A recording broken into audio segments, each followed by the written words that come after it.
the most romanticized, misrepresented, and misunderstood chapters in world history. No, not knights, not pharaohs, not Romans with fancy sandals. We're talking about pirates, the real ones. Not Johnny Depp wobbling around on deck, but the men and women who sailed the Caribbean and the Atlantic during the so-called Golden Age of Piracy. Now here's the thing, we all think we know pirates, eye patches, parrots, R-matey, treasure maps with a big red X, but spoiler alert, that stuff mostly comes from novels, theater, and later Hollywood rewrites. Real piracy was less swashbuckling and more sweaty, smelly, filled with salted beef crawling with maggots, water that tasted like a rotting barrel, and constant anxiety that your ship might sink in a storm, or your captain might keelhaul you for stepping out of line. And yet somehow the legend of pirates has become this glamorous story of freedom, adventure, and treasure. But here's the contradiction, and it's worth letting it sink in. The Golden Age of Piracy wasn't golden at all. It was born out of war, poverty, hunger, and desperation. It wasn't about noble freedom, it was about scraping survival out of salt air, blood, and backbreaking work. Yet people keep retelling their stories because deep down we're drawn to the fantasy of escape, of rejecting rules, of carving out a small piece of freedom on the open sea. So, as you settle in, maybe dim your lights or turn on some soft background sounds, let's drift together into this world. Imagine the creak of ropes, the groan of wooden planks, the crash of waves on the hull. Tonight, we'll wander through crowded ports, stand under the Caribbean sun with sweat dripping down our backs, and listen to the salty curses of men who gambled everything on the sea. Before we start, a small ask. If you enjoy drifting off with these stories, give this video a like, and maybe even subscribe.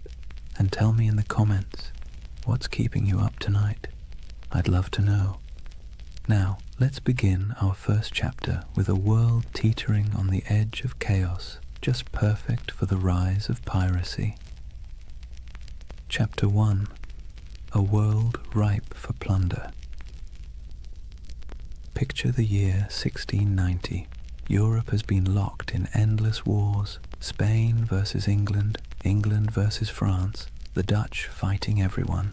The whole continent is basically one long family feud where nobody remembers what the argument was about, but everyone is still holding grudges. And while kings and queens play chess with soldiers, their colonies across the Atlantic become treasure vaults waiting to be cracked open. The Caribbean at this time was a furnace, not just from the heat, though the sun baked everything in a way that made even the shadows shimmer, but because it was where European empires collided, traded, and stole from one another. Spanish galleons hauled silver from Peru and Mexico, loading it into massive convoys that lumbered across the ocean toward Spain. English, French, and Dutch merchants sailed their own fleets filled with sugar, rum, tobacco, and enslaved Africans, commodities that would fuel entire economies back in Europe. The ports were alive with contradictions. Imagine standing on the docks of Port Royal in Jamaica around 1700. The smell hits you first: tar, rum, smoke, and human sweat. Dock workers shouted in a dozen languages, sailors stumbled drunk, their shirts stiff with salt, elegant merchants in powdered wigs strutted past barefoot fishermen hauling nets of twitching fish. The soundscape was relentless, donkeys braying, sailors cursing, coins clattering on wooden counters, priests mumbling blessings, cannons occasionally booming in the harbor just to remind everyone who was in charge. And here's the irony. These bustling colonial ports were supposed to be the crown jewels of empire, but they were also perfect breeding grounds for lawlessness. Governments thousands of miles away tried to impose order, but the reality was chaos. Governors took bribes, soldiers deserted, officials looked the other way when merchants smuggled contraband. The Caribbean was a place where, if you had a ship and a crew desperate enough, you could either make a fortune or lose everything in a week. Now think about the sailors themselves. Life at sea under a Royal Navy wasn't glamorous. It was miserable. Sailors were often press-ganged, basically kidnapped into service, dragged aboard ships against their will. Conditions were horrific. Cramped hammocks, weevil-infested bread, floggings for minor offences. Pay was late, if it ever came at all, and if you happened to survive the voyage, chances were you'd be discharged with nothing but a few coins jingling in your pocket and a body half ruined by scurvy. So when word spread that some sailors had gone rogue, ditched their oppressive commanders, seized ships and struck out as freebooters, it sounded less like criminality and more like rebellion. Piracy wasn't just a crime, it was a way out. Let's be clear though, the sea was not forgiving. It wasn't a highway of freedom. It was a gauntlet of storms, reefs, disease, and predators, both human and natural. But if you were a sailor in 1700 staring at the horizon from the deck of a crowded ship, the choice between a brutal life under a navy captain or rolling the dice with piracy might not have seemed that hard. By the turn of the century, the Caribbean had become what you might call a floating economy of risk. On one side, kings, merchants, and governors trying to keep order. On the other side, a growing army of dispossessed sailors, mercenaries, and adventurers who decided order was overrated.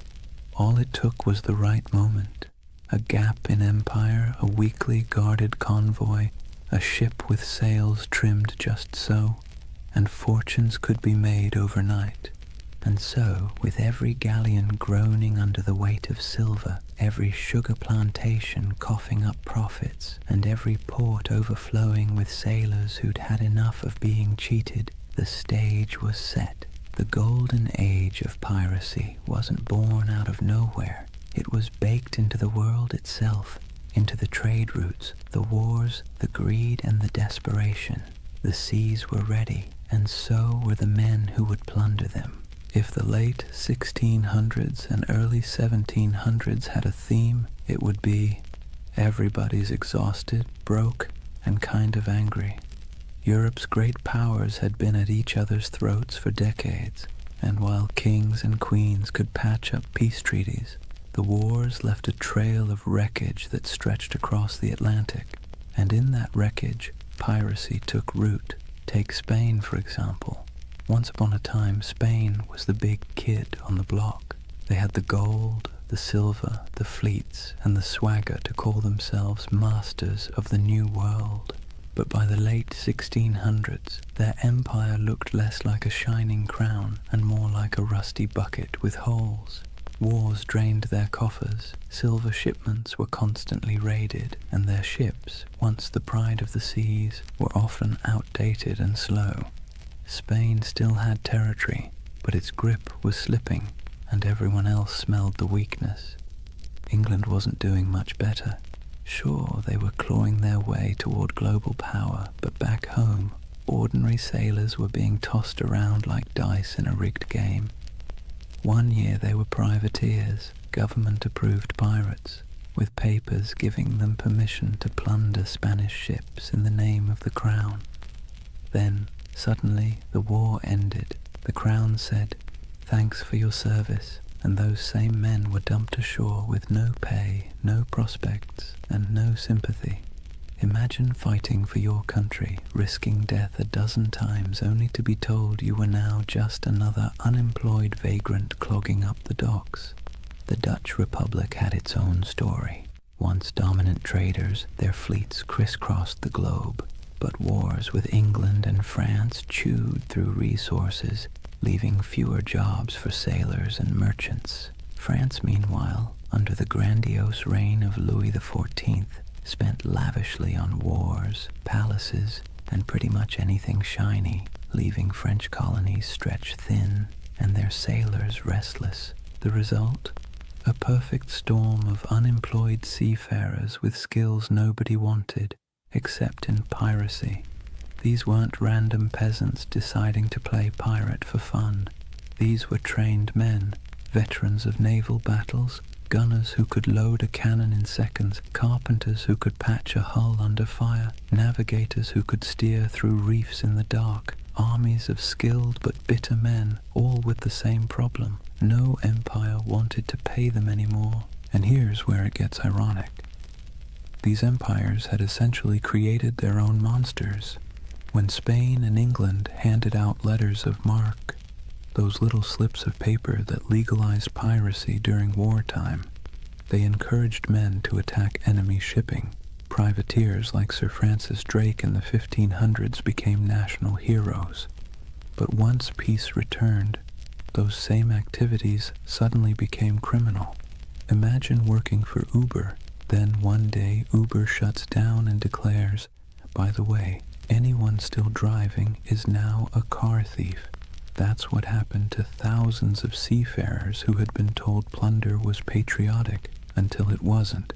So what do you do when the wars end, your government abandons you, and you still have the skills to handle a ship and fire a cannon? You keep doing what you know best, but now for yourself. You keep raiding ships, you keep seizing cargo, you keep living by the sword, or in this case, the cutlass. Piracy wasn't just desperation, it was habit. It was a profession that governments themselves had encouraged and then tried to disown. This collapse of empire control didn't just happen on land. At sea, the very roots of trade were fragile. Convoys of Spanish galleons might be well defended, but smaller ships carrying sugar or rum often sailed alone. Merchant captains wanted profit, not protection, and cutting corners left them exposed. Add in tropical storms that could scatter fleets like confetti, and suddenly the Caribbean looked less like the King's Ocean and more like a buffet table for anyone bold enough to take a bite. And let's not forget the colonies themselves. Governors sent from Europe often cared more about lining their own pockets than enforcing the law. Some even welcomed pirates, so long as they brought in enough gold or shared enough loot.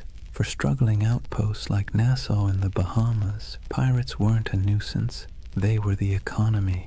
It's hard to enforce anti-piracy laws when half your town depends on stolen goods to survive, so piece by piece the mighty grip of empire loosened.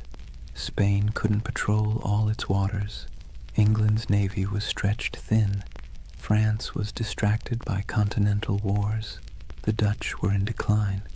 And into that vacuum sailed the pirates, men who saw the weakness of kings and decided to crown themselves instead. The collapse of empires didn't just make piracy possible, it made it inevitable. The seas were full of treasure. The navies were too thin to guard it, and the men who knew how to seize it had nothing left to lose. Out of that mix came not just scattered rogues, but an entire era, the so-called Golden Age of Piracy, when men and women from a dozen nations chose the black flag over the king's flag. Let's be clear, piracy didn't appear out of thin, salty air. It was the awkward child of privateering, a sort of legal piracy that governments were perfectly happy to use when it suited them. To understand how privateers turned into pirates, you have to look at how the lines between hero of the crown and villain of the seas were about as thin as a ship's rope after a rat problem. Privateering was, in theory, simple. A government at war, say England against Spain, would hand out a letter of marque. This was a fancy slip of paper saying, "Go ahead, raid enemy ships, keep a cut of the loot, and send us our share."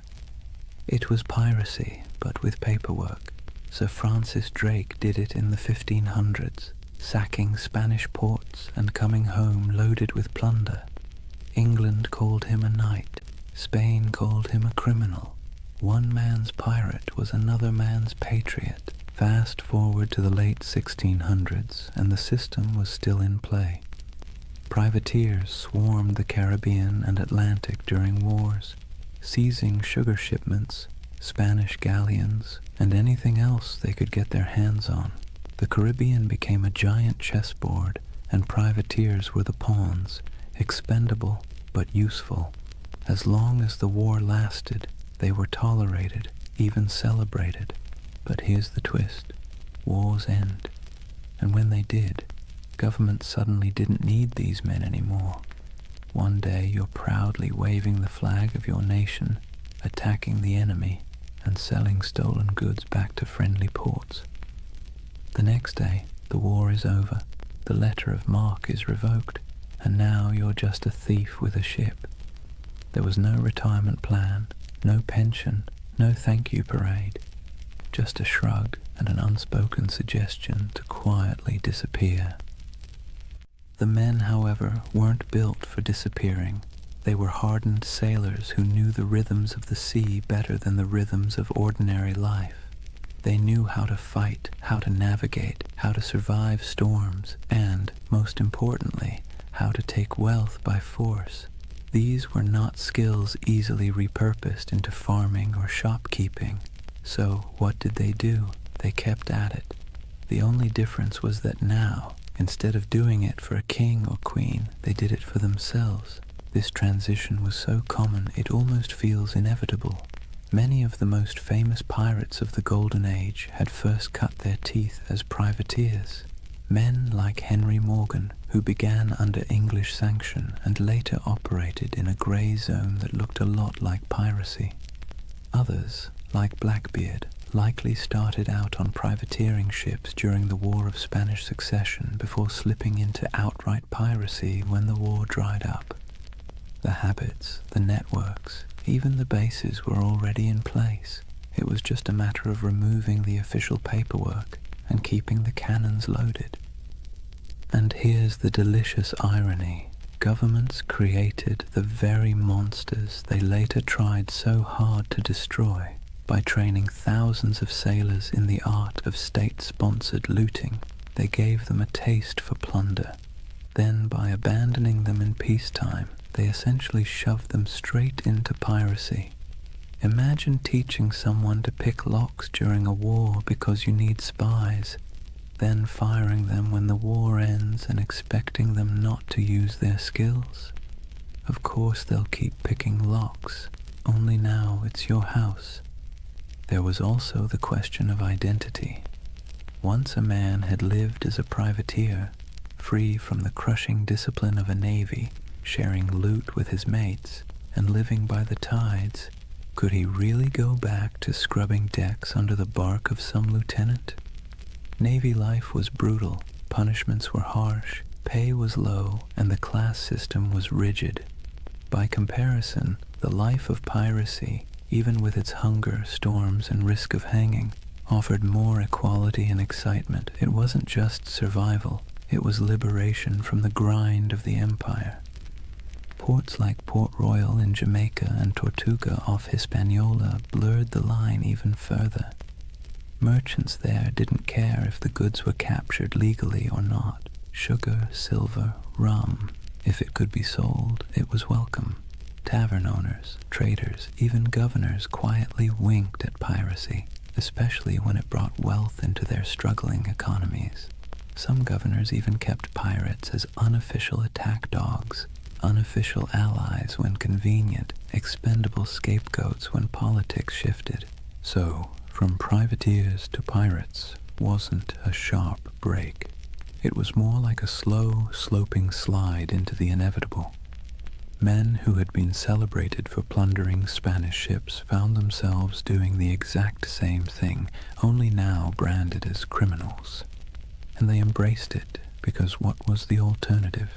Starvation, subservience, a return to naval whippings and starvation wages? No thank you. Better to live on your own terms, however short that life might be. It's easy now to think of pirates as chaotic rebels who suddenly popped up to terrorize the seas.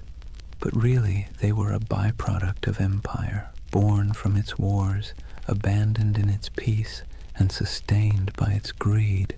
The black flag wasn't a rejection of Europe's system, it was its mirror, twisted and stripped of pretense.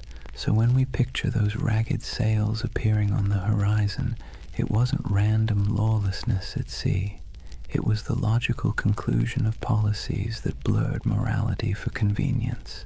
Privateering was piracy in a fancy coat, and piracy was privateering with the coat torn off, and for the men who lived it, there wasn't much difference at all. Now let's imagine, for a moment, what happens when thousands of unemployed sailors, disgruntled privateers, and general misfits all end up in the same place. No law, no oversight, no queen wagging her finger from across the ocean. Just wide open seas, islands thick with sugar cane and palm trees, and ports desperate for trade, even if that trade came dripping with blood. Welcome to the Pirate Republic, a loose patchwork of havens across the Caribbean that briefly turned outlaw life into a kind of anti-establishment experiment. The most famous of these havens was Nassau, on New Providence Island in the Bahamas. Today it's a tourist destination with beach chairs and cruise ships. Back then, it was more like a dusty stage set built for chaos. The island's harbor was shallow, perfect for the smaller, nimble pirate ships, but treacherous for the heavier navy vessels. That natural advantage made Nassau nearly untouchable, and so it blossomed into the unofficial capital of piracy. If London was the beating heart of empire, Nassau was the loud, drunken laugh echoing across the Atlantic. Life in Nassau was a strange mix of desperation and freedom. Picture ramshackle huts leaning against each other like tired sailors, taverns spilling music and shouting into the night, and the constant smell of rum, sweat, and salt. Pirates from every corner of the Atlantic crammed together, English, French, Dutch, African, even a few indigenous sailors who'd escaped the crushing grip of European colonization. The result was something Europe would never have tolerated back home, a society stitched together by outcasts, running on booze, barter, and the occasional cannon. What made it so intoxicating was the sense of equality. A runaway slave could find a berth on a pirate ship and suddenly be treated, at least relatively speaking, like an equal. A woman could dress as a man, grab a cutlass, and carve her place on deck.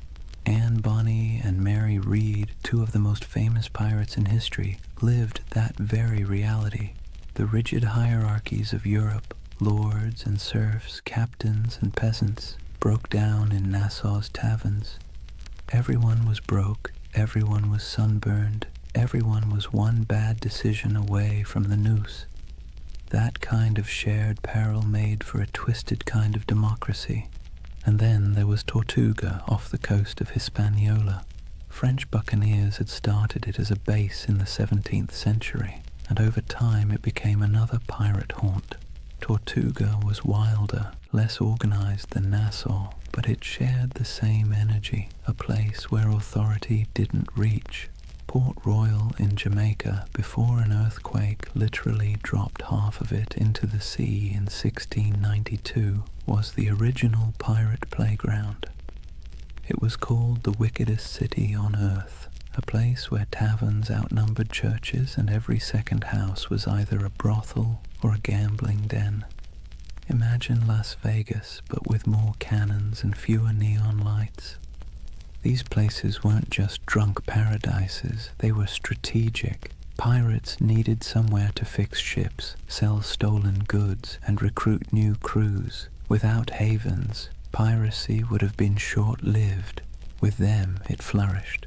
Merchants, governors, and tavern owners often looked the other way, because piracy was good for business. Silver, sugar, indigo, rum, it all flowed into these ports. And once it was in the market, who really cared where it had come from? The world's first free trade zones, if you like, just with more swashbuckling. The dream of the Pirate Republic was intoxicating because it offered what Europe didn't: freedom from rigid social classes, for the sailor who'd been whipped half to death on a navy ship, for the indentured servant who had been treated like disposable property, for the runaway enslaved person. Nassau or Tortuga was a chance to live on your own terms. Yes, those terms often meant short lives, disease, and eventual capture. But for a fleeting moment, the Pirate Republic offered something resembling equality. It was messy, chaotic, and fueled by rum, but it was theirs. It's easy to romanticize this as some proto-democracy at sea, and in truth, pirates weren't building utopias. They fought among themselves, they drank themselves half to death, and they betrayed each other when the loot was good enough. But there was a kernel of something radical here. Ordinary people, most of them poor, illiterate, and cast aside by empire, were writing their own rules. Captains could be voted out.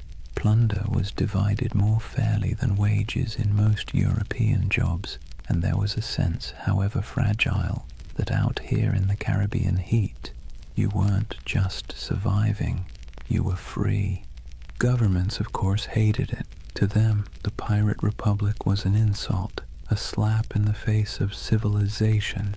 They saw it as a cancer spreading across the Caribbean, undermining trade and embarrassing the crown. And so, predictably, they began plotting its destruction. But for a brief, shining decade or two, the dream held. A world of tattered sails and lawless harbors, where outcasts became rulers, if only of themselves. So when you hear the phrase Pirate Republic, don't imagine marble halls or noble ideals.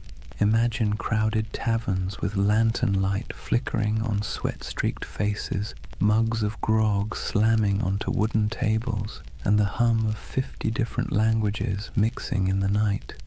It wasn't a nation in any official sense, but it was a community, strange, fragile, reckless, that gave piracy its beating heart.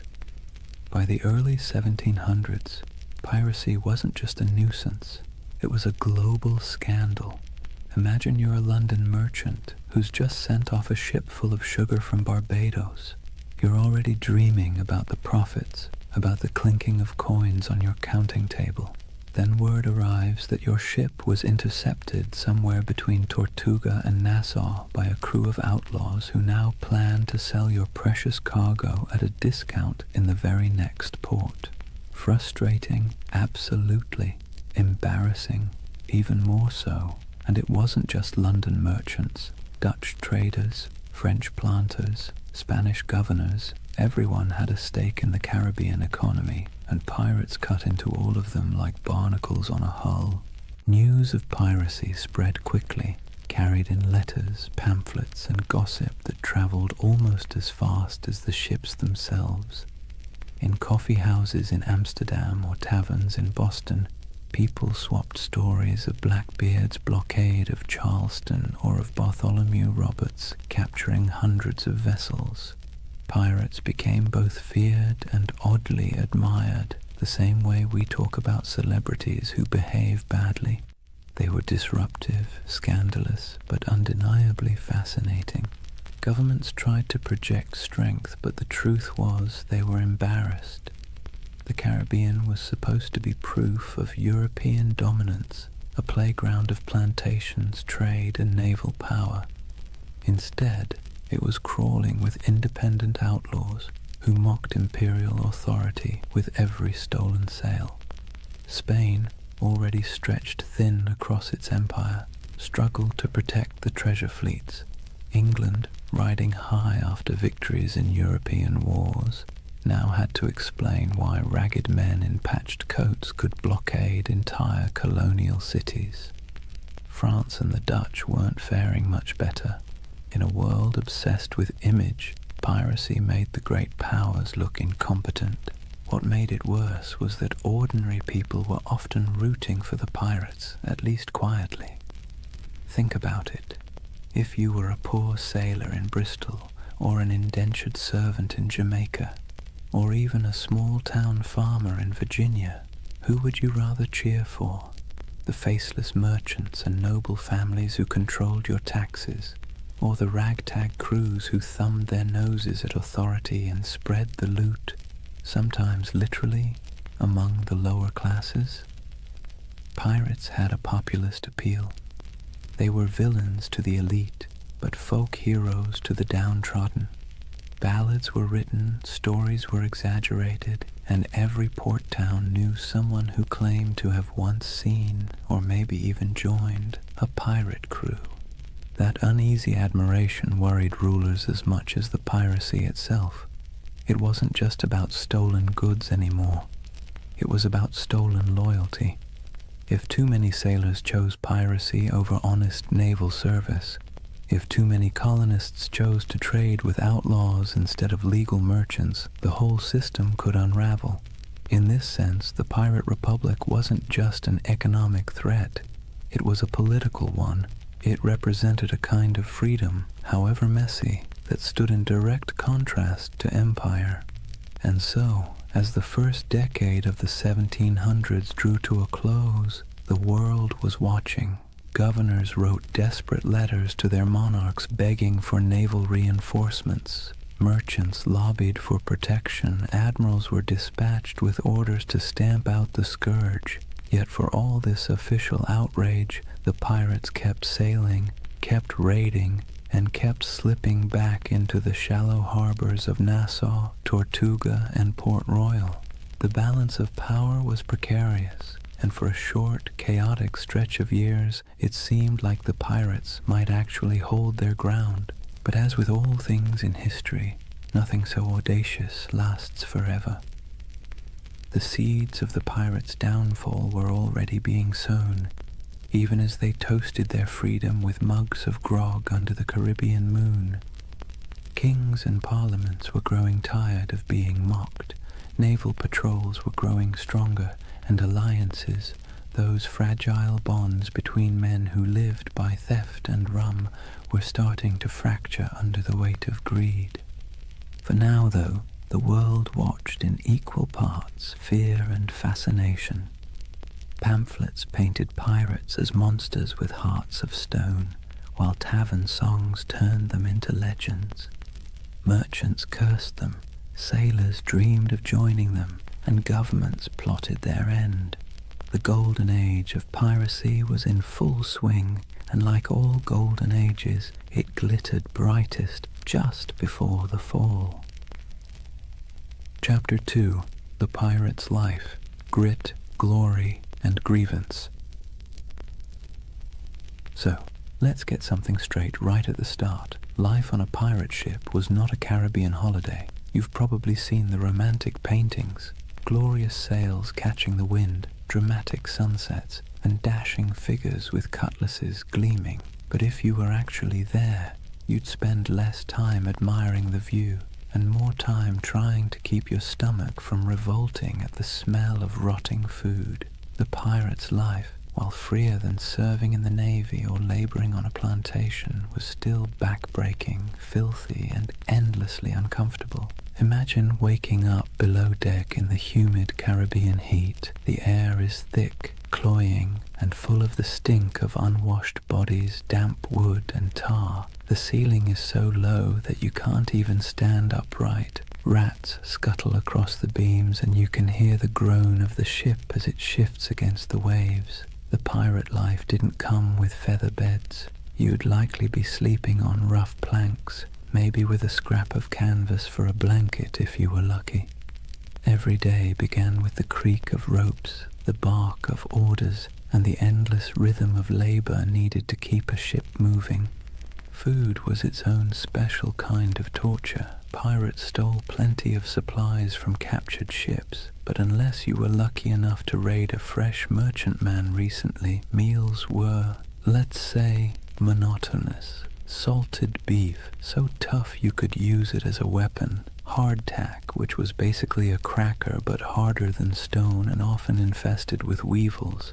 Grog, a mix of watered-down rum, was the drink of choice, not because it tasted good, but because plain water went bad quickly in the heat.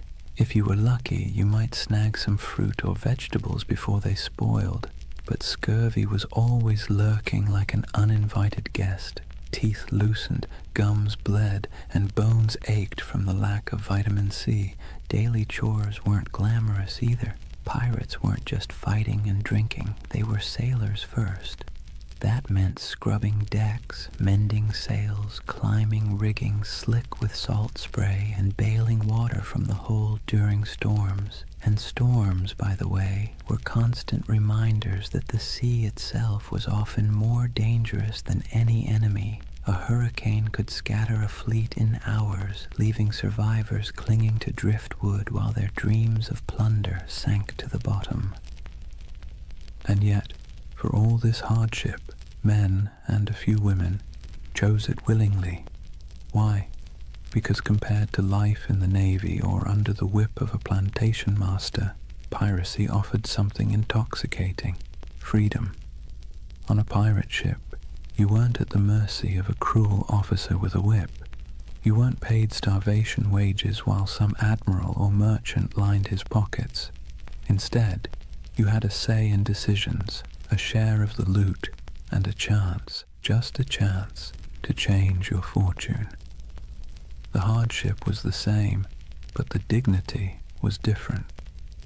Entertainment helped break the monotony. Pirates loved music, fiddles, pipes, and drums when they could get them. They told tall tales, gambled with dice and cards, and sang bawdy shanties that echoed across the waves. Some ships even kept pets, parrots, monkeys, or stray cats, both for company and for laughs. And of course there was always rum. Rum was less a drink than a coping mechanism, numbing sore muscles, smoothing frayed nerves, and sometimes sparking brawls that left men with more bruises than treasure. But make no mistake, life aboard a pirate ship was a constant balancing act between freedom and discomfort. The same deck where you danced to a fiddle tune at night might be awash with seawater or blood the next morning. The same comrades who shared their food with you today might vote you out tomorrow if you crossed the wrong line. It was a world where everything was unstable. The sea, the supplies, the alliances, and that instability defined the pirate's existence. So, yes, the Golden Age of Piracy glittered, but the day-to-day life was about sweat, salt, hunger, and a kind of stubborn resilience. You didn't become a pirate because it was comfortable. You became one because, for all its stink and danger, it gave you control of your own fate, at least for a while. Here's a funny thing about pirates. They were some of the most democratic people of their time, not in the sense of voting booths and campaign speeches, but in a rough, practical way that actually mattered to the men living on those creaking decks. Imagine that. While monarchs squabbled over crowns back in Europe and kings claimed they ruled by divine right, pirates were out on the high seas voting on who got to be in charge. When a crew formed, the first order of business wasn't just raiding a Spanish galleon. It was drawing up what they called the Articles. These were pirate constitutions, handwritten agreements that spelled out everything from how loot would be divided, to punishments for theft, to the share of compensation if you lost a limb in battle. And yes, pirates had a kind of early insurance system. If you lost an arm, you might get 600 pieces of 8, a leg, maybe 800. It wasn't exactly health insurance with a friendly provider, but it was better than what the average soldier got on land, which was nothing at all. The articles also set limits on behavior: no gambling below deck, lights out at a certain hour, no deserting in battle. And yes, they often forbade bringing women on board, though that rule was broken often enough to be almost comical. These weren't arbitrary rules, they were survival tactics. A pirate ship was a pressure cooker of bad food, bad hygiene, and too many strong personalities packed into too small a space. Without rules, things would have descended into chaos faster than you can say. mutiny. Now, the captain wasn't an untouchable figure like on a Navy ship. Pirate captains were elected by the crew, and they could be voted out just as easily. If a captain was too reckless, too stingy with loot, or just too annoying, the crew could replace him with someone else. This was radical for the 17th and 18th centuries. Imagine a farmhand in Europe marching up to his landlord and saying, "Sorry mate, we've had a vote and you're fired." Unthinkable. But on a pirate ship, that was just Tuesday. Of course, the captain still held real authority in battle. When cannonballs were flying and boarding parties were scrambling across decks, someone had to make quick decisions. But outside of combat, his power was checked by the quartermaster. The quartermaster was like the ship's accountant and judge rolled into one. He handled supplies, settled disputes, and distributed plunder according to the articles. He was the balance to the captain, ensuring one man didn't hoard all the power or all the silver. Speaking of plunder, here's where pirates really stood out. On most navy or merchant ships, ordinary sailors got scraps. Captains and owners took the lion's share. Pirates, by contrast, split loot far more evenly.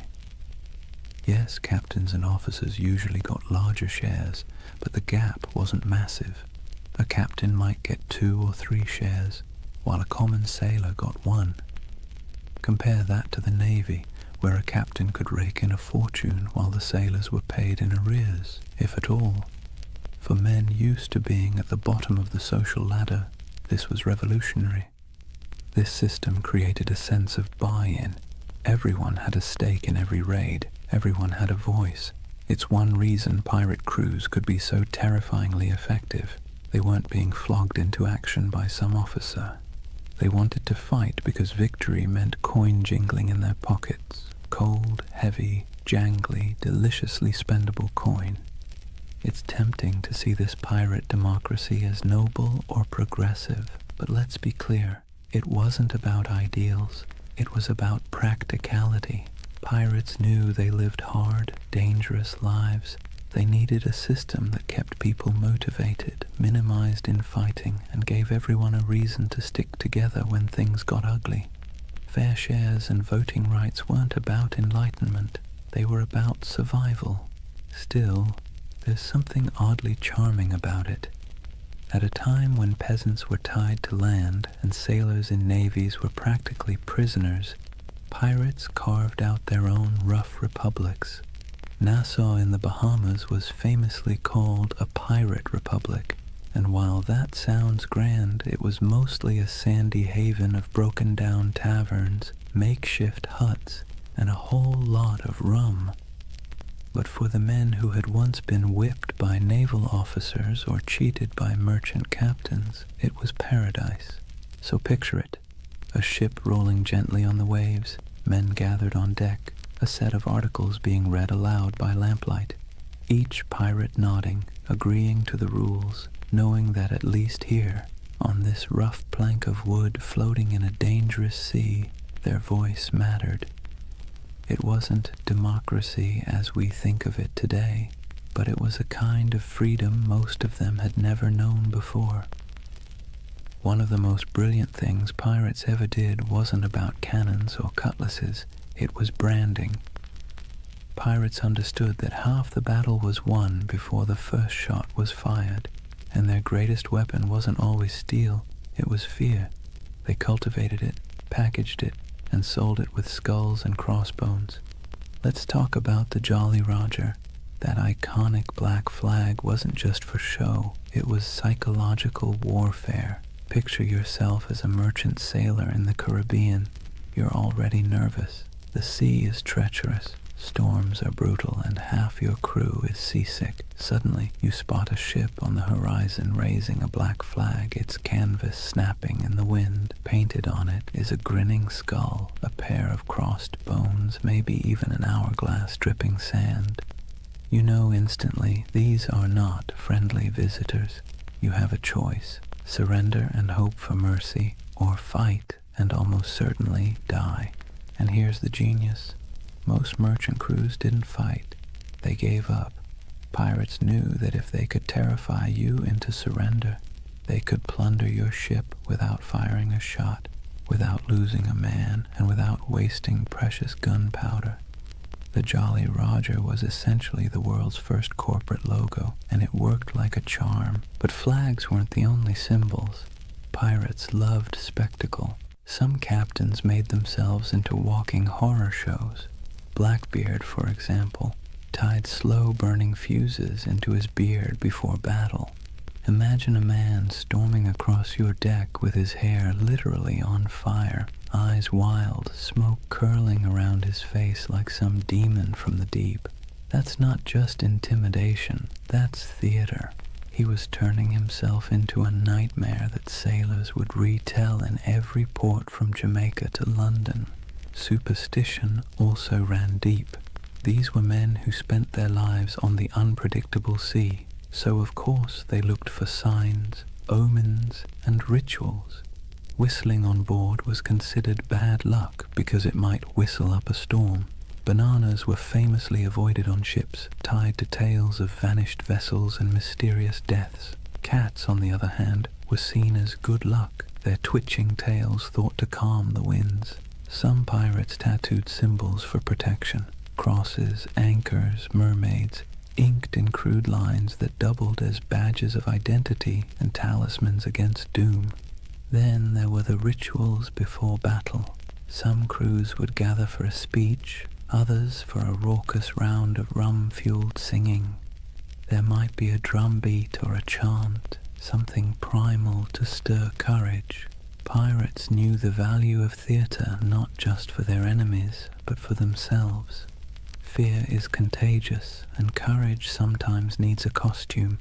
Music, too, had its place. Sea shanties weren't just entertainment. They were tools for survival, helping men row or haul ropes in rhythm, but they also bound crews together, creating unity in sound and spirit.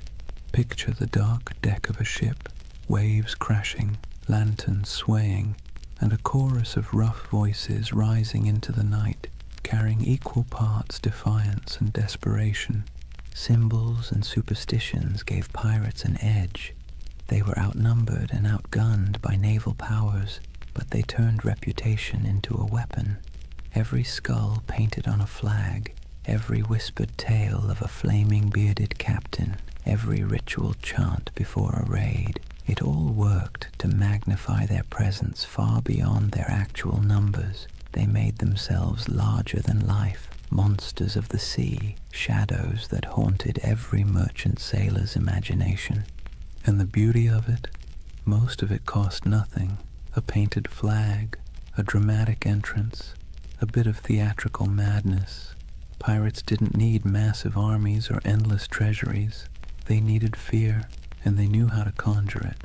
So next time you see that skull and crossbones, remember, it wasn't just a warning, it was a brand, a promise of chaos, a theater of fear that made the legend of piracy far bigger than the men themselves.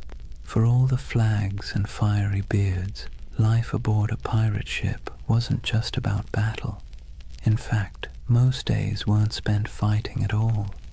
They were spent doing the very ordinary, very human things that bound a crew together, eating, talking, laughing, and finding scraps of comfort in a world made of salt and splinters. Let's start with food, because nothing unites or divides a crew faster than the question of dinner. Pirate diets were, to put it politely, uninspiring.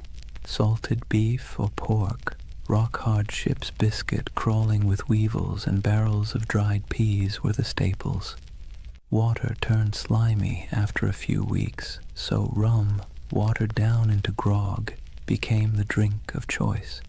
The thing is, pirates ate much the same as navy crews or merchant sailors, but they sometimes had an advantage.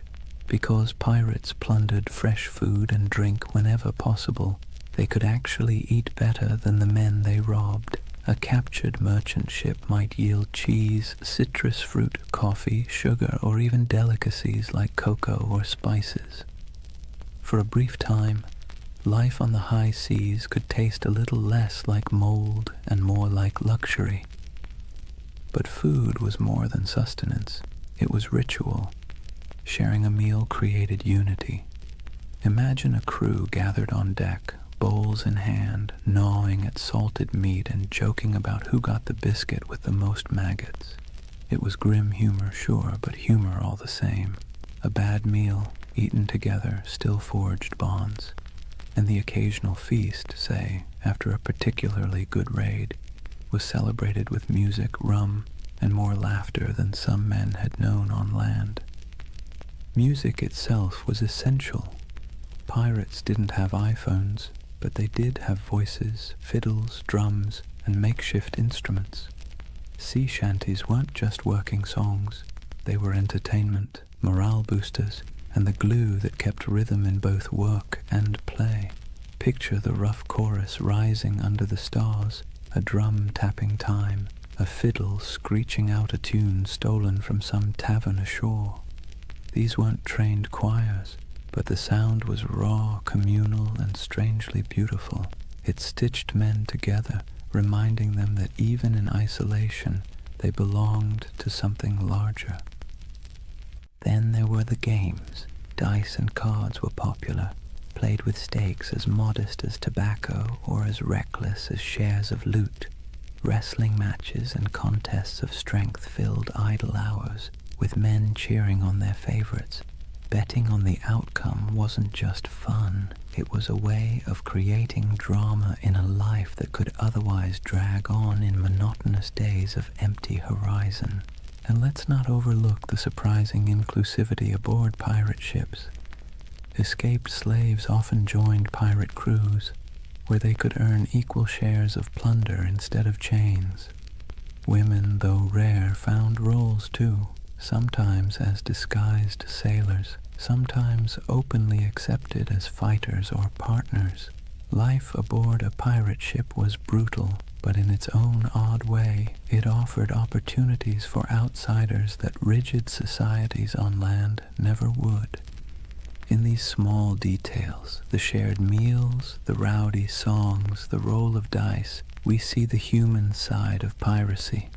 Beneath the myth of cutthroats and raiders was a community of men and women who found ways to survive, to laugh, and even to belong.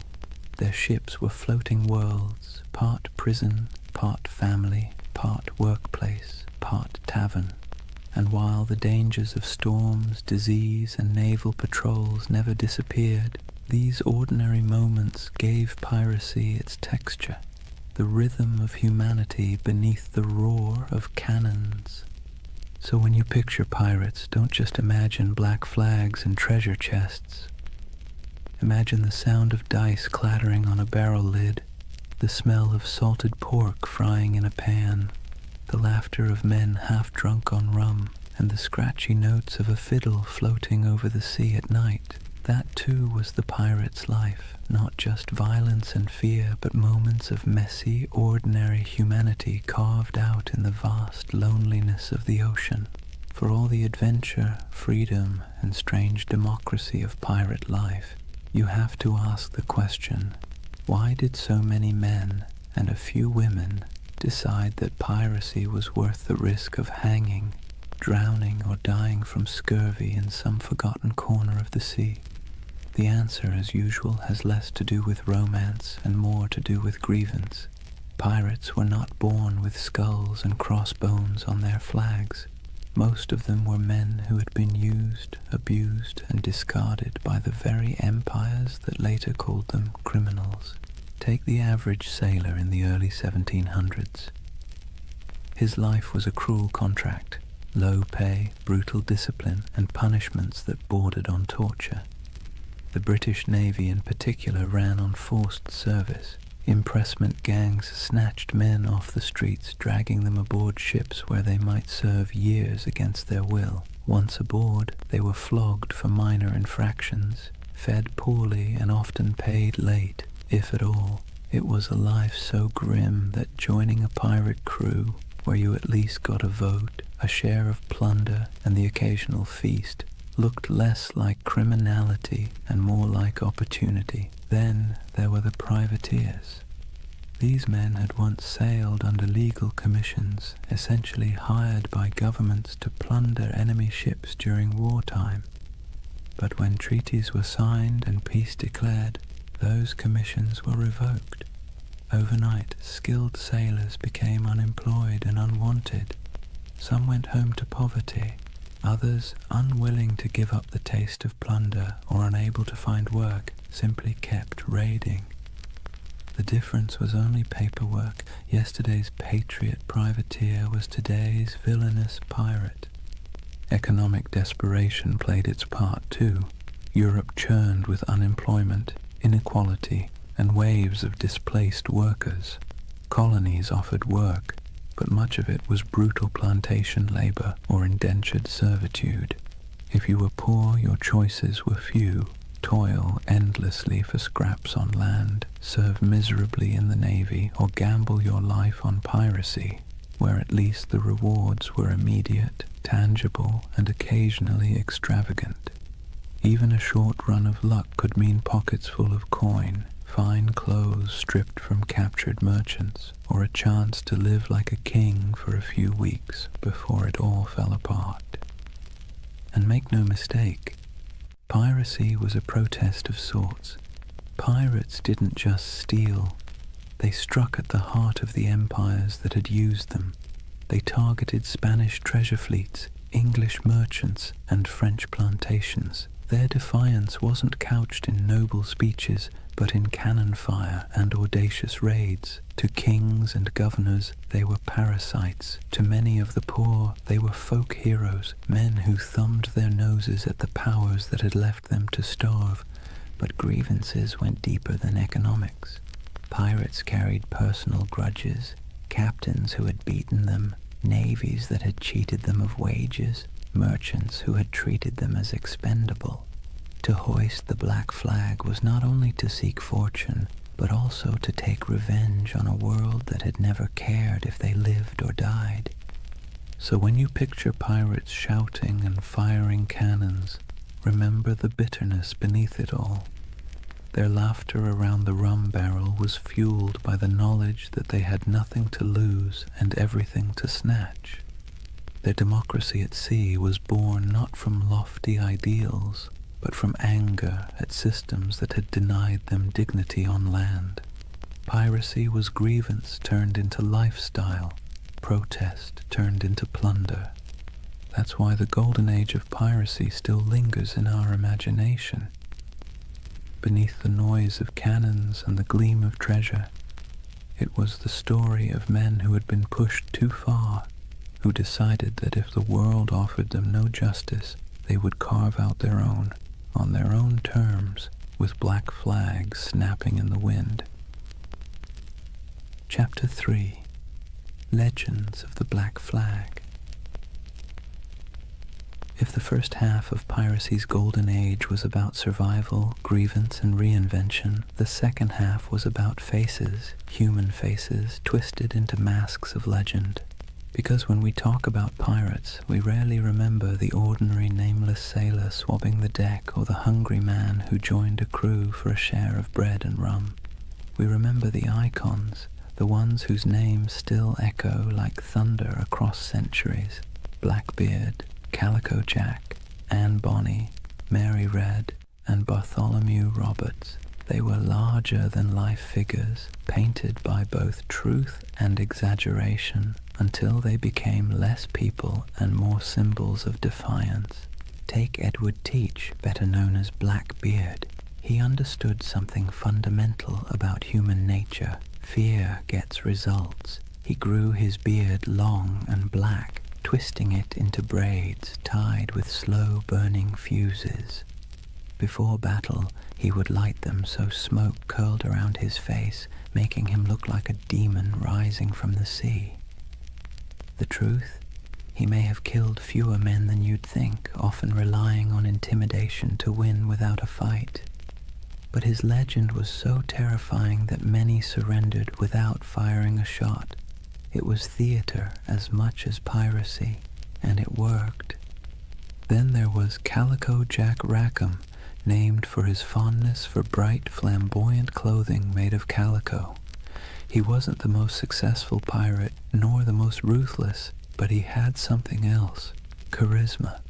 He cultivated an image of style, flair, and daring, hoisting a version of the Jolly Roger with crossed swords beneath a skull. His exploits were bold but often bungled, yet his story endures because of the people he sailed with, two of the most famous women pirates in history. Anne Bonny and Mary Red broke every rule written by their time. Both disguised themselves as men when necessary, fought alongside their crewmates, and shocked the world by simply existing in a profession supposedly reserved for brutal men.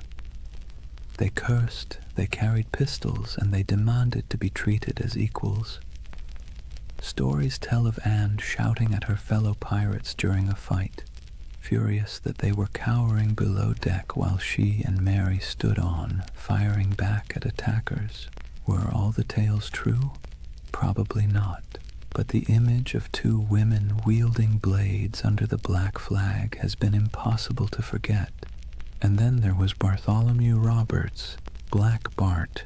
Unlike Calico Jack, he was ruthlessly effective. Roberts captured more than 400 ships in his career, making him arguably the most successful pirate of the era.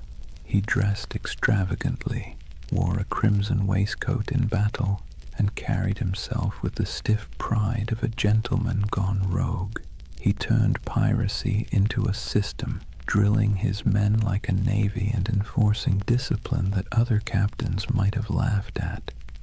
If Blackbeard was terror and Calico Jack was style, then Roberts was efficiency, a man who turned plunder into a full-time industry. These figures didn't just survive, they thrived because they understood the power of story. Pirates lived and died quickly, but their reputations could sail farther than any ship. Merchants whispered their names in fear, tavern-goers retold their exploits in drunken awe, and pamphleteers in London exaggerated every detail to sell more copies. Legends inflated as fast as the sails of a ship in strong wind, until the line between man and myth blurred completely. So when you picture the Golden Age of Piracy, don't just imagine faceless crews swarming merchant ships. Picture these icons at the prow, beards smoking, calico shirts blazing with color, women fighting defiantly against all odds, crimson jackets flashing in the sun. They were performers as much as criminals, masters of spectacle, writing themselves into history by sheer audacity. That's why they endure, not because they lived long lives, they didn't, but because they played their roles so well that centuries later we still remember their stage. If pirates were actors on the stage of the sea, then Edward Teach, Blackbeard, was the undisputed director of horror. He understood better than almost anyone else that violence wasn't always necessary if you could make your enemies believe it was inevitable. His greatest weapon wasn't his cutlass or pistols, but the terrifying image he constructed of himself. Imagine this. You're a weary merchant sailor, your ship heavy with sugar and rum, when you spot a vessel in the distance. Its sails are patched but full, its hull dark and looming, and then you see him. A giant of a man with wild, coal-black hair and a beard so thick it looks like it's swallowing his face. He's tied slow-burning fuses into his braids, sparks spitting, smoke curling around him as if he's stepped straight out of hell. The sight alone is enough to send shivers through the toughest crew. Guns are loaded, cannons are aimed, but more often than not, the merchant ship simply lowers its colors and surrenders. Why fight when the devil himself has shown up to collect? Here's the funny part. For all his terrifying image, Blackbeard wasn't actually the most bloodthirsty pirate. In fact, his ledger of confirmed kills was surprisingly slim compared to others. He didn't need to spill blood when his performance did the work for him. He crafted a persona so fearsome that it did the fighting long before the first cannonball flew. Think about it. Would you rather battle a man who looked like your neighbor or a smoke-shrouded demon who seemed to revel in chaos? Most captains chose the wiser option and handed over their cargo. Blackbeard also knew the value of spectacle beyond the battlefield. He cultivated stories about himself, feeding into his myth. He'd fire pistols in the air just to startle his own crew. He once blockaded the entire port of Charleston, South Carolina, holding the city hostage until he was supplied with medicine.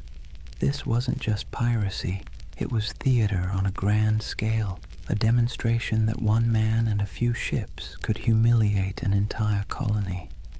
It was both ridiculous and awe-inspiring. But beneath the smoke and noise, Blackbeard was a practical man.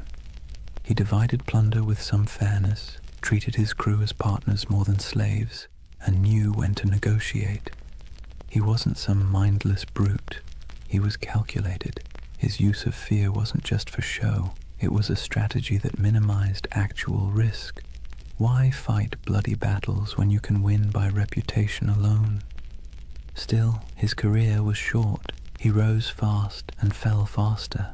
By 1718, the British Crown, tired of his antics and the disruption of trade, decided it had had enough.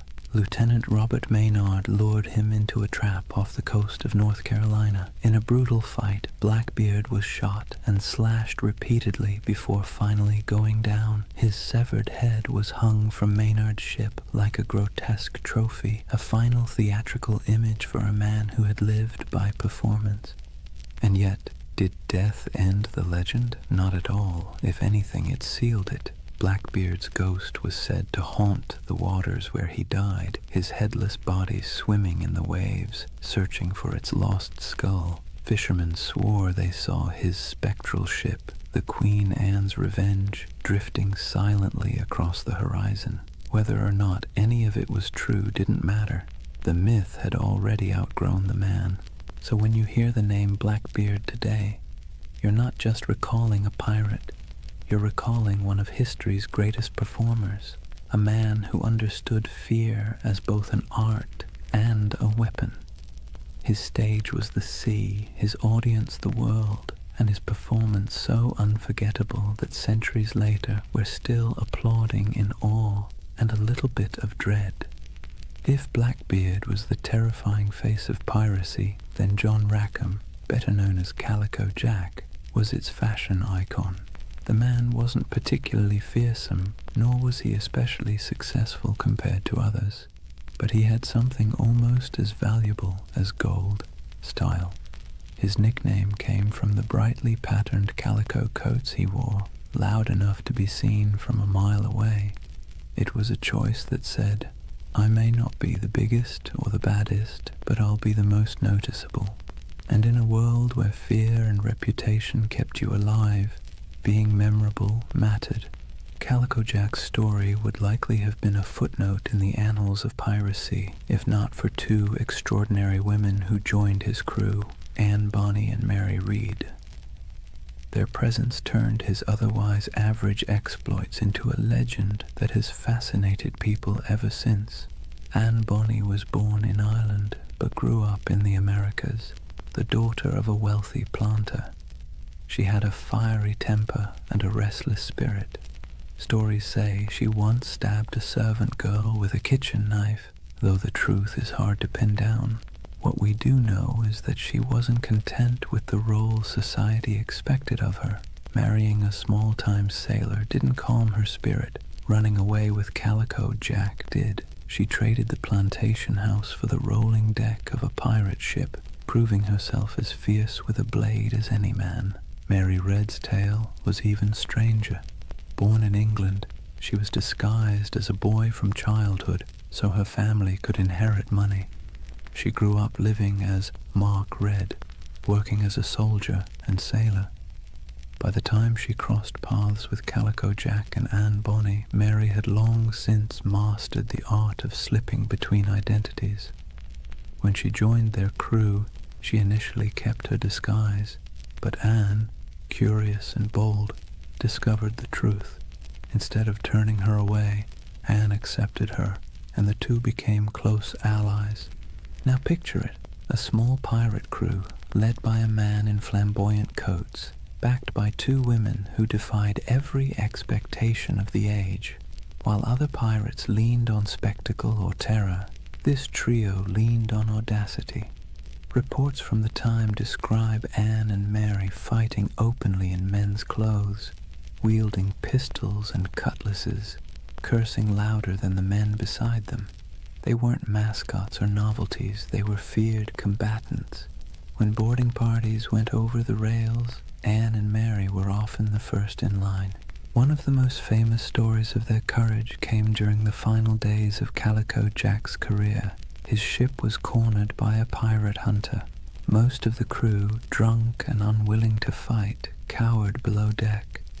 But Anne Bonny and Mary Read fought ferociously, shouting at the men to come up and defend themselves.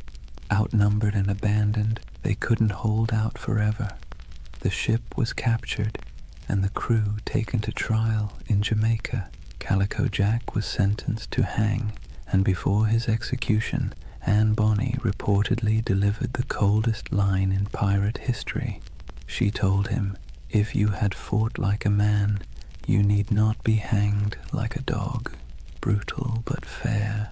Anne and Mary both escaped the noose by pleading the belly, claiming they were pregnant, which delayed executions. Mary fell ill and died in prison not long after. Anne's fate is more mysterious. Some say her wealthy father intervened to free her, and she lived out her days quietly. Others imagine she slipped back into obscurity, perhaps even finding another ship to sail under a new name. The truth is lost, but the legend remains. Together, Calico Jack, Anne Bonny, and Mary Read embodied a different side of piracy, not the sheer terror of Blackbeard, but the wild defiance of people unwilling to live within the boundaries society had drawn for them. They weren't the richest or most feared pirates of their age, but they became symbols of rebellion, of choosing freedom over obedience, even if that freedom came at the cost of the gallows. And maybe that's why their story still resonates. Pirates are remembered not just for plunder, but for the dream of living life on your own terms, no matter how brief or dangerous that life might be. When people imagine pirates, they often picture chaos, rowdy drunkards waving swords, shouting curses, and stumbling around the deck. But not all pirates fit that mold. Some, strangely enough, insisted on discipline, manners, and even a touch of elegance. Enter Bartholomew Roberts, also known as Black Bart, the most successful pirate of the Golden Age. Not in legend, but in sheer numbers, the man captured over 400 ships in his career. That's not exaggeration, that's bookkeeping. Roberts wasn't the kind of pirate who stumbled into the life because he liked rum and adventure. He was originally a skilled navigator, forced into piracy when his ship was taken. At first he wanted nothing to do with it, but the pirates saw his talent with charts and stars, and when their captain died, they elected Roberts as the new leader. He reportedly said he didn't much care for the pirate life, but since it offered a short life but a merry one, he might as well make the most of it. That short life turned out to be remarkably eventful. Roberts stood out for several reasons. For one, he had standards. He banned drinking on his ships, which sounds downright heretical for a pirate crew. He also enforced strict rules against gambling, desertion, and even bringing women aboard. His ships ran more like naval frigates than floating taverns, and yet his men respected him because under his command they grew wealthy and untouchable. He also had a flair for presentation. While Blackbeard relied on smoke and fire to terrify, Roberts leaned on fashion. He dressed in fine silks, wore a crimson waistcoat, and carried himself with aristocratic dignity. Imagine him standing on the quarterdeck looking more like a nobleman than a pirate, with the Jolly Roger snapping in the wind behind him. His enemies saw not a ragged bandit, but a man who looked born to command. And command he did. Roberts didn't waste time on small targets. He hunted big merchant convoys and naval ships, taking prizes in the Caribbean, West Africa, and even the coast of Brazil. His reach was global. He was so effective that insurance rates for Atlantic shipping skyrocketed. Governments cursed his name, and merchants prayed never to see his sails on the horizon. Roberts also innovated.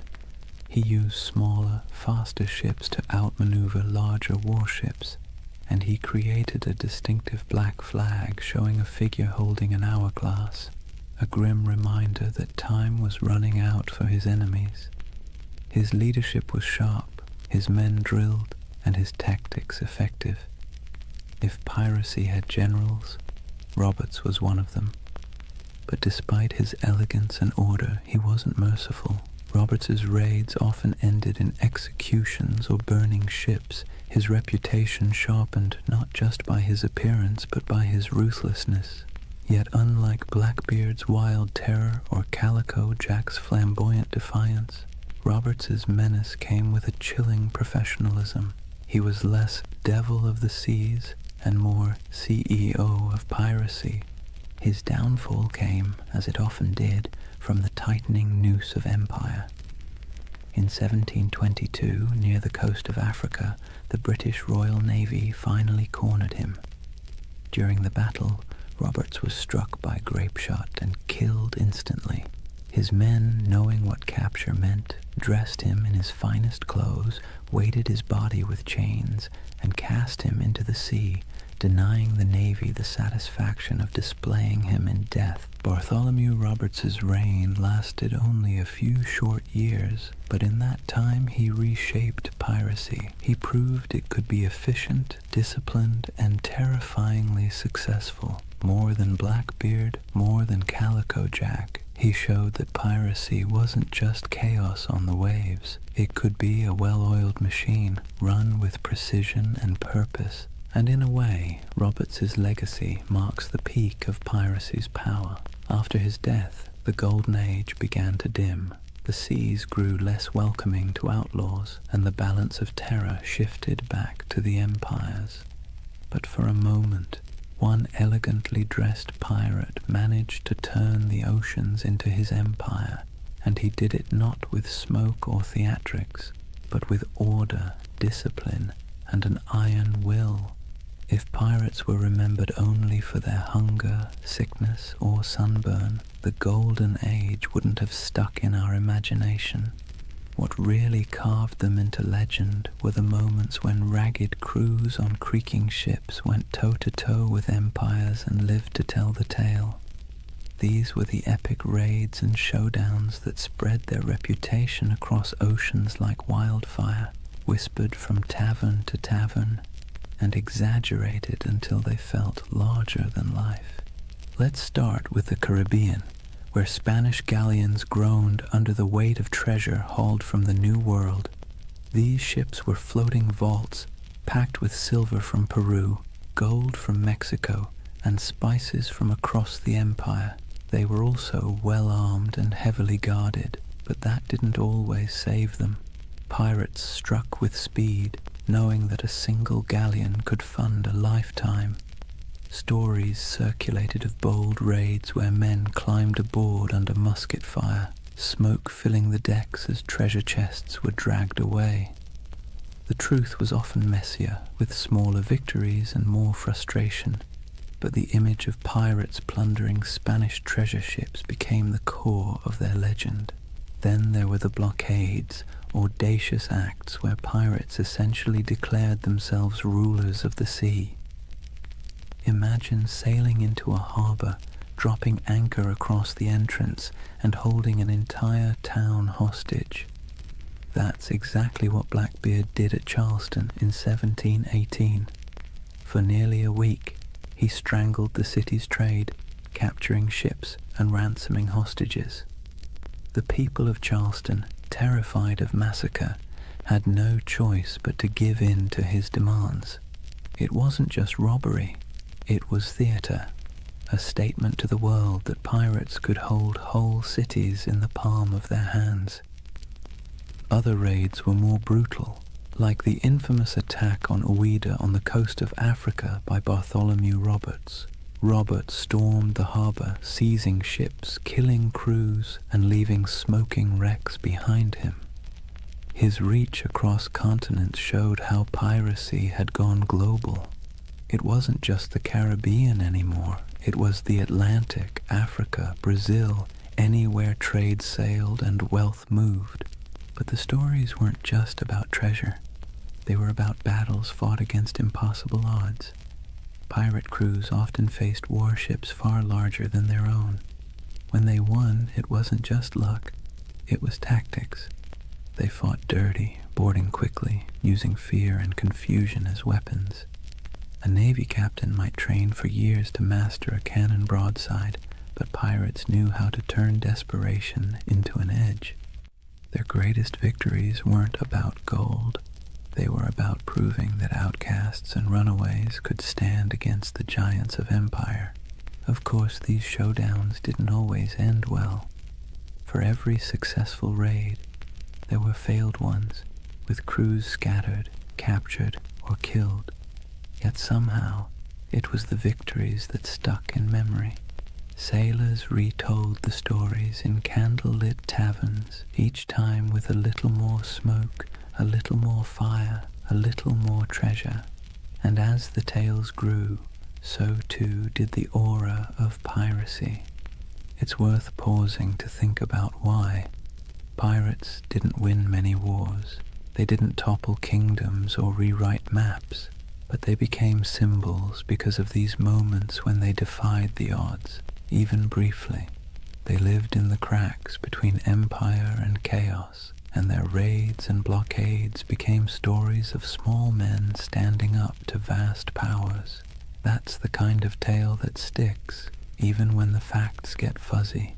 So whether it was Blackbeard choking a city, Roberts storming a harbor, or nameless crews slipping away with treasure under the moonlight, these epic showdowns kept the legend alive. And while empires eventually struck back in those brief, violent, theatrical moments, it was the pirates who ruled the seas. Chapter 4. The End of an Era. For all the bravado of pirates waving black flags and swaggering into taverns, their freedom was always temporary. The Golden Age of Piracy wasn't built on strength, it was built on neglect. The empires of Europe had been too busy fighting each other to deal with the nuisance of rogue captains. But once the wars settled and merchants began counting their lost profits, the patience snapped. Suddenly, the same kings and governments who once winked at piracy decided it was a scourge that had to be eradicated. Picture the mood in London, Paris, and Madrid in the early 1700s.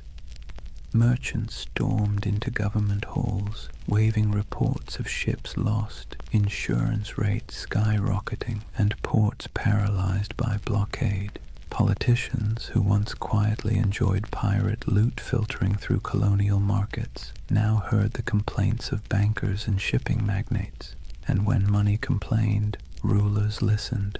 What followed was a coordinated crackdown, an imperial revenge tour. Naval patrols that once turned a blind eye now prowled the Caribbean. The British Royal Navy, tired of seeing its reputation mocked by half-drunken rogues, sent heavily armed frigates to hunt pirates with relentless focus. Spain, long humiliated by raiders stealing its treasure fleets, tightened its convoys and poured resources into coastal defenses. Even France, which had once tolerated privateers operating on its behalf, began closing off safe harbors. The age of indulgence was over, but it wasn't just the ships. It was the laws. Governments realized they needed not only cannons, but also courts. Piracy was declared a universal crime, meaning that any nation could capture and prosecute pirates, regardless of where the crime occurred. Admiralty courts popped up across the Caribbean, in Jamaica, in Nassau, in Charleston, offering swift, brutal justice. No long trials, no sympathetic juries, just a quick hearing, a guilty verdict, and the inevitable walk up the gallows. For men who had once toasted their freedom in Nassau taverns, the sight of bodies hanging along harbor entrances was a chilling message. The retaliation wasn't always fair, nor was it always accurate. Sailors unlucky enough to be mistaken for pirates were sometimes swept up in the dragnet, condemned alongside the guilty. Colonial governors eager to prove their loyalty to crown and profit made examples whenever possible. A pirate's end was no longer a quiet slip into obscurity. It was designed to be a public warning, a spectacle meant to terrify anyone thinking of hoisting the Jolly Roger. And yet the crackdown revealed something ironic. For all the talk of pirates as savage criminals, many common folk sympathized with them. They saw governments that taxed them harshly, navies that conscripted them unwillingly, and merchants who grew fat while ordinary sailors lived on scraps. Pirates, for all their brutality, had lived outside that system, at least for a while. So when governments retaliated, it wasn't just pirates who grumbled. It was the people who sometimes saw in those outlaws a shadow of their own frustrations. But sympathy wasn't enough to save them. Once the combined might of Europe's navies and courts turned fully against piracy, the end was only a matter of time. The sea that had once seemed wide open suddenly felt crowded with warships. The harbors that had once welcomed became hostile, and the taverns that once rang with pirate songs now whispered of hangings. The retaliation had begun, and with it, the Golden Age of Piracy was sailing into its final storms. The retaliation wasn't just abstract policy. It had names, faces, and bloody finales. The Golden Age of Piracy closed not with a quiet fade, but with dramatic hunts that read like the last acts of a tragic play. If pirates had been the rock stars of the seas, their final chapters were their public downfalls, staged for maximum effect. Take Edward Teach, better known as Blackbeard. His reputation had grown so outrageous that even his enemies described him with a shiver of reluctant admiration. He cultivated fear like an artist, braided his beard with smoking fuses, glared from beneath a tangle of hair, and moved through battle with pistols strapped across his chest like a walking arsenal. But in the end, fear was not enough. In November 1718, the British Navy decided Blackbeard had outlived his usefulness as a legend. Lieutenant Robert Maynard sailed out from Virginia with a pair of sloops and cornered him off Ocracoke Island. The battle was brutal and up close, fought with pistols, cutlasses, and grit, and though Blackbeard fought like a demon, he fell. His head was hung from Maynard's bow as proof, a grotesque trophy meant to tell every sailor what became of even the fiercest pirate. But Blackbeard wasn't the only one. Across the Atlantic, Bartholomew Roberts, Black Bart, was sailing at the peak of his fame. Unlike Blackbeard's flair for theater, Roberts was all about efficiency. He raided with precision, commanded fleets of captured ships, and dressed in flamboyant crimson coats that made him as much a spectacle as his raids. He captured more ships than any other pirate, nearly 400 by some counts, yet even he couldn't outrun the noose tightening around piracy. In 1722, the British Navy cornered him off the coast of West Africa. A cannon shot cut him down mid-battle. His men, fearing what the British would do to his body, buried him at sea almost immediately, sending their captain to the depths before his enemies could claim him as a prize. And then there was Nassau. For years it had been the pirates' dreamland, a ramshackle republic of grog shops, makeshift huts, and lawless camaraderie where men and women reinvented themselves under the black flag. But in 1718, Woodes Rogers, backed by the British Crown, sailed in as governor. His arrival marked the beginning of the end. Pirates were given a choice: accept a royal pardon and live, or resist and hang. Many, weary of the chase, accepted, others fled, and a handful fought to the bitter end, only to be cut down. The pirate republic evaporated almost overnight, replaced by British order, courts, and gallows. These final hunts didn't just kill individual men, they killed the dream. Piracy had thrived on the cracks between empires, on the moments of chaos when law couldn't keep up with ambition. But as the empires recovered, they sealed those cracks. The end of Blackbeard, the fall of Roberts, and the capture of Nassau were not just events, they were symbols. Symbols that the era of pirates ruling the seas was closing, replaced once again by the iron grip of empire. Still, in taverns and whispered stories, their names lingered. Blackbeard's ghost was said to haunt Ocracoke. Roberts was remembered as the most efficient pirate who ever lived, and Nassau became a half-mythical place, a memory of freedom in an age of order. The final hunts had claimed the bodies, but the legends were already slipping beyond reach, sailing into something no navy could kill: myth. When the nooses were tightened and the bodies left swinging in the Caribbean sun, it wasn't just individual men who were gone, it was a way of life. The end of piracy marked the closing of a strange, brief experiment in freedom and rebellion. But like all endings, it was not complete. Something was lost, yes, but something also remained. So, what was lost? First, the fragile dream of equality at sea.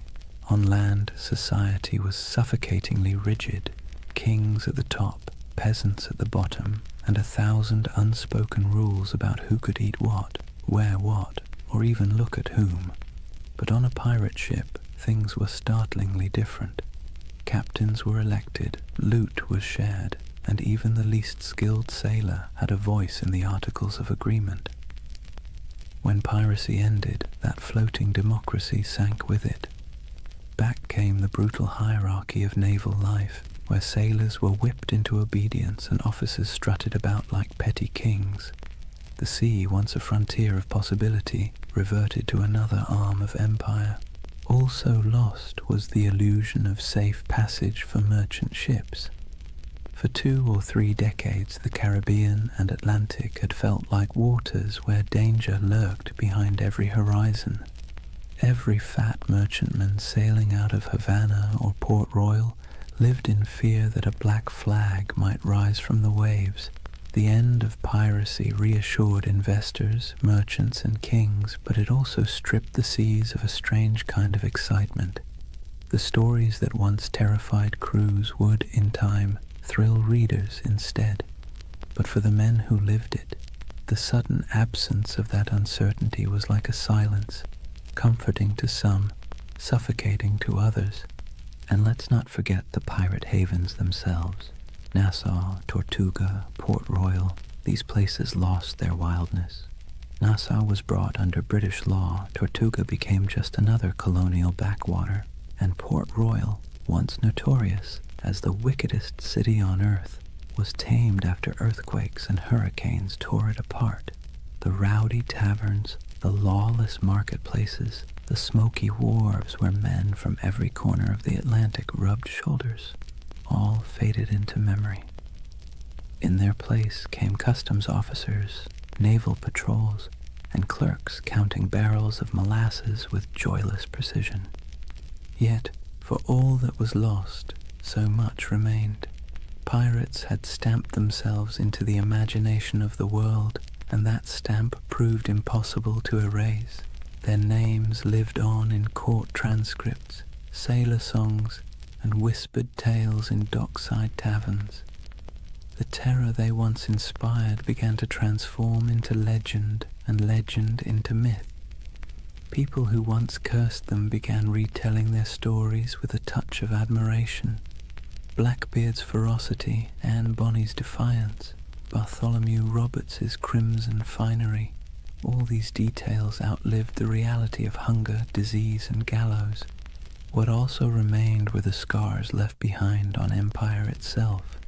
Piracy had forced colonial powers to admit that their grip on the seas was fragile. They had to pour money into patrols, fortifications, and treaties. In a way, pirates had been the most honest critics of empire. They exposed its weaknesses, exploited its greed, and thrived on its contradictions. Even in defeat, they left a mark, a reminder that power is never absolute, and that resistance, even in the form of theft and chaos, can rattle the mighty. And then, of course, there was the cultural inheritance. Pirates gave us more than just a few colorful tales. They gave us a vocabulary, Pieces of Eight, Dead Men Tell No Tales, The Jolly Roger. They gave us an image of freedom and defiance, however messy the reality was. They gave us a vision of men and women who lived outside the law, who thumbed their noses at kings and corporations, who carved out fleeting moments of liberty in a world dominated by authority. That vision survived long after the hangings were over. So yes, much was lost when piracy ended, but perhaps what mattered most remained. The idea that, for a brief, turbulent moment in history, ordinary people seized the sea and lived by their own rules, and even as their bodies rotted under the Caribbean sun, their legends sailed on untouchable. Here's the thing about pirates. They may have died at the gallows, but their ghosts never left. The Golden Age of Piracy, brief as it was, cast echoes that still rattle through our culture today. You can hear it in the creak of a movie ship's rigging, see it in the skull and crossbones slapped on Halloween costumes, and even hum it in the chorus of a sea shanty that went viral on TikTok centuries after the last pirate flag fell. The age itself ended, but the echo never stopped. The first echo came in literature. In the decades after the crackdowns, sailors still sang about Blackbeard and Roberts in taverns, but it wasn't until the 18th and 19th centuries that writers really started polishing the pirate into something mythic. Captain Charles Johnson's A General History of the Pirates, possibly written by Daniel Defoe, was basically the pirate's who's who of its time. It turned real men into larger-than-life anti-heroes, blending fact, rumor, and outright invention. Without Johnson's book, we might not even remember Anne Bonny or Calico Jack. He gave them immortality, even if he also gave them a touch more swagger than they probably had in real life. The next big echo came with adventure novels. Robert Louis Stevenson's Treasure Island didn't just echo the Golden Age, it amplified it into something permanent. Long John Silver's Crutch and Parrot, the buried treasure maps marked with X, the idea of pirates talking in a peculiar accent. These weren't direct from history, they were creations, echoes distorted into legend, and yet they stuck so firmly that even today, when you picture a pirate, you're probably picturing Stevenson's imagination more than anything Blackbeard ever did. The echo spread into song and theater, then into Hollywood. Errol Flynn swung from rigging with suspiciously clean teeth. Disney built an empire of its own with Pirates of the Caribbean, turning Captain Jack Sparrow into a global icon. And with each retelling, the pirate grew further from the salty, disease-ridden truth and closer to an eternal symbol of rebellion, freedom, and adventure. Pirates once hanged for terrorizing shipping lanes were recast as lovable rogues. History got smoothed over, but the echo carried on. There's another echo too, one that's less flashy but maybe more important. Pirates left behind ideas that have crept into modern conversations about democracy, labor, and resistance. The way they divided plunder fairly, the way they voted for leaders, the way they allowed voices that were silenced on land to be heard at sea, all of that has fascinated historians. Some have even argued that pirate ships were floating laboratories of democracy, a rough but radical experiment in fairness. The echo of those ideas about equality, about rejecting hierarchy, still has a strange resonance today, whether or not we acknowledge the source. And then there's the personal echo, the one that whispers in our imaginations when we stare at the horizon. Pirates embody the dream of escape, the fantasy of cutting ties, hoisting sails, and vanishing into the blue to live by no one's rules but your own. Most of us would never want the reality, the scurvy, the lice, the constant threat of death, but the dream lingers. It's why pirate flags still flutter on college dorm walls, why people still hold talk like a pirate day, and why buried treasure stories still make kids dig holes in the backyard. The echo isn't just in books and movies, it's in us. So when we talk about the Golden Age of Piracy, remember, it didn't just end, it transformed. The flesh and blood pirates are gone, but the shadows they left behind still sail. Their flags wave in our stories, their songs ring in our ears, and their ideas, twisted, exaggerated, but stubbornly alive, still haunt the edges of culture. The seas are quieter now, the Caribbean no longer stalked by men with pistols and cutlasses, but in the echo of their age, they never truly died. So here we are, at the quiet end of a noisy age. The Golden Age of Piracy burned bright and brief, just a few decades of chaos, rebellion, and salt-stained dreams. In reality, it was cramped decks, spoiled meat, diseases that lingered like unwelcome passengers, and the constant threat of capture. Yet somehow, from those harsh conditions came a legend that refuses to sink. Think of what we've walked through tonight. We've seen how wars and collapsing empires set the stage for piracy. We've stepped onto ships where men voted for their captains and shared their plunder in a rough version of equality. We've met figures who blurred the line between myth and reality. Blackbeard with his smoky theatrics, Anne Bonny and Mary Read defying expectations, Calico Jack turning piracy into style, and finally we watched as governments cracked down, the nooses tightened, and the so-called Republic of the Seas faded back into dust. But of course the story didn't really end there. Pirates didn't just vanish, they drifted sideways into imagination, into tavern songs, into novels, into Hollywood, into Halloween costumes and internet memes. Their Jolly Roger still waves, not from a mast, but from the collective imagination of every generation that sees in them a flicker of freedom, rebellion, or adventure. They were criminals, yes, but also dreamers, and maybe that's why we can't quite let them go.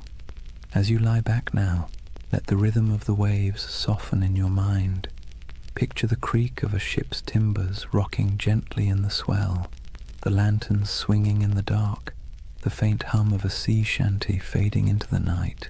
Out there, beyond the horizon, the pirates have gone, but their echoes remain, half history, half myth, all carried forward by our restless need for stories. And unlike those sleepless men who once scanned the waters for sails on the horizon, you don't need to keep watch tonight. You can rest easy, knowing the only thing waiting for you is the calm of sleep. Close your eyes, let the waves carry you, and drift peacefully into dreams. Good night.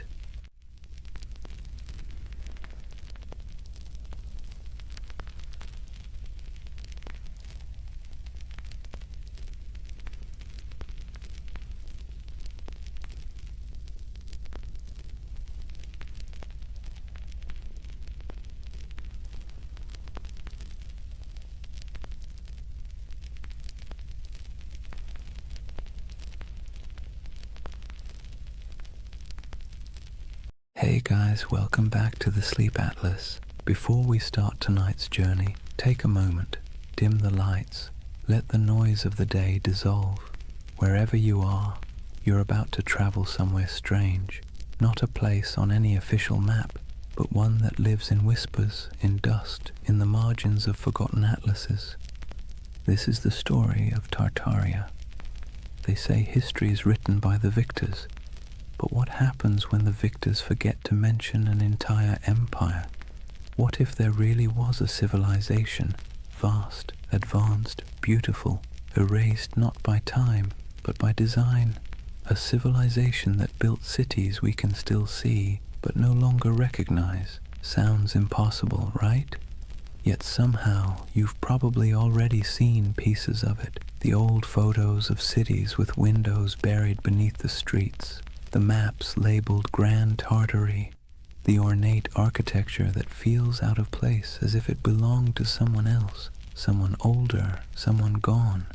Now, to be clear, Tartaria isn't a historical fact. It's a theory, a myth, a dream, if you want to be kind. But it's a dream that refuses to die, because at its heart lies something irresistible. The idea that history isn't what we think it is, that we've been handed a world with a few missing chapters, and whether you believe the myth or not, it's hard not to feel something when you see it.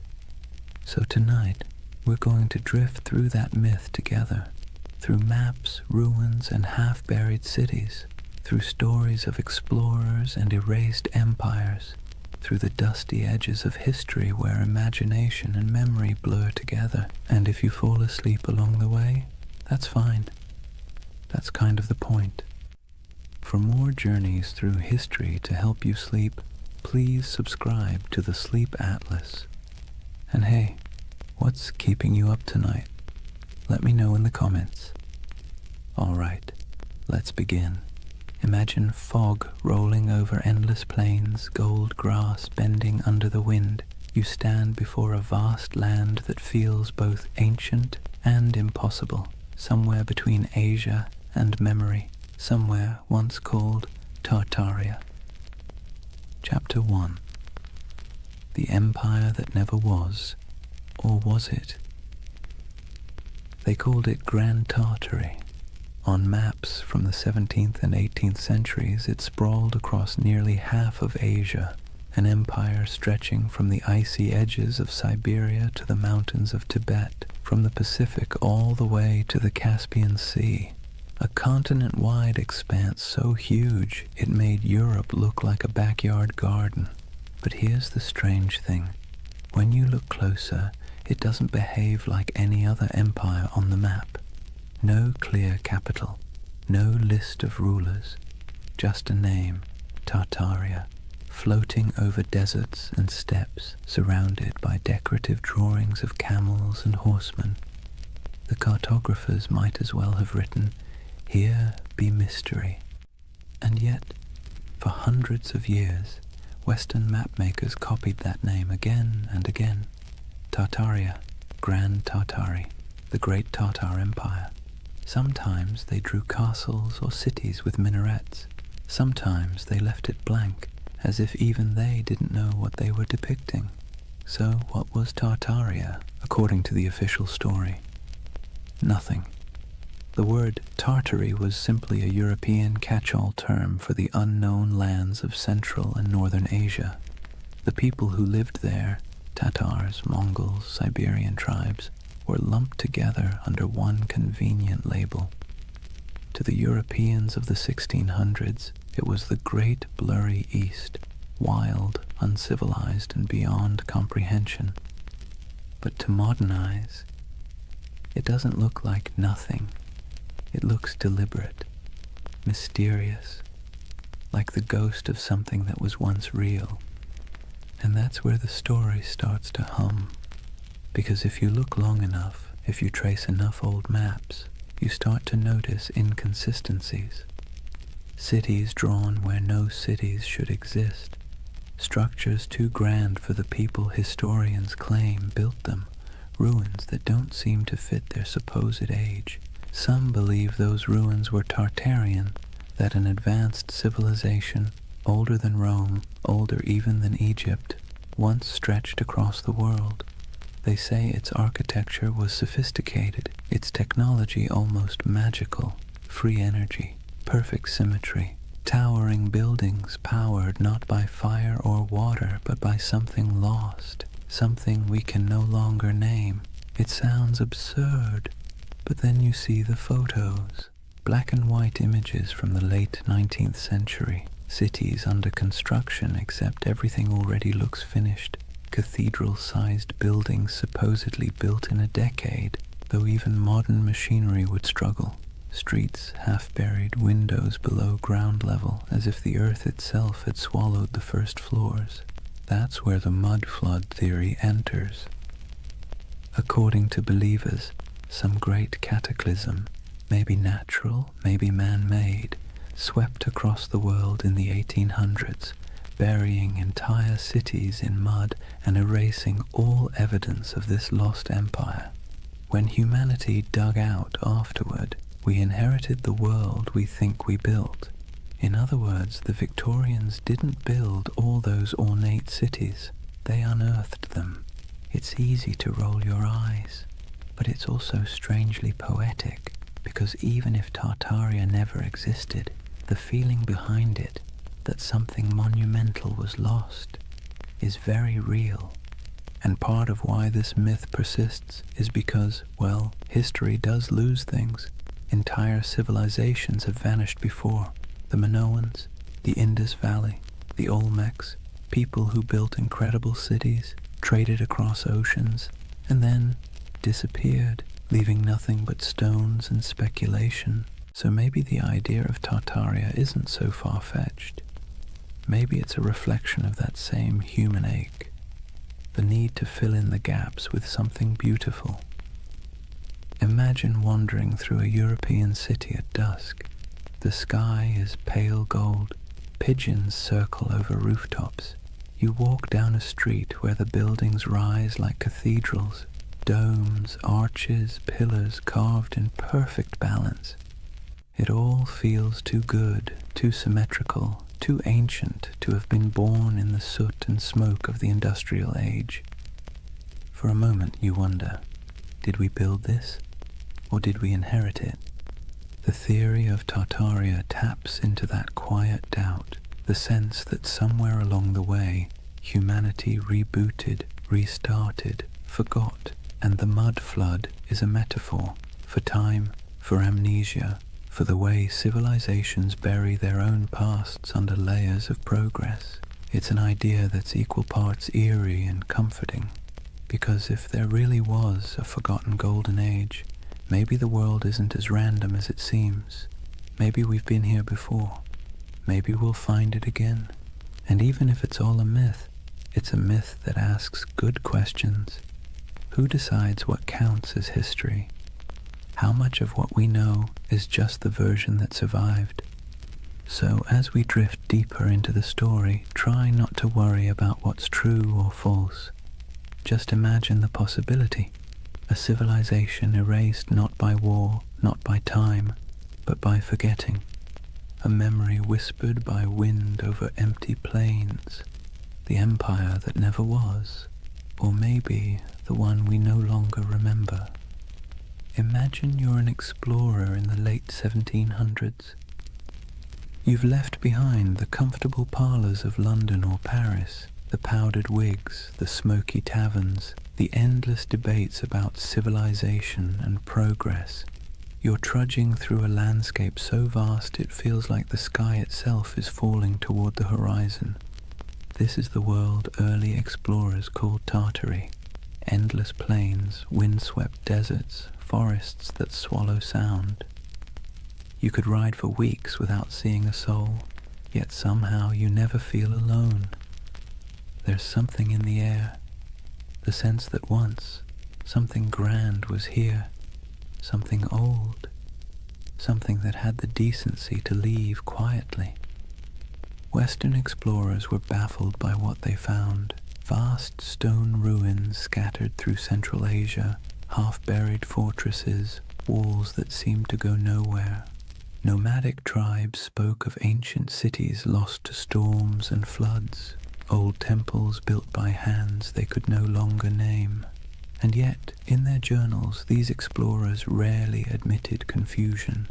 Europeans of the Enlightenment were not fans of mystery. They preferred tidy explanations. Primitive people, ancient ruins, nothing to see here. Still, a few of them couldn't quite let it go. In 1755, the English geographer Emmanuel Bowen published a map labeling nearly the entire interior of Asia as Great Tartary. To the west lay Little Tartary, and further south, Independent Tartary. Even China was labeled part of the Great Tartar Empire. Historians later claimed it was simply ignorance. Cartographers didn't know what else to call it. But if you're a conspiracy-minded insomniac scrolling through old atlases at 3 a.m., it starts to look deliberate. Like someone drew a curtain over half the world and wrote, "Don't ask." Those maps became the backbone of the Tartarian legend. The idea that there was once a sprawling civilization across Siberia and Central Asia, erased from history and memory alike. And when explorers traveled through those regions, what they described often sounded contradictory. They found nomadic tribes living in tents, herders, hunters, perfectly ordinary people. But they also found traces of things that didn't fit.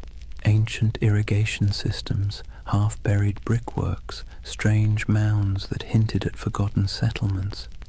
The farther they went, the more surreal it became. In Siberia, there were reports of colossal ruins swallowed by forests. In Mongolia, strange carvings and fortifications half lost to the sands. Some described crumbling citadels near the Altai Mountains, built of stone so precisely fitted it might as well have been cast, not carved. To modern historians, it's no great mystery. Remnants of older cultures, Turkic kingdoms, Mongol fortresses. But to the romantically inclined, it's something else. Evidence, perhaps, of a civilization that once ruled these lands, far older and more advanced than the textbooks admit. And then there's the emptiness, the eerie, silent expanse that made even hardened travelers uneasy. Take the accounts of Peter Simon Pallas, a German naturalist who explored Russia and Siberia in the 1770s. He described vast areas devoid of inhabitants, where ruined settlements lay beside abandoned mines and decayed fortifications. He mentioned rivers cutting through landscapes that seemed to have been reshaped by catastrophe, as though floods or mudslides had swept entire cities away. When his journals were published in Europe, readers found them haunting. The image of a land once filled with life, now reduced to wind and silence. It's here that the myth of the mud flood starts to germinate. The idea that an ancient disaster literally buried a civilization under layers of sediment, windows below street level, doors half submerged, entire first floors beneath the dirt. For believers, that wasn't just geology. It was evidence. And if you've ever walked through an old city, St. Petersburg, Prague, even San Francisco, you might have noticed it too. Streets sitting higher than the building's original entrances, like time itself kept adding layers. Of course, historians say it's just how old cities evolve. Roads get repaved, foundations sink, streets are raised to prevent flooding. But the human imagination doesn't like boring answers. Geological settling doesn't keep you awake at night. The idea of a worldwide cataclysm, though, that does. What's compelling about these explorers' reports is not what they found, but what they felt. The sense that they were moving through someone else's world, one that had been erased. There's a moment in nearly every explorer's journal, the kind that never makes it into the abridged editions, where they sound tired. The grand adventure wears off, and what's left is silence. Cold wind, vast skies, the creak of leather, and a feeling that they are walking through the afterlife of history.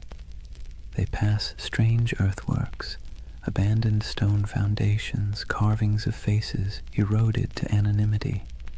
Sometimes they sketch them, sometimes they move on. Always there's the sense of almost understanding, almost remembering. And maybe that's what Tartaria really is, a landscape of almosts, almost history, almost memory, a civilization that feels like it should have existed, even if it didn't. Think about it. How many times has humanity stared at something old and half-broken and said, we could never build that today? It's an illusion, but a powerful one. Standing before ruins or monuments, we see not just stone and mortar, but the faint shadow of our own fragility. We want the past to be smarter than us, nobler than us, more advanced than we deserve. It's easier to believe we're living in the ruins of greatness than to admit that maybe we're the ones who'll be forgotten. So when explorers trudged across those endless Asian plains and saw remnants of something they couldn't explain, it planted a seed, a legend. And legends, once born, never die. They sleep, they wait, they resurface in new forms, on message boards, in YouTube videos, in late-night rabbit holes where half the fun is not believing, but wondering. The Tartarian myth is less about what those explorers found and more about what we want to find, meaning, continuity, proof that the world once made sense and that maybe beneath all this noise and chaos, it still does. Imagine the explorer's campfire. The air is thin and cold. Sparks float upward, swallowed by the night. Somewhere in the distance, wolves call to each other, and above stars shimmer, the same constellations those long-lost Tartarians might have seen if they ever existed at all. The explorer looks out over the dark plain, notebook open, and writes one word on the page, Tartaria, a word that means nothing and everything. They say the earth remembers.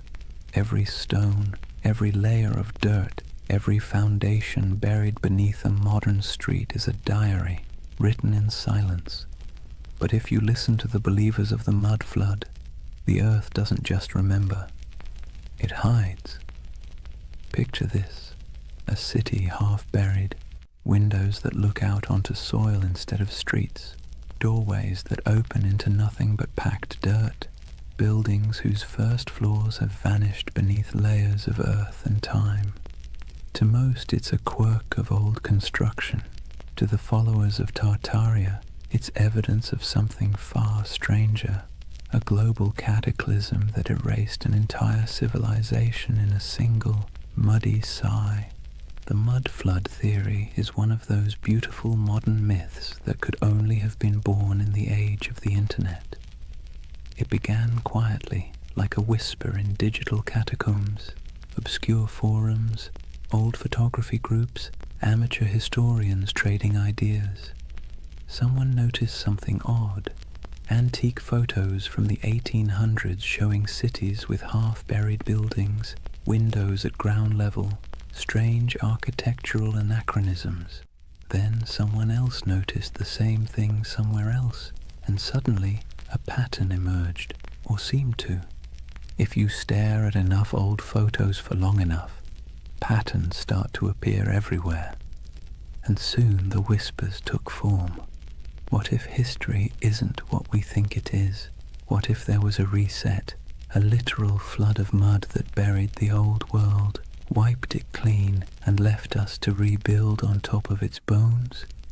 It sounds ridiculous, but also admit it, it's a little bit seductive. Let's take a closer look at what this story really says. According to the myth, sometime in the 18th or 19th century, dates are always vague, an immense cataclysm struck the earth. Not water, but mud, thick, heavy, suffocating mud that rolled over cities like a blanket. swallowing buildings, streets, even entire civilizations. What survived was what we now call our world, a reset civilization built atop the ruins of the one before. The theory claims we are the survivors of an amnesiac world living in the shadow of a forgotten age. And once you start looking for it, you see it everywhere. Old photographs of St. Petersburg, where neoclassical buildings seem to have half their height underground, doorways that lead nowhere in Istanbul, strange window wells in San Francisco, cathedrals whose ground floors appear oddly misaligned with the modern streets around them. The world, it seems, is full of buried stories, but here's where the magic, or the mischief, lies. Context.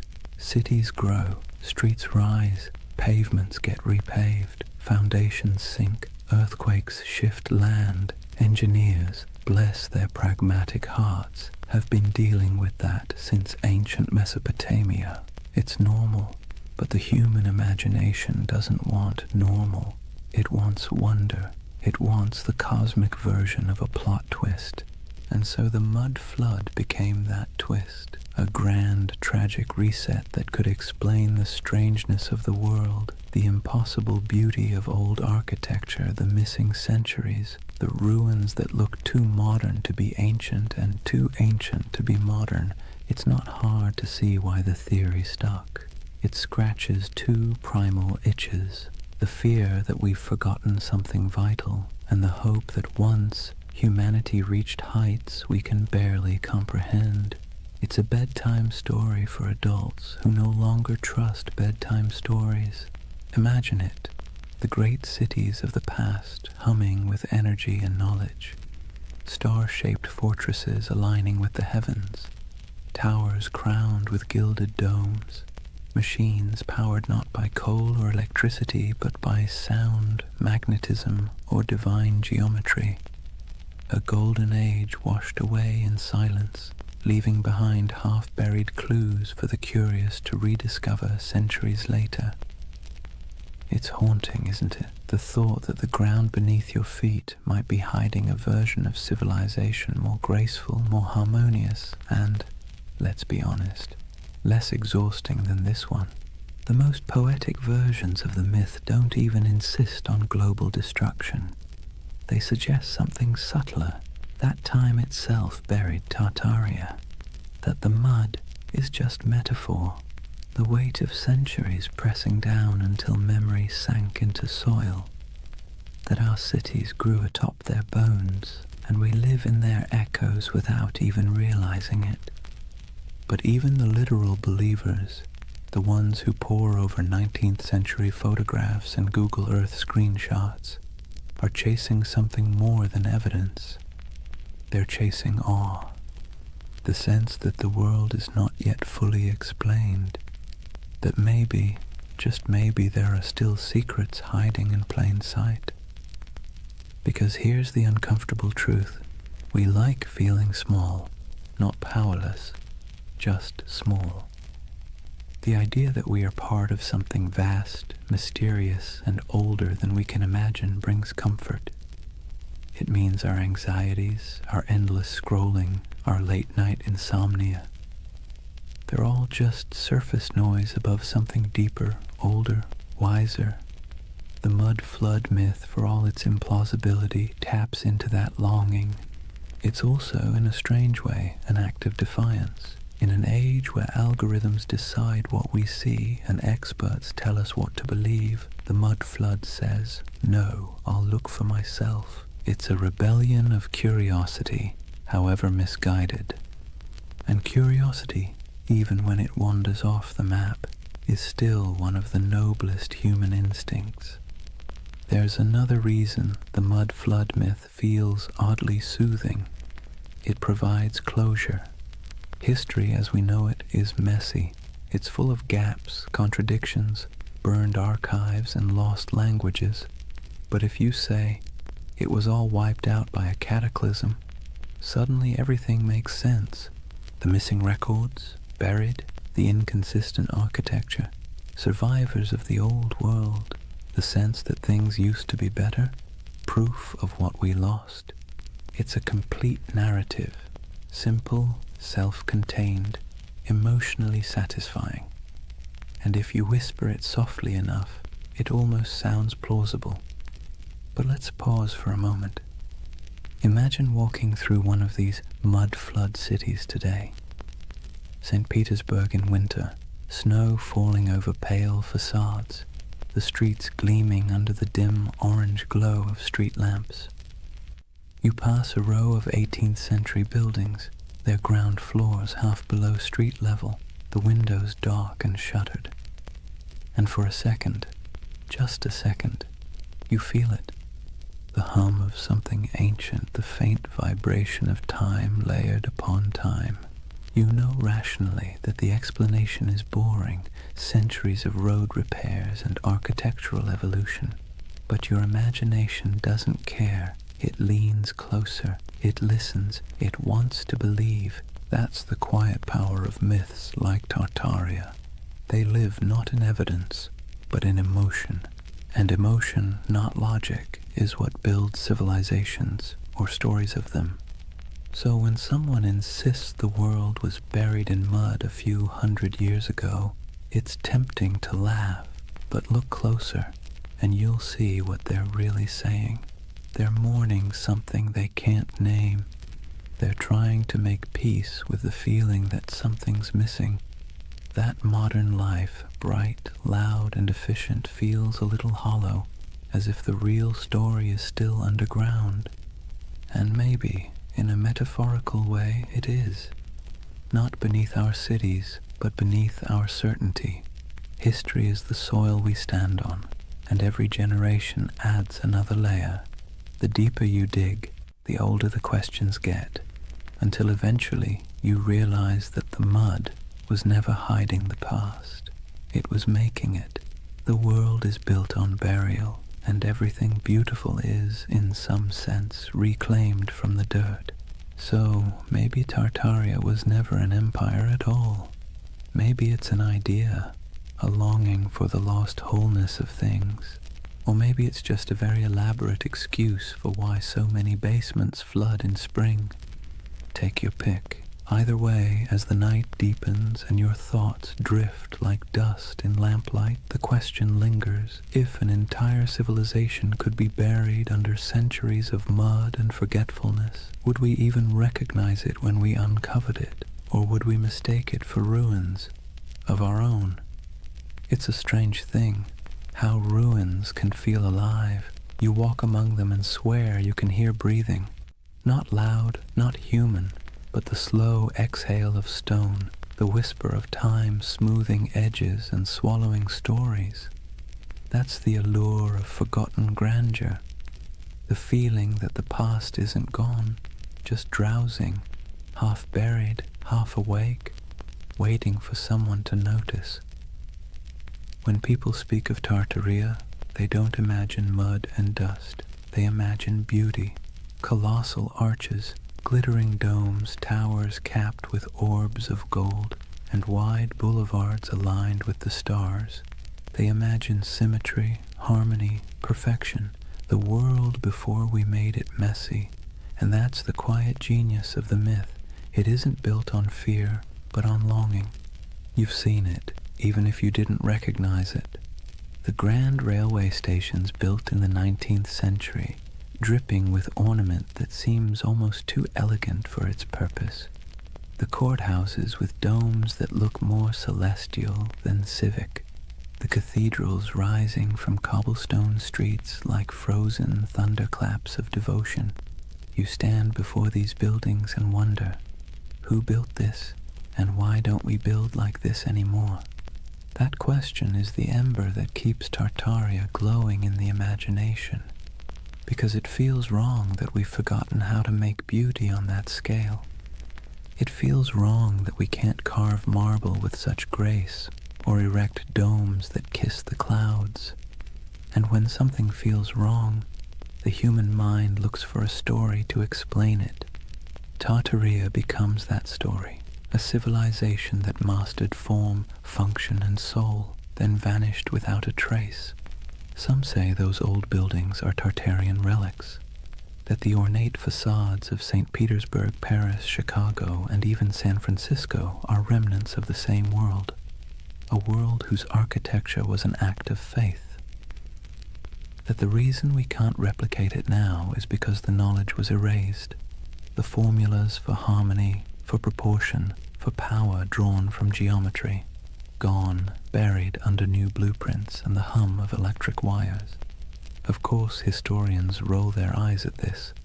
They'll tell you, patiently, that these buildings were designed by very real architects, that neoclassicism was an artistic movement, not evidence of a hidden empire, that the beauty of those domes and arches came not from secret knowledge, but from mathematics, sweat, and a lot of unpaid apprentices. And they're right, technically. But here's the thing. Beauty doesn't care about technicalities. The Tartarian myth persists because these buildings feel different. They hum at a frequency modern architecture doesn't. Walk past a concrete office block and your mind slides off it. Walk past a century-old opera house and you slow down without meaning to. You feel something, a pulse. Maybe it's nostalgia, maybe it's resonance, maybe it's just the echo of a time when craftsmanship was an act of worship. But whatever it is, it feels alive. Imagine standing at twilight in front of one of those old structures. The stone glows amber. The carvings seem to move in the shifting light. You can almost believe the building is remembering itself, its birth, its purpose, its centuries of reign and revolution. That's the spell of forgotten grandeur. The architecture isn't just old, it's haunted by the idea of meaning, and when meaning vanishes, mystery rushes in to fill the space. Tartaria thrives in that mystery. It offers an explanation for why the world feels simultaneously ancient and amnesiac, why progress sometimes feels like forgetting, why the cities of the past, those that survived wars, plagues, and fires, still look more eternal than anything we've built since.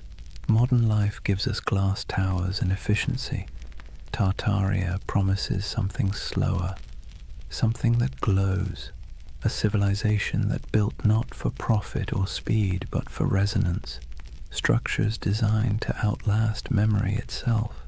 It's an irresistible dream, because whether or not Tartaria existed, the feeling it represents is real, the ache for beauty that doesn't apologize for existing, for craftsmanship that outlives its makers, for a sense of belonging to something both vast and intentional.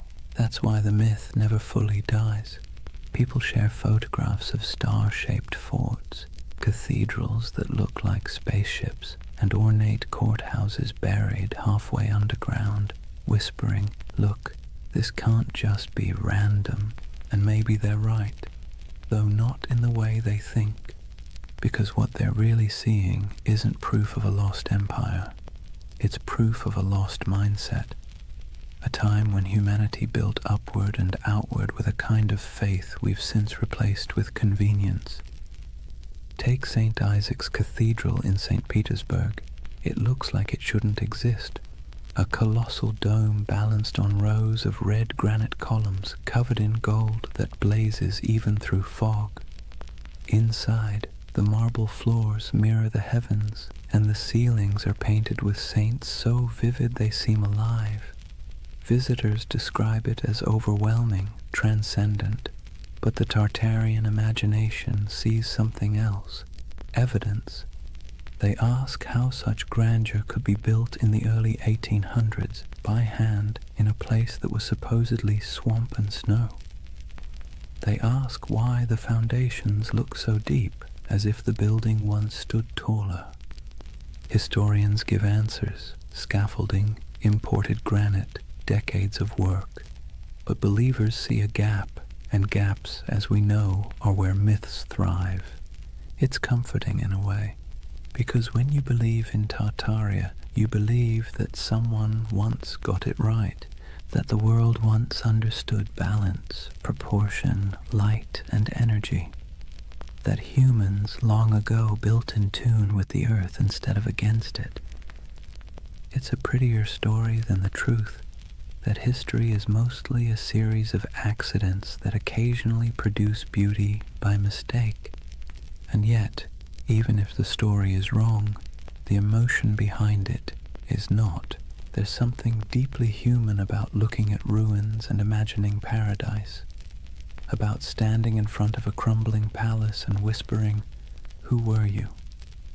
What did you know that we've forgotten?" We do this everywhere. In the jungles of Cambodia, staring at Angkor Wat, in the deserts of Egypt, under the shadow of the pyramids, in the mountains of Peru, among the terraces of Machu Picchu. We look at beauty that endures and assume it must have come from a civilization wiser than ours. Maybe it didn't, but maybe the impulse to think so says more about us than about them. Because really, the myth of Tartaria isn't about lost knowledge, it's about lost reverence. We miss believing that beauty meant something, that it wasn't an accessory, but a form of truth.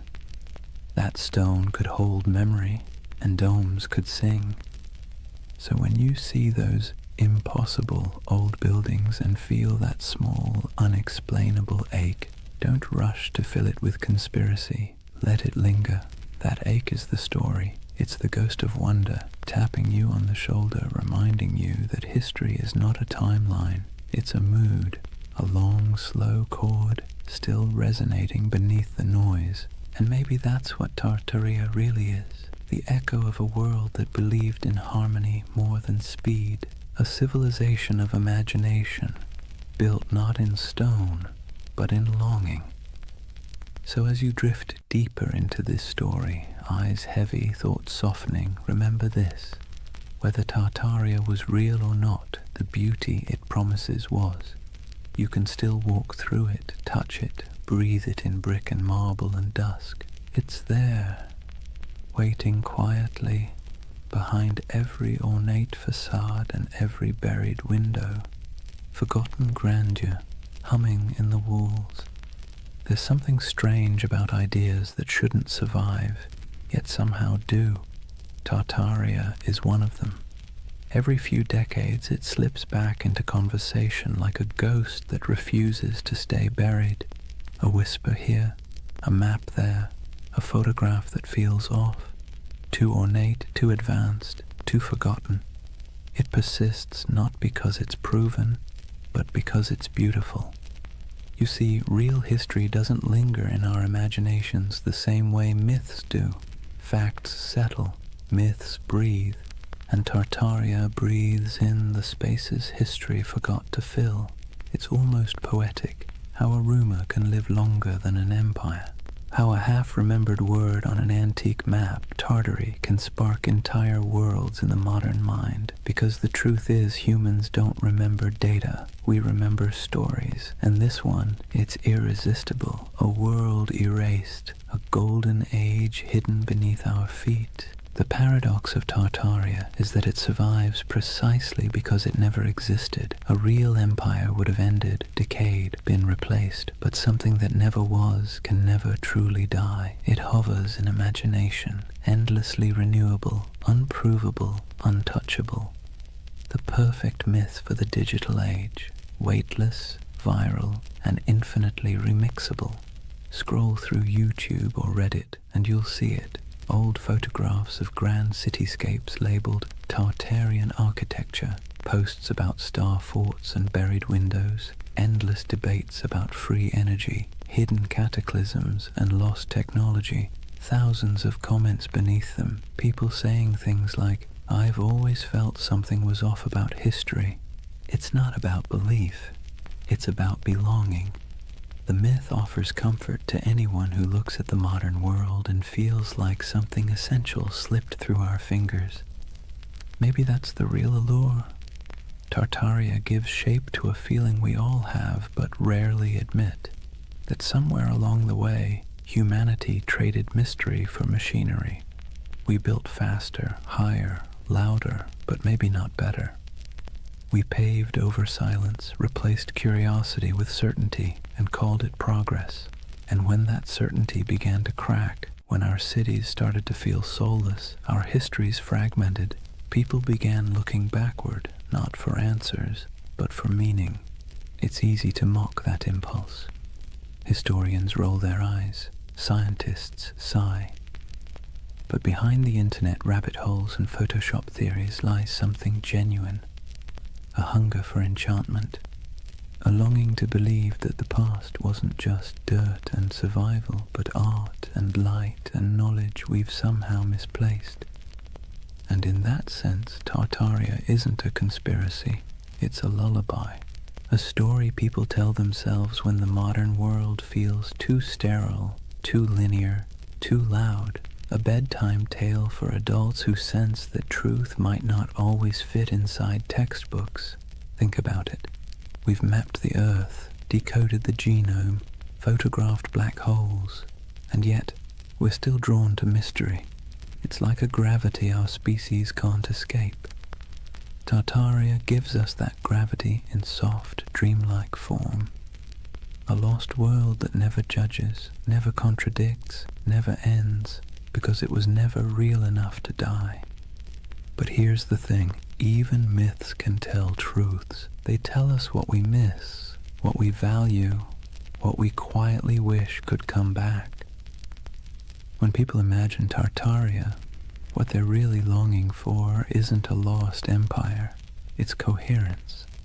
A sense that the world once made sense, that knowledge was sacred, that beauty and purpose weren't at odds. In a way, Tartaria is less about history and more about therapy, a collective daydream for a civilization that feels spiritually jet-lagged. We scroll through endless feeds, flickering between wars, gadgets, and memes, and somewhere inside a voice whispers, "Wasn't there supposed to be more than this?" Tartaria answers softly, "Yes, there was, or maybe there could have been." And so the myth persists, traveling through forums and documentaries and late-night conversations, wrapping itself in fog and marble.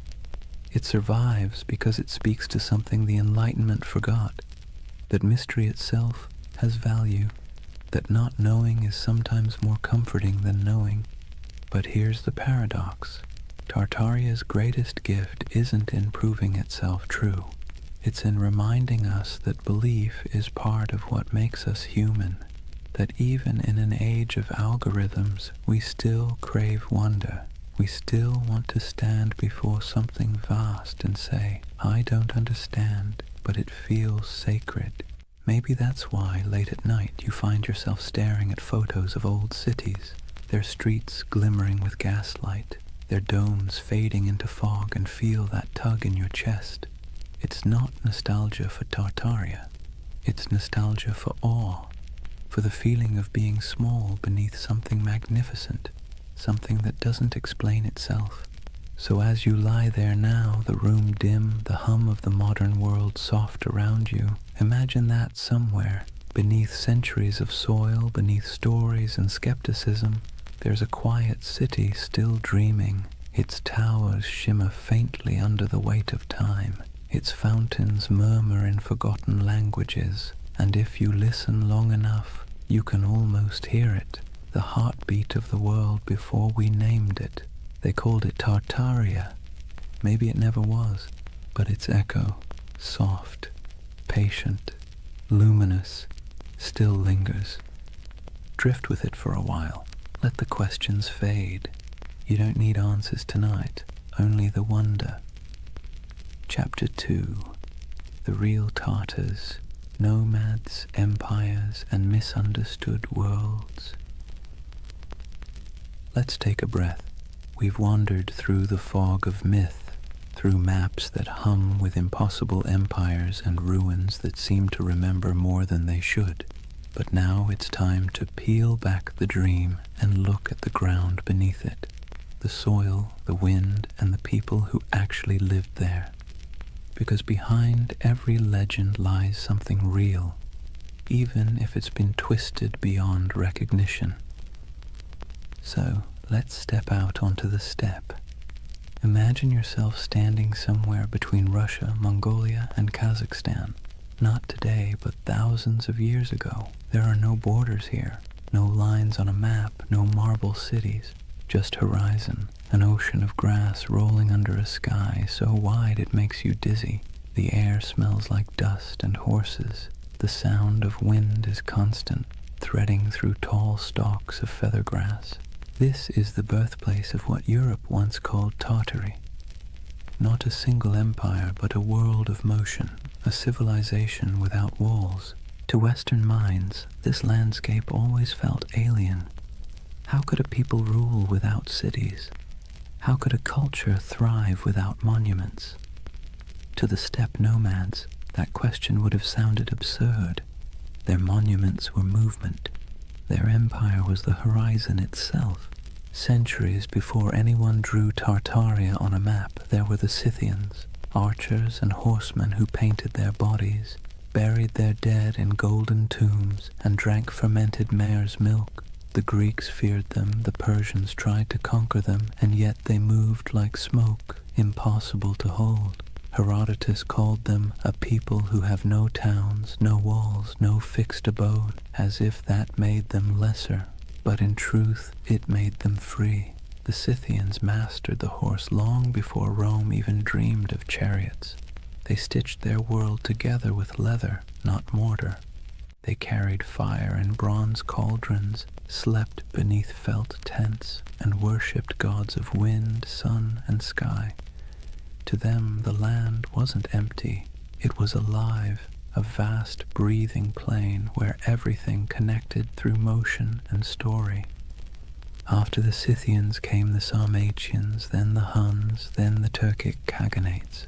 The names shifted, but the rhythm stayed the same. Nomads rising like storms, surging westward, reshaping everything in their path. They raided, traded, intermarried, and vanished into the mist again, leaving behind only graves and legends.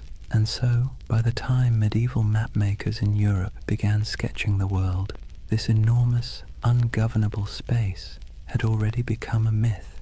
To them it was a blank, the unknown lands beyond the Christian world, filled with monsters, giants, and Tartars. That word, Tartar, wasn't even theirs. It came from outsiders, likely twisted from the name of a Turkic tribe, the Tatars, with a dash of poetic menace added. Medieval Europeans thought it sounded like Tartarus, the Greek underworld, so they called these nomads Tartars, as if they'd come from hell itself. You can almost hear the shiver in the name, but the truth was far more complicated and far more interesting.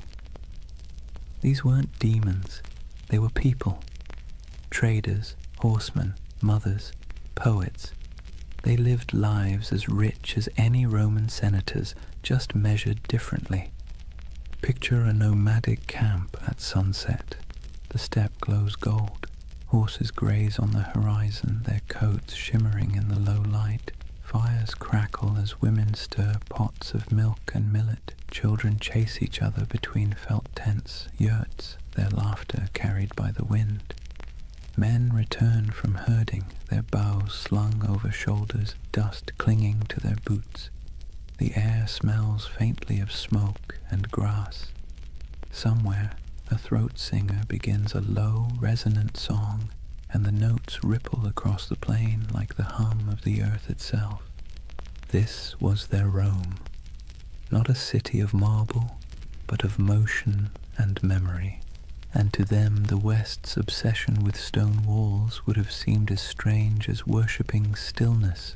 But as centuries rolled on, stillness began to win.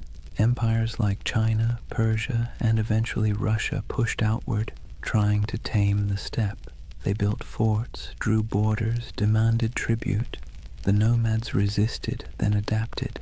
They traded horses for silk, hides for grain, freedom for survival. Slowly, their infinite world began to shrink. By the time European explorers stumbled across these lands in the 17th and 18th centuries, the old steppe empires were fading. The Scythians were long gone. The Mongols' great Khanates had fractured. The once fluid borders had hardened into lines on parchment, and those lines, curved by ignorance, exaggerated by imagination, became the first maps of Tartary.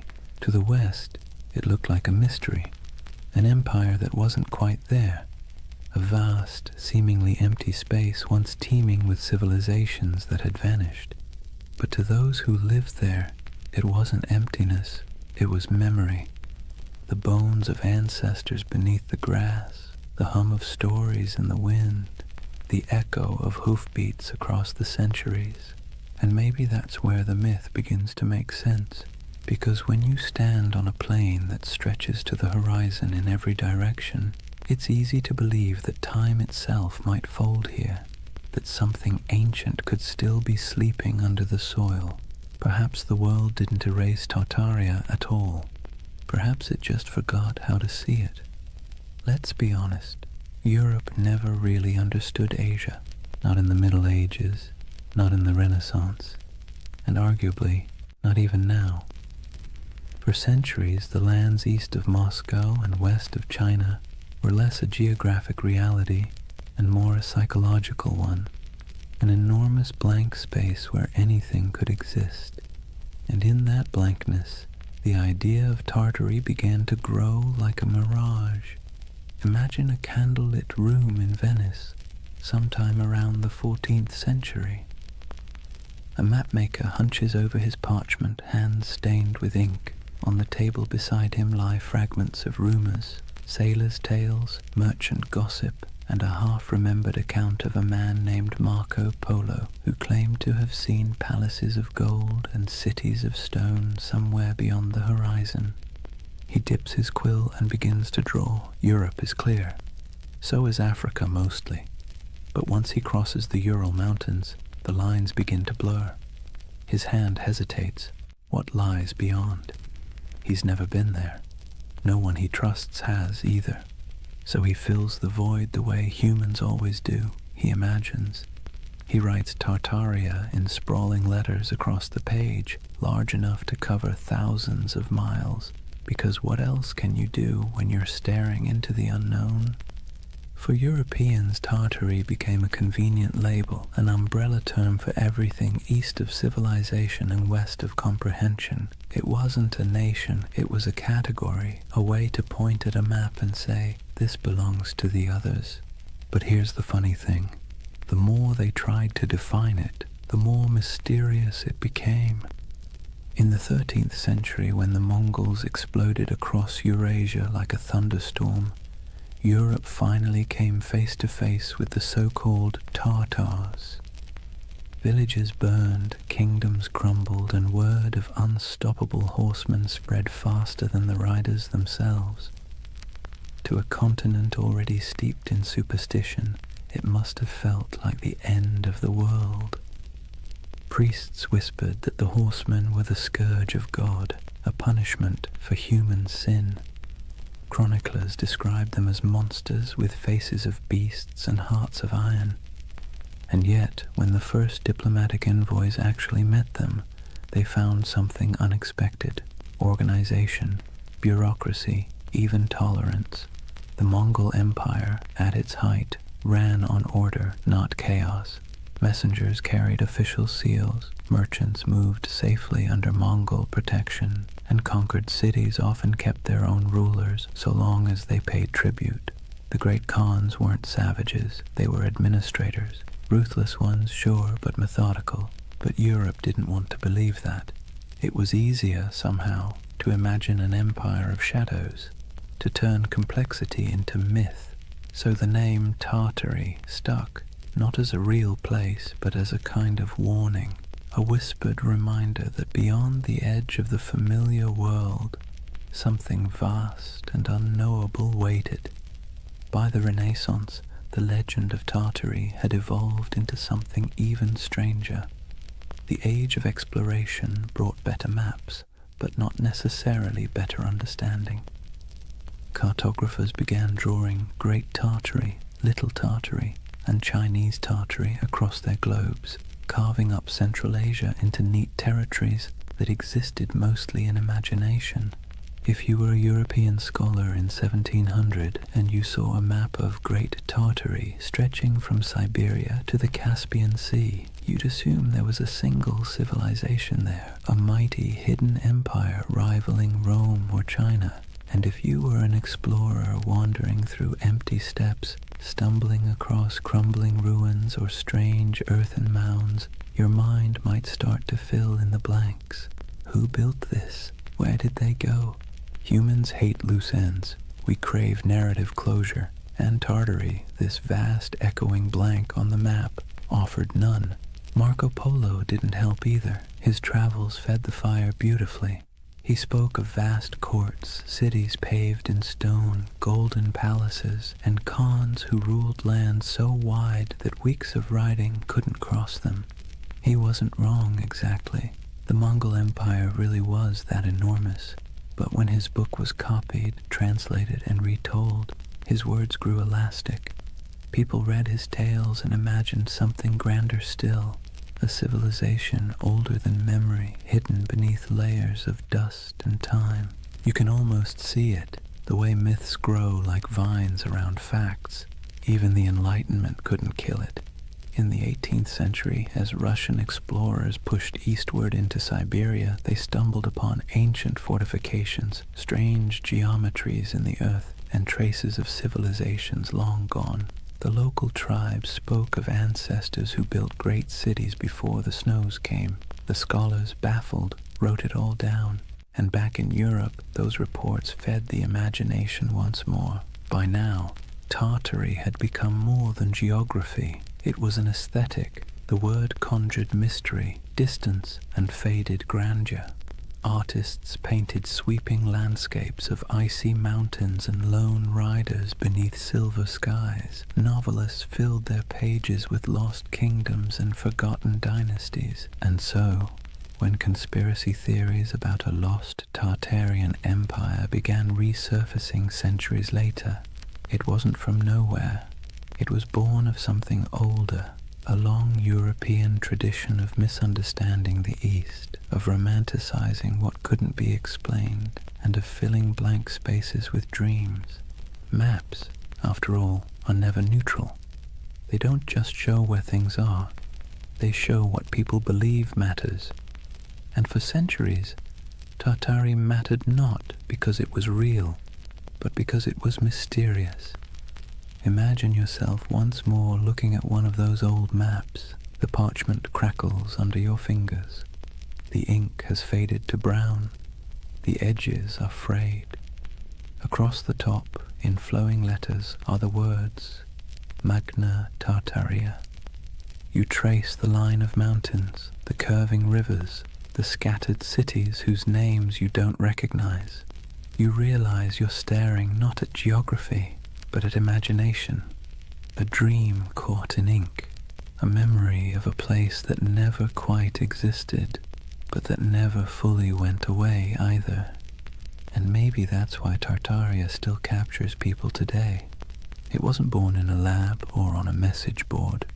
It was born in candlelight on parchment, in the minds of men who couldn't stand not knowing. A story that began as cartography became mythology. And mythology, as history always proves, has a way of outlasting the truth. Picture a road that isn't really a road. It's not marked by signs or asphalt or tidy lines of direction. Instead, it's an invisible web of paths, camel tracks winding through dunes, mountain passes marked by cairns, river barges drifting under starlight. This was the Silk Road. Not one road, but thousands, threading together China, Persia, India, Byzantium, and everything in between. And somewhere in the middle of that vast tangle lay the ghost of Tartary. The Silk Road was less about silk than it was about exchange. Of goods, yes, but also of ideas, stories, and beliefs. Every caravan that set out carried more than fabric and spices. It carried imagination. The West dreamed of the East as a place of wonder, while the East saw the West as a land of restless curiosity. And where those two imaginations met, right there, in the open steppes of Central Asia, the myth of Tartary quietly took root. Imagine the rhythm of a caravan, bells jingling from camel necks, dust swirling beneath hooves, a merchant humming softly, half to himself, half to keep his pace. At night, when the fires burned low, stories flowed like wine, tales of lost cities swallowed by sand, temples of gold hidden in the desert, empires that rose and vanished before the next dawn. Every traveler added a new layer to the legend, and the Silk Road became less a trade route than a whispering gallery of the world's dreams. Now let's be clear, there were empires here, real ones. The Scythians, Parthians, Sogdians, Kushans, and of course the Mongols, civilizations that thrived for centuries, building fortresses, minting coins, and carving art that fused Greek realism with Persian geometry and Indian grace. These were the real architects of what Europe would later call Tartary. But to a traveler passing through, the borders blurred. One city's language faded into another's. One god's statue looked suspiciously like a god from somewhere else.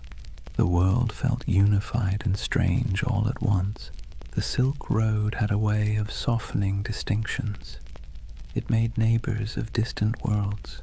Greek philosophers' ideas found their way into Buddhist monasteries. Chinese silk wrapped Roman senators. Persian astronomers charted the same stars that guided caravans across the steppe. But myths travel even faster than silk. When a merchant from Samarkand sold a roll of fabric in Venice, he didn't just trade goods, he traded worlds. He told stories of the East so dazzling they didn't sound real. Cities with towers of glass, he might say, rivers that shimmer like silver. Men who lived 200 years, and back home, when he unpacked his profits and poured himself a drink, he probably heard equally absurd stories about the West. It's easy to forget that for most of human history, distance was a form of magic. The farther away something was, the more fantastical it became. And no distance loomed larger in the European mind than that mysterious space labeled Tartary.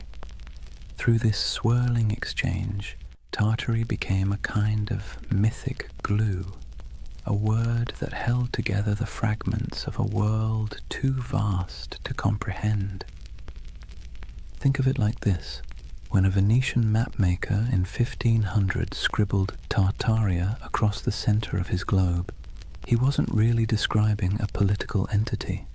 He was describing everything between Europe and China, between knowledge and ignorance, between history and imagination. And here's where things get interesting.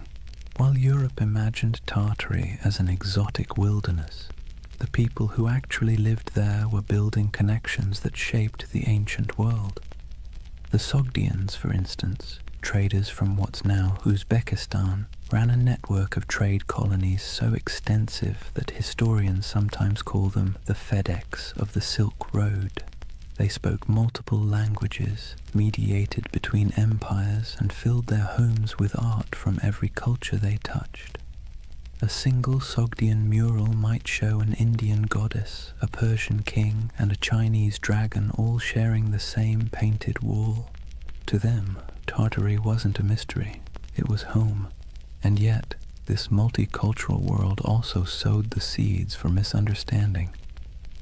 When distant observers caught glimpses of it, they didn't see the nuances. They saw only the grandeur, the temples, the stone roads, the fortified cities, and assumed it must belong to a single empire.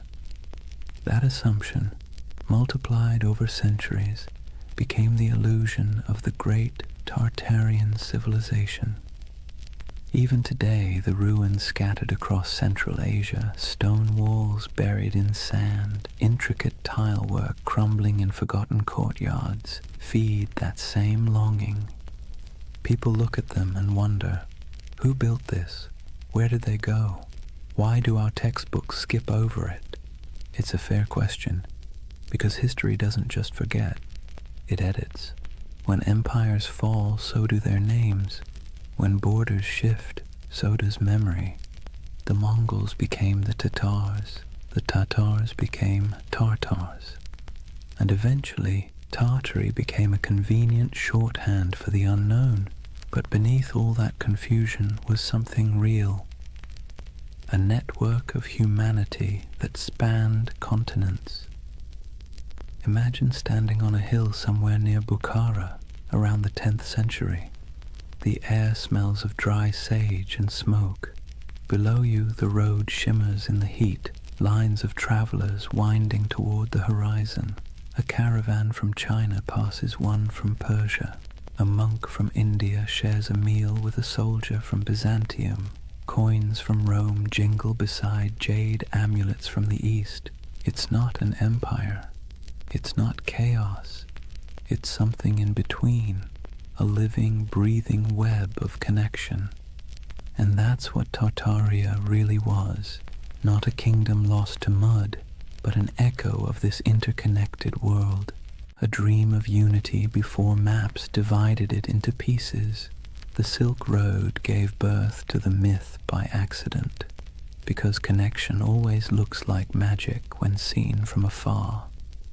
So when modern believers look at old maps and see the word Tartaria sprawled across half the world, maybe they're not completely wrong to feel awe. They're just reading a poem that was once mistaken for a border. The Silk Road blurred the lines between civilization and myth, empire and echo. And in that blur, half dust, half starlight, the legend of Tartaria found its heartbeat. Words have a funny way of sticking to things they were never meant to describe. Tartary was one of those words, an intellectual shortcut that turned into a centuries-long misunderstanding. By the time Europe stumbled out of the medieval era, the East was less a place and more a story.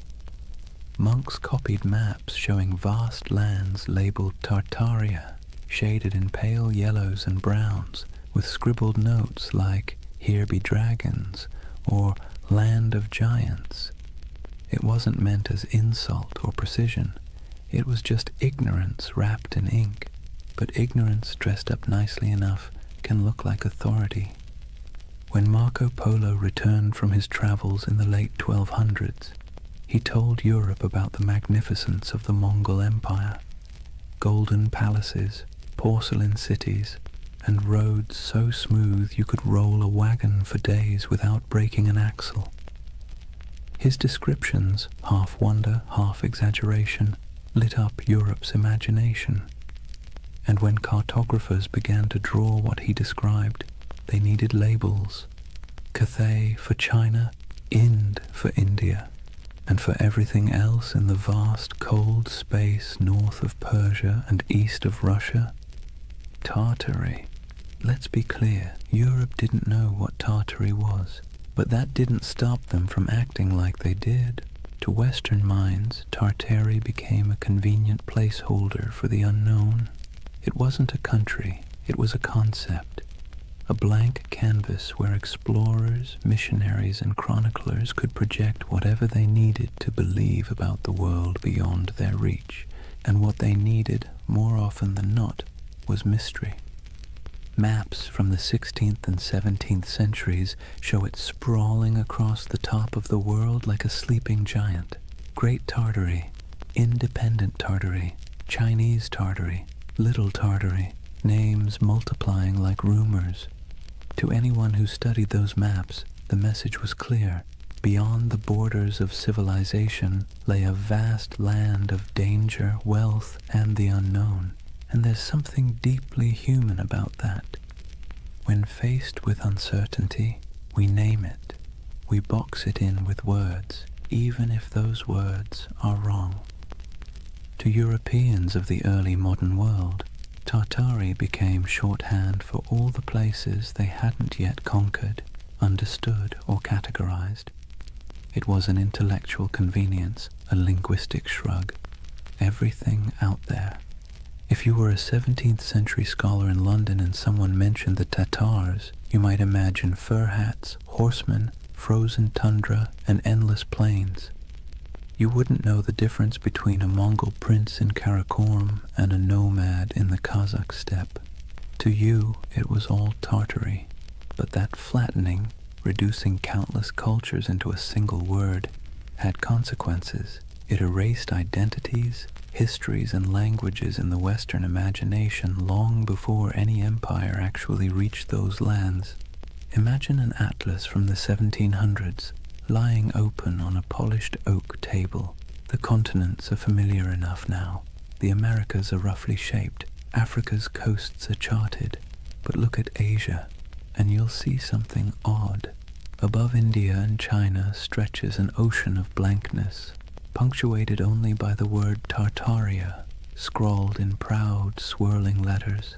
No cities marked, no rivers traced, just emptiness. That emptiness became an invitation.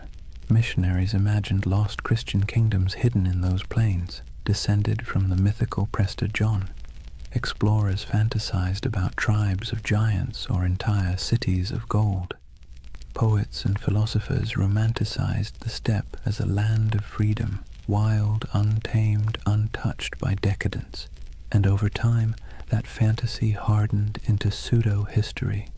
Tartary wasn't just a blank spot anymore, it was a world view. Even the word itself carried a sting. Derived from Tatar, it got twisted into Tartar, echoing the Greek Tartarus, the underworld. Early chroniclers saw the Mongols storm into Europe in the 13th century and thought, "Ah, yes, these must be the people from hell." The name stuck, and for centuries afterward, Tartar became synonymous with savagery, chaos, and apocalypse. When the Mongol Empire fractured and faded, the word didn't fade with it. It lingered. Europe kept calling the steppe Tartary, even as local empires rose and fell. The Golden Horde, the Timurids, the Kazakh Khanates. To the west, these nuances didn't matter. The name Tartary swallowed them whole. The irony. By the time Europe started mapping Tartary with any real accuracy in the 18th and 19th centuries, it had already become a relic. Russia had expanded eastward, swallowing Siberia province by province.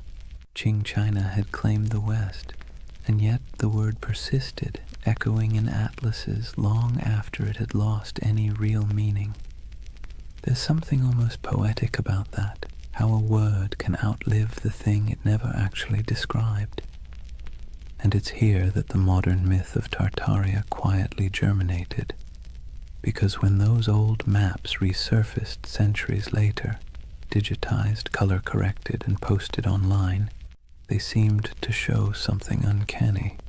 A vast empire covering half the world, cities we've never heard of. Borders that no modern historian could explain. To the curious eye, it looked less like a cartographic mistake and more like a cover-up. "Why don't they teach this in school?" people asked. How could such a massive empire just vanish? But the answer, as with most things, is simpler and somehow more mysterious. It didn't vanish. It never existed. Not as one empire, anyway. What vanished was understanding. What collapsed was the web of meaning connecting the real places, Siberia, Mongolia, Central Asia, to the word Tartary. The West's misunderstanding created a ghost, and the modern age brought that ghost back to life. There's an eerie beauty in that, a reminder that myths don't die. They just wait for technology to resurrect them. When you look at one of those antique maps, ink faded to sepia, the parchment curled at the edges, you can almost feel the hum of it, not as evidence of a conspiracy, but as a fossil of imagination. Tartary wasn't a lie. It was a mirror. It reflected Europe's fears, desires, and limits. and like all mirrors, the longer you stare into it, the more it stares back. By the dawn of the 18th century, the old mystery of Tartary was about to meet its slow death, not in battle, not in flames, but in bureaucracy, in borders drawn, treaties signed, and maps updated by men who preferred paperwork to poetry. It wasn't an erasure in the way myths like to imagine. No secret cataclysm, no forbidden knowledge sealed away by shadowy elites. It was something quieter, more mundane, and somehow more tragic. Tartary was about to be swallowed, not by time, but by empire. Let's set the stage. The year is 1721. Peter the Great has just declared the Russian Empire. He's reformed the army, modernized the navy, shaved the beards off his nobles, and built a brand new capital, St. Petersburg, on a swamp that would one day gleam like a mirror of Europe itself. Russia, once the frontier of the old Tartarian wilderness, now saw itself as its conqueror. And conquest, as Peter understood, was as much about naming as it was about fighting. Where the maps once said Tartaria, Russia began writing Siberia, Yakutsk, Omsk, Irkutsk.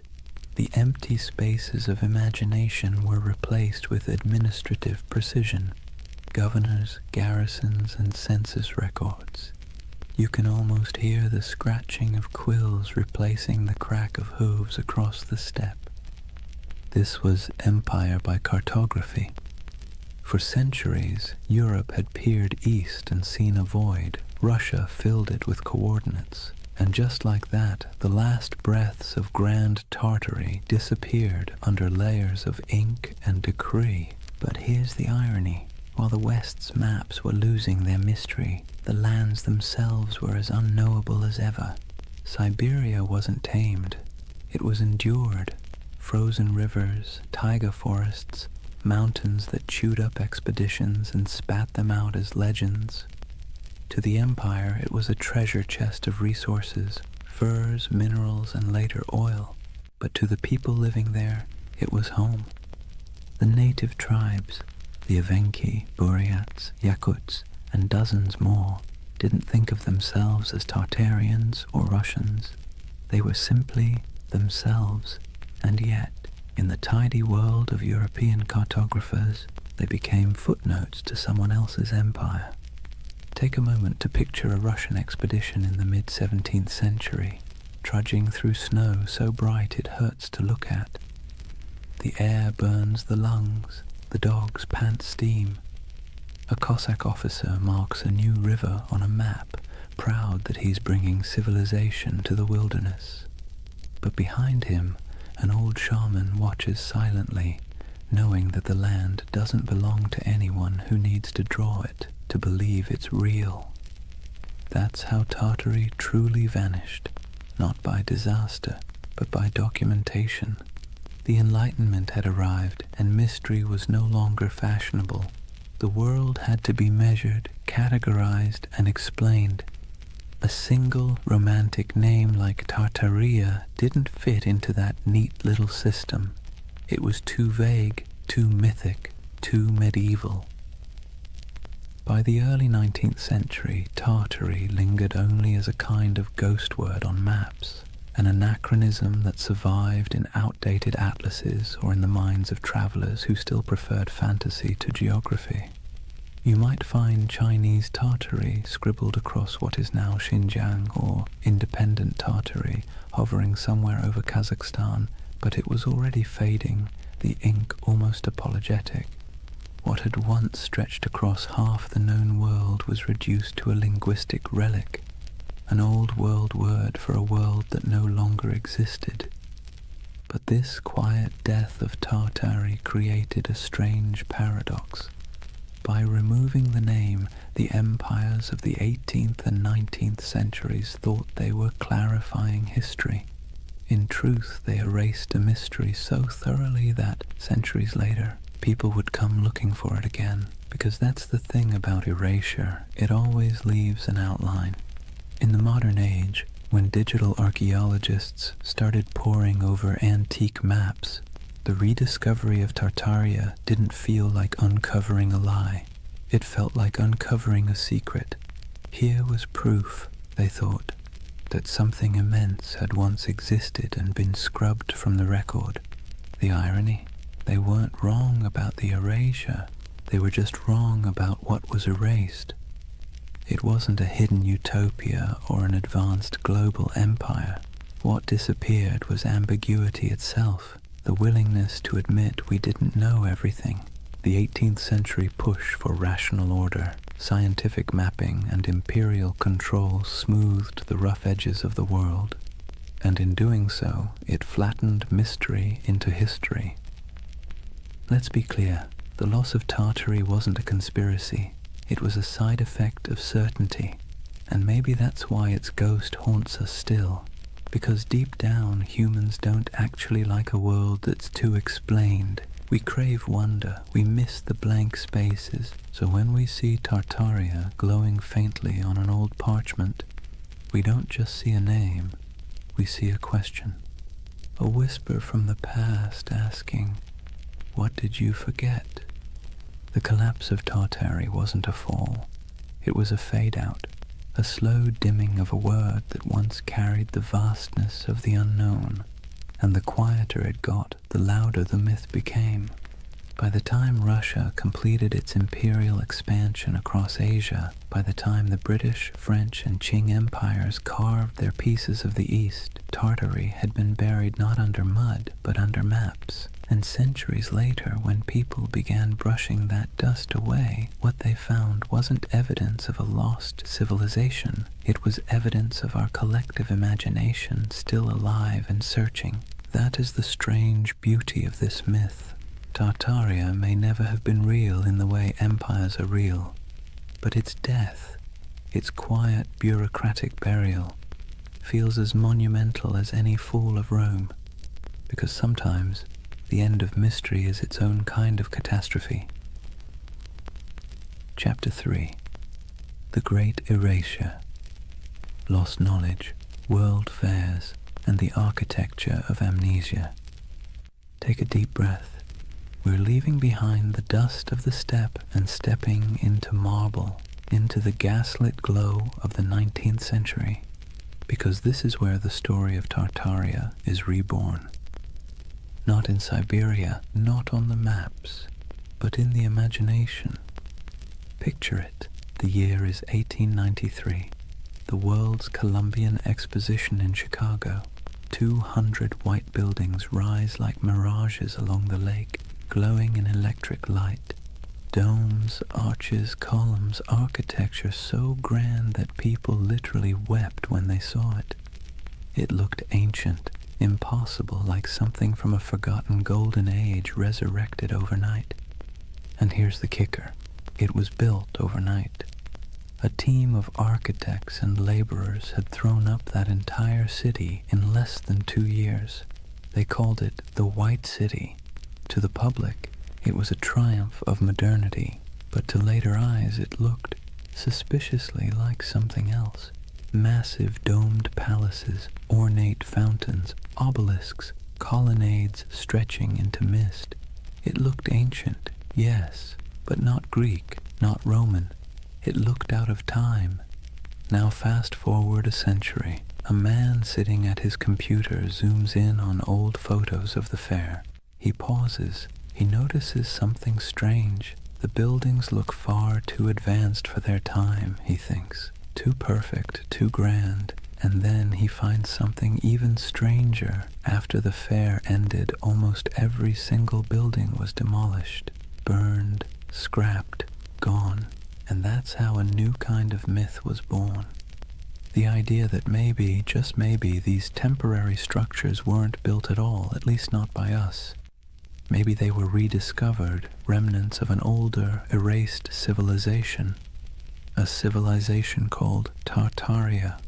Let's be clear, the buildings were real. We have blueprints, records, payrolls, receipts for every brick. But the feeling, the awe they inspired, the eerie way they appeared and vanished, felt mythic. It tapped into something ancient in the human psyche. our suspicion that we've forgotten something big. And once that suspicion took root, it spread. Soon people began noticing Tartarian architecture everywhere. Those impossible domes in St. Petersburg, the Capitol building in Washington, the palace-like train stations of Paris, even the city halls of small American towns. Weren't they all too ornate, too advanced for their supposed era? The theory blossomed like ivy over ruins that maybe the 1800s weren't a time of invention, but of cover-up, that there had been a worldwide reset, a mud flood, a cataclysm that wiped out the old civilization and left humanity to rebuild amid the ruins. The World's Fairs, in this view, weren't celebrations of modern progress at all. They were redecorations, a way to reintroduce a repurposed world, scrubbed clean of its true history. The fairs, the grand expos, were merely the unveiling ceremonies of a planet repainted. Now this is where skepticism and wonder collide, because if you look at those photos, you can feel it. The eerie stillness of early photography only adds to the illusion. Long exposures make crowds disappear. The buildings stand pristine, gleaming, deserted, as if waiting for a civilization that never returned. It's beautiful and unsettling and hypnotic. Even historians, with all their explanations, temporary plaster facades, neoclassical revival trends, technological optimism, can't quite dispel the dreamlike quality. It's too pretty, too deliberate. It feels like memory, not progress. And that's what makes the Tartaria myth so powerful. It didn't come from ignorance. It came from longing. Because by the 19th century, humanity had built machines that could fly, factories that could blot out the sun, and cities that swallowed nature whole. We had replaced mystery with machinery. But beneath the gears and soot, people were starting to feel something hollow, something missing. Tartaria filled that hole. It became the name for everything that seemed too beautiful, too harmonious, too purposeful to belong to the chaotic modern world. It was nostalgia in disguise, a yearning for an imagined time when architecture was sacred, when energy was free, when civilization felt like art rather than industry. Of course, the irony is exquisite. The people of the 19th century built those palaces themselves, but we, centuries later, look back and refuse to believe them capable. Maybe it's easier to believe in a lost utopia than in the idea that our ancestors simply cared more about beauty than we do. So imagine walking through that white city. The lamps hum softly.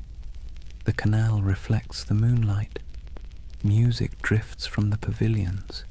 You hear the shuffle of dresses, the murmur of voices, the click of carriage wheels, and for a moment you can almost believe the myth that you've stumbled into the remains of a vanished empire, briefly resurrected for one last dance before fading again into legend.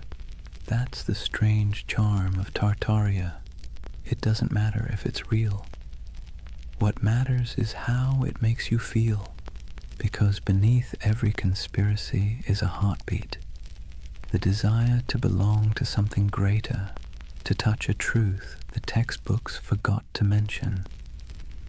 And so, through the flickering gaslights of the 19th century, the dream of Tartaria returned, not in stone, but in spirit, not as an empire rediscovered, but as a memory resurrected. Let's be honest for a moment. Modern architecture doesn't exactly make the heart sing. Steel boxes, glass towers, angles sharp enough to injure your soul. Function over form, they say. Minimalism, efficiency, progress. But walk past an old courthouse or a crumbling railway station with columns carved like Roman temples, and suddenly something stirs. It feels like memory. Not your memory, but someone's. And that's exactly where Tartaria hides. in that emotional shadow between nostalgia and doubt. See, the 19th century didn't just give us new machines, it gave us new eyes. Photography froze the world for the first time. Urbanization made old beauty vanish beneath brick and smog. And as the industrial age thundered forward, the West began quietly rewriting itself, paving over not just landscapes, but the very story of civilization. This was the age of erasure disguised as progress. When old cathedrals were restored into shapes they had never been, when ancient city walls were torn down to make room for the future, when soot-blackened monuments were scrubbed and renamed, their histories conveniently rewritten for the age of reason. Historians call it modernization. Tartaria believers call it cover-up. Now, let's pause and take a breath, because this is where myth and history start blending like watercolor. The truth is simpler, but also sadder. It wasn't a conspiracy, it was forgetfulness. The 1800s were obsessed with the new: steam, glass, iron, materials that seemed to promise immortality. The faster technology advanced, the more the past looked like an inconvenience. When people demolished centuries-old buildings to make room for factories or boulevards, they didn't think they were erasing history. They thought they were improving it. But here's the paradox. Progress, when it moves fast enough, feels like amnesia. Imagine being a farmer's son in 1820, living in a cottage built by your grandfather, heated by the same hearth. Then picture your grandson in 1890, born under electric light, surrounded by locomotives, reading newspapers printed on machines that could churn out 1 million copies before breakfast. The pace of change was dizzying. The world your ancestors knew had disappeared before your own eyes. And when memory fades that quickly, even the truth starts to look like myth. That's why the great buildings of the 19th century seem suspicious to us now. They're too perfect, too ambitious, too permanent in an age obsessed with speed. To modern eyes, they feel like artifacts of a lost age, something inherited, not made. The Tartaria theory, in this sense, is less about deceit and more about disbelief. We don't believe we could have built something so beautiful in such a short span of time. And perhaps we're right, but not in the way we think, because that beauty came at a cost. It came from child labor, industrial soot, and the quiet suffering of millions who laid bricks, carved columns, and forged iron in furnaces hotter than the sun. It came from colonial wealth siphoned from distant lands. The marble glimmered, yes, but it glimmered on the backs of the exhausted. So when modern minds gaze at that architecture and whisper, "This can't be human," they're half right. It wasn't built by ordinary humanity. It was built by empire. But myths rarely linger on exploitation. They linger on wonder. That's what gives the Tartaria myth its endurance. It erases guilt and replaces it with awe. Instead of confronting how we gained that grandeur, we imagine inheriting it from some ancient, harmonious civilization. A world without conquest, without industry, without soot. A world that built for beauty's sake alone.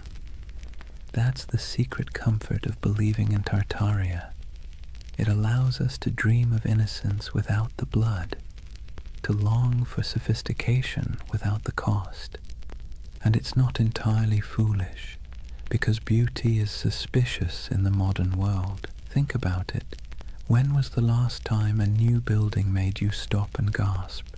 When was the last time a city skyline felt like poetry instead of spreadsheet logic? We live in an age that worships utility and scoffs at ornament. So when people look at those domed cathedrals, those train stations like palaces, those impossible star forts etched into the earth, they don't just see architecture, they see meaning, they see intention. And maybe that's what we've lost, the sense that building could be an act of reverence. The Tartarian lens turns architecture into scripture. It whispers that every arch, every dome, every hidden basement tells a story too big to fit inside textbooks. And whether that story is real or imagined, it soothes a modern ache, the feeling that progress has traded wonder for efficiency. So next time you see an old photo of St. Petersburg shrouded in snow or San Francisco City Hall gleaming in filtered sunlight, look closer, forget the dates, forget the facts, and just feel it.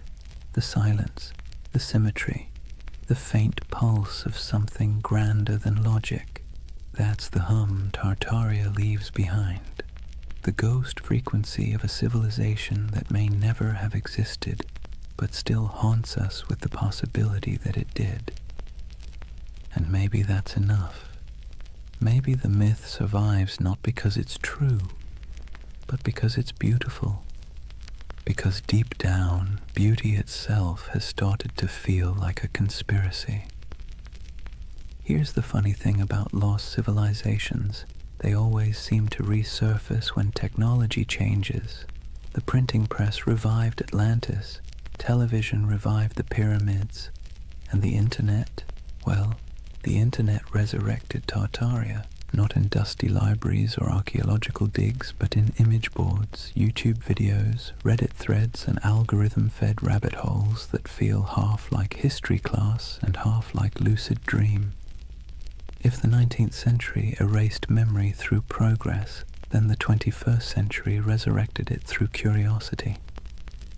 The internet, for all its chaos, gave the world a second archive, a place where forgotten photographs, misfiled maps, and half-remembered myths could find each other again. And that's where Tartaria thrived, among digital ruins. Let's be clear, no mainstream historian believes in the Tartarian Empire, but belief doesn't need credentials, it needs emotion. And online, emotion spreads faster than evidence.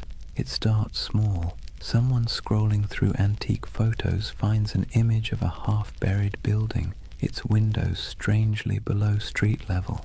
They post it with a caption, "Mud flood? Hidden history?" Someone else comments with an old map labeled Great Tartary, stretching across half of Asia. Another user adds photos of star forts, geometric fortifications shaped like mandalas carved into the earth.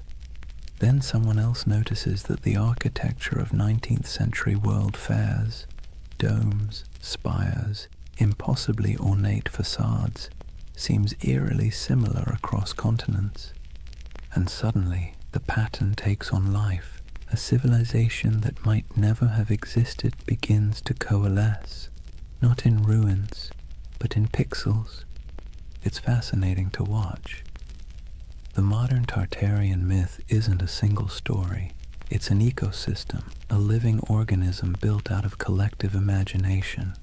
People piece together images, compare architectural styles, track supposed mud flood layers in Google Earth, and speculate about ancient technology, free energy, and global resets.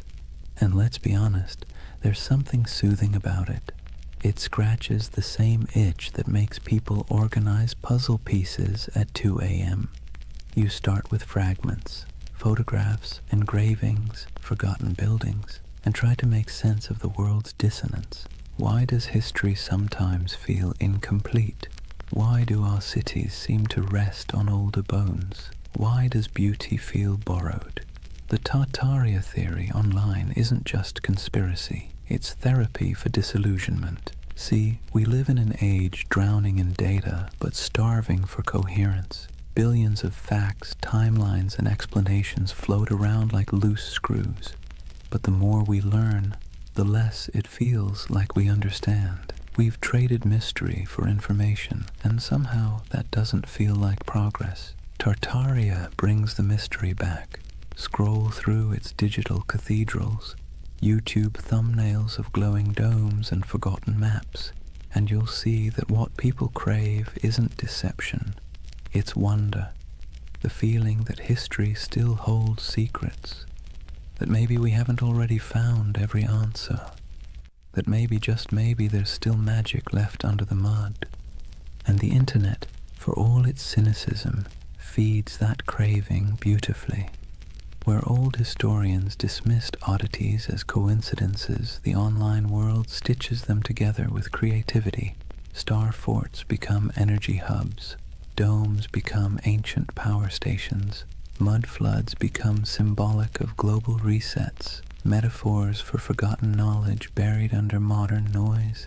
It's easy to laugh, but maybe we shouldn't, because behind every pixelated claim is something deeply human, the refusal to accept a world without mystery. The same impulse that made explorers sail off the map now makes people scroll through archives at 3 in the morning, chasing the ghost of a civilization that never left a skeleton behind. And there's something else, an aesthetic truth. Look at those old photos. The sepia skies, the faint haze, the impossible scale of those buildings. They feel dreamlike, like glimpses from another timeline where humanity built for eternity instead of quarterly profits. When people online say, "This architecture is too perfect to be from our timeline," what they're really saying is, "This feels like a dream I half remember." And that's what Tartaria has become, a collective dream stitched together from the past's photographs and the future's loneliness. Of course, the irony is delicious. The very technology that gave us infinite knowledge also gave us infinite uncertainty. The more we digitized our history, the more unreal it began to look. Old black and white photos uploaded at high resolution don't make history clearer. They make it stranger. The lighting, the shadows, the absence of movement, it all feels frozen, ghostly, like the world before electricity was somehow more alive. So when you see someone online connecting old city photos and whispering Tartaria, what you're witnessing isn't delusion, it's longing, a search for coherence, for the feeling that history isn't just progress and decay, but a cycle of remembering and forgetting. And isn't that what all civilizations do? They rise, they crumble, and then they return in imagination. Rome, Atlantis, Lemuria, Tartaria, each one a mirror reflecting not the past, but our hunger to belong to something grander than the present. In that sense, the internet didn't invent Tartaria, it simply gave it a voice, a new empire of whispers sprawling across servers and screens, where myths are immortal and disbelief is optional. Scroll long enough and you'll start to see why people stay. The posts feel soothingly repetitive. Arches, domes, star forts, mud floods, each image a little lullaby of lost grandeur. A bedtime story told by algorithms instead of grandfather. So maybe Tartaria isn't a place at all. Maybe it's what happens when memory and imagination meet in the glow of a computer screen. Half fact, half wish. The myth doesn't just say, "Look what we've lost." It says, "Look what we still want to believe." And that, perhaps, is the most human story of all. Let's pause for a moment, take a slow breath, and think about why people believe in things like Tartaria. Not in the mocking way you see on forums or documentaries, but really think about it. Why does the idea of a lost civilization hidden under our cities feel comforting? It's not stupidity, it's not gullibility, it's yearning. Humans, for all our cleverness, are wired for mystery. We're pattern-seeking animals, tracing meaning in the stars, in tea leaves, in the cracks of old maps. The unknown makes us restless, the known makes us bored, and between the two we spin myths that make life feel a little more meaningful. Tartaria lives in that space. It's not really about mud floods or star forts.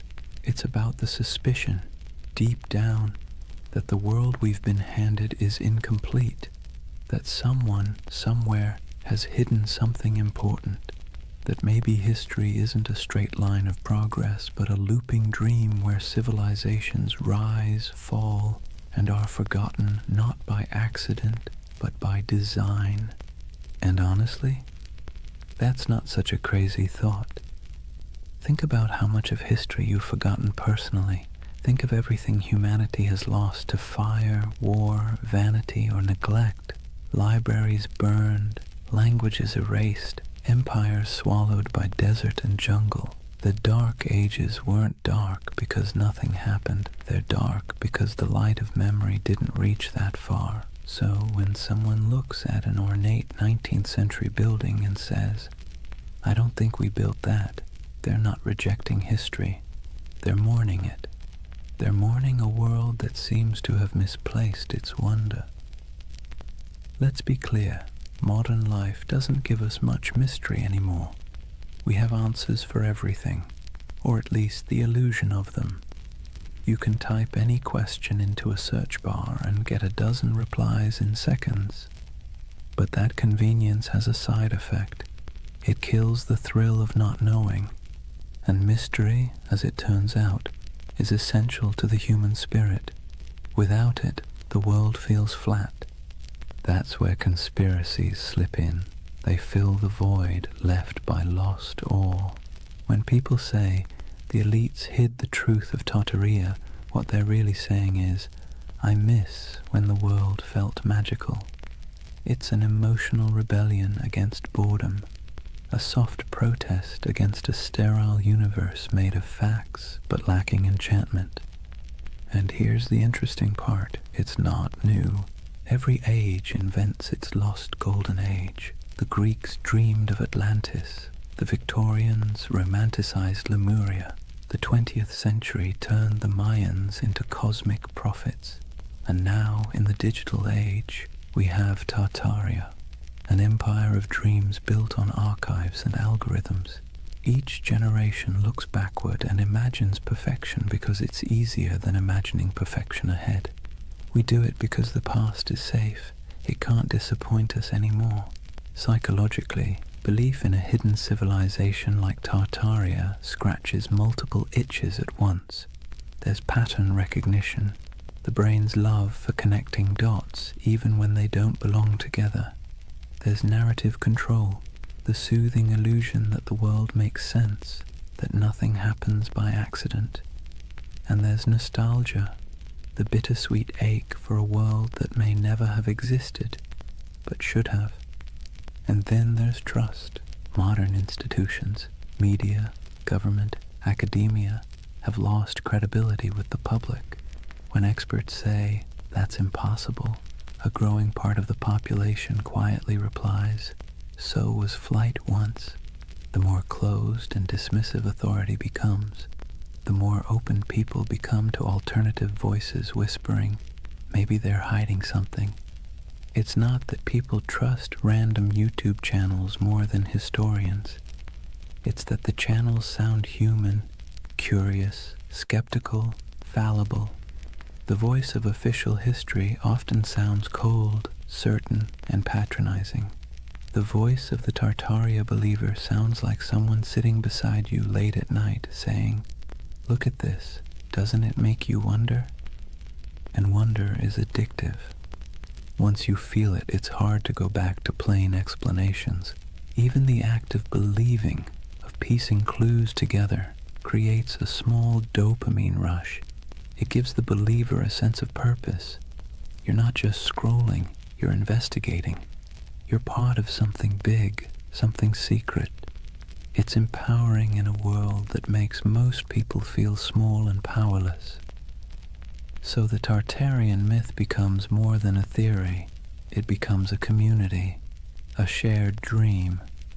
People trade discoveries, maps, and theories not because they're delusional, but because it feels good to search together. The hunt becomes the reward, and in that sense, Tartaria isn't a symptom of ignorance. It's a symptom of loneliness. Think about it. The more connected we are online, the less connected we feel in real life. Cities are crowded but isolating. News is constant but disorienting. Our modern world gives us everything except belonging. And so people build belonging out of mystery. Believing in a hidden past means believing in meaning itself, that we're not just floating through chaos, that someone somewhere once built something extraordinary, and maybe we can again. That's not conspiracy. That's hope in disguise. Of course, hope can be dangerous when it turns to dogma, when questioning becomes obsession, when imagination becomes paranoia. That's when the myth begins to rot, when every gap in knowledge becomes a plot, and every historian becomes an enemy. That's when wonder collapses into fear. But before that point, before the cynicism sets in, there's something oddly beautiful about it. People standing in awe before old cathedrals and asking, how did they do it? People digging through archives at midnight, convinced that history still has secrets. It's easy to mock that. Harder to admit that it's the same impulse that built science, art, and philosophy in the first place. Curiosity is the ember. Myth is just the smoke. So the Tartarian believers, in a strange way, are modern heirs to the ancient dreamers, the ones who stared at the stars and saw gods, the ones who saw order in chaos. They're not historians, but they are human. They want the past to matter. They want the present to make sense. And maybe that's why Tartaria lingers. Not because it's real, but because it feels right, in some deep, poetic way that logic can't quite dismantle. It tells a story not about what we've found, but what we've lost. And that's a kind of truth, too. As the night deepens, imagine those endless digital threads, thousands of people across time zones, glowing screens reflecting in tired eyes, all dreaming together of a civilization that never was. Maybe they aren't crazy. Maybe they're just homesick for a world that once felt full of wonder. Let's take a breath here. After all this talk of vanished empires and buried cities, it's time to do what the best historians always do. Look carefully, quietly, and without agenda. Because when you set aside the noise of the internet and really look at what's left of Tartaria, what you find isn't a conspiracy. It's something far more human, and somehow even more fascinating. The term Tartary was not a secret code name for a lost empire. It was a geographic placeholder, a cartographer's shrug. For centuries, Europeans simply didn't know what lay beyond the Ural Mountains or deep in the Siberian steppe. So they wrote Tartaria, like writing "Here be dragons," a kind of verbal fog to fill the blanks. The maps weren't evidence of an empire erased. They were evidence of ignorance being slowly replaced by exploration. And those grand old buildings, the ones people point to as proof of impossible architecture, they're very possible. Magnificent, yes. Impossible, no.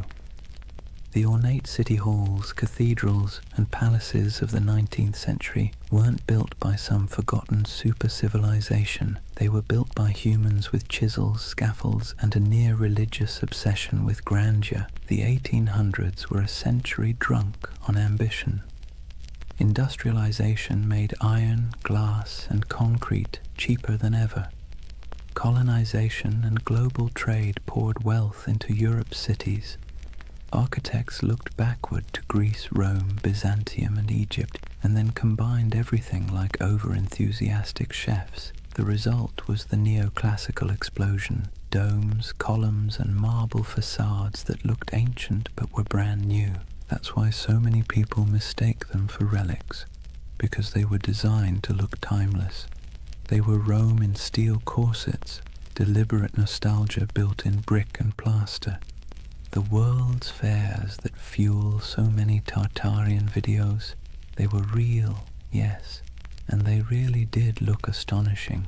Whole temporary cities of palaces, fountains, and gleaming towers that appeared overnight and vanished just as quickly. But they weren't cover-ups. They were theatre. They were the 19th century showing off. Most of those buildings were plaster over wood, not marble. They were meant to impress, not endure. When the fair ended, the facades were torn down or burned, leaving only photographs that today look eerily like the ruins of a forgotten world. No secret empire, just show business. And those famous mud flood buildings with their half-buried windows, they too have ordinary explanations. Cities sink, streets rise, over centuries as populations grow and roads are repaved. Layers of soil and stone accumulate. Old ground floors become basements. It's not mystery, it's maintenance. Yet it's easy to see why the illusion caught fire.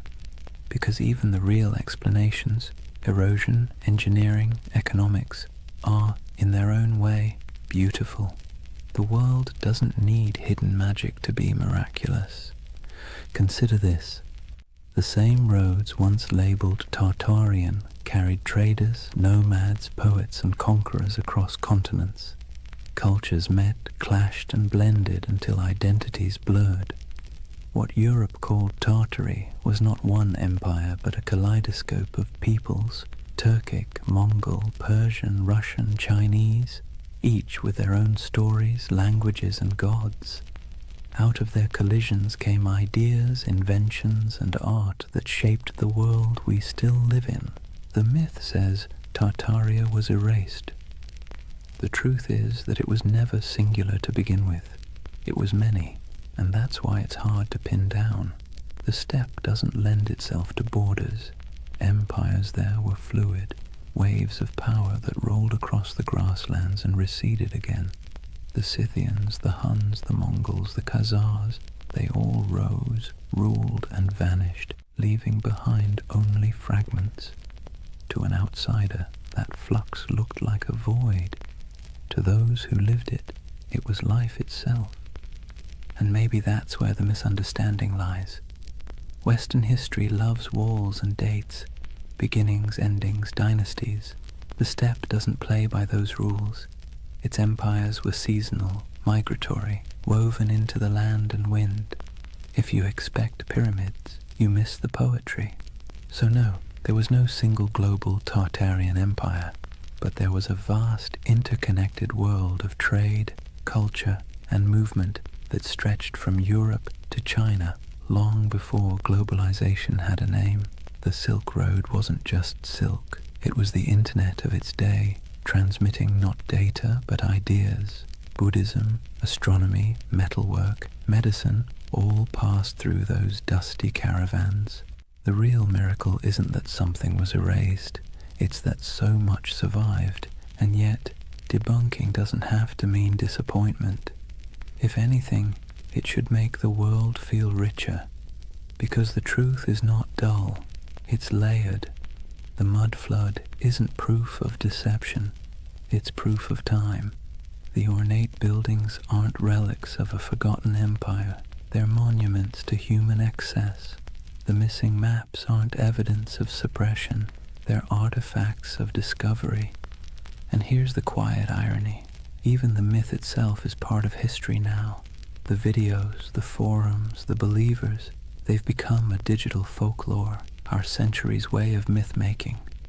Future historians might study us and say, they dreamed of Tartaria because they were tired of concrete. Maybe that's what keeps the story alive. Not deceit, but desire. The desire for mystery, beauty, and meaning in an age that feels too catalogued, too explained. Tartaria is less a conspiracy than a collective poem, one line written in frustration, another in wonder. And perhaps that's how we should leave it, gently. The myth and the truth coexisting like twin shadows cast by the same fire. The factual story of history's shifting frontiers, and the emotional story of humanity's hunger for lost splendor. So the next time you pass an old building with buried windows, or stumble across an antique map marked Tartary, don't roll your eyes. And don't fall into the rabbit hole either. Just pause, look, feel the weight of centuries pressing quietly under your feet. Real or imagined, every layer of that soil carries a story. Because whether it's called Rome, Babylon, Atlantis, or Tartaria, the dream of forgotten empires never really fades. It just changes shape, waiting for someone new to wonder. Chapter 4. The Eternal City. Why We Dream of Lost Civilizations. Take a moment, close your eyes, and imagine you're standing in the ruins of a city that never existed. The stones are warm beneath your feet. The air hums faintly with the echo of 1,000 unrecorded stories, and the wind brushes against carved columns whose builders' names were never written down. It's a dream, but somehow it feels truer than waking. That's the strange comfort of Tartaria. Even after we've picked apart the facts, even after the history books have closed the case, the idea lingers.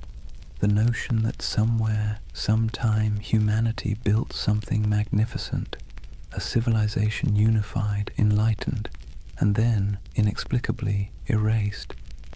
It's the same instinct that makes us search for Atlantis, or Lemuria, or the lost library of Alexandria. A quiet yearning that whispers, maybe we used to know more, maybe we were better once. And let's be clear, this isn't foolishness, it's longing. Believing in Tartaria isn't really about maps or mud floods. It's about something deeper, the ache for lost harmony, for order in the chaos of modern life. When we look around at endless screens, broken systems, and cynical politics, it's easy to imagine that somewhere in the past, people had it figured out, that there was a time when beauty and wisdom ruled, before we traded them for convenience. The myth gives that feeling a shape. Tartaria becomes a mirror for what we think we've lost, a golden age we can project our frustrations onto, a fantasy of unity against the fragmentation of the modern world. But here's the curious twist.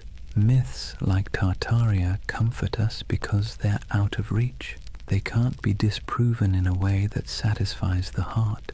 The less we know, the more space the imagination has to wander. That's what myths do best. They thrive in the gaps, the shadows between facts. Think about how the story feels, not just what it says. Tartaria isn't told in sharp, factual sentences. It's whispered in forums late at night by people who sound more wistful than conspiratorial. They're not shouting about domination. They're sighing about what might have been. It's not paranoia, it's melancholy. The same kind of melancholy you feel walking through an abandoned building, seeing beauty and decay folded together. There's a paradox at the heart of this comfort. We know modern life is more advanced than any age before it, yet it rarely feels that way. We have the internet, medicine, spaceflight, instant communication, but we also have loneliness, burnout, and an undercurrent of loss. The myth of a vanished civilization fills that emotional void. It says, you're right to feel that something's missing. It's like nostalgia for a memory we never had, and in that sense, Tartaria isn't about the past at all.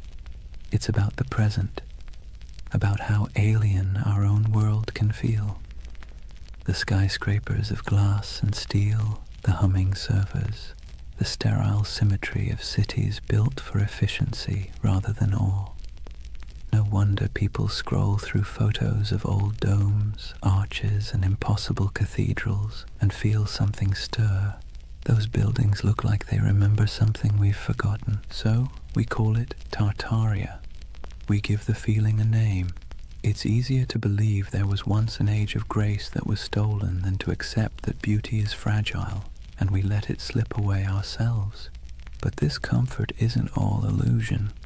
The belief itself reveals something profound about us. humans are meaning-seeking creatures.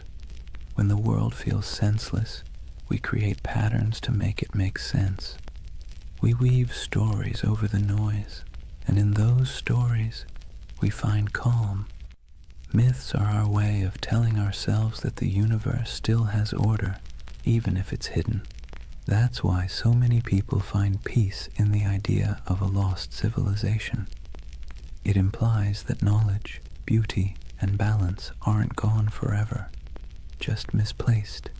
It turns chaos into a temporary condition. And maybe that's why Tartaria caught fire in the digital age. The internet is chaos incarnate, 1,000 overlapping timelines, all screaming for attention. In that noise, the myth feels like a lullaby. It slows everything down. It says, once there was harmony. Once the world was whole.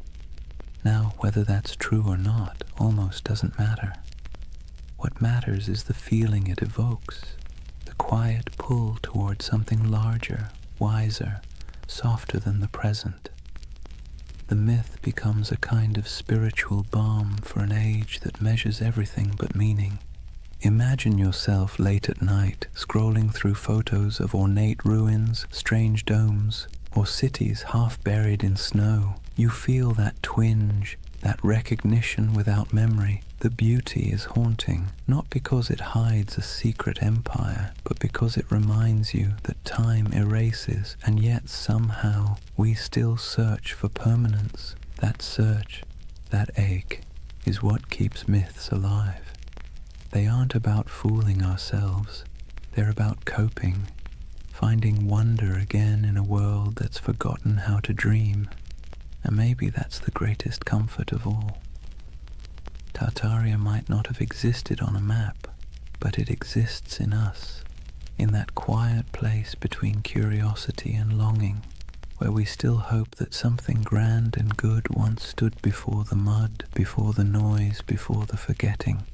If you really want to understand why Tartaria has captured so many imaginations, you have to stop asking what it was, and start asking what it means. Because myths, like mirrors, don't just reflect the world, they reflect us. When people talk about Tartaria, they're not just discussing lost cities or forgotten empires. They're projecting themselves, their hopes, their doubts, their nostalgia, onto a blank canvas of the past. Tartaria becomes less of a place and more of a personality test for civilization. Think about it. To some, Tartaria represents a golden age of harmony and beauty, proof that humanity once lived in balance with nature and technology. To others, it's evidence of corruption and suppression, a story of truth hidden by elites and rewritten by victors. The same myth, two completely different reflections. It tells you less about history and more about what people want from it. And maybe that's the point. Tartaria isn't history. It's a Rorschach test for modern anxiety. We look into its cloudy waters and see what we most long for, or most fear. Let's be clear, myths don't survive because they're accurate. They survive because they're useful. They give shape to feelings that don't fit neatly into textbooks. They're how we process the gap between the world we have and the one we wish we had. The idea of a lost, enlightened civilization comforts us precisely because it suggests that the world wasn't always this complicated.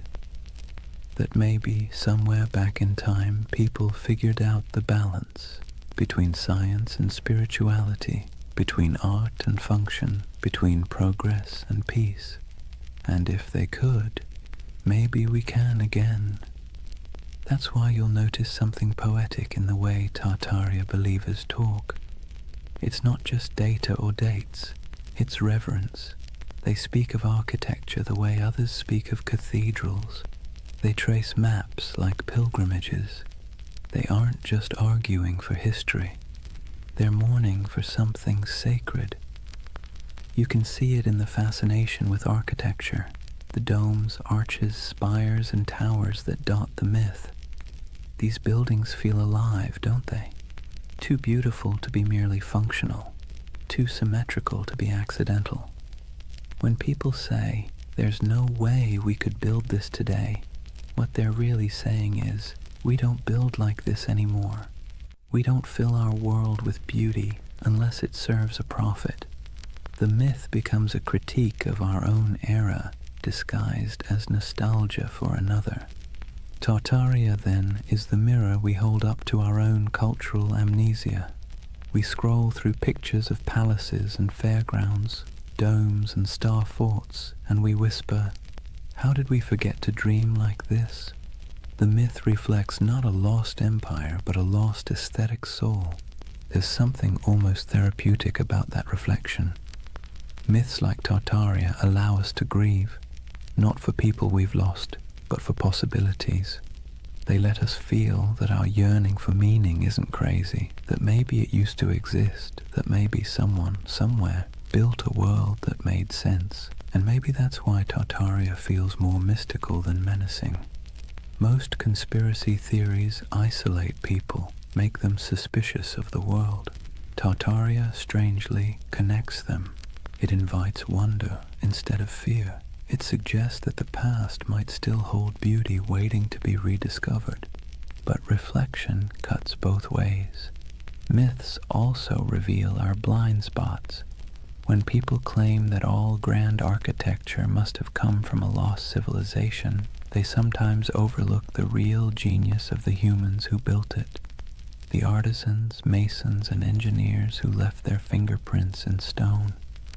The myth honors beauty, but erases the hands that created it. It's a paradox. In searching for greatness, we forget the greatness already recorded, and maybe that's the truest mirror of all.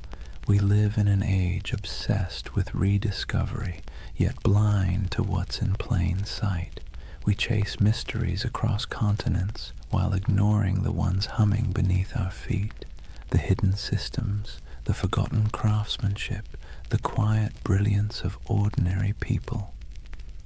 Tartaria, then, tells us something we don't often admit, that we don't fully trust our own civilization. We sense that something's off, something hollow beneath all the progress.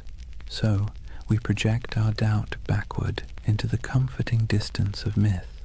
In the reflection of Tartaria, we see ourselves, advanced yet uneasy, connected yet lonely, powerful yet perpetually nostalgic. It's less about whether an empire was erased, and more about whether we've erased our ability to feel awe. Maybe that's why the myth persists. Because deep down, we're not really searching for proof of Tartaria. We're searching for proof that humanity still knows how to build something beautiful and believe in it. And if myths are mirrors, then maybe looking at Tartaria long enough isn't about finding truth in the past, but rediscovering it in the present, in the domes still standing, the dreams still lingering, the stories we keep retelling because they make us feel a little less small. So the next time someone mentions the lost empire, don't argue, just listen, because behind every myth is a whisper of what we wish were real. And sometimes that wish tells you everything you need to know about the people dreaming it. Every empire, no matter how radiant, tells the same quiet story, one of ascent, arrogance, and entropy. Rome, Egypt, the Maya, the Mongols, the British, the Ottomans, and if you believe the whispers, Tartaria. The names change, the rhythm doesn't. Civilizations are like tides. They rise with clarity, crest with confidence, and recede with denial. It's not failure, it's physics. Even stars burn out, and they're made of far sturdier stuff than marble or pride. So maybe that's why Tartaria lingers in our collective imagination, because it fits the pattern too well. A lost empire swallowed by time, a forgotten people erased by cataclysm, a name that once filled maps and now feels like a ghost. It's familiar, almost comforting in its tragedy. Let's be clear though, No empire believes it's the one that's going to fall. Every generation thinks it's special, unique, immune to collapse because it has better technology, more data, smarter systems. But arrogance, like gravity, pulls everything back to Earth.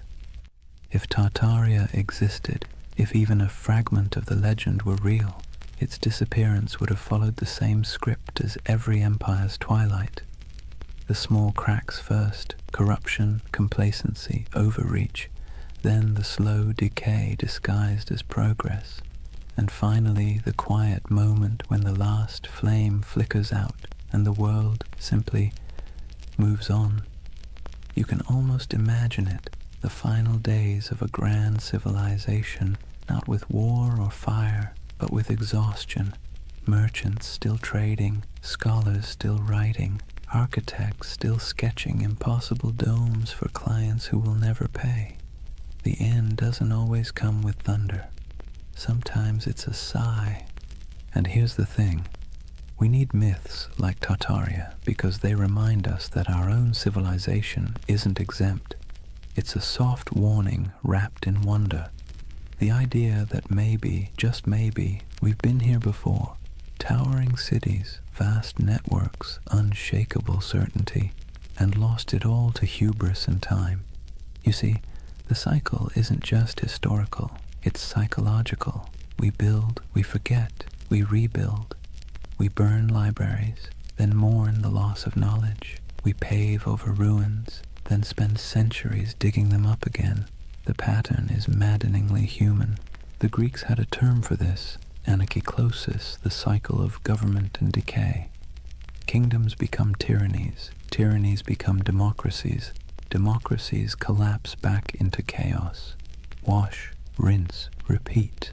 The myth of Tartaria just takes that ancient idea and stretches it across a planetary scale. And that's what makes it powerful, because deep down we know the pattern fits us too. Look at the ruins of any civilization, and you'll find the same fingerprints. Ambition, brilliance, greed, denial. The same stone roads leading nowhere. The same monuments built to outlast time, quietly losing that argument. Even today we build our towers of glass and steel, our data empires, our digital libraries with the same optimism that we're preserving knowledge forever. But maybe 1,000 years from now, someone will wander through our abandoned cities and ask the same question we whisper about Tartaria. Who built all this?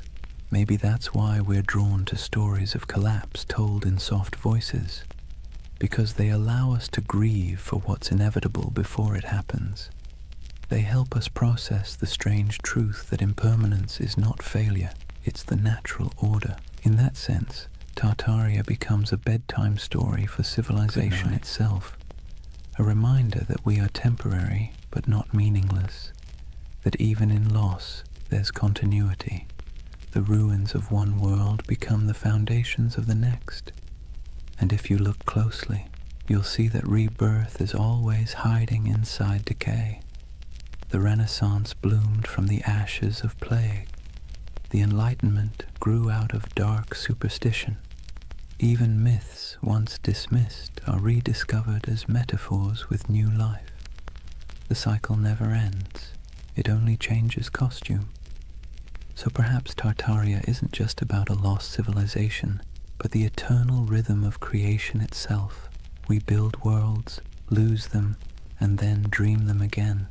Every myth, every ruin, every archive is a heartbeat in that endless pulse.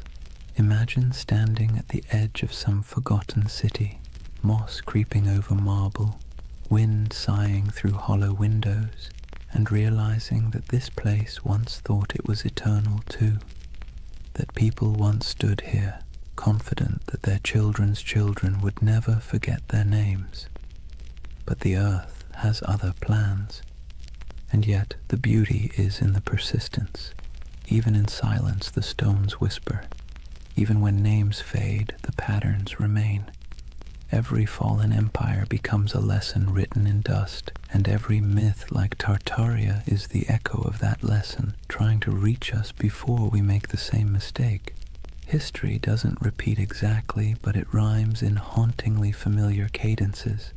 The trick isn't to break the cycle, it's to learn to hear the rhythm, to build with humility, to remember what was forgotten before, and to leave behind something that, even when buried, still hums with meaning. So when you hear the word Tartaria, don't roll your eyes. Listen to the rhythm beneath it, because that's not just a myth about the past. It's a lullaby for the present, and maybe a warning for the future. There's something irresistible about a mystery that refuses to die. You can debunk it, explain it, trace its origins down to the dusty corners of old libraries, but if it still feels like a secret, people will keep chasing it. That's the real magic of Tartaria. It doesn't survive because it's proven. It survives because it haunts. In a world that measures everything, categorizes everything, and leaves nothing ungoogleable, a mystery like Tartaria feels like a rebellion. It's a crack in the glass of certainty, a reminder that not everything is neatly archived in the cloud. Some things remain just out of reach, teasing, luminous, half-remembered. Let's be honest, the modern world isn't built for mystery. We live in an age of answers. Every question has a search bar waiting to solve it in half a second. And yet deep down, we miss not knowing. We miss wonder. We miss the feeling that the world is bigger than our understanding. Tartaria gives us that feeling back. It's a paradox. We're surrounded by more information than any civilization in history, and somehow we trust less of it. We have satellite maps of every mountain, street view of every alley, but we still find ourselves staring at old maps labeled Grand Tartary and thinking, maybe something's missing. Maybe history isn't as linear as it pretends to be, and who can blame us? The past is always a little blurry, like a photograph printed from a damaged negative. Historians do their best to fill the gaps, but even the most rigorous scholarship leaves shadows. Tartaria slips into those shadows, into the empty spaces between what we know and what we feel. There's also a quiet beauty in unanswered questions. They remind us that curiosity itself is a form of connection. When someone spends years digging through forgotten archives, zooming into grainy satellite images, or exploring the ruins of an abandoned palace, they're not just chasing facts, they're chasing wonder. They're trying to feel something vast and timeless, something that hums beneath the noise of everyday life. Tartaria gives people permission to believe that the world might still hold secrets.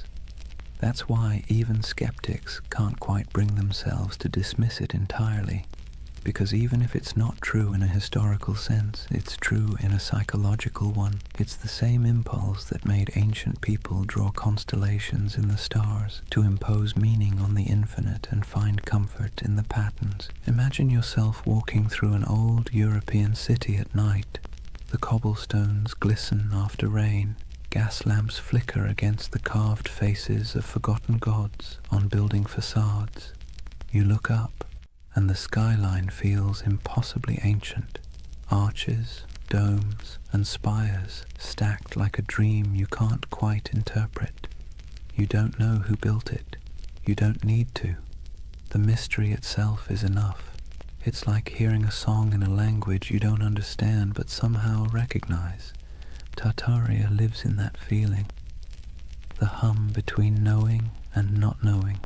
The soft echo of lost craftsmanship, the sense that time might be a loop and we're just tracing paths our ancestors already walked. And the irony is, the more we learn about history, the more mysterious it becomes.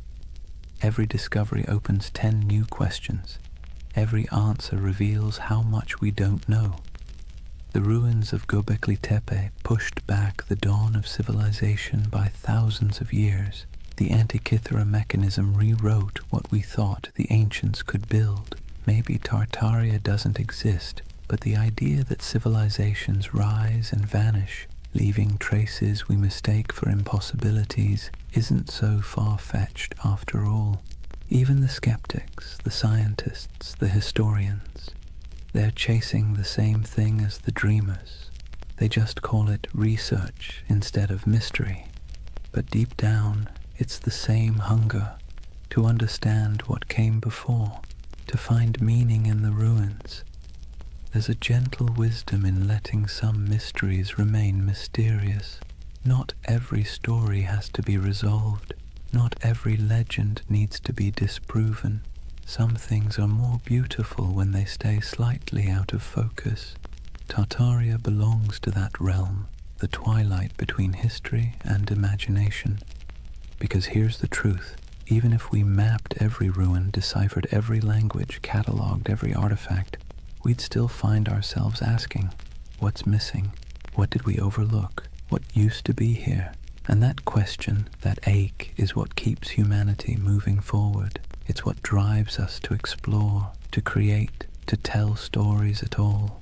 Mystery, in a strange way, keeps us human. It reminds us that we don't control everything, that there are still edges to the map, and in a world that feels increasingly small, that's a comfort. So if you ever feel the pull of Tartaria, the urge to look at an old map and imagine lost cities under the soil, buried glass domes beneath the ice, vanished languages whispered through time, don't resist it. It's not foolishness, it's memory dressed as wonder. It's the part of you that still wants to believe there's more to the story, because there always is.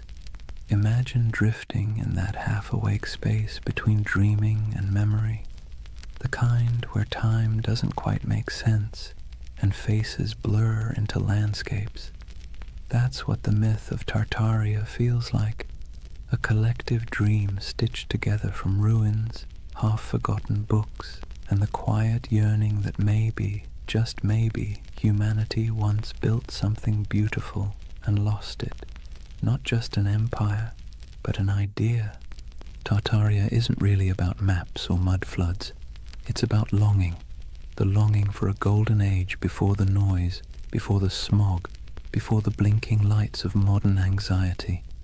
A world where cities gleamed, not with plastic and neon, but with purpose. Where architecture felt alive, humming with mystery. Where the air itself seemed to remember something divine. When people talk about Tartaria, they're really talking about home, a home they've never seen but somehow recognize. It's tempting, isn't it, to imagine that once there was a civilization so advanced it left behind the blueprints of paradise, smooth white marble gleaming under perpetual sunlight, towers spiraling toward the heavens, not in arrogance but in harmony, streets where water flowed instead of traffic, and knowledge wasn't locked in institutions but breathed like air. The myth whispers that maybe humanity peaked, fell, and forgot, and maybe we're just children trying to remember the lullaby our ancestors sang before the storm. Let's be clear though, Tartaria, as the internet tells it, probably didn't exist, but the feeling of it does. That's what matters. Because myths are just dreams that cultures refuse to wake up from. They serve a purpose, especially in times like ours, when everything feels impermanent, synthetic, and accelerated. Tartaria slows the world down. It reminds us of the beauty of mystery, craftsmanship, and the sense that not everything has to be profit or progress. There's a kind of poetic justice in the way this myth took shape online, in the strangest corners of the internet. A digital ghost story for the digital age. Scroll long enough through photos of ornate buildings with impossible domes and buried windows, and you'll feel it too, that little flicker of awe. Even if your rational mind rolls its eyes, your imagination leans in. What if, it whispers, what if this really was part of something greater? The myth resonates because we're surrounded by ruins and don't realize it. The old train stations, the opera houses, the abandoned civic buildings with ceilings painted like cathedrals, they still stand, silent and out of place. They belong to an age that believed in permanence, in beauty as a civic duty, and compared to that, our world of glass and rectangles feels hollow. Tartaria becomes a name we give that feeling, the ache for artistry, for meaning carved in stone. But beneath the aesthetic nostalgia is something deeper, a memory not of buildings, but of belonging. When people say they erased Tartaria, what they're really mourning is the loss of connection, the sense that we were part of something coherent, meaningful, and vast. We feel fragmented now, nations arguing, truths dissolving, the past rewritten every week on social media. Tartaria becomes a symbol of unity we've misplaced, the dream that once we all spoke the same unspoken language, the language of creation instead of consumption. Maybe that's why the myth refuses to die. It's not a conspiracy, it's a yearning, a collective homesickness for a world that valued wisdom over noise. Whether it's a literal memory or a psychological echo doesn't matter. Myths like this are emotional fossils. They preserve what facts forget. If you strip away the maps and theories, what remains is something tender. The belief that we can do better, that humanity once built something sublime, not through domination, but through understanding, and that maybe we can again. It's less about recovering a lost empire and more about remembering how to build meaning into our world. And maybe, in a strange roundabout way, the myth is right. There was a flood, a metaphorical one, the flood of time, technology, and forgetfulness. It buried not cities, but attention. It drowned not buildings, but wonder. And now, through whispers of Tartaria, people are trying to dig it back up. Not the structures, but the feeling of awe they carried. Picture the end of the dream, an endless step at dusk. The horizon glows gold, and somewhere in the distance, faint towers shimmer through the haze. They're not ruins, not anymore, just echoes of possibility. You start walking toward them, though you know you'll never reach them. That's Tartaria, not a destination, but a direction, not history, but hope. And as you drift toward sleep, remember this. Every civilization is both a memory and a prophecy. What we imagine today shapes what we build tomorrow. So maybe Tartaria isn't behind us. It's ahead, waiting to be remembered not as a lost empire, but as an invitation to build again, but slower, kinder, wiser, to carve beauty into the world and mean it this time. Because deep down, that's all the myth ever wanted, to remind us that the most eternal things aren't marble or empire, but imagination itself. The quiet, persistent dream that we came from something extraordinary, and that we can still be. So now, as the story fades and the dream of Tartaria settles like evening mist, take a moment, breathe slowly, let the world around you grow quiet. The hum of the present softens, and for a brief, weightless instant, it feels as though time itself exhales. What have we really been chasing tonight? A vanished empire, a mystery hidden in maps and marble, or something smaller, quieter, something that hums inside us when we stare at old buildings and feel inexplicably that we've been here before?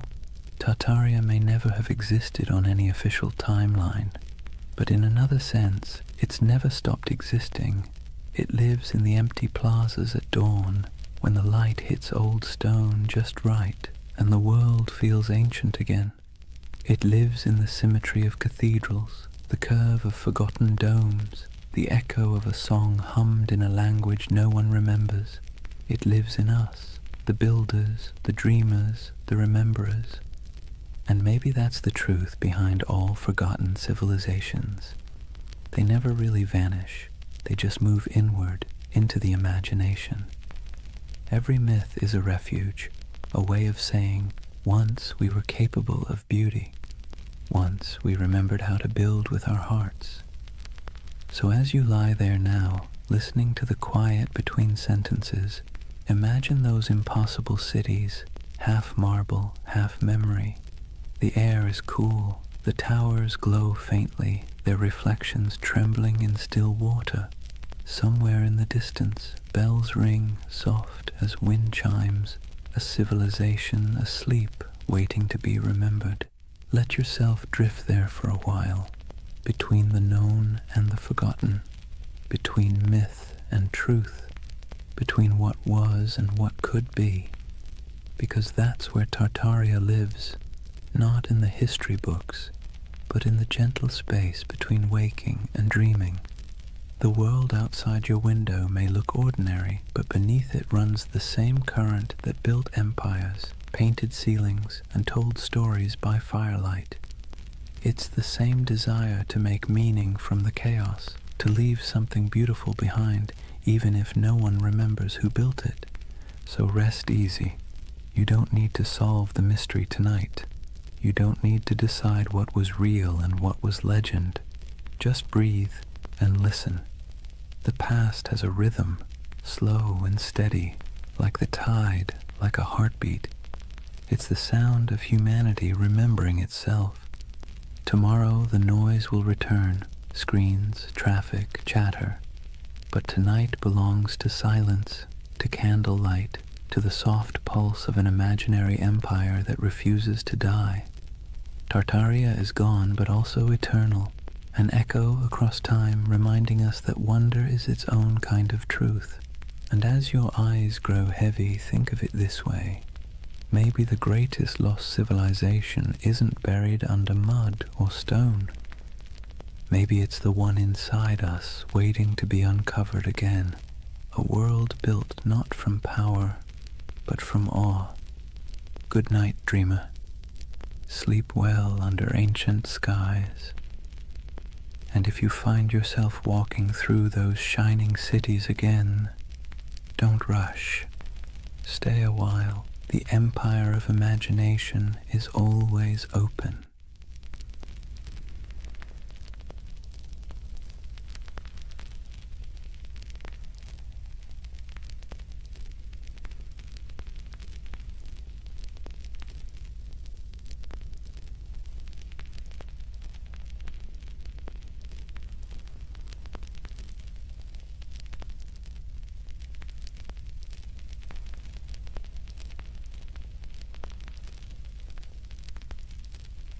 Hey guys, welcome back to the Sleep Atlas.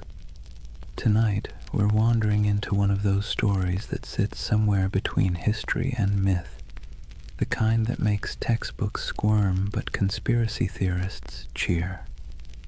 We're talking about the Anunnaki, the ancient gods of Mesopotamia, the so-called Great Ones, whose names have echoed for thousands of years.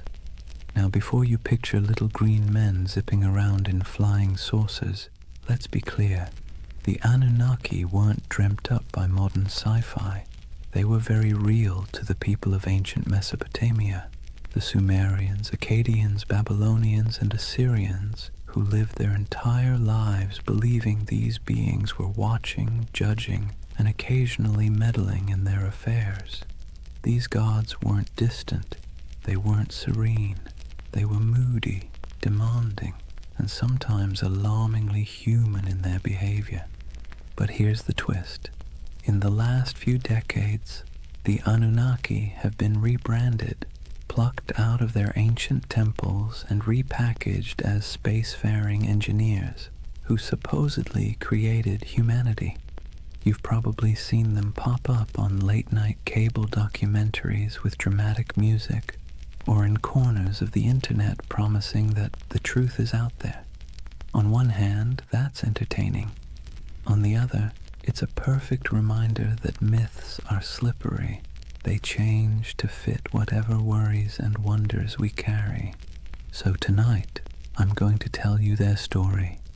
The real story, as much as we can piece together from clay tablets, broken myths, and a lot of scholarly head-scratching, we'll wander through the fields of Mesopotamia where ordinary farmers sweated under the sun, convinced that every harvest was a divine test.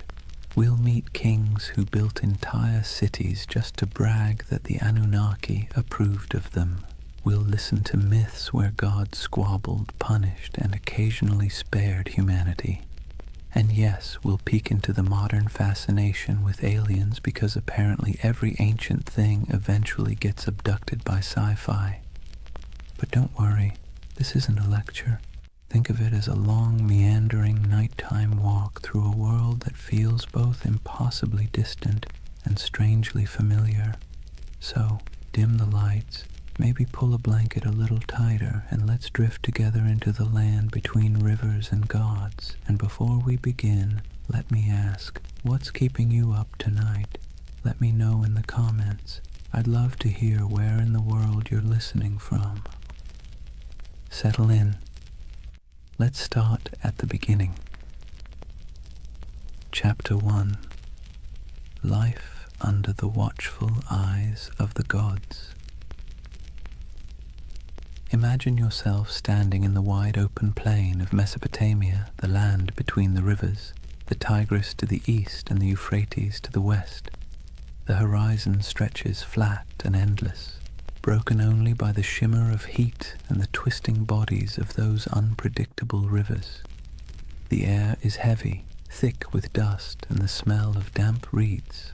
Somewhere in the distance, a donkey brays, and over all of it, an invisible weight hangs in the air, the belief that the Anunnaki are watching. To the people who lived here thousands of years ago, the rivers weren't just water, they were divine moods made liquid.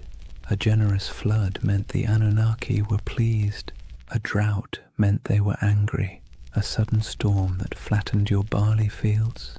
That was a cosmic tantrum, the gods reminding you who really ran the show. Every harvest, every illness, every successful birth or sudden death was interpreted as a sign that the Anunnaki were either blessing or punishing humanity. Daily life unfolded under this constant sense of scrutiny. Farmers trudged barefoot through muddy fields, wooden plows dragged by weary oxen. Every furrow cut into the soil was not just work, but an offering. An unspoken prayer that the Anunnaki would let the grain grow.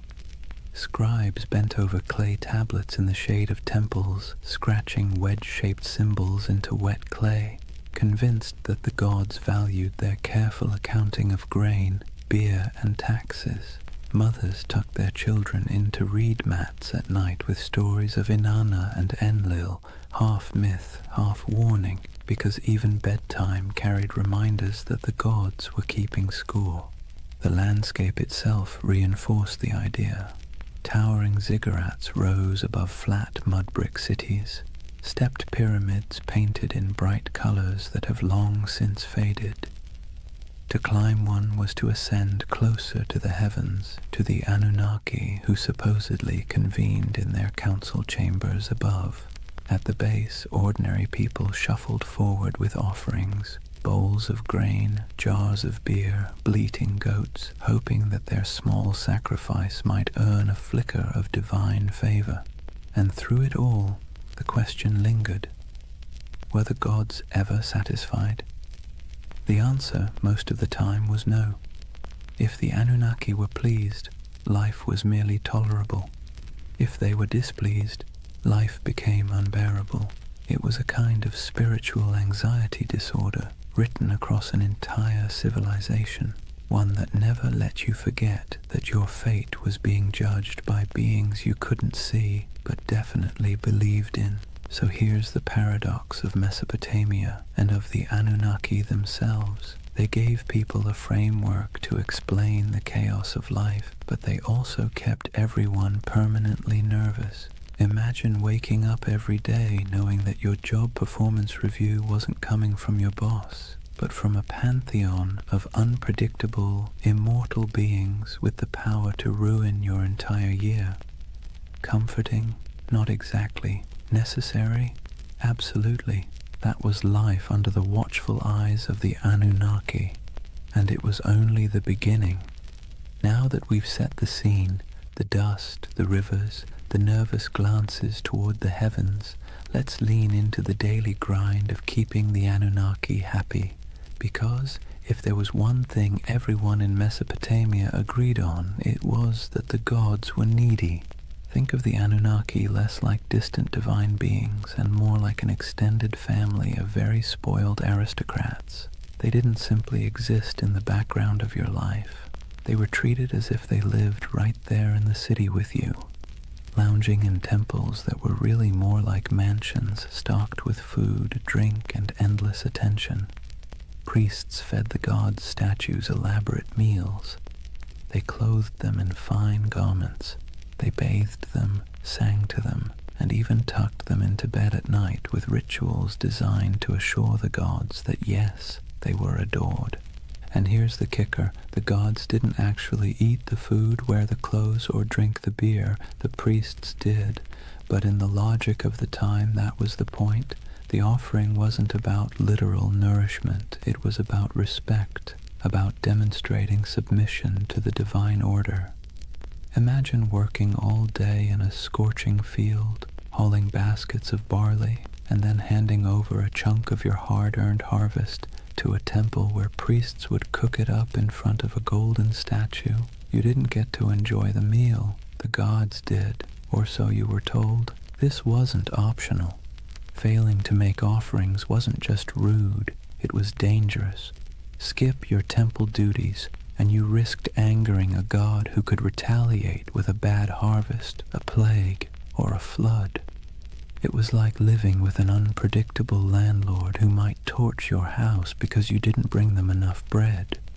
And so, day after day, people dragged their grain, their livestock, their jars of beer, and their prayers into the temple courtyards, hoping the divine egos were stroked enough to leave them in peace. Markets reflected this cycle of giving and appeasing. Merchants sold incense imported from far-off lands, exotic woods for temple furnishings, and precious stones for idol adornment. Whole industries thrived not because people needed goods for themselves, but because the gods supposedly needed them. The economy of worship was real, and it was heavy. And then there were the rituals, constant, exhausting, and often bewildering. Priests performed chants, sacrifices, and ceremonies to interpret the gods' moods. Ordinary people had little say in the process. They simply trusted or feared that the professionals got it right. Was the river about to flood? Only the gods knew. Was a plague looming? Better pay for a ritual just in case.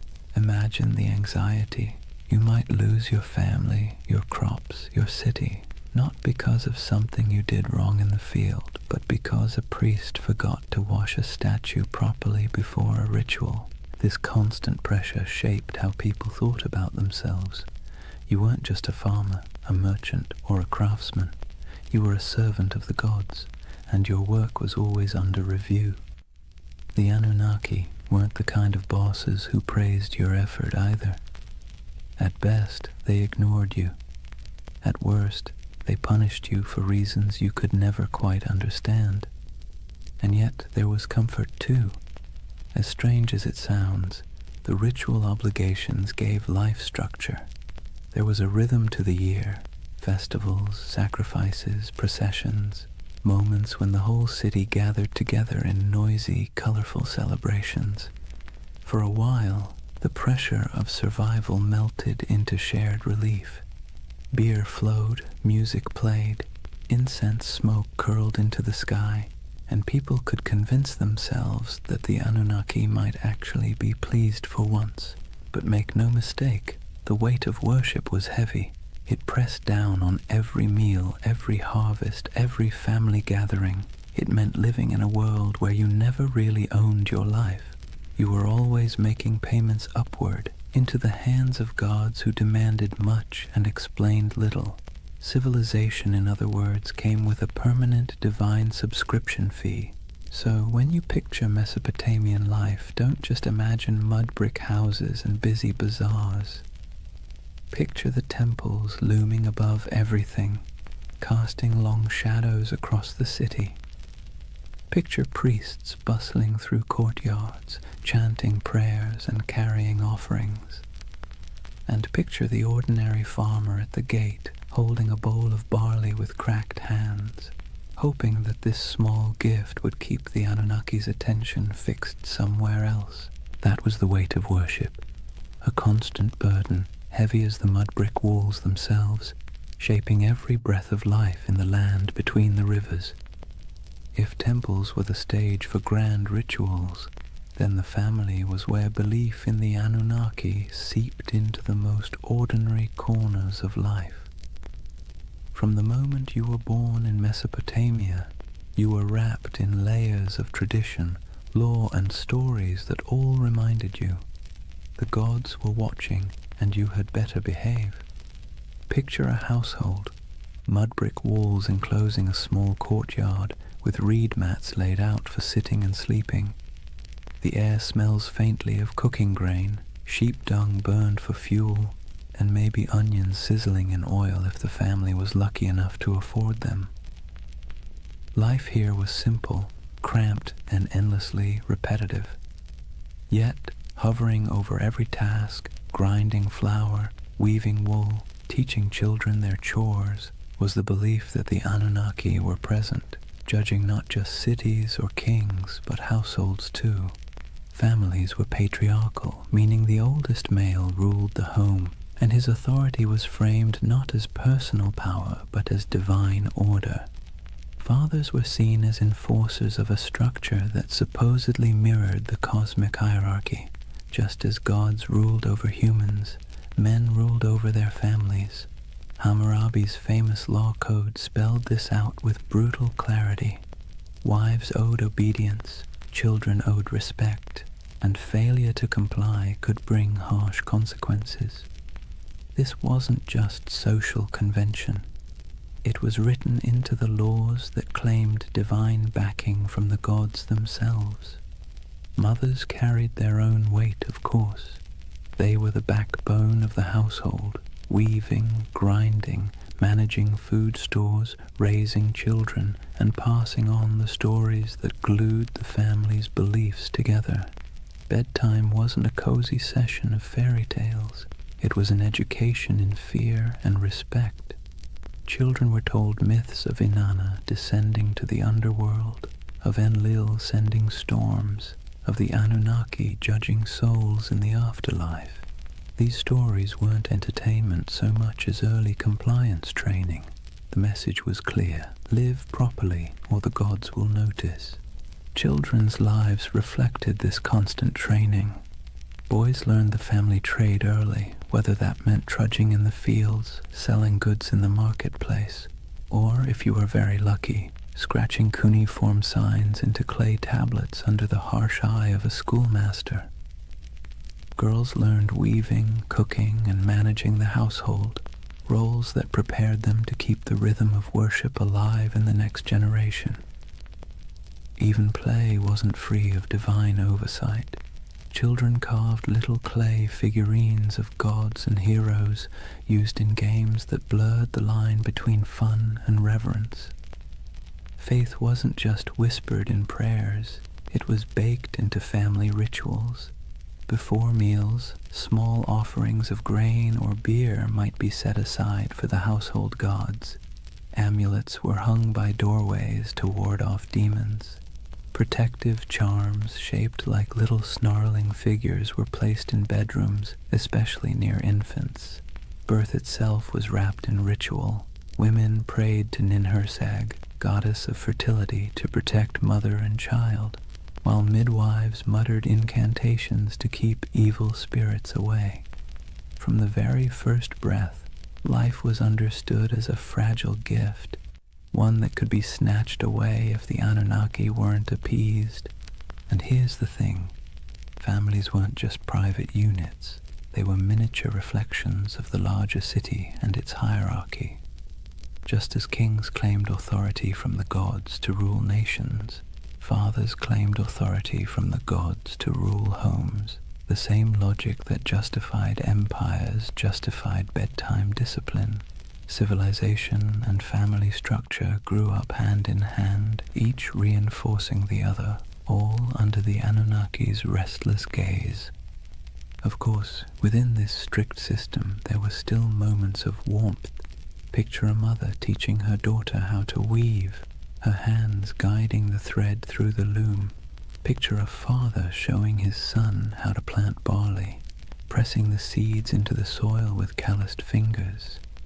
Picture siblings squabbling in the courtyard, stealing figs, chasing each other until their laughter echoed against mud-brick walls. These were human moments, timeless and familiar, lived out under the shadow of divine expectation. So when you think of Mesopotamian families, don't imagine cozy equality or freedom of choice. Imagine order, hierarchy, and obligation, structured from the top down, from the Anunnaki themselves to the smallest child in the household. Family wasn't just family, it was a rehearsal for serving the gods, and every story told at bedtime, every offering laid out at a threshold, every whispered prayer before sleep reinforced the same lesson. The Anunnaki were always listening. That was family and faith in ancient Mesopotamia, woven so tightly together that you couldn't separate one from the other. Home was never just home. It was a microcosm of the cosmic drama played out every day under the eyes of gods who demanded order, loyalty, and obedience. If Mesopotamian families carried the rhythm of worship in their courtyards, then the cities themselves thundered with it. The soundscape of Mesopotamia wasn't just donkeys braying or merchants shouting. Woven through the daily hum was an undercurrent of sacred noise, constant reminders that the Anunnaki were never far away. Imagine walking barefoot across the packed dirt streets of Ur or Uruk, the air heavy with heat and dust. The first thing you'd notice rising above the chatter of the marketplace is chanting, long, steady voices carrying from the temple courtyards. Priests chanted hymns in Sumerian or Akkadian, their words flowing like the rivers themselves, steady, unrelenting, rhythmic. To the people listening, these weren't just words, they were incantations meant to keep the cosmic order intact. If the chanting stopped, who knew what chaos might break loose? Temples were alive with activity. Incense smoldered, releasing thick curls of smoke that clung to the air, sweet and sharp at the same time. The scent was meant to please the gods, but for ordinary people walking by, it was a reminder that the divine was close enough to smell. Lyres plucked their delicate notes in temple courtyards, drums pulsed with steady beats, and flutes added piercing tones that drifted across rooftops. To us, it might sound like music. To them, it was more like maintenance, a sound system designed to keep the Anunnaki pacified. And it wasn't just priests who contributed to the sacred soundscape. Festivals turned entire cities into orchestras of devotion. Imagine crowds gathering for a procession, voices rising together in chants, bells clanging, animals bellowing as they were led toward sacrifice. The ziggurat loomed above it all, terraces echoing with footsteps as priests climbed higher to offer food, drink, and prayers to the gods at the summit shrine. From miles away, travelers could hear the echo of music, the low murmur of thousands of voices, and know they were approaching a city where gods were fed daily like pampered royals. But the sounds weren't always grand. Sometimes they were intimate and unsettling. Picture a priest muttering over the body of a sick child, reciting spells to chase away spirits. Picture whispered prayers at dusk, entire families speaking softly into the night air as oil lamps flickered. Picture the hush that fell when an omen was announced, the crowd quieting to hear the words that might decide whether the gods were pleased or furious. In these moments, sound wasn't background. It was the bridge between humans and the Anunnaki. The irony is that these sounds, sacred chants, booming drums, whispered prayers, blurred together with the noise of the city. A donkey braying outside a temple, a merchant shouting about his wares as priests sacrificed a goat, children laughing while incense smoke rose into the sky. The sacred and the ordinary overlapped constantly, like two melodies played at the same time. For Mesopotamians, there was no separation between daily life and sacred life. Every sound was part of the same chorus, one directed at keeping the gods content. So, when you imagine Mesopotamia, don't just picture silent ruins or dusty tablets in a museum. Picture a city alive with sound, chanting voices echoing from ziggurats, music rising from temples, prayers whispered in homes, markets buzzing with life. And beneath it all, the steady, unsettling hum of belief, the sense that every sound you made was heard, judged, and recorded by the Anunnaki. That was the soundscape of Mesopotamia, sacred and ordinary, human and divine, blending into one endless hymn beneath the gaze of restless gods. So far we've walked the fields, stepped into homes, and stood in the courtyards of temples. But if there's one thread tying all of Mesopotamian life together under the watch of the Anunnaki, it's struggle. Not dramatic Hollywood-style struggle, more like the constant grinding kind. The kind that wears you down day after day until survival itself feels like an act of worship. Imagine yourself as an ordinary farmer standing ankle-deep in a muddy canal, sweat dripping into your eyes as the sun beats down. The water that gives life to your crops also threatens to destroy them, either by flooding too much or not enough. You dig ditches, patch walls, and mutter prayers, hoping Enki might spare you this season. Your back aches, your hands blister, and still the work never stops. Each seed you plant is not just a gamble with the soil, it's a plea to the gods. Or imagine being a craftsman, hunched over a clay tablet, shaping wedge-shaped marks into wet clay. Maybe you're writing receipts, tallying debts, or recording temple rations. The work is tedious, your teacher strict, your mistakes punished. And yet, every stroke of your stylus feels like part of something bigger. You're not just tracking grain, you're participating in a divine system where the Anunnaki themselves are imagined to weigh human worth in records and decrees. Disease lurked in the background too.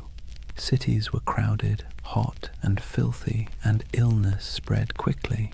If someone in your family fell sick, you didn't think of germs, you thought of angry gods or lurking demons. Maybe it was punishment, maybe it was bad luck, maybe both. Priests muttered incantations over the feverish burned incense and offered sacrifices. Sometimes it worked, sometimes it didn't. Either way, you believed your life was being tallied by powers you couldn't see. And then there was the simple, unshakable anxiety of living in a land where nothing stayed stable for long. Floods, droughts, raids from neighbors, every threat felt like it came with divine approval or divine neglect. You might work tirelessly, live faithfully, and still watch your field wash away overnight. It's no wonder that Mesopotamian myths constantly circle back to the same themes. Humans struggling, gods displeased, chaos always around the corner. But within that struggle, there was resilience. People endured. They dug new canals after floods, rebuilt homes after raids, prayed louder after disasters. Families bound themselves tightly together. Neighbors leaned on one another in the marketplace, and communities clung to rituals that gave their world meaning. The Anunnaki may have loomed like stern overseers, but the people found ways to keep living, laughing, and even celebrating in the cracks between their hardships. So, when you picture Mesopotamia under the eyes of the Anunnaki, don't imagine endless golden fields or carefree abundance. Imagine sweat-soaked tunics, cracked hands, and weary faces that still lifted toward the ziggurat at dawn. Imagine humanity trying, failing, and trying again, all while believing that somewhere, far above or deep below, the Anunnaki were watching, measuring, and deciding their fate. That was the human struggle, a constant effort to carve order out of chaos, meaning out of hardship, and survival out of a world that felt forever precarious. And in that struggle, civilization itself was born. Chapter 2. The Gods Who Ruled the Skies and Earth. If life in Mesopotamia felt like a constant test, then the examiners were the Anunnaki. These weren't gentle guardian angels or abstract philosophical ideas.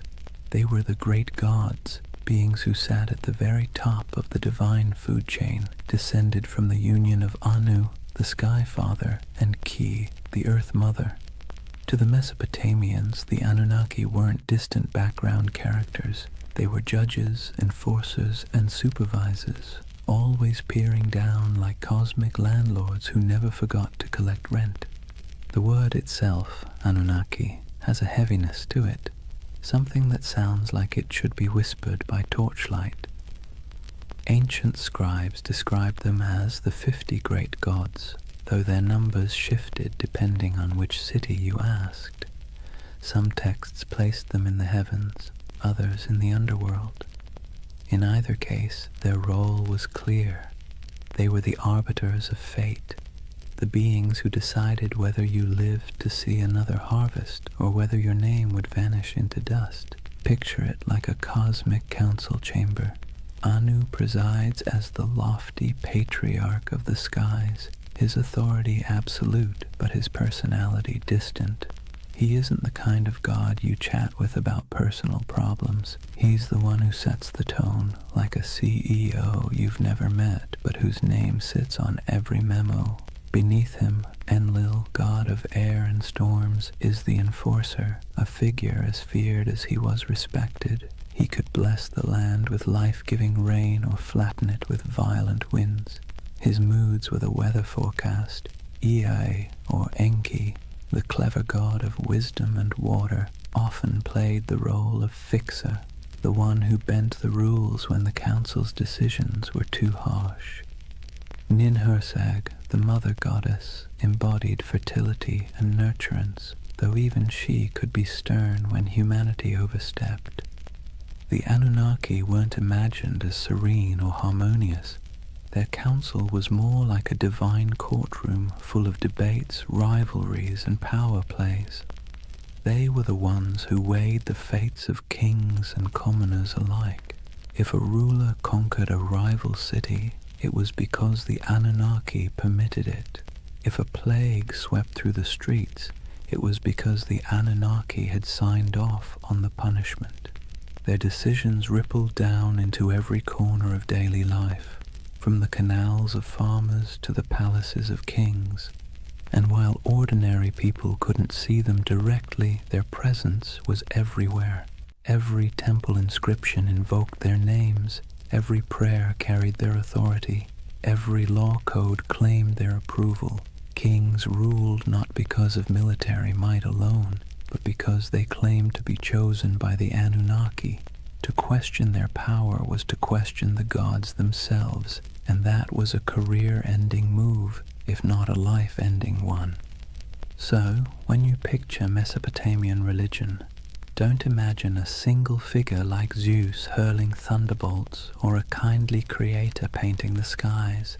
Imagine a boardroom full of moody, powerful beings, each with their own agenda, each wielding immense influence over humanity. Some offered guidance, some unleashed terror, and all demanded constant recognition. The Anunnaki were both the architects and the auditors of civilization, and their signatures were stamped on everything that survived from Mesopotamian life. They weren't just gods in stories. They were the living framework of reality, the background hum of existence. and under their watchful eyes, humanity took its first halting steps into what we call civilization. If the Anunnaki were the great gods of Mesopotamia, then their stories were the epic sagas that gave life meaning and, frankly, kept people both entertained and terrified. These weren't bedtime tales meant to lull you to sleep. They were cautionary dramas about power, mortality, and what happens when you cross the wrong god on the wrong day. Take Inanna, also known as Ishtar, the goddess of love, war, and everything messy in between. Her most famous story is the descent into the underworld.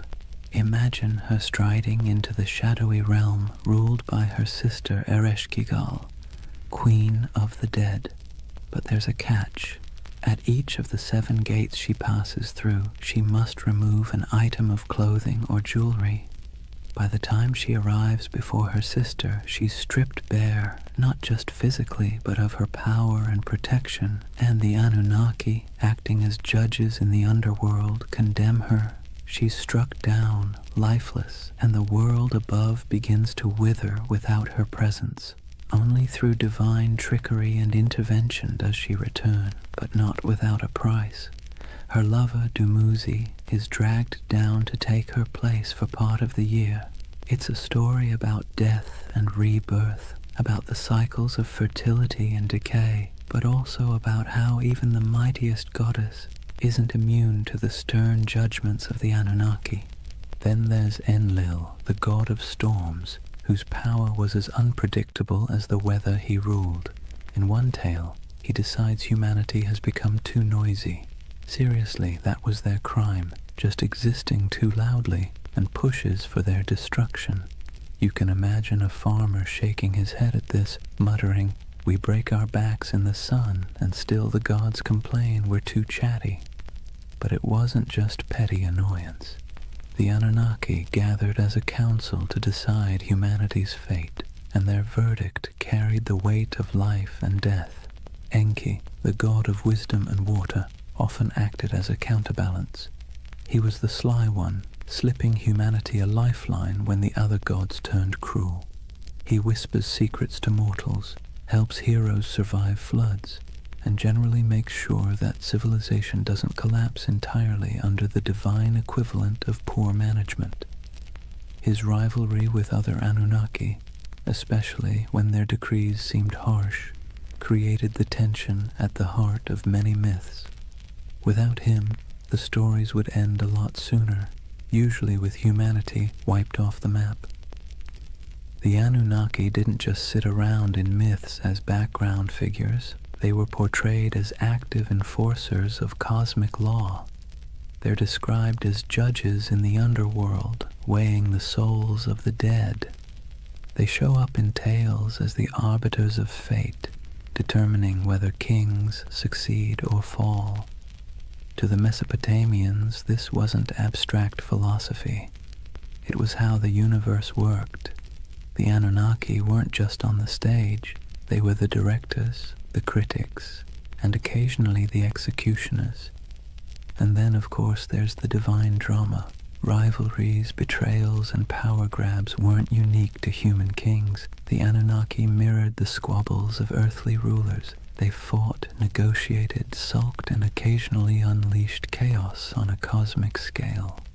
Every myth reinforced the idea that the universe was not run by serene, detached beings, but by temperamental gods with very human flaws. So, the mythic storylines of the Anunnaki weren't simple tales. They were the scripts by which Mesopotamians understood their place in the world. When you planted your crops, you remembered Inanna's descent. When storms raged, you muttered prayers to Enlil. When you needed a glimmer of hope, you looked to Enki. These stories explained why life was fragile, why the gods were fickle, and why survival always felt like it balanced on the edge of divine whim. If Mesopotamian myths were the great campfire stories of their day, then the Epic of Gilgamesh was the full-length box set, multi-season, full of drama, cosmic cameos, and the occasional existential crisis. And tucked into this saga, just behind the swagger of Gilgamesh himself, you find the fingerprints of the Anunnaki. They weren't the stars of the show, but they were always present, quietly pulling strings, stamping judgments, and reminding humanity who was really in charge. Gilgamesh, king of Uruk, is portrayed as 2/3 divine, 1/3 human, a math equation that somehow worked in Mesopotamian mythology but would make your high school algebra teacher sweat. Despite his divine heritage, he still lived under the gaze of the Anunnaki. His strength, his ambition, even his arrogance, all of it was tolerated but not entirely unchecked. The Anunnaki weren't about to let one man, no matter how mighty, get away without consequences. Take his quest for immortality. After the death of his companion Enkidu, Gilgamesh is swallowed by grief, staring mortality in the face, and in that grief he sets out to find Utnapishtim, the Mesopotamian Noah, the one mortal granted eternal life after the great flood. But here's the twist. Utnapishtim's story is inseparable from the Anunnaki. It was they who decreed the flood to wipe out humanity, annoyed once again by our collective noisiness. It was they who sealed the fate of countless villages, and it was Ea, sly Ea, who bent the rules by whispering to Utnapishtim, helping him survive in a boat loaded with animals. Without that divine trickery, there would be no flood hero, and thus no quest for Gilgamesh to undertake. When Gilgamesh finally finds Utnapishtim, he's told in no uncertain terms that immortality isn't for him. The Anunnaki themselves had decreed it. When the gods created man, they allotted him death, but life they retained in their own keeping. That line is essentially the fine print of existence. Humanity got the mud bricks, the barley, the back-breaking labor. The gods kept immortality for themselves. Tough luck. Even the great adventures within the epic, slaying Humbaba, guardian of the cedar forest, or killing the bull of heaven after Inanna sends it to punish him, circle back to the gods' involvement.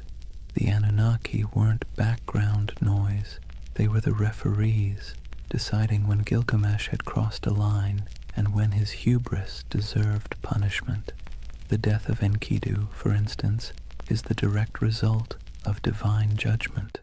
The Anunnaki convene and decree that one of the pair must die for their defiance. Enkidu becomes the casualty, and Gilgamesh, for all his divine strength, can do nothing but weep and rage. What's remarkable is how these stories resonate with us even now. The Epic of Gilgamesh isn't just about a king wrestling lions or digging canals. It's about humanity's oldest anxieties. Why we die, why we suffer, and why no amount of wealth or power can change those facts. And standing behind those anxieties are the Anunnaki, like cosmic administrators who handed humanity its most dreaded memo. Life ends, always. So, as Gilgamesh wandered deserts, scaled mountains, and crossed seas in search of eternal life, he wasn't just wrestling with his own fears. He was wrestling with the verdict of the Anunnaki, a verdict no mortal could ever overturn. His story wasn't just a king's adventure. It was a parable about the boundaries set by the gods and the futility of trying to break them. And in the end, Gilgamesh's great realization wasn't that he could cheat death, but that he couldn't. His city, his walls, his legacy, those would endure, not his body, which, ironically, is exactly what the Anunnaki seem to want. Humanity striving, building, suffering, and remembering, but never escaping. Civilization itself, with all its mud, sweat, and noise, became the immortality humans were allowed. If you've ever heard the story of Noah's Ark, you might think it's unique. One righteous man, one enormous boat, a zoo crammed 2 by 2, and a god who decided humanity needed a hard reset. But here's the thing, Long before the Bible put pen to parchment, Mesopotamia had already told its version. Several versions, in fact, and at the center of everyone, like judges sitting in an endless board meeting, were the Anunnaki. The earliest version we know comes from the Atrahasis epic. In this story, humanity isn't destroyed because of sin or even bad manners, but because of noise. Yes, noise. Apparently, humans were just too loud for the gods to get a decent night's rest. Picture the Anunnaki sitting in their divine chambers, grumbling like cranky landlords. These humans won't stop partying, yelling, clattering around with their plows. Enough. So they decide to wipe the slate clean. First they try droughts, then plagues, then famine, but nothing seems to stick. Humanity, stubborn as ever, bounces back. Finally, the Anunnaki pull the ultimate lever, a flood to drown every last village. Rivers swell, storms rage, and the land sinks beneath walls of water. Humanity is meant to vanish, a failed experiment erased by divine decree. But one god doesn't quite play along. Enter Ea, clever, cunning, and a little too sympathetic toward mortals for his own good. He whispers a warning to Atrahasis, a man chosen not for his holiness but for his usefulness. Build a boat, Ea advises, and not just any boat, a giant vessel sealed with pitch, stocked with food, and loaded with animals. Atrahasis obeys, and when the waters rise, he and his cargo survive, bobbing above the drowned world like the last ember of human life. A later version of the story appears in the Epic of Gilgamesh, where the survivor is called Utnapishtim.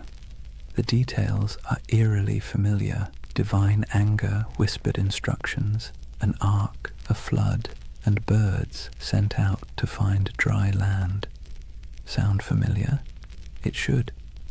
The echoes between these Mesopotamian tales and the later biblical flood story are too strong to ignore. Scholars argue endlessly about who borrowed what, but one thing is clear: Mesopotamia wrote the first draft of humanity's greatest flood myth, and in every draft, the Anunnaki are central. They sit in council, they bicker about humanity's fate, and when the floodwaters finally cover the land, they're portrayed in almost comic relief, huddled together, terrified by the very storm they unleashed.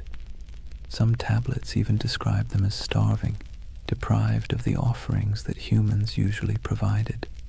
Without people bringing bread, beer, and incense, the gods themselves were suddenly cut off. The flood, in other words, was as inconvenient for them as it was catastrophic for us. The flood stories reveal something essential about how Mesopotamians saw the Anunnaki, as powerful but flawed, terrifying but needy. They could annihilate the world on a whim, yet still panic when their own survival was threatened. They were less like all-knowing deities and more like moody overlords with too much power and not enough foresight. For the people who told these stories, the message was clear. Humanity existed at the mercy of forces it could never control. Floods could sweep away entire harvests overnight. Droughts could starve villages. Life was precarious, fragile, and unfair. By embedding those anxieties into myth, the Mesopotamians made sense of the chaos. The Anunnaki weren't just random forces of nature. They were personalities you could bargain with, flatter, or, if you were lucky, find an ear to outwit on your behalf. And maybe that's why the flood myth has lasted so long. It resonates with the most basic human fear, that everything we've built, everything we've struggled for, can be washed away in an instant. The Mesopotamians wrapped that fear in the story of divine judgment, a story so powerful it sailed forward through time, carried on clay tablets, copied into scripture, and retold for millennia. So the flood wasn't just water rising, it was a story of humanity's fragility, the gods' capriciousness, and the desperate hope that someone, anyone, might survive to start over again. If you've ever sat through a corporate meeting where everyone jockeys for credit, interrupts each other, and tries to outdo the boss, congratulations, you already understand Mesopotamian divine politics. Because the Anunnaki, for all their cosmic authority, were basically the original middle managers of the universe, constantly bickering, scheming, and pushing their agendas. Let's be clear. The Anunnaki weren't serene, enlightened beings sitting in eternal harmony. They were more like a council of city-states writ large. Each had their turf, their loyalties, and their grudges. When they gathered, it wasn't kumbaya around the celestial campfire. It was more like a landlord's association deciding how much rent to raise while secretly planning who to stab in the back at the next vote. Take Enlil, for example, the storm god, known for being both immensely powerful and immensely irritable. He's often depicted as the one pushing for harsh judgments, floods, plagues, the occasional smiting. If you had to assign him a modern role, he'd be that boss who always thinks the best solution is fire half the staff and never sticks around to clean up the mess. Then you've got Ea, or Enki, the god of wisdom and water, who often played the role of the office saboteur. Whenever Enlil wanted to wipe out humanity, Ea would sneak behind his back, whispering to mortals like Atrahasis or Utnapishtim. He wasn't rebellious enough to stage a coup, but he was crafty enough to bend the rules. Think of him as the co-worker who nods along in the meeting, then quietly emails the client with a completely different plan. And of course, Inanna, also known as Ishtar, the goddess of love, war, and chaos incarnate. She didn't just play politics, she was politics. One moment she's seducing rivals, the next she's unleashing the bull of heaven on Uruk, because Gilgamesh bruised her ego. If the Anunnaki had a group chat, you can bet Inanna was the one sending messages in all caps at 3 a.m. This divine drama mirrored human politics almost perfectly. Kings invoked the Anunnaki to justify their wars. Priests claimed to interpret the gods' wishes, usually in ways that happened to benefit their city. When two cities fought, it wasn't just about irrigation canals or trade routes. It was framed as their gods battling too. The human squabbles were just the earthly reflection of celestial office politics. What's fascinating is that the Anunnaki weren't portrayed as flawless rulers. They were prone to jealousy, anger, and terrible decision-making. They punished entire populations for petty grievances. They feasted on offerings while mortals starved. They demanded loyalty, but offered little security in return. Sound familiar? That's because the people who invented these myths knew exactly what it felt like to live under rulers who acted the same way. The gods were a cosmic mirror of their kings, only with bigger egos and the ability to drown the world when annoyed. And yet this chaos wasn't just accepted, it was baked into the worldview. For Mesopotamians, the divine council was messy because life was messy. The Anunnaki didn't represent a utopia, they represented reality, unpredictable, unfair, and exhausting, but also the only system anyone knew. So the next time you picture Mesopotamian religion, don't imagine calm temples and peaceful hymns. Picture a smoky back room, gods arguing over humanity's fate, each angling for influence while pretending to act for the greater good. That was the drama of divine politics, and it shaped every flood, famine, and fleeting moment of human survival. Chapter 3: Myths, Mysteries, and Alien Theories. Before we dive into modern theories about aliens with laser beams building ziggurats, let's ground ourselves in how the people of Mesopotamia themselves actually understood the Anunnaki. Because for them, these weren't space visitors or sci-fi saviors. They were the very fabric of existence. The Anunnaki were the great gods, descended from Anu, the sky, and Ki, the earth. They weren't casual background deities. They were the stern judges, the cosmic accountants of fate. Picture them sitting on a celestial council bench, scribbling down humanity's behavior like the universe's first HR department, except the performance reviews were terrifyingly final. They decided who lived, who died, and how the world ticked. But here's the twist. They weren't abstract. They were woven into every corner of daily life. A farmer digging an irrigation canal didn't just worry about weeds or floods. He worried about whether the Anunnaki were pleased with his offering of grain. A merchant weighing silver in the bazaar wasn't just concerned about fair trade. He wondered if the gods of fate were tallying his honesty. The Anunnaki weren't far away. They were breathing down your neck in every deal, every harvest, every storm cloud on the horizon. Temples were their houses, but also their workplaces.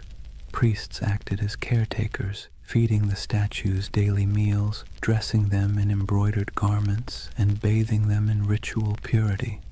Imagine treating a carved stone figure as if it were your very picky, very powerful roommate who might throw a tantrum if dinner was late. That's the relationship Mesopotamians had with their gods, equal parts reverence and anxiety. The Anunnaki's role stretched beyond the fields and temples. They were tied to fertility, justice, and even the underworld. In some myths, they sit as judges in the realm of the dead, weighing the shadows of human lives like bureaucrats processing endless paperwork. Not exactly a comforting image, but then again, Mesopotamian religion wasn't about comfort. It was about explaining a world that was dangerous, unpredictable, and constantly shifting. And the rituals reflected that. People poured out libations of beer, laid down offerings of bread, burned incense, and sang hymns to keep the divine machine running. Festivals were not just moments of joy, they were mandatory maintenance on the cosmic engine. Skip a ritual, anger a god, and suddenly your canal might collapse or your child might fall sick. So when we talk about the Anunnaki, the ancient understanding wasn't glamorous, it was anxious. These weren't benevolent guardians handing out blessings. They were moody overseers, cosmic bosses whose whims dictated survival. And humanity's job was simple, if exhausting. Keep them fed, keep them clothed, keep them entertained, and maybe, just maybe, they wouldn't ruin your week. In other words, the Anunnaki were less about lofty spirituality and more about survival management. They reflected the world their worshippers lived in, harsh, unstable, unpredictable, but impossible to ignore. So let's clear the fog a bit. When we talk about the Anunnaki, what do we actually know from the ground? What's been dug up, baked in clay, and translated by bleary-eyed archaeologists squinting at wedge-shaped cuneiform? Because while modern theories tend to leap straight into sci-fi territory, the ancient sources are both more grounded and, in some ways, more fascinating. The word Anunnaki itself pops up across thousands of years of Mesopotamian texts, from Sumerian myths to Babylonian epics. These weren't obscure fringe deities whispered about in one dusty tablet. They were front and center, woven into the very structure of Mesopotamian religion. They appear in the Enuma Elish, the Babylonian creation story, their judges in underworld texts, their name dropped in royal inscriptions, invoked as divine witnesses to treaties and curses. If you lived in Mesopotamia, you would have heard their names the way we hear the law or the government. Archaeologists have unearthed thousands of cuneiform tablets that mention them. Some are myths, some are hymns. Others are dry administrative lists where the Anunnaki show up as the divine recipients of offerings, bread, beer, livestock, and occasionally the odd luxury good. Imagine seeing your gods listed alongside taxes in a spreadsheet carved into clay. That's how real they were to the people of the time. Visually, the evidence is trickier. Unlike Egyptian gods with instantly recognizable animal heads, the Anunnaki weren't locked into one iconography. Sometimes they're represented as human-like figures in elaborate robes with horned crowns, a symbol of divinity. Other times, they're mentioned collectively, more as a divine council than as individuals with distinct faces.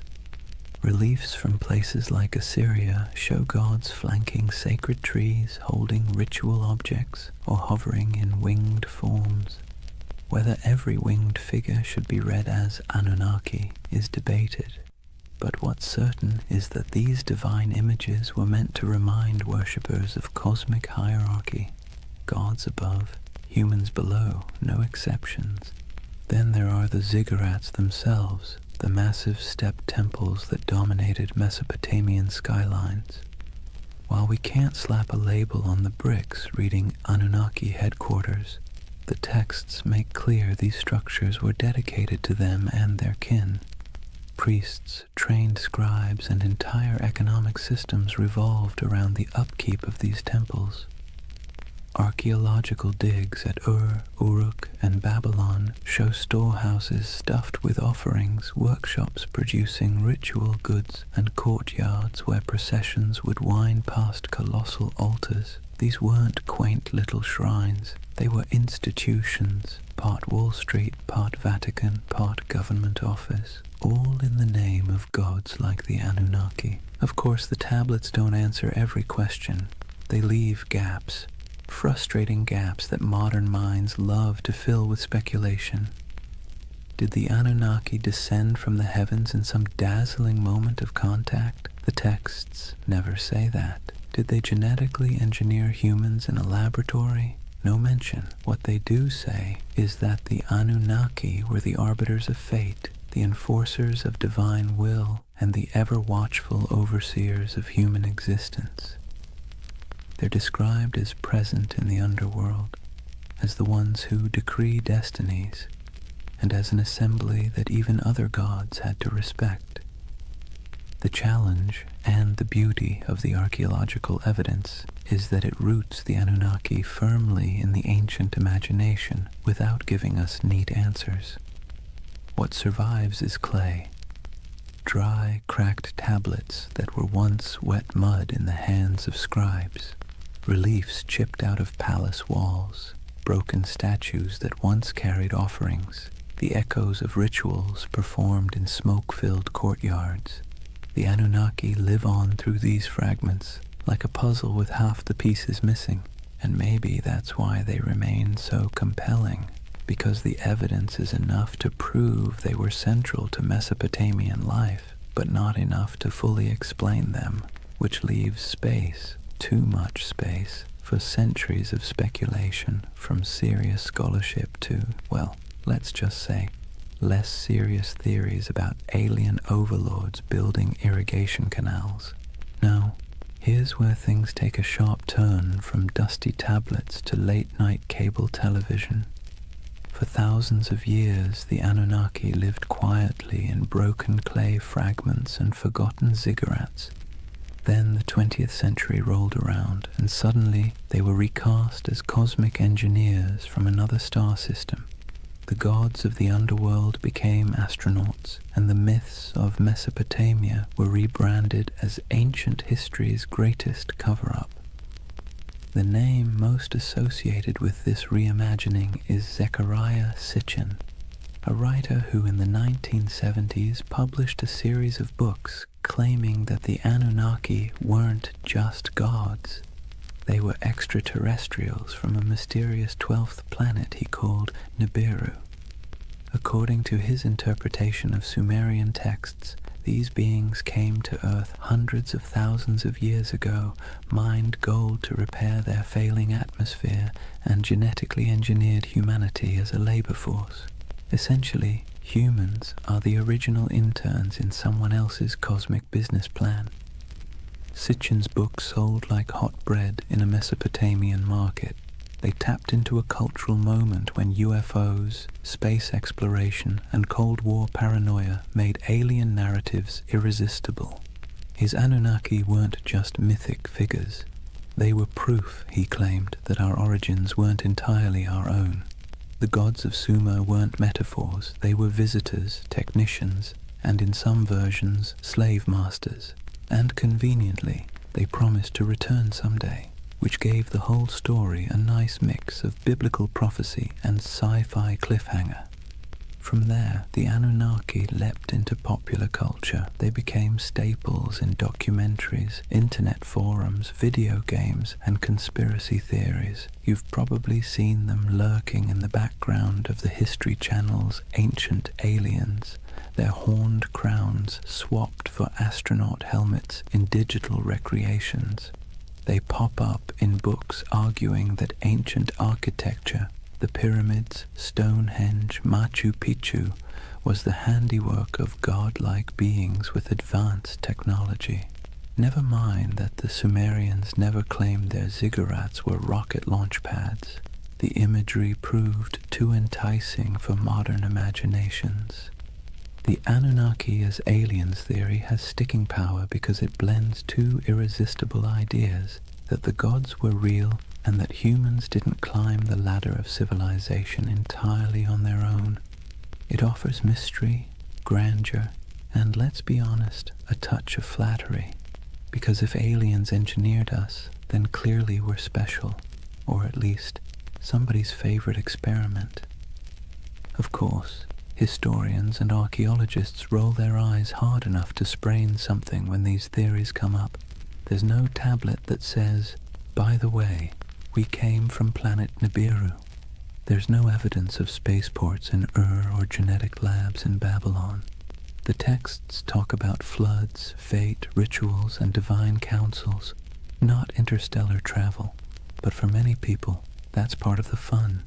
The gaps in the evidence are fertile ground for imagination, and Sitchin's Anunnaki filled those gaps in a way that captured millions of readers. It's worth pausing, though, to ask why. Why did the Anunnaki, of all the gods in human history, become the poster children for alien theories? Why not the Greek Olympians, or the Norse pantheon, or the Aztec deities? Partly it's because Mesopotamia is so old.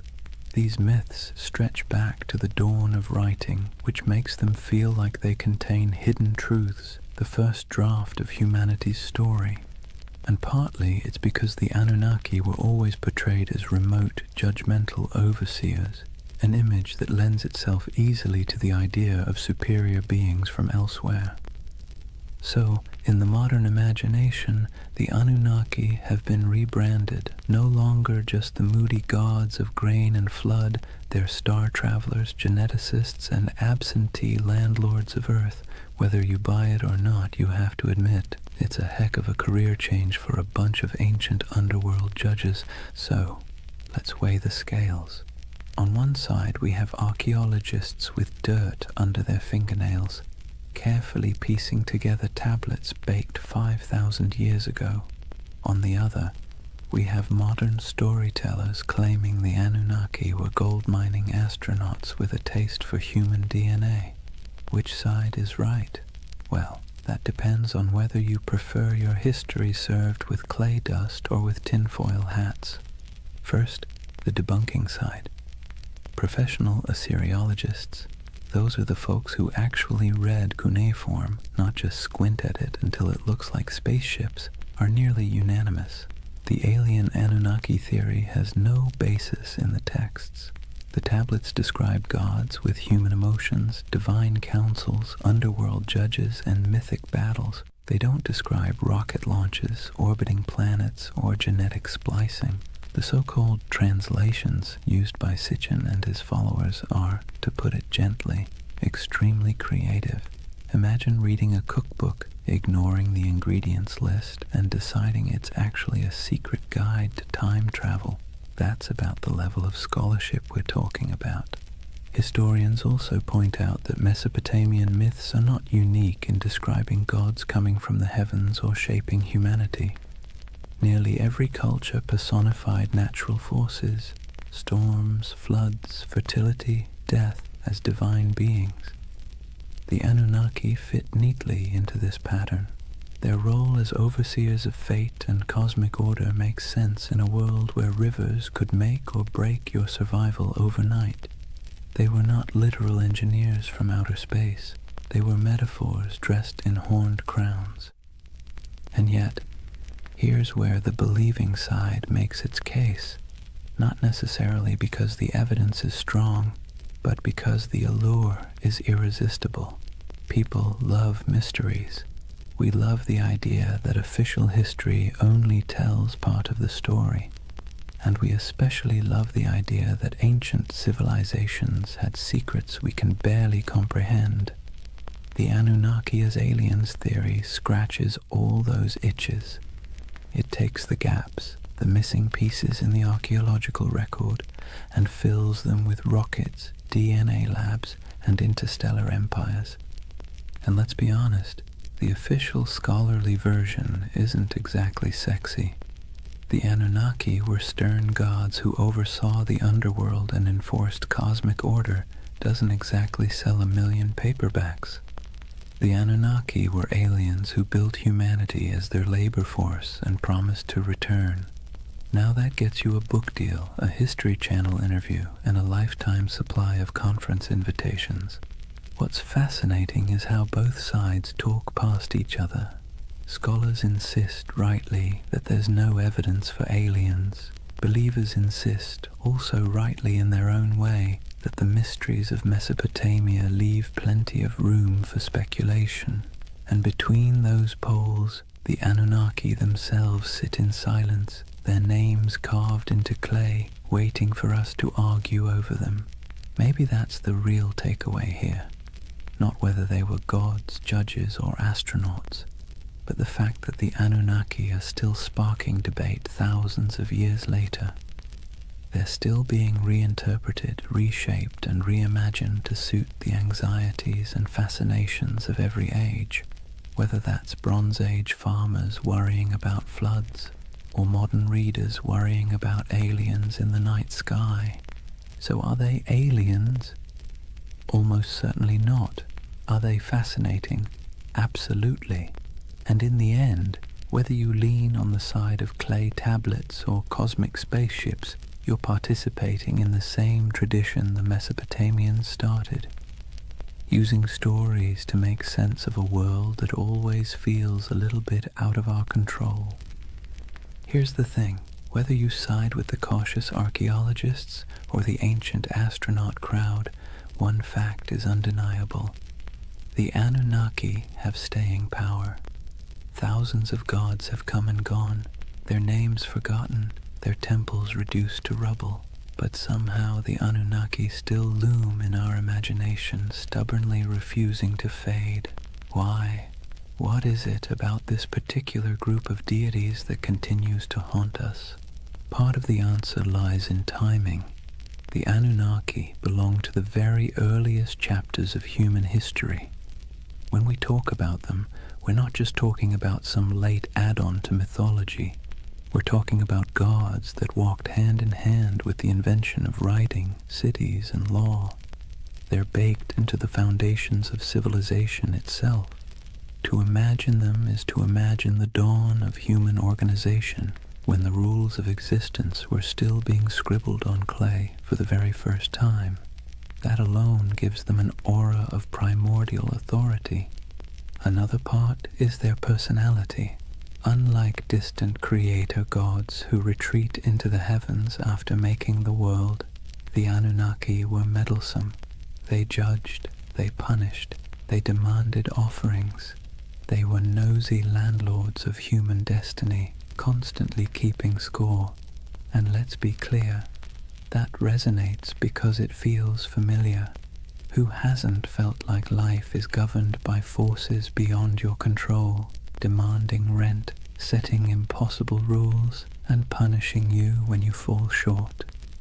The Anunnaki embody that eternal human anxiety that someone powerful is watching and that your fate is never entirely your own. Then there's the modern twist. Once writers like Sitchin recast them as aliens, the Anunnaki slipped neatly into our age of science fiction.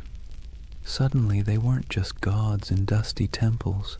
They were interstellar overlords, genetic engineers, perhaps even visitors who might return. That storyline dovetails perfectly with our cultural obsessions, UFO sightings, government cover-ups, the dream that humanity's origin story has a cosmic footnote. The Anunnaki became flexible enough to serve both the skeptic and the dreamer, the scholar and the conspiracy theorist. But maybe the deepest reason they captivate us is because they stand at the intersection of myth and mystery. They are ancient enough to feel weighty, mysterious enough to feel open-ended, and human enough to feel relatable. They bridge the gap between the world we know and the world we suspect might exist just beyond our understanding. Whether as gods, symbols, or aliens, the Anunnaki invite us to ask big questions about control, destiny, and the possibility that humanity isn't entirely steering its own ship. And so they linger on broken tablets in dusty museums, on the shelves of UFO bookstores, in memes, podcasts, video games, and documentaries. They've outlived the cities that once worshipped them, and they'll probably outlive our own stories too, because the Anunnaki aren't just gods of the underworld, they're gods of imagination, and that, in the end, might be the only immortality any deity truly needs. Chapter 4. Legacy, Splendor, and Echoes in Time. If you were a Mesopotamian king, life wasn't just about managing crops or worrying about canal maintenance. That was for everyone else.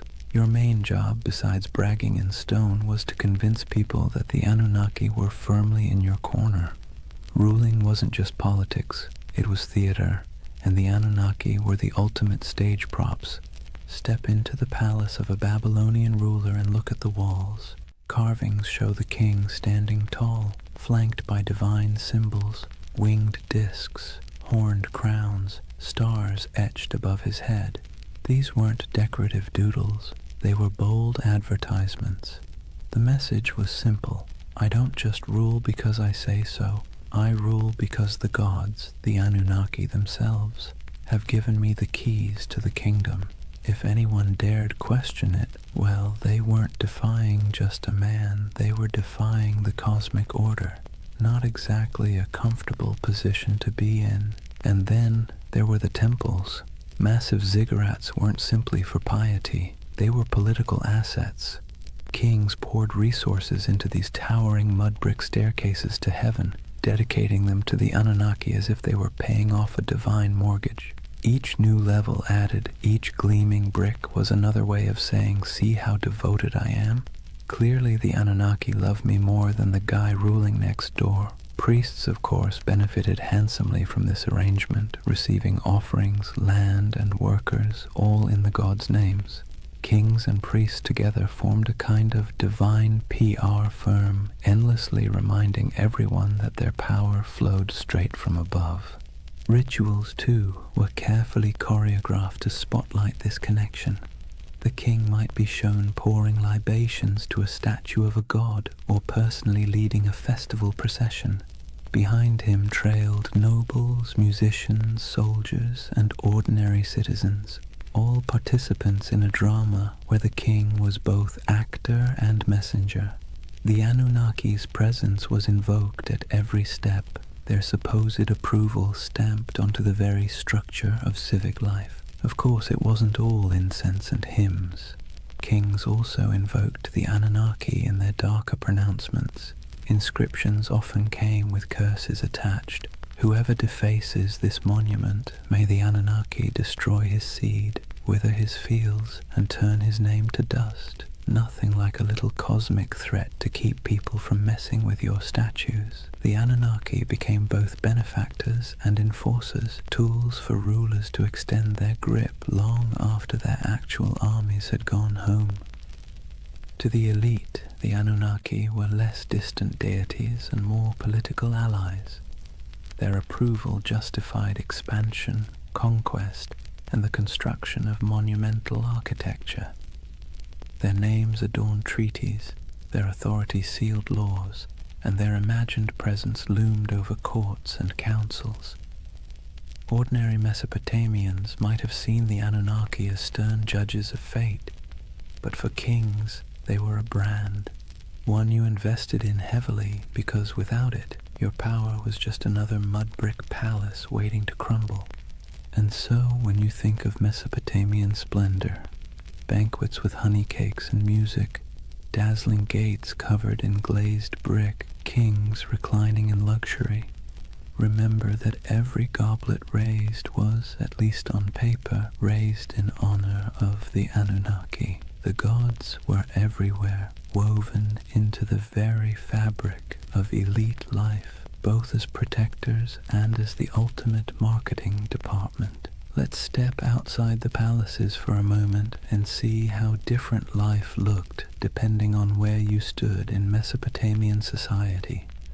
Because while kings and nobles could commission inscriptions boasting about their cozy relationship with the Anunnaki, ordinary people experienced those gods in very different, far less glamorous ways. Start with the farmer.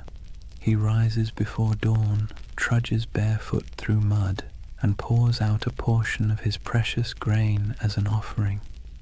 That handful of barley might be the difference between feeding his family through the week or going hungry, but the ritual isn't optional. The Anunnaki need to be kept happy, or at least not too angry, and so sacrifices are made. For him, the gods are stern overseers whose moods swing with the floods, the plagues, and the weather. His prayers are not about glory or legacy. They are desperate petitions for rain, for healthy crops, for the survival of his children. Now step into the temple courtyard. Here, priests oversee elaborate offerings, roasted lamb, beer poured into bowls, incense rising in aromatic clouds. Nobles and kings show up too, parading gifts of gold and silver, dedicating massive feasts in the gods' names. On the surface, it looks like everyone is worshipping the same deities, but the scale is entirely different. Where the farmer gives a clay bowl of bread, the king gives an entire bull. Where the laborer prays for enough water to survive the season, the ruler prays for divine sanction to conquer a neighboring city. Same gods, very different wish lists. And that's the irony. The Anunnaki were invoked as protectors of the entire community, yet the experience of worship was stratified. For the elite, ceremonies doubled as political theater. A grand feast for the gods also reminded the crowd who had the wealth to host it. Statues clothed in embroidered robes weren't just signs of piety. They were signs of power, gifts only rulers could afford to lavish. The gods, in other words, could be co-opted into a luxury brand. For ordinary people, the relationship was more anxious, even exhausting. You lived in constant fear of offending the divine, often through mistakes you didn't even understand. Did you skip a ritual unknowingly? Did a bad dream mean you had angered a god? The Anunnaki were less symbols of splendor and more reminders of how small, fragile, and vulnerable your life was. While kings used the Anunnaki to justify authority, you used them as insurance, however unreliable, against catastrophe. So picture the contrast. In the palace, banquets lit by oil lamps, honey cakes dripping with syrup, nobles reclining as musicians play, the king raising a jeweled cup to the gods. In the commoner's home, a dim reed fire, a bowl of barley porridge, children sleeping on mats while parents whisper prayers that the river won't flood that night. Both acts are framed as honoring the Anunnaki, but the emotional reality could not be more different. And yet, this inequality was accepted because it was dressed in the language of religion. If the Anunnaki had chosen to bless the king with riches, then clearly the king deserved it. If a farmer struggled, well, perhaps he had failed to please the gods properly. Religion became the great explainer of inequality, smoothing over cracks by wrapping them in divine will. The gods, it seemed, loved hierarchy just as much as kings did. That divide between the opulence of elite worship and the bare-bones devotion of ordinary people reveals something profound about Mesopotamian civilization. The Anunnaki weren't just deities of the skies and underworld. They were instruments of power woven into the daily grind of survival for some and the dazzling spectacle of glory for others. Nothing lasts forever, not even gods. For centuries, the Anunnaki dominated Mesopotamian imagination. They judged in the underworld, presided in temples, and loomed over every prayer, curse, and clay tablet. But slowly, quietly, they began to fade, not because people suddenly stopped believing in gods altogether, far from it, but because new powers, new empires, and new religions rolled in, sweeping the old names into the shadows. It began with conquest. Mesopotamia was never an isolated bubble. It was a crossroads where Persians, Greeks, and eventually Romans stamped their own cultures onto the land. Each wave of rulers brought new pantheons, new rituals, and new myths. The Anunnaki, once the unquestioned arbiters of fate, were slowly blended, reshaped, or outright replaced. A Babylonian might once have whispered prayers to Inanna or Enlil, but by the time of the Persians, attention shifted toward Ahura Mazda. Later, under Hellenistic influence, Greek gods elbowed their way into local imagination, blending awkwardly with the old Mesopotamian figures. The Anunnaki became echoes, half-remembered names tucked into older hymns and inscriptions, less feared than they once were. Even in the myths, they began to shrink. In the earliest texts, the Anunnaki were grand, mighty judges of humanity, controllers of storms and harvests. But later, their roles were downplayed, reinterpreted, or demoted.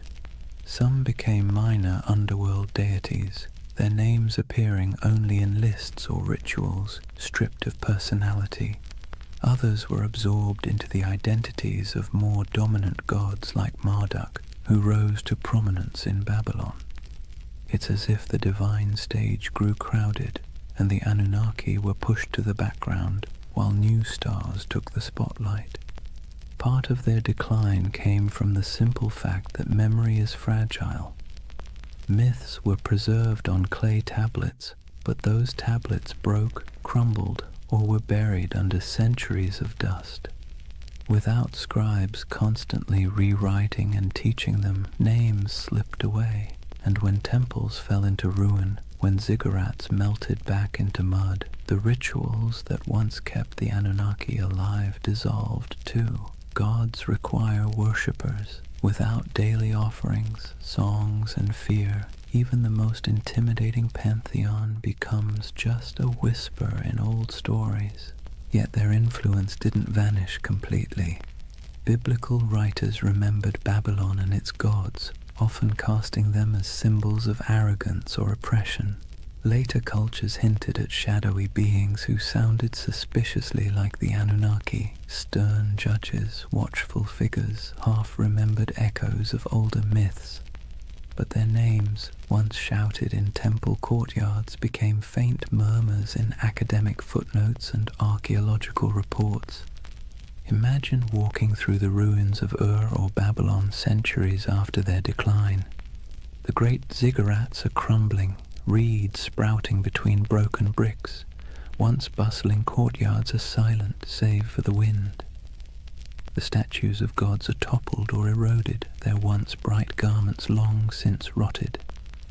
To stand there is to feel the silence of forgotten worship, a silence where the Anunnaki once thundered. And yet there's a strange comfort in that silence. Even the gods, it turns out, are subject to time. They too fade, replaced, rewritten. The Anunnaki's decline is a reminder that nothing, no matter how powerful it seems, escapes the erosion of centuries. Their temples collapsed, their names blurred, but the idea of them lingers, proof that even when the divine fades, memory holds on, however faintly. The Anunnaki may have faded from temples and clay tablets, but they never disappeared entirely. Instead, they slipped sideways, out of daily worship and into memory, myth, scripture, and eventually pop culture. In some ways, they're more famous today than they were in the last days of Mesopotamia, though not always for reasons a Sumerian priest would recognize. Let's start with the Bible. The Hebrew writers who lived through exile in Babylon didn't forget the overwhelming presence of Mesopotamian gods. They may not have name-dropped the Anunnaki directly, but echoes of their imagery crept in. The Watchers, described in certain apocryphal texts, the Nephilim, giants said to descend from divine beings, carry a suspicious resemblance to older tales of moody gods and semi-divine figures. The story of the Tower of Babel itself feels like a faint shadow of the ziggurats, those stairways to the heavens where priests once claimed the gods descended. Babylon became a symbol of arrogance, sin, and divine punishment. But behind that symbol lurked the forgotten faces of the Anunnaki. Fast forward a few millennia, and the Anunnaki were dusted off, not by priests or kings, but by authors with a taste for the mysterious. In the 20th century, writers like Zecharia Sitchin gave them a brand new identity, not just gods, but aliens. According to his theory, the Anunnaki were advanced beings from another planet, here to engineer humanity as a labor force. Never mind that Mesopotamian texts say no such thing. This reimagining stuck, feeding directly into the world of ancient astronaut theories. Suddenly, the Anunnaki weren't forgotten deities of grain and underworld judgment. They were interstellar overlords with spaceships, genetic labs, and a taste for gold. Do scholars roll their eyes at this? Absolutely. Archaeologists point out that Sumerian inscriptions mention plenty of gods, but none of them arrive in rockets or dabble in DNA splicing. Still, the theory has traction because it taps into a deep human itch, the sense that our past hides secrets, that civilization began not just with mud and sweat, but with some kind of hidden intervention. The Anunnaki, rebranded as cosmic engineers, became perfect fodder for late-night documentaries, YouTube rabbit holes, and endless speculation about what if. And it didn't stop with conspiracy books. The Anunnaki found their way into movies, video games, and novels. They appear as shadowy gods in fantasy series, as alien overlords in science fiction, as mysterious powers in role-playing games. Their very name carries weight. Ancient, strange, vaguely menacing. You don't even need to know who they were to feel a flicker of intrigue when you hear it. It's ironic, really. In Mesopotamia, the Anunnaki were feared as judges, overseers, the divine middle management who ensured humanity never forgot its place. Today, they're debated in podcasts, plastered across memes, and occasionally turned into boss battles on a PlayStation screen. From temple chants to digital avatars, that's quite a career arc for a pantheon. But here's the bigger question. Why do they still haunt us? Why do people, thousands of years later, still turn to the Anunnaki as symbols of hidden knowledge, ancient power, or cosmic conspiracy? Maybe it's because they embody both sides of human imagination, the sacred and the strange, the myth and the mystery. They were never gentle gods.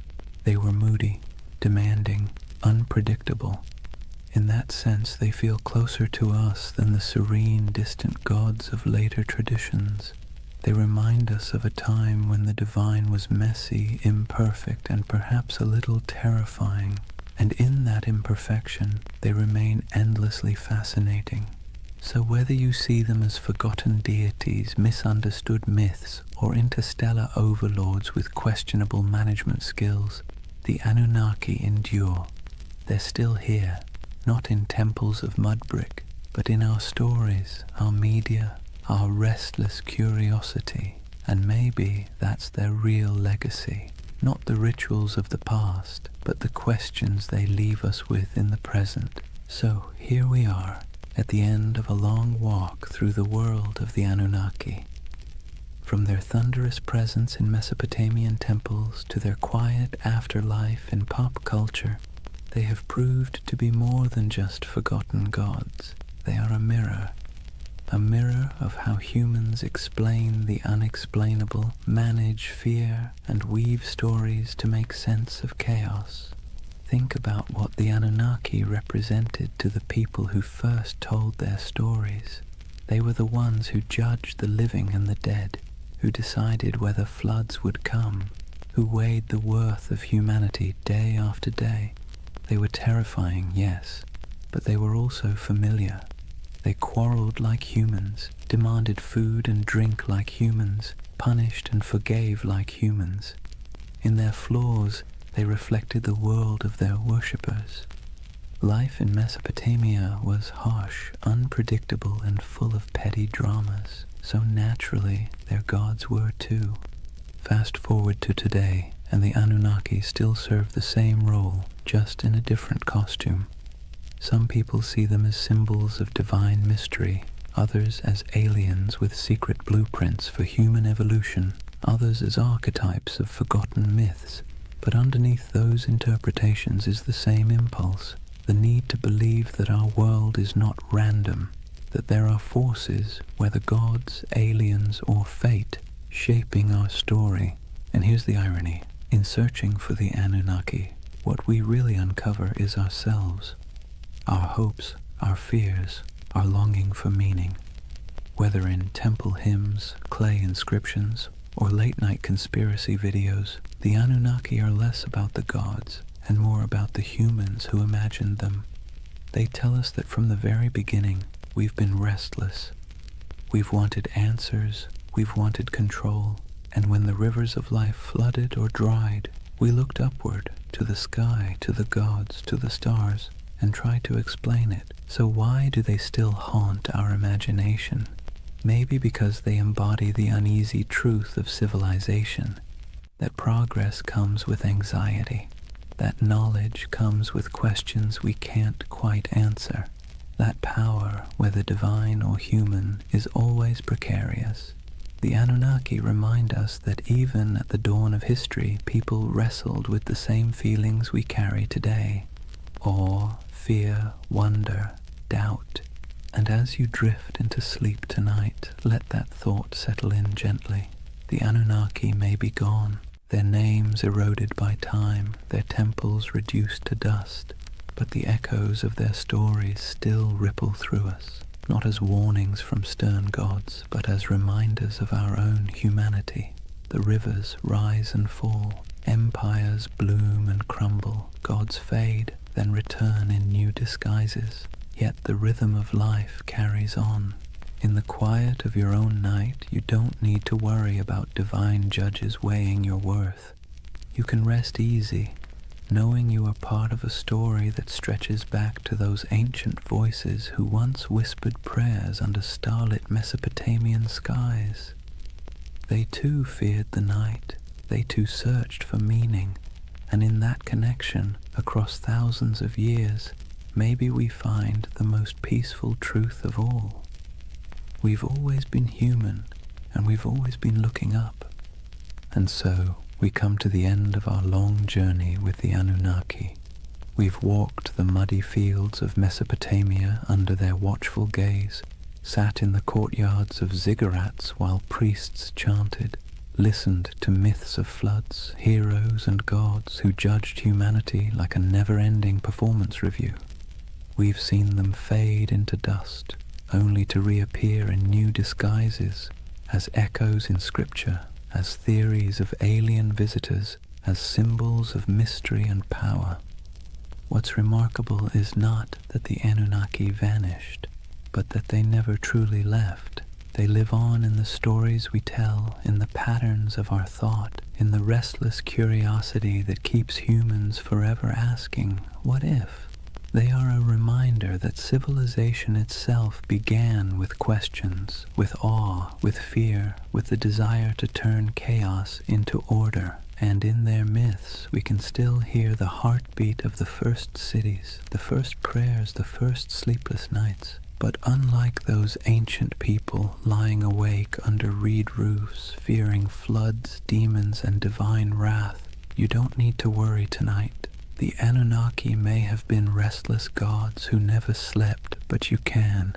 The rivers outside your window aren't about to rise and sweep you away. The stars aren't omens of disaster, just quiet lights marking the night sky. The fears of yesterday can stay in yesterday, so take a breath. Let the weight of history ease your own thoughts. The Anunnaki watched over their world with suspicion and judgment, but you can rest in a world that has carried their stories forward, softened by time, transformed into echoes. Close your eyes and let the myths fade into dream. The gods may never have slept, but tonight you can. Good night.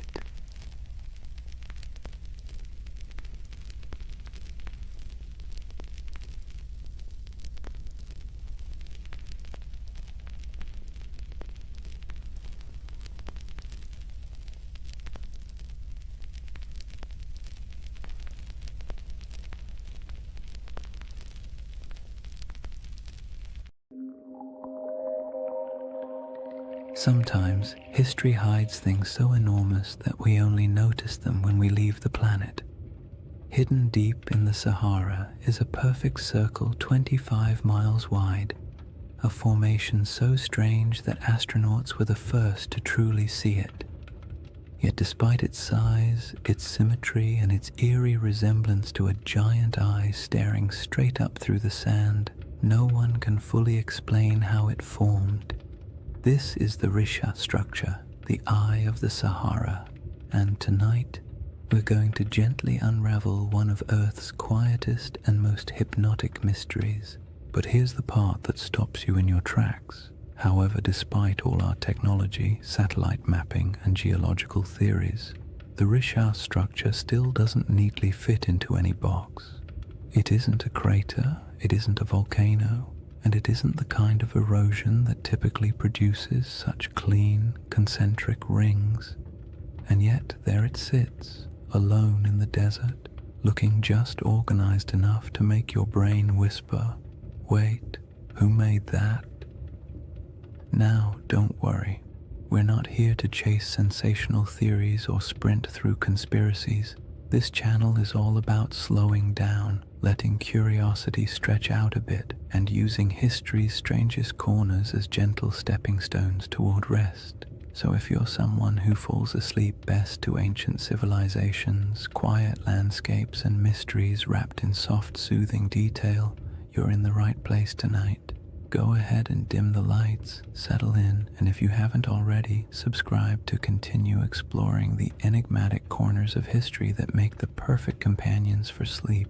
And let me know in the comments where you're tuning in from and what time it is for you. I really do love seeing the entire world checking in. Tonight's journey starts with the moment humanity first encountered the Rishat structure. Not from the shifting dunes below, but from hundreds of miles above the Earth, where astronauts stared down at the Sahara and spotted something that absolutely shouldn't have been there. From that strange cosmic discovery, we'll move slowly backward through time to the lush green Sahara that existed long before the desert we know, to the geological puzzles that still bother scientists, and eventually to the gentle whispers of an ancient legend you may already be thinking about. So take a breath, let your shoulders relax, and whenever you're ready, we'll begin with Chapter 1, the moment we first glanced down from orbit and saw the eye looking back. Chapter 1. The Eye That Shouldn't Exist. Imagine looking down at Earth from orbit, the Sahara stretched beneath you in soft, endless waves of gold. From up there, the desert doesn't look harsh or unforgiving. It looks calm, like a giant sleeping creature under a pale blue sky. Astronauts have always taken moments to stare at the planet that way, partly out of awe, partly out of boredom, and partly because when you're strapped into a metal capsule moving faster than anything humans were ever meant to travel in, looking out the window is one of the few activities that doesn't involve switches, checklists, or mild existential dread. But during one of those early missions in the 1960s, a crew noticed something unusual, a shape far too large, too perfect, and too strange to ignore. Down on the desert floor, there was a circle, a perfect circle, 25 miles across, spiraling outward in broad rings that looked almost architectural. Not a crater, not a mountain, not a lake, just a massive, quiet symbol pressed into the land, so large that the only way to truly see it was to leave the planet entirely. To those astronauts, it looked like an eye staring straight back at them from the surface of Mauritania, the Richat structure, though it didn't have that name yet. At the time, it was simply that giant thing nobody expected. From a distance of hundreds of miles, the symmetry was unmistakable: perfect curves, clean rings, a massive pupil-shaped center. It had the kind of geometry that makes your brain immediately start asking questions it can't answer. Why is it so round? Who carved it? What force makes a shape like this in a place so empty? And perhaps the most unsettling question of all, how could something this big go unnoticed for so long? On the ground, the Richat structure is much less obvious. If you were walking across it on foot, you wouldn't see a circle at all. You'd just see gentle ridges rising and falling, interrupted by patches of rock, sand, and stubborn little plants that somehow decided this environment was worth the trouble. Nothing about it screams perfect cosmic spiral. From eye level, it looks like any other collection of rocky hills, the kind of place early travelers might have grumbled about after stubbing a toe or losing a sandal in a patch of loose sand. People likely passed through it for thousands of years without realizing they were walking across something extraordinary. And that contrast, invisible from below, unavoidable from above, is part of what makes the Richat structure so hypnotic. It's a feature you can only understand by stepping back far enough to see the pattern. It quietly resists being known, as if it only reveals itself to observers who approach from the right angle, with the right distance, and the right amount of patience. Scientists naturally tried to classify it the moment the images came down from orbit. Their job, after all, is to put everything neatly into categories, like very polite librarians of the natural world. But the Richat structure didn't fit easily. Some insisted it must be an impact crater until the evidence disagreed. No signs of shocked quartz, no melted rock, none of the scars left by a cosmic collision. Others suspected a volcano, but there was no volcanic rock. No lava flows, no ash deposits. Then came theories of uplift, erosion, domes, collapses, each one working nicely for the first few sentences before quietly falling apart upon closer inspection. The Richat structure, in classic mysterious fashion, remained cooperative enough to study, but stubborn enough to defy a simple explanation. It sits awkwardly between categories, like a puzzle piece cut in the wrong shape but still clearly belonging to the overall picture. And it doesn't help that it's located in one of the most remote regions of the Sahara, far from major trade routes, major kingdoms, or the kinds of resources that attract large ancient settlements. This is not the place where ancient people built empires or dug canals or left behind giant inscriptions announcing their presence. It's a place of wind, silence, heat, and sand, the kind of environment that erases evidence as quickly as humans can create it. Yet even in that isolation, the Risha structure demands attention. It is too large to ignore, too precise to dismiss, and too quiet to fully understand. You look at it and it feels like a riddle you weren't meant to solve on the first attempt.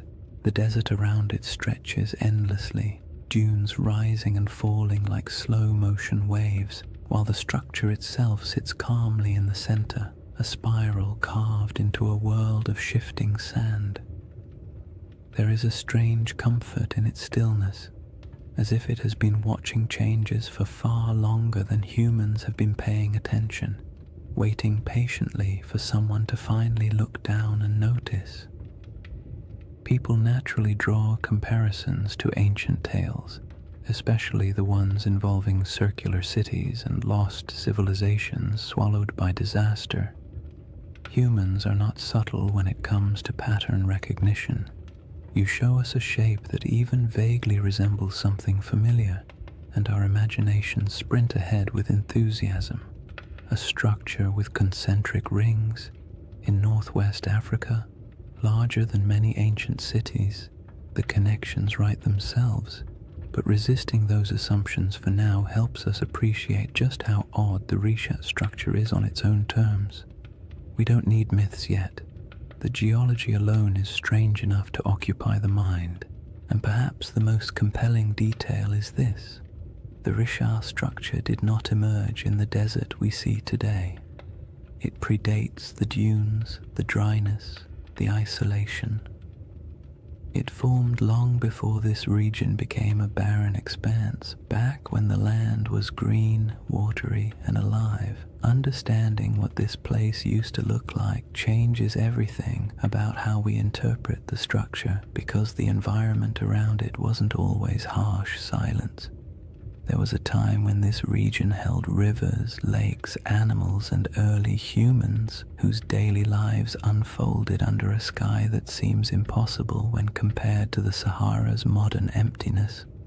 The Risha structure watched all of that. It watched ecosystems rise and fall, climates swing from wet to dry and back again, people migrate across its slopes, and entire landscapes vanish beneath shifting dunes. Before we compare it to any myth, we have to travel back to that older world, the Sahara before the Sahara, to see what the eye looked like when it was surrounded not by sand, but by life. To understand why the Risha structure feels so uncanny, you have to set aside the modern Sahara entirely. The desert we picture today, an endless, shimmering expanse of heat and sand, is actually one of the youngest landscapes on the planet. For most of human existence, this region wasn't a wasteland at all.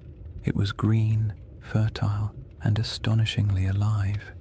Picture wide grasslands rolling out to the horizon, with clusters of acacia trees and patches of wetlands where birds gathered in noisy flocks. Picture rivers meandering through valleys, carrying cool water across a landscape thick with the smell of damp soil after summer rains. And somewhere in the middle of all that, the Risha structure sat quietly, not as an isolated monument in an empty desert, but as part of a thriving environment full of sounds, movement, and human life. This ancient green Sahara wasn't a brief, lucky moment in history. It was part of a repeating cycle caused by subtle shifts in Earth's orbit and tilt, changes that alter the intensity of monsoon rains across Africa. Every so often, rainfall increases enough to transform the desert into a lush savanna. During these humid periods, lakes stretch across thousands of square miles, rivers intersect the plains, and the entire landscape becomes something you'd associate more with national parks than the modern Sahara. One of these lakes, Lake Megachad, grew so large it dwarfed most modern bodies of water. Today it's reduced to a fraction of its former size, but the ancient shoreline is still visible from space, ghostly arcs etched into the ground. People lived in this green Sahara, not mythical super beings or forgotten high-tech civilizations. Just ordinary families doing the same things humans have always done. Carrying water, tending fires, raising children, arguing about small chores, making tools because stores wouldn't exist for another 10,000 years. They carved rock art showing giraffes, cattle, and hunters. They painted scenes of life that would feel familiar even now. Herders guiding animals, groups traveling together, children playing near pools of water. These paintings sit today in silent caves and overhangs, reminders that the desert once held a different world entirely. In that greener age, the Risha structure would have been part of daily life, not an object of wonder, not a sacred shape, not a giant spiral people tried to decode. Just land from the ground. The structure doesn't appear circular. You only see ridges and slopes, gentle arcs rising and falling like the ribs of a giant slowly sleeping beneath the surface. Early humans would have walked across it without a second thought. Maybe they used its higher points as lookout spots to scan for animals. Maybe they sheltered in its inner valleys when storms rolled through. Maybe they avoided certain parts out of superstition, or maybe they never thought about it at all. Most likely it was simply background scenery, the same way we barely notice the hills near our own towns unless someone points out their shape.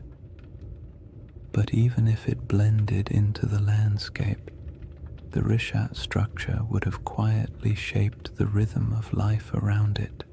The ridges could have guided migration paths. Water might have pooled in certain low areas after seasonal rains. Vegetation could have grown thicker in pockets where moisture collected. For thousands of years, people and animals would have used the structure without realizing they were interacting with something that would one day puzzle scientists, entice researchers, and inspire late-night conversations about lost civilizations and ancient catastrophes. As the climate shifted and rainfall declined, the green Sahara slowly began to fade. Lakes shrank, rivers dried, vegetation withered. The smell of earth after rain became less common.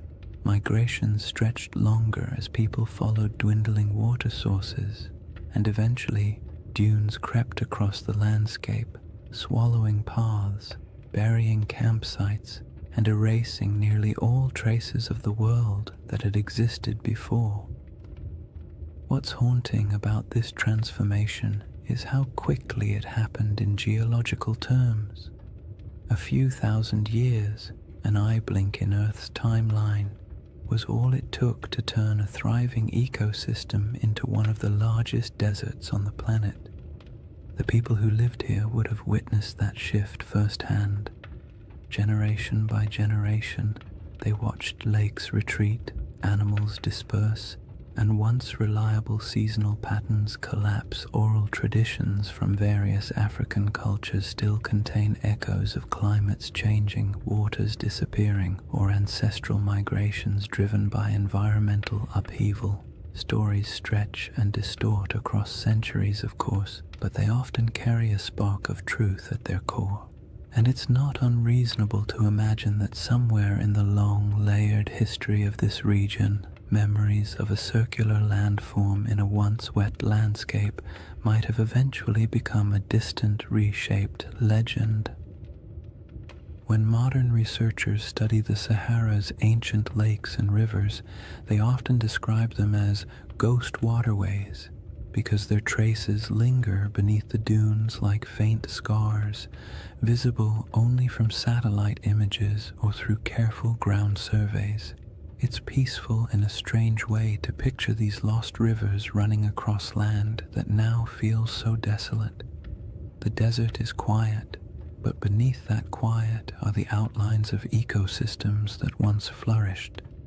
The Risha structure existed during all of those cycles. It watched water fill basins, watched wetlands grow thick with life, watched grass return and then die away. It endured storms, sun, wind, and the slow grinding force of erosion. There's something soothing about how unbothered the structure is by all these changes. Landscapes rise and fall, climates swing wildly, civilizations appear and vanish, and the Risha structure simply remains. It doesn't tell its own story. It doesn't announce its presence. It doesn't offer answers. It's just there, a constant in a world where almost nothing else is. And understanding that ancient environment is essential because it sets the stage for the real puzzle, how this enormous circular formation came to be in the first place. The scientific explanations, volcanic uplift, erosion, collapsed domes, answer some questions while raising others. Each theory seems convincing until you begin to examine the details. The Risha structure looks simple from orbit, but grows more complicated the closer you approach it, like a calm surface hiding a tangled set of mysteries beneath. Now that the Sahara's old green world is clear in your mind, the geological puzzle becomes even more intriguing, because any explanation has to account not only for the structure's shape, but for how incredibly long it has stood unchanged through shifting climates and changing environments. The puzzle sits before us, layer after stubborn layer. Once you've pictured the Sahara as it used to be, wet, green, alive, and almost unrecognizable, the Risha structure becomes even stranger, because whatever formed this enormous circle had to withstand everything nature threw at it. Floods, droughts, storms, shifting climates, and entire ecosystems rising and collapsing. And yet it remains, not as a faint trace or a distorted outline, but as a nearly perfect set of rings still visible from space. That kind of durability demands an explanation, and scientists have certainly tried to provide one. The trouble is, each explanation works well for a few minutes before quietly unraveling under closer inspection, as if the Earth itself had decided to play a slow geologic prank on everyone who studies it. The first idea scientists proposed was the most obvious: an impact crater. Something big, something dramatic, something that would have made an enormous noise if anyone had been around to hear it. A meteorite slamming into the ground would create a circular depression, after all. And the Sahara is certainly large enough to have attracted its fair share of flying space debris. But the Rishat structure doesn't behave like a crater. Craters have distinct signatures, very specific patterns of shock, melted rock, and high-pressure minerals that act like the universe's version of a calling card. And the Risha has none of those. In fact, the rocks at its center aren't melted or crushed at all. They're simply there. Old, eroded, stubbornly normal. Not the sort of rocks you'd expect to find at the scene of a cosmic collision. So the meteor theory quietly excused itself from the conversation, and the next geological explanation stepped forward: a volcanic eruption. Volcanoes can create circular features after all, and their plumbing beneath the earth can sometimes produce domes, bulges, and ringed formations. Perhaps the Risha structure was an ancient volcanic dome, the remains of a magma chamber swelling beneath the surface before cooling and collapsing. But again, the evidence refuses to cooperate. There's no volcanic rock, no basalt flows, no ash layers, no hardened lava tubes, nothing that says, yes, once upon a time fire erupted here. The region around the Rishat structure is geologically calm. Too calm for the kind of drama that volcanoes tend to bring into the world. The next traditional candidate was an eroded dome, something called a geological uplift. Imagine a bubble pushing up from beneath the crust, slow enough to avoid attracting attention, then eroding away for millions of years until a circular pattern of rocks remains. This idea actually gets halfway close, because the Richard does contain different layers of rock exposed in circular patterns, almost like the inside of a peeled onion, but even this explanation feels incomplete. Uplifts don't usually produce such clean rings. Erosion is messy. Wind and water rarely work with architectural precision, and yet the Richat structure has rings so consistent that they appear intentional when viewed from above. The dome theory explains the general shape, but not the perfection of it, and certainly not its scale. A 25-mile wide circle is not something easily dismissed as coincidence. Even erosion has its limits when it comes to symmetry, and geologists who typically love tidy classifications had to admit the Richat structure was mostly behaving but not entirely cooperating, like a student turning in homework that looks suspiciously too neat compared to their handwriting in class. Then there's the age problem.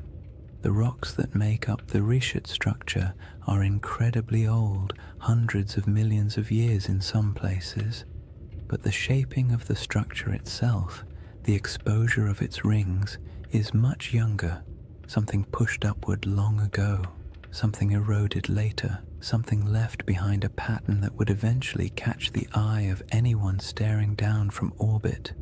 It's not a single event. It's a series of long, slow, overlapping processes, each stretching far beyond the human timeline. And yet even knowing that, the structure feels too deliberate. The more scientists studied it, the more the Richat structure revealed small curiosities. The center is oddly flattened. Some ring segments are more pronounced than others. The patterns of quartzite and softer stone alternate in ways that feel as though nature was following a set of instructions. But nature doesn't usually draw in spirals or circles unless something dramatic is happening. Impact, volcanism, collapse. But in this case, the evidence for anything dramatic is conspicuously absent. And then there's the perfect ring issue, the one that quietly bothers everyone who looks at the structure, even if they don't say it out loud. Circles in nature are rare at this scale.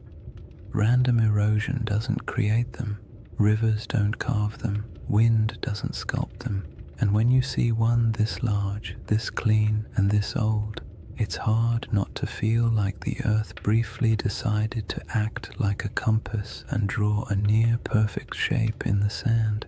It's not surprising that the Richat structure often leaves people with a vague sense of unease, not fear, not dread, just the gentle discomfort of encountering something that feels too orderly in a world built on chaos. Geologically, the best explanation we currently have is that the Richat structure started as a circular uplift, a dome of ancient rock that rose slowly from the earth long before humans existed. Over tens of millions of years. Wind and water eroded the softer materials, leaving behind harder rings of quartzite that resisted erosion. In essence, the shape is a natural accident, a byproduct of uplift plus erosion plus time. But even if this is the correct explanation, it still doesn't quite satisfy the imagination, because most uplifts don't look like this. Most erosion doesn't cooperate so neatly, and so the Richat structure lives in that strange middle space, scientifically explainable, yet visually suspicious, like a naturally occurring optical illusion, a formation that checks enough geological boxes to avoid being classified as supernatural, yet raises enough questions to spark curiosity in anyone who looks at it. It's the kind of feature that almost begs for a story or a legend, something to give meaning to its shape, even if that meaning exists only in the human mind. Once you've explored the geological explanations and realized none of them fully capture the structure's quiet strangeness, it becomes easier to understand why some people entertain a very different question. Not the scientific, what made this, but the mythic, does this remind me of something? a city described long ago with concentric rings of land and water positioned somewhere to the west of ancient civilizations, a place said to have vanished in a single day and night. The Risha structure does not announce itself as that place, but it echoes the pattern just enough to make you wonder where coincidence ends and imagination begins. Before any comparisons can be made gently or cautiously, the building blocks of those ancient descriptions must be understood not as fantasy, but as the fragments of memory, geography, and storytelling that shaped one of history's most enduring legends.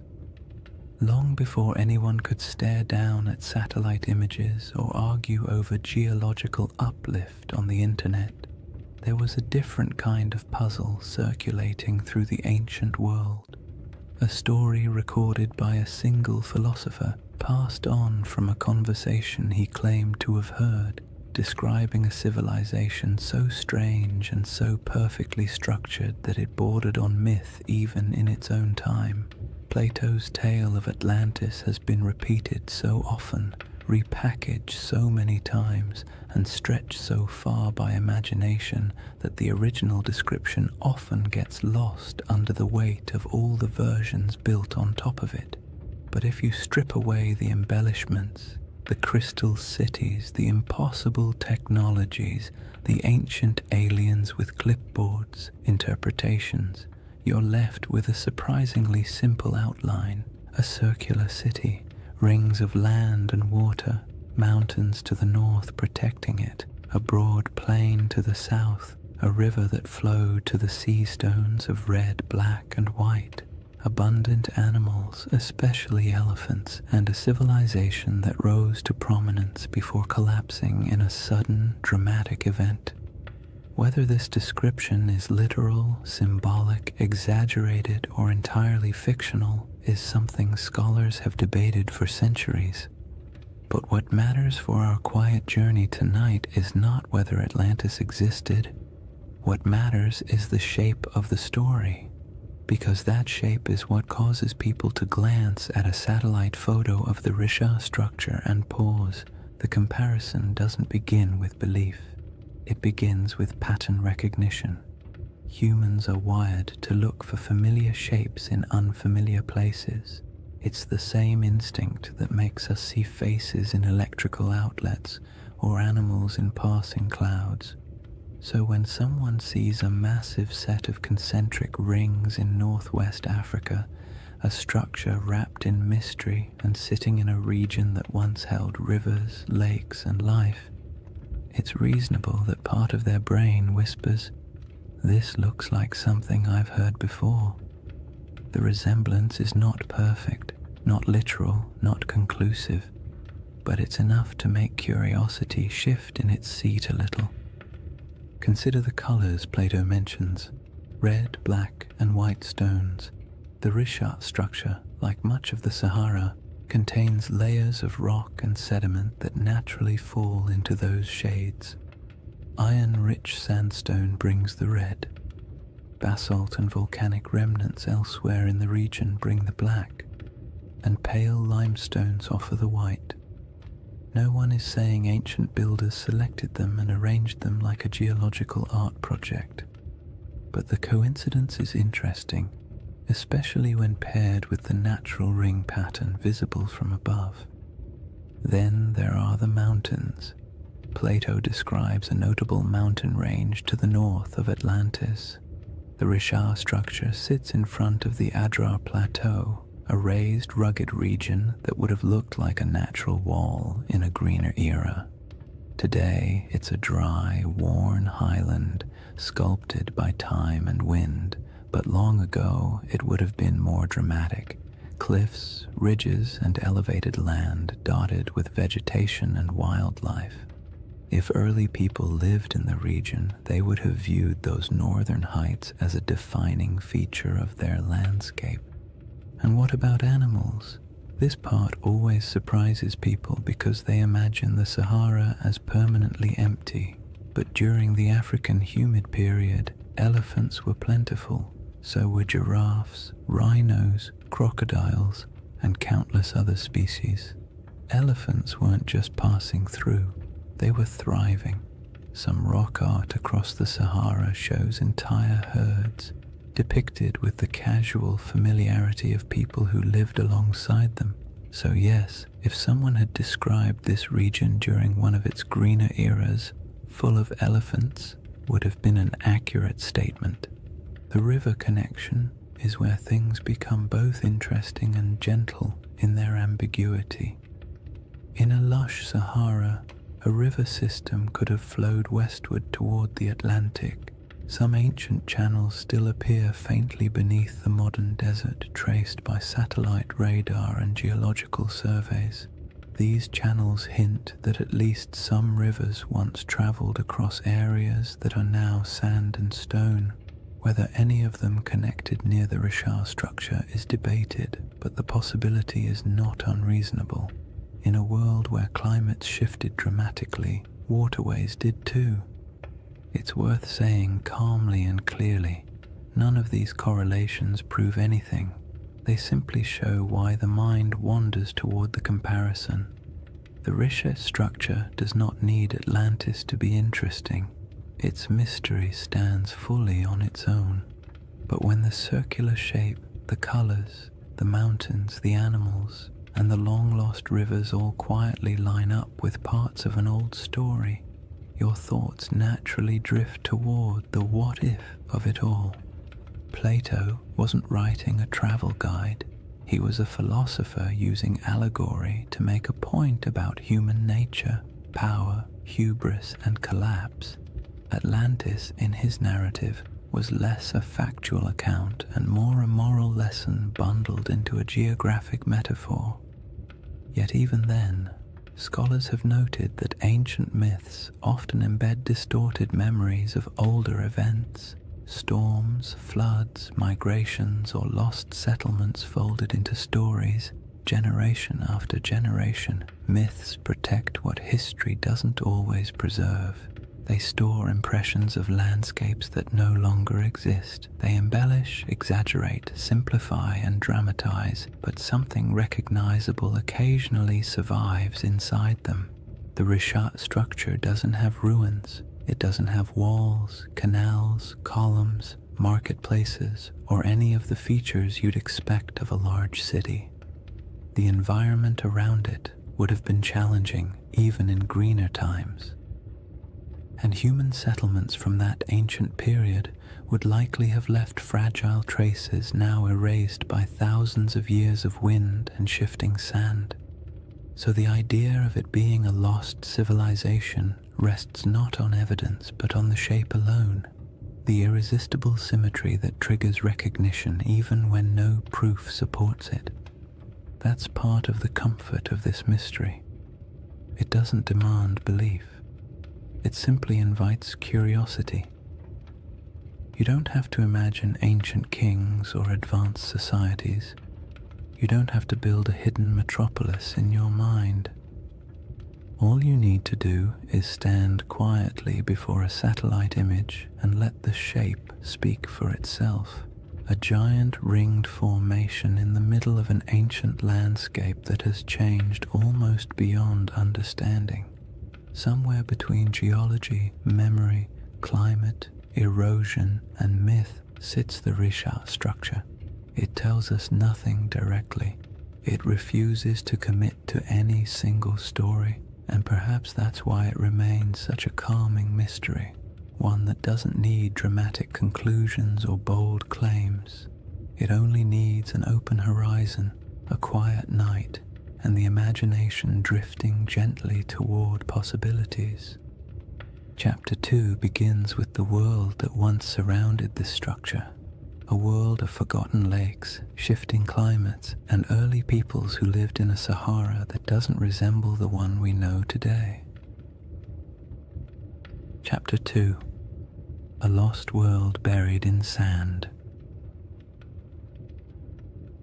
To step into the next layer of the Richat mystery, you have to imagine a Sahara that feels almost impossible compared to the one we know today.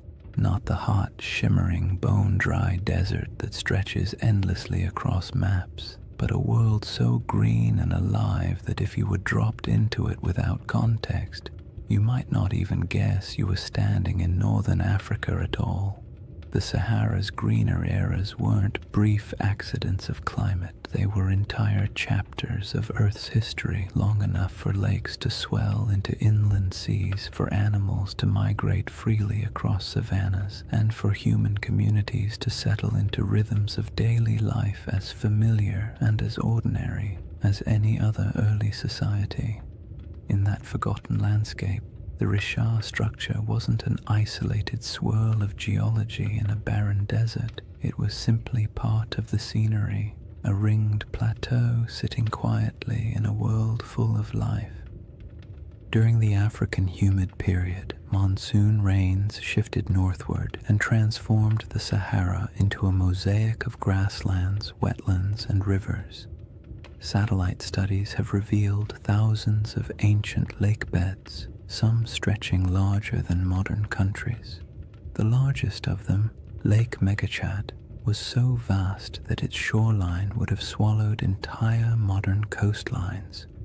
It's calming to picture early mornings on its edges, mist lifting off the water, birds scattering across reeds, herds moving slowly through tall grass. These weren't isolated oases like today, but interconnected ecosystems humming with life. Hippos wallowed in shallow pools, giraffes wandered across plains, crocodiles glided through freshwater channels. The air was thick with insects in the rainy season and warm, earthy scents after storms passed. And where there is water and game, people settle. Early human groups built small camps near river bends, moving seasonally with herds or weather patterns. Their lives weren't glamorous.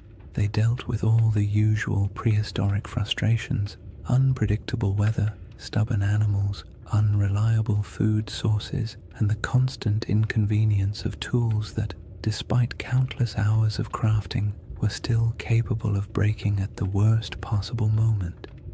Yet these people left behind some of the most beautiful artifacts the Sahara still holds: rock engravings and paintings showing scenes of daily life, hunters with bows, families with cattle, children playing near water.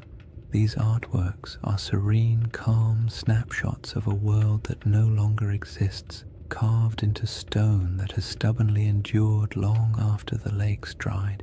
When people imagine ancient civilizations, they picture dramatic stone cities, elaborate temples, complex political systems, the kinds of things that leave behind headlines in history books. But most ancient people, including those who lived in the Green Sahara, were just trying to get through the week without too much trouble. They managed herds, gathered plants, navigated seasonal routes, and dealt with occasional arguments about who forgot to maintain the fire or who accidentally let a goat wander off into the brush. Civilization doesn't have to look like marble pillars to be worth remembering. Sometimes it's found in the small, repetitive rhythms of daily life, the quiet rituals that define communities. And those communities were not isolated dots scattered randomly across a wet desert. They followed predictable paths. Rivers acted like highways, lakes acted like hubs. Fertile pockets of land created gathering points where groups traded, shared food, and passed down stories. Even without permanent stone buildings, these places had identities, regions where people knew how to track animals, where certain plants grew well, where rainfall was reliable, where the land felt generous enough for families to stay a little longer. In this setting, the Richard structure would have been noticeable, but not mysterious. Its slopes rose gently, offering views of surrounding plains. Its depressions may have caught water seasonally. Its ringed layers might have supported different kinds of vegetation depending on rain and soil. People could have camped along its edges, used its higher ground for scouting, or traveled across it without realizing they were walking across an enormous circular formation that future generations would discover only from space. It was a feature of the land, not a legend, a place you pass through while thinking about practical concerns, shelter, food, weather, instead of trying to decode the terrain beneath your feet. Some researchers have suggested that pockets of early Saharan cultures may have grown surprisingly sophisticated during particularly wet periods, not in the sense of monumental architecture or complex written languages, but in social networks, trade patterns, and livestock management. Evidence shows early domestication of cattle in the region, and groups may have practiced proto-agricultural techniques around wetlands and lake margins. These weren't lost empires. They were adaptable, resilient societies navigating a landscape that could shift dramatically over generations. The idea that a civilization could thrive here, disappear, and leave little trace isn't far-fetched at all. Wet climates draw people, harsh climates erase them. The desert isn't just unforgiving, it's efficient. Wind strips away organic material. Sand buries structures. Drought erases evidence of farming. Floods wash away tools. And time, paired with enough silence, can erase almost anything that isn't carved into stone. The Sahara has a way of taking the past, smoothing it out, and leaving behind a surface that pretends nothing was ever there. Even so, pieces of that older world survive: fossilized bones, pollen samples trapped beneath sand, ancient shorelines stamped faintly into the earth, and rock art that still shows people standing beside animals that haven't lived in this region for thousands of years. These fragments don't tell a complete story, but they do confirm one thing: the Sahara was once a place where human life thrived, not merely survived. And in that world, the Risha structure might have been a landmark of sorts, a subtle gate in the landscape, a recognizable formation people used to orient themselves, not a secret, not a holy site, and not the center of anything monumental, just a distinctive feature in a land full of water and vegetation. The idea that early groups might have navigated by it is peaceful to imagine. Small bands of families moving across plains, spotting the familiar rise of the rings in the distance, and knowing they were approaching water or shade, or simply a place they'd passed through many times before. When the climate shifted and the world dried, those routes disappeared. Lakes shrank into nothing. Rivers retreated and carved new paths underground. Families moved south or west, following food and water. Eventually, the Risha structure went from living landmark to abandoned plateau, then to forgotten geology swallowed by the earliest dunes. There are no written records, no monuments, no grand architectural remains from this era, just silence and the faint memory of a world washed away by time. The civilizations of the Green Sahara weren't lost in a dramatic catastrophe. They faded gradually, quietly, as the rains weakened and the land transformed, and that gradual fading matters when we begin comparing ancient descriptions, lost worlds, and the shape of stories that survived long after the land itself changed beyond recognition. The timeline of that fading, and how closely it lines up with certain ancient myths, forms the next layer in the riddle. When people hear the word Atlantis, they often imagine something impossibly ancient, a civilization so old it might as well have existed when mammoths were still wandering around, being large, shaggy inconveniences. But Plato didn't describe Atlantis as a civilization from the dawn of time. He dated its downfall to around 9,600 BCE, a period surprisingly close to the end of the last ice age and, as it happens, surprisingly close to the moment when the Sahara began shifting into one of its long, humid phases. The more you compare his proposed timeline with the environmental data, the more you notice an odd overlap, not in details or certainty, but in rhythm. And rhythm is often what ancient memories preserve best. Geologists studying the African humid period estimate that around 10,000 BCE, rainfall began increasing dramatically across North Africa.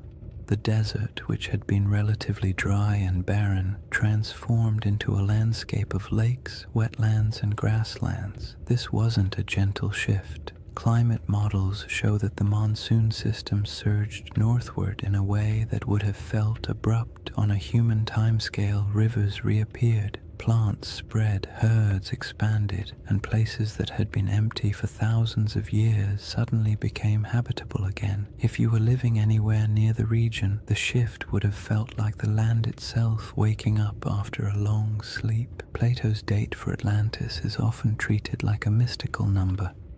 But if you strip away the mythology and look only at the time frame, it places his story right inside the most dramatic environmental transformation the Sahara has ever undergone. That doesn't mean his tale describes this region or any part of it, but the coincidence is interesting, especially because climate change on that scale tends to rearrange human populations.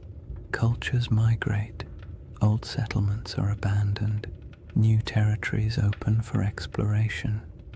Oral traditions begin to evolve, preserving memories of places that were flooded or dried out or swallowed by landscapes that changed too quickly for people to adapt smoothly. The timeline problem becomes more intriguing when you move forward a few thousand years.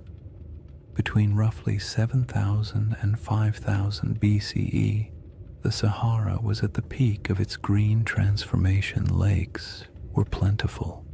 Rivers connected regions that are now separated by hundreds of miles of sand.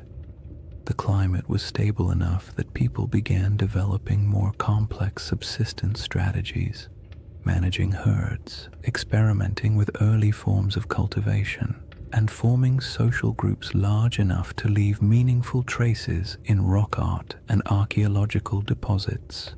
This period of stability lasted longer than many ancient civilizations.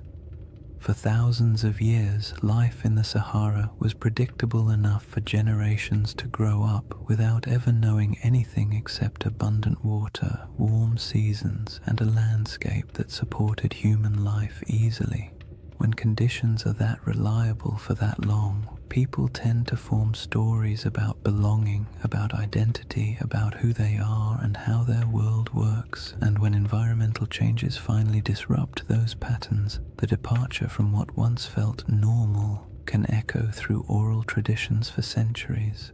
Around 5000 BCE, rainfall began to decline, slowly at first, then more dramatically. Rivers shrank, lakes retreated, grasslands thinned. People who had lived in certain places for generations found themselves forced to move, one small migration at a time. What's striking about this timeline is how well it fits what many ancient myths tend to describe. Not sudden apocalypses, but drawn-out declines, landscapes that once supported life losing their balance. Cultures forced to let go of familiar places, worlds shrinking gradually in ways that felt both natural and tragic.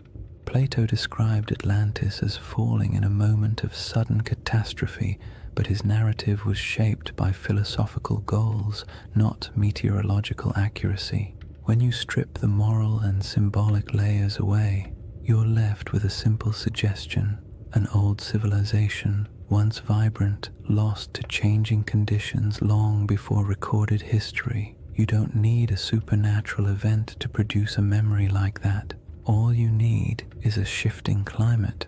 But the timeline problem isn't just about the humid period itself. It's also about the ancient coastline.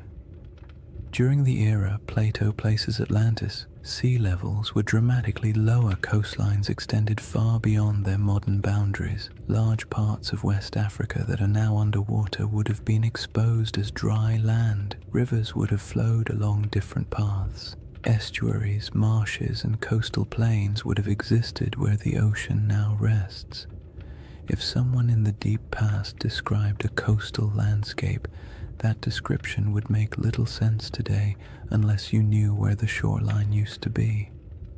This matters because many interpretations of Plato's story assume that his geography reflects the world we see now, when in reality, none of the modern coastlines apply. What he described could have been based on something that existed thousands of years before the Sahara dried, in a world with rivers and lakes stretching across land that is now considered lifeless. The Risha structure itself sits inland today, but in an earlier era, with different river networks and different coastlines, it might not have felt nearly as isolated. Human perception of geography is always shaped by local experience. A river can feel like a highway. A lake can feel like a boundary. A plateau can feel like a landmark that divides territories. When climates shift, those familiar markers vanish, but the stories about them can persist long after the landscape has changed beyond recognition. The most compelling part of this timeline overlap isn't the idea that Atlantis maps onto the Sahara, it's the realization that human memory, especially oral tradition, often stretches back further than we assume. Cultures pass down stories of floods, droughts, migrations, and disappearing lands without needing exact dates or written scripts. These stories evolve, take on symbolic meaning, and sometimes become cautionary tales. But the seeds of truth often remain embedded in the narrative. A changing coastline becomes a city swallowed by the sea. A drying river becomes the fall of a once great kingdom. A shifting climate becomes a punishment from the gods. Human imagination attaches meaning to change, especially when change feels larger than individual experience. The Risha structure sits quietly in the middle of this enormous timeline, a geological constant in a world that refused to stay still. Ancient people may have lived near it when the land was green. Their descendants may have moved away when the desert expanded. Their grandchildren may have carried memories of lost lakes or vanished rivers into stories told over fires in distant regions. Those stories may have drifted into different cultures over thousands of years, and by the time someone like Plato heard fragments of them, much of the original context would have faded, leaving only symbols and shapes. The timeline problem is not really a problem at all. It's a reminder. The Sahara we know today is young. The world Plato described was older than most of the settlements humans would later build. And between those eras, countless stories were lost, reshaped, or retold. When you compare timelines, climates, and ancient memories, the idea of a forgotten world in North Africa stops sounding fantastical and begins to sound, quietly, like something entirely plausible in a landscape that has reinvented itself so many times. The next piece of the puzzle lies in the maps, reports, and strange hints left by ancient writers who claimed that distant peoples lived beyond the Pillars of Hercules, in lands most Greeks had never seen. These records aren't proof, but they are clues, echoes of a world few modern people realize ever existed. Long before satellites, long before compasses, and long before anyone tried to draw the Sahara from anything resembling first-hand experience, ancient geographers took their best guesses about the world beyond familiar coastlines. Their maps were charmingly confident and wildly inaccurate, full of creatures that never existed, coastlines that wandered like drunk serpents, and entire regions labeled with vague phrases like lands unknown or people of strange appearance. Yet even within that imaginative chaos, certain patterns appear again and again. rumors of distant nations beyond the Pillars of Hercules, stories of tall tribes, strange settlements, and river systems far to the west that no Greek or Egyptian explorer had ever reached. These fragments don't offer facts. They offer echoes, traces of a world remembered through second-hand conversations, traveling merchants, and stories that had already aged long before they were written down. Herodotus, often called the father of history and sometimes less generously the father of wildly entertaining exaggerations, wrote about mysterious peoples living beyond the familiar reaches of North Africa. He described tribes who were unusually tall, unusually pale, or unusually skilled at activities no one else could verify. He wrote of great rivers flowing through lands no Greek had ever visited, and of cities existing somewhere far inland beyond deserts that seemed too vast for ordinary travel. His accounts mix truth, rumor, and a healthy dose of "someone told me this, so here you go," but they reveal something important. The regions west of Egypt and Carthage were known to ancient writers only through layers of retelling and misunderstanding. They existed in the Greek imagination as distant, half-seen places where strange things could plausibly happen. Cartographers, centuries later, drew maps that included a massive region labeled as Libya or Ethiopia, words that covered almost everything south and west of the Mediterranean. Even when the rest of the world began to take shape on parchment, the Sahara remained a blank expanse into which map makers poured their guesses. Some thought it held great inland seas. Others believed it was home to tribal confederations wealthy in minerals.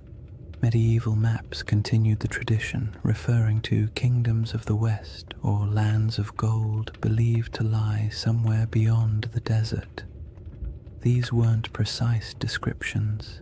They were memories filtered through trade routes, travelers' claims, and stories that drifted through cultures like windblown sand. The most interesting thing about these early references is not their accuracy, but their persistence. For thousands of years, people believed that lost polities existed somewhere in the interior of Africa. Some of these rumors later turned out to be distorted accounts of real kingdoms. The Ghana Empire, for example, or the early Sahelian states whose wealth came from gold and trade. But some rumors seem older, as if they preserve vague memories of societies that were already gone by the time written history began. It's not hard to imagine how this could happen if the Sahara once held lakes, rivers, and stable populations. Then early travelers from coastal regions might have heard stories about people inland who lived near great bodies of water.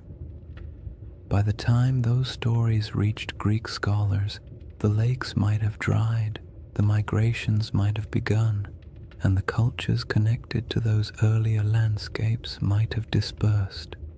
All that remained were fragments, not histories, just hints. Modern science adds another layer to this puzzle. With satellite imagery, researchers can trace ancient riverbeds beneath the desert. These paleo-channels, as they're called, snake across the Sahara like veins in an old, forgotten body. Some run directly from central North Africa toward what is now the Atlantic. Others branch into networks that once fed massive lakes. These rivers didn't disappear in a sudden catastrophe. They dried gradually as the climate changed, leaving landscapes that no longer match the stories that may have been told about them. If early civilizations or large communities existed near these rivers, their memory would have been separated from their physical location by thousands of years, making it nearly impossible for later cultures to understand what the stories referred to. This disconnect between old memories and new landscapes is how myths form. A story that once described a river civilization becomes, after generations of retelling, a story about a kingdom swallowed by the sea. A recollection of great plains becomes a memory of a vanished island. A description of a circular plateau becomes an account of a circular city. The Sahara's transformation from green to desert wasn't instantaneous, but it was dramatic enough to fracture cultural continuity. If families were forced to migrate because their water sources vanished, they would carry memories of their old homeland with them. Their descendants might repeat those memories in new places. By the time those descendant stories reached literate societies, the land they described would have changed beyond recognition. Even the idea of lost maps plays into this. Some early maps portray strange circular features in North Africa, drawn not with precision, but with a kind of symbolic confidence, as if the mapmaker was trying to capture something half understood. These circles often correspond to mountain ranges or basins that once held water. They might represent ancient memories of circular lakes, natural rings of highland terrain, or simply the human impulse to draw the unknown in symmetrical shapes because symmetry feels meaningful. When you compare those old maps to modern satellite images, you occasionally find that their circles line up suspiciously well with real geological features, not perfectly, but enough to make you wonder how much geographic memory survives inside even the roughest ancient drawings. And then there's the broader Mediterranean tradition of referring to lands beyond the West as mysterious, advanced, or somehow older than the civilizations closer to the sea. Phoenician traders, known for their long-range voyages, undoubtedly reached parts of West Africa, but their records are mostly lost. Carthaginian sailors may have traveled even farther, leaving behind legends like those of Hanno the Navigator, who described coastlines that are still debated today. These accounts weren't detailed maps or precise reports. They were impressions, glimpses of coasts, glimpses of rivers, glimpses of interior lands that would later be swallowed by dunes over generations. These impressions morphed. Cultures forgot the context but kept the intrigue. What makes all of this so calming and strangely satisfying is the realization that humans have always tried to map the unknown. Even when they lacked the tools, even when they guessed incorrectly, they kept trying. And in doing so, they sometimes preserved things they couldn't possibly understand. Old coastlines, vanished rivers, or stories from travelers who described worlds that no longer existed. When you approach the Sahara with that perspective, its ancient geography becomes less like a blank desert and more like a palimpsest, a surface written over many times but still carrying traces of the words beneath. The question isn't whether ancient maps show Atlantis or any other legendary city. The question is whether the stories behind those maps contain fragments of real places erased by climate and time.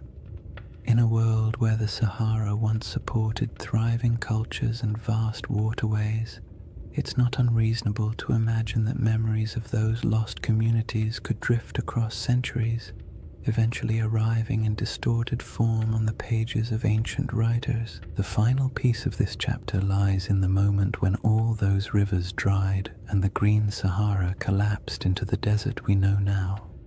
A transformation so dramatic that it could easily have become the seed of legends about worlds swallowed, lands lost, and civilizations fading into silence.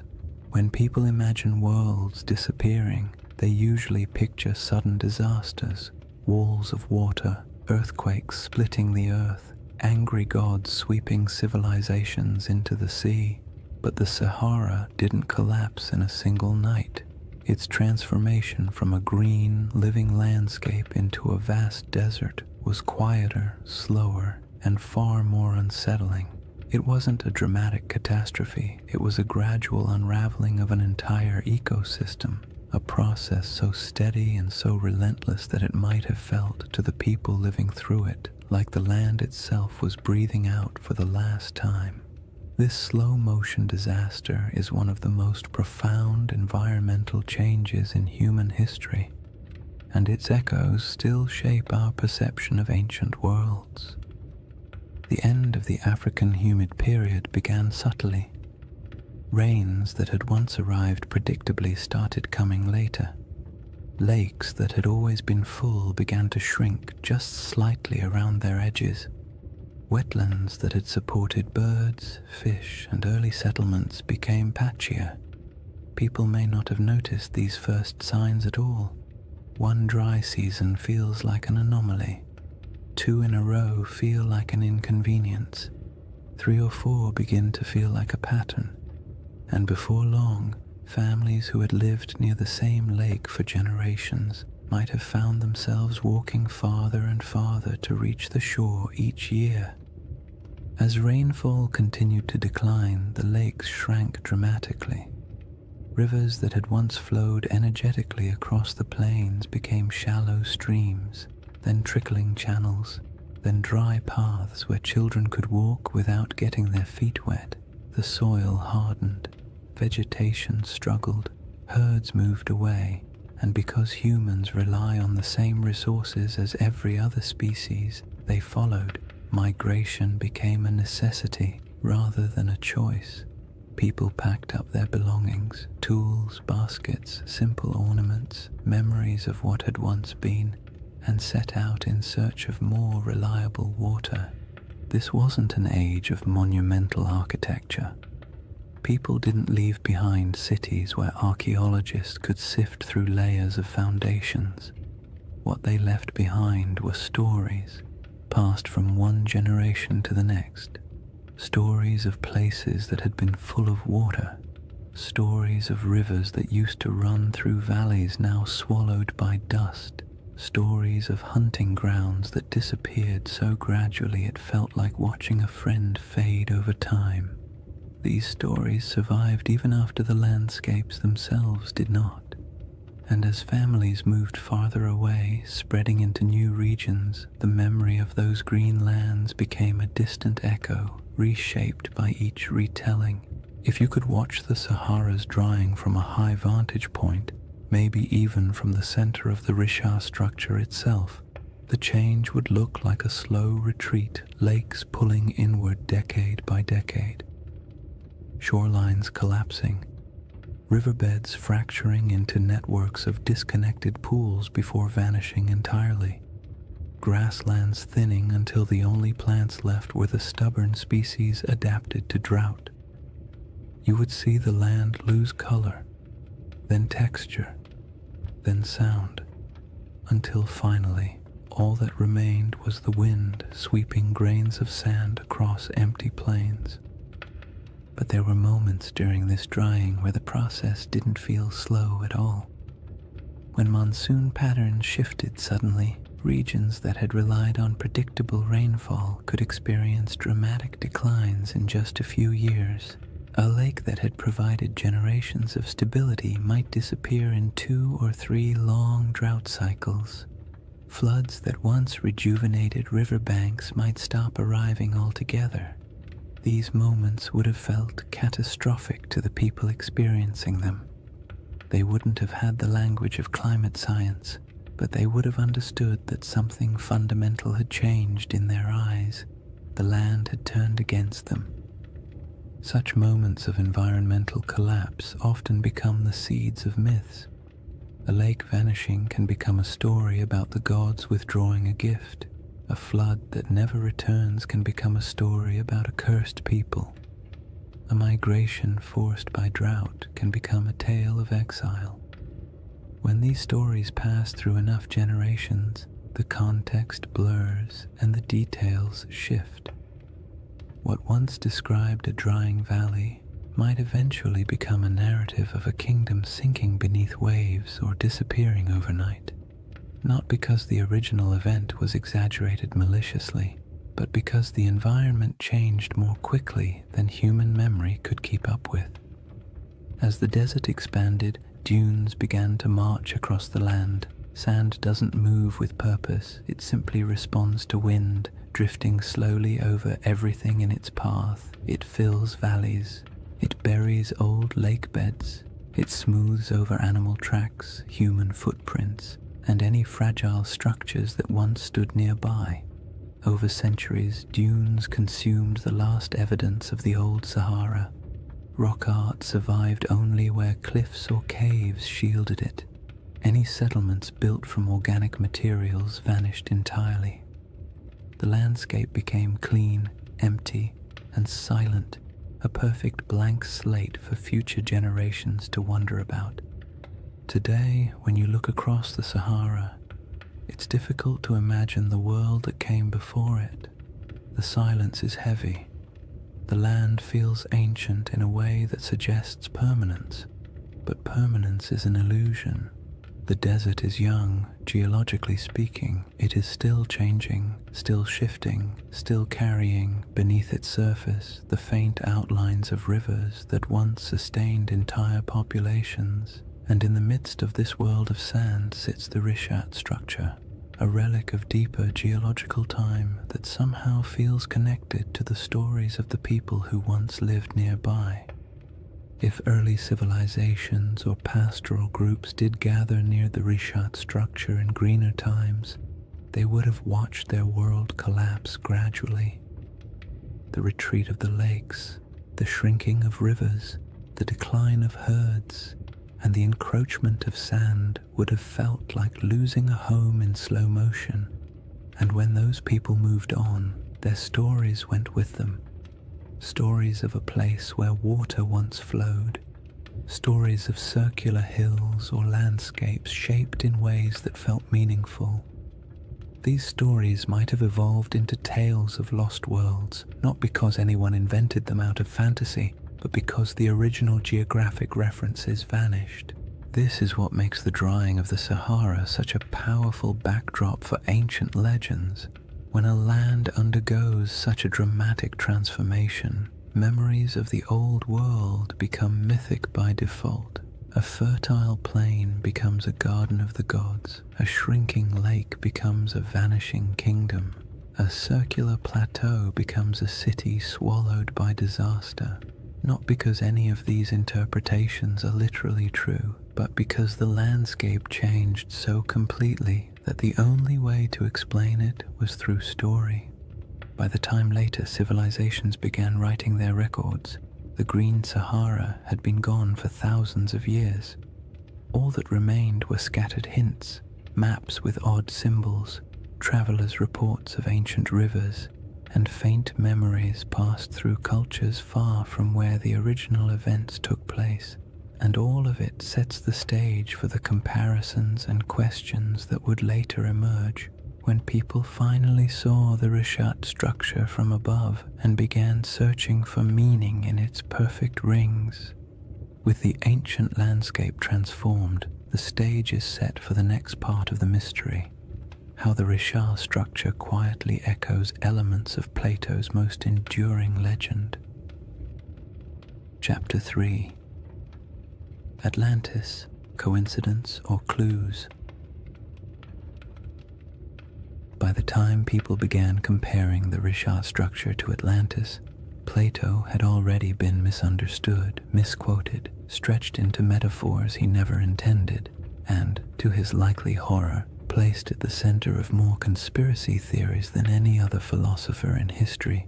Yet at the core of his tale is a surprisingly compact list of details, simple descriptions that, when read plainly, don't sound like mystical riddle poetry or coded allegory. They sound like someone describing a place, a very specific place with very specific features. Whether he meant it literally, symbolically, or somewhere between the two is a debate scholars love to have, usually over too much coffee, but the details themselves are straightforward enough to explore calmly. The centerpiece of Plato's description is the shape. Atlantis, he wrote, was arranged in concentric rings, alternating circles of land and water, each perfectly circular, each surrounding the next. This is the detail that grabs people instantly because most landscapes do not naturally arrange themselves into rings, and when you see a 25-mile-wide circular formation in northwest Africa, your brain taps you on the shoulder and whispers, Huh, interesting. Plato describes 3 rings of water and 2 of land, though he also notes that parts of the outer sections were later modified by the Atlanteans themselves, which means even in his own story, the shape wasn't necessarily pristine or untouched. When you compare this to the Richard structure, you naturally see a resemblance, not a perfect match, not a one-to-one replication, but a visual echo, a geological rhythm that resembles a narrative rhythm. Next come the mountains. To the north of Atlantis, Plato describes a notable mountain range, high, sheltering, and rich with rivers. The Rishat structure sits in front of the Adrar Plateau, a rugged highland that, in a greener era, would have looked like a natural barrier protecting the region from northern winds. Today it looks like ancient stone sculpted by ages of dryness, but 10,000 years ago those elevations would have been covered in vegetation, dotted with water sources, and significantly more imposing. The match isn't perfect, but it's enough to make you tilt your head slightly. Plato then mentions the plain to the south, long, level, fertile. In his account, this plain was one of the defining features of the Atlantean realm, not the center city, but the agricultural heartland that supported it. In the modern Sahara, fertile plains feel like a strange fantasy, but during the African humid period, they were very real. Vast stretches of land south of the Richat structure once held grasslands, wetlands, and seasonal rivers. The environment shifted dramatically with each cycle of climate change, but during the greener ages the region could have supported exactly the kind of plains Plato describes. Whether he was referencing this area or somewhere entirely different is impossible to say, but the environmental context overlaps in interesting ways. One of the most striking details Plato gives is about the materials used in Atlantis. He refers to red, black, and white stones, distinct colors quarried from the landscape and used for construction. The Richat region naturally contains these colors in abundance. Iron-rich sandstones provide reds, dark volcanic rocks and basalts provide blacks, pale limestones and quartzites provide whites. Again, this doesn't prove anything at all. It simply means the palette Plato described exists in the region, which is more of a quiet coincidence than a revelation. But it's the accumulation of quiet coincidences that tends to capture people's attention. Then there is the detail about elephants. Plato notes that the island of Atlantis had many elephants, not a few, not occasional sightings, but many today. The idea of elephants in the Sahara feels absurd, a contradiction to the very concept of a desert. But the Green Sahara held elephants in abundance. Rock art across the region depicts entire herds with casual familiarity. Fossil evidence confirms that elephants ranged widely across North Africa during humid periods. For most of human history, elephants were not exotic in this region. They were part of the everyday ecosystem, so when Plato casually mentions them, it aligns comfortably with what we know about the Sahara's long-lost environment. Plato also describes a freshwater well at the center of the city, providing clean water even as the outer rings filled with seawater. This detail feels mythic at first, but it also reflects a basic geographic truth. Many circular landforms, especially those rising from domed uplift, often have central depressions or areas where water collects. The Richat structure's core is lower than its outer rings, and though it holds no water today, in a wetter climate it may have held springs or temporary ponds after seasonal rains. Early humans could have used such features for drinking water. As climates changed, memories of these water sources might have been folded into later stories. The river to the sea detail is where the puzzle grows delicate. Plato describes a channel from the city to the ocean, allowing ships to pass through the rings. The Richat structure is inland today, very inland, but ancient river systems in the region once flowed toward the Atlantic. Satellite imagery captures paleo-channels that trace ancient waterways westward. The landforms no longer match these paths because the Sahara has reshaped itself repeatedly, but it is not impossible that rivers once connected this region to coastal plains that have since eroded, drowned, or shifted beneath rising sea levels. All these details create a gentle sensation. Not belief, not certainty, just curiosity. Plato's list is simple enough that it can't be mapped cleanly onto any one place. It can describe a landscape long gone, a symbolic metaphor, or a region badly distorted by oral tradition before ever reaching Greek ears. His text leaves just enough room for interpretation and just enough specificity to make pattern-seeking minds perk up when they see a satellite photo of the Risha structure. The most important thing to remember is that Plato was not attempting to write a historical documentary. He wasn't giving coordinates or providing an atlas. His story was part philosophical argument, part political commentary, and part inherited memory. He may have drawn from older Egyptian traditions or misunderstood travel accounts or combined several cultural memories into one dramatic narrative. But within that narrative lies a pattern: rings, plains, mountains, colors, elephants, rivers that align loosely, gently, and intriguingly with what once existed in parts of North Africa. What makes this segment of the mystery so soothing to explore is the absence of pressure. You don't need the Risha structure to be Atlantis. You don't need the description to match perfectly. All you need is the simple awareness that Plato left a list of clues describing a place that may have existed in the deep past, a place shaped by water, climate, geography, and memory. And when you place those clues beside a quiet, circular geological formation surrounded by a desert that used to be alive, it becomes easy to drift into a state of gentle wonder, the kind that invites curiosity without demanding conclusions.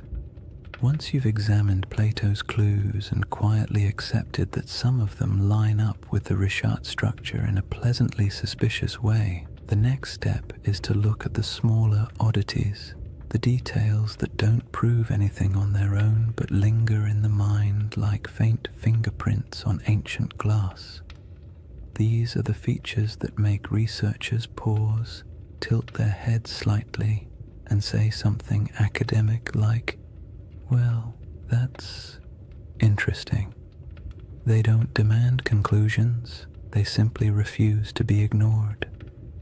One of the strangest among them is the presence of ancient salt deposits inside the Risha structure. In a desert environment where rain is scarce and water evaporates quickly, salt isn't surprising by itself. What is surprising is the suggestion that the salt layers within the structure formed through processes involving ancient water bodies.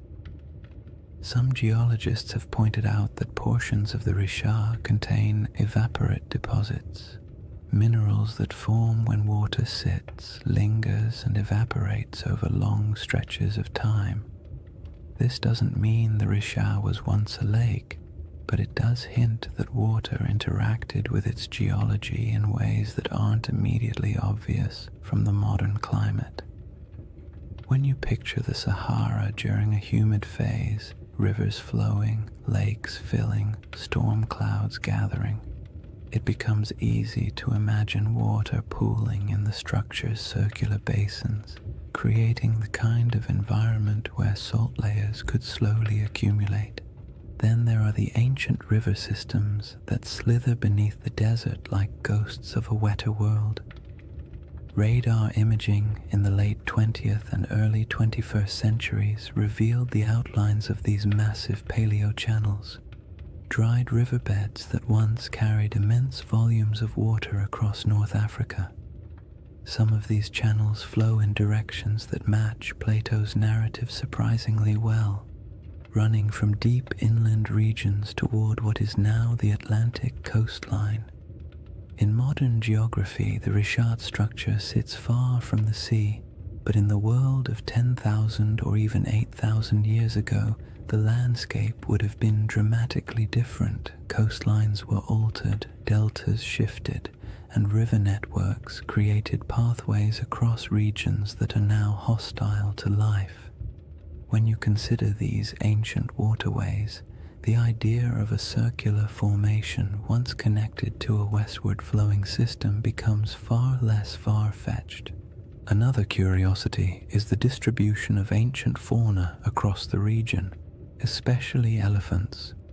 Plato goes out of his way to mention that Atlantis had many elephants, as though their presence was noteworthy, and it would have been if you were writing for an audience in classical Greece, where elephants were known but rarely encountered. But in the Green Sahara, elephants weren't exotic at all. Fossil evidence shows they roamed freely across vast stretches of North Africa. Rock art carved by prehistoric peoples depicts them with a kind of casual familiarity, often standing near lakes or grazing beside herds of cattle. The presence of elephants in Plato's narrative doesn't align with modern geography, but it aligns beautifully with the prehistoric Sahara, suggesting that the imagery in his account may have been drawn from memories of a much earlier landscape. Tools and artifacts found throughout Mauritania add another layer of quiet intrigue. Archaeologists have uncovered stone tools, habitation traces, and remnants of early human activity around regions adjacent to the Richard structure. None of these finds point to an advanced or monumental civilization, but they confirm that humans lived, traveled, and worked in the area long before the desert swallowed it. Simple stone tools may not inspire the same imagination as grand ruins, but they indicate human presence. People exploring the ridges, hunting across the plains, or gathering plants near seasonal water. And while these finds don't match the grandeur of Plato's Atlantis, they contribute to a broader truth. This land was not always empty. Then there's the matter of erosion patterns. The Richard structure's rings are composed of alternating layers of hard quartzite and softer sandstone. Over millions of years, erosion carved the concentric ridges into their present shape. The science here is solid, yet the level of preservation, how clearly the rings remain visible after such immense timescales, is quietly surprising. Erosion usually softens shapes, blurs lines, and creates irregular patterns. The Richard's rings are worn but still strikingly coherent. They have a kind of stubborn symmetry, the sort that feels almost architectural even though it is entirely natural. When viewed from above, the rings appear too clean for the surrounding environment, as if the land is trying a little harder than necessary to maintain its shape. Another oddity lies in the mineral composition scattered across the formation. Geologists have noted that the area contains minerals associated with hydrothermal activity, meaning the region once experienced heat and fluid movement beneath the Earth's surface. This supports the uplift theory, but also paints a picture of a place shaped by multiple overlapping geological events. The Richard structure is not the result of a single moment. It is the result of a series of slow, layered processes interacting in strangely harmonious ways. When geological events stack neatly like this, creating a tidy circle in the middle of a continent, it sparks the imagination, because nature rarely arranges its complexity into something that looks organized from space. Some people point to the alignment of the structure with ancient travel routes, though this is more speculative. During the Sahara's greener days, groups traveling across the region might have used prominent landforms as markers. A circular plateau would have stood out. It might have acted as a natural waypoint in a place you recognized from a distance, a feature that reassured you that your path was correct. This doesn't make it a settlement or a central city, but it makes it part of the landscape of human movement. Landmarks have always shaped migration, even unintentionally. Then there's the subtle but persistent fascination researchers have with the interior depressions of the Richat structure. The central basin and inner rings create natural pockets where water might have pooled during rainy seasons. These areas could have provided temporary freshwater sources long before the desert took hold. If early communities ever camped here, the structure might have served as a resting place, a place where the land, by pure coincidence, gathered the elements people needed to survive. None of these oddities amount to direct evidence of Atlantis or any lost civilization. They don't point to architecture, writing, or engineering. They don't claim that the Richat structure is anything more than a geological formation shaped by erosion, uplift, and deep time. But taken together, these small details create a sense of place, a landscape shaped by water, life, and environmental transformation. A place where memories of a greener world might have lingered long after the land grew silent. A place that feels like it carries the whispers of older stories, even if those stories can never be proven. What remains after examining these clues is not certainty, but the soft, contemplative feeling of a mystery that refuses to resolve too neatly. That's the charm of the Richat structure, not that it answers questions, but that it invites you to keep asking them slowly and without urgency, the same way the desert allows time to drift without needing conclusions.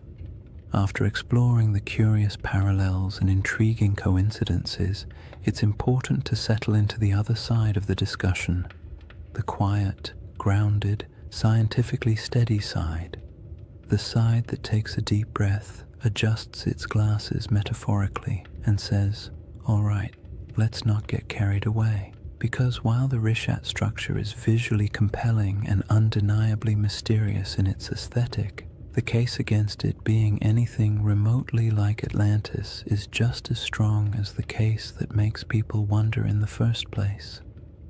And acknowledging that doesn't make the mystery less soothing. In fact, it makes it more balanced, more realistic, and more grounded in the rhythm of nature rather than the drama of myth. One of the simplest arguments against the Richat-Atlantis connection is the absence of ruins. No foundations, no walls, no pottery fragments, no structural remnants of any kind. If a major civilization once existed here, even one without monumental stone architecture, we would expect to find some trace of it. People leave things behind: tools, shards, fire pits, bones, carvings, symbolic objects, something. The Sahara is harsh, but not harsh enough to erase every sign of human activity. If a dense population had lived here, small nomadic encampments leave faint traces, farming settlements leave soil signatures, even temporary villages create debris. But inside the Richat structure, archaeological evidence is scarce, scattered, and entirely consistent with occasional prehistoric habitation rather than a populous, organized city. Another clear issue is scale. Plato describes Atlantis as a powerful naval civilization capable of launching fleets, influencing foreign regions, and maintaining a capital city large enough to impress outsiders. This would require infrastructure, labor specialization, long-distance trade, and durable materials. The Green Sahara did support human life, but the evidence we have, stone tools, simple camps, modest cultural artifacts, points to pastoral and hunter-gatherer lifestyles rather than elaborate urban systems. There were no harbors, no shipyards, no canal networks, and certainly no signs of advanced engineering. The gap between the archaeological record and the expectations for a sprawling maritime empire is wide. calm and fairly conclusive. Geology presents its own firm counterpoints. The reshaped structure is understood through a series of geological processes involving uplift and erosion. Its rings aren't artificial. They are layers of sedimentary rock carved gently over millions of years by wind and water. The symmetry of these rings feels uncanny when viewed from orbit, but up close, the terrain reveals irregularities, breaks, inconsistencies, and natural erosion patterns that would make any idea of artificial construction almost impossible. Nature has had a very long time to perfect this formation. It didn't need architects. It needed time, pressure, shifting plates, and the slow sculpting of weather. The age of the rocks is another point of conflict. Many layers of the Richat structure date back hundreds of millions of years, far older than anything humans could have shaped.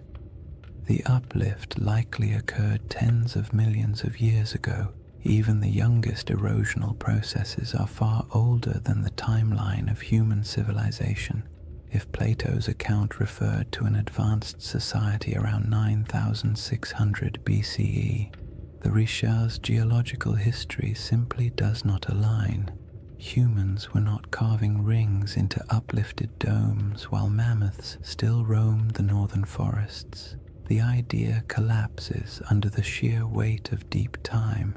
There is also the question of context. Atlantis, as Plato describes it, was a hub of Atlantic navigation, a power that interacted with Mediterranean societies, but the Richat structure sits far inland, even accounting for ancient coastlines. Even at its closest connection, this region would have required extensive river systems or routes across wide plains, and while ancient rivers existed, the logistics of sustaining a large maritime civilization so far from stable ocean access are difficult to justify. Plato's Atlantis was a sea power. The Richat region was, at best, a freshwater-rich inland landscape during humid periods. Another important point comes from understanding Plato himself. His dialogues, Timaeus and Critias, are philosophical works, not historical treatises. Atlantis serves as a metaphorical lesson about societal hubris, moral decay, and the consequences of unchecked ambition. Ancient Greek writers often crafted allegorical narratives in grand mythic terms. They weren't necessarily recording precise histories. Even if Plato drew inspiration from older Egyptian stories or folk memories of distant lands, his purpose wasn't to document geography, it was to illustrate ideas. Seeing Atlantis as literal misses the genre he was writing in. Then there's the lack of supporting historical records. No Egyptian writings describe a circular coastal city matching Plato's description. No Phoenician traders mention it in their maritime logs. No Carthaginian accounts reference such a settlement. In a region with extensive interactions between early Mediterranean and African cultures, a highly advanced city would almost certainly have left some mark in oral or written traditions beyond Plato's single dialogue. The silence is telling. All these points form the steady, sensible, scientifically grounded case against the Richat structure being Atlantis or any ancient lost civilization. Yet none of them make the structure less fascinating. The Richat stands out precisely because it embodies contradictions, visually striking but geologically ordinary, evocative of myth yet entirely natural, surrounded by desert but shaped by water in the deep past. The structure's intrigue lies not in what humans built, but in what nature carved and time concealed. What the scientific perspective ultimately gives us is a sense of humility. The Richat structure is a reminder that Earth's landscapes can mimic human patterns accidentally, that erosion can outperform architects, that symmetry doesn't always imply intention, and that sometimes the most interesting mysteries are the ones that sit comfortably between explanation and imagination. There is a quiet comfort in acknowledging what the Rishat structure is not, because it allows us to appreciate what it is: a monumental geological formation shaped entirely by natural processes, yet somehow capable of whispering to the part of the human mind that loves stories of lost worlds. Dismissing the Atlantis comparison doesn't end the mystery. It reframes it, shifting the focus from fantasy to the wonder of a landscape that survived floods, droughts, and time itself. And somewhere between geological certainty and mythic speculation lies a middle path, a gentle possibility that doesn't require lost empires or supernatural disasters. Only the simple fact that landscapes change, memories drift, and stories evolve across generations. That quiet middle ground forms the foundation for the next part of this chapter. After weighing the clues and counterpoints, what remains is a space in between, a soft, contemplative middle ground where certainty isn't required and imagination doesn't have to be excessive. It's the place where most real historical mysteries quietly live, suspended between the cold confidence of science and the gentle allure of myth. The Risha structure fits comfortably there. Not as Atlantis, not as evidence of a forgotten super-civilization, but as something far more grounded and oddly more beautiful. A landscape that carries echoes of memories older than history itself. This middle ground begins with an idea that's far less glamorous than lost empires, but far more plausible. That Plato's account of Atlantis may have been shaped by older stories, older observations, and older memories passed through generations of storytellers, traders, and priests. Not memories of a technologically advanced society, but memories of places that once existed and then disappeared as the world changed. Civilizations don't have to be grand to be worth remembering. A pastoral group displaced by drought can leave behind a story that grows in the telling. A lakeside settlement swallowed by desert winds can become a tale of a city lost. A dramatic shift in climate can be recast as a divine punishment, and long after the physical evidence is gone, the story continues, reshaped a little each time it's spoken aloud. If you imagine early North African cultures watching their world change, watching lakes shrink, herds migrate, familiar routes vanish beneath encroaching sand, it's easy to understand how memories of those landscapes could eventually transform into myths about lost worlds.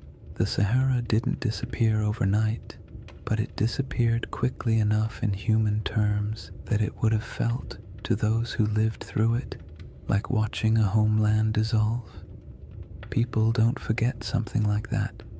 They carry it into new regions, tell it to their children, bury it in rituals and cautionary tales, and as those stories move from one culture to another, details shift, embellishments form, and simple memories become larger narratives. When Plato eventually recorded the Atlantis story, he may have been receiving not a literal historical account, but a story already many generations old.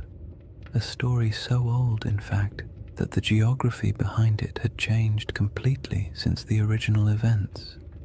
That is the gentle possibility that keeps the Riche conversation alive. Not that it was Atlantis, but that it resembles the type of place that could have inspired memories strong enough to survive climate shifts, migrations, and cultural reinterpretation. In this middle ground, the Rishat structure becomes less a candidate for Atlantis and more a symbol for the forgotten worlds that once existed during the Sahara's green phases. The circular shape isn't a blueprint, it's a coincidence that resembles human descriptions of circular settlements or lake systems. The environment around it, once fertile, later desolate, fits the rhythm of myths describing lands that flourished and then vanished, and the geological strangeness of the formation makes it the type of place human imagination gravitates toward, even without evidence of ancient cities or monumental architecture. This perspective is calm and grounding. It acknowledges that the Richat structure is geological, not architectural. It embraces the idea that natural formations can inspire awe without requiring supernatural explanations, and it allows space for the possibility that human stories, especially the very old ones, often preserve impressions of landscapes altered or erased by time. In this view, Atlantis isn't a lost city waiting to be excavated. It's a cultural memory of a world transformed. The middle ground also makes room for one of the most fascinating aspects of human storytelling, our tendency to merge different memories into single narratives. Imagine an Egyptian priest hearing tales from travelers who claim their ancestors once lived in a land where water flowed through concentric valleys.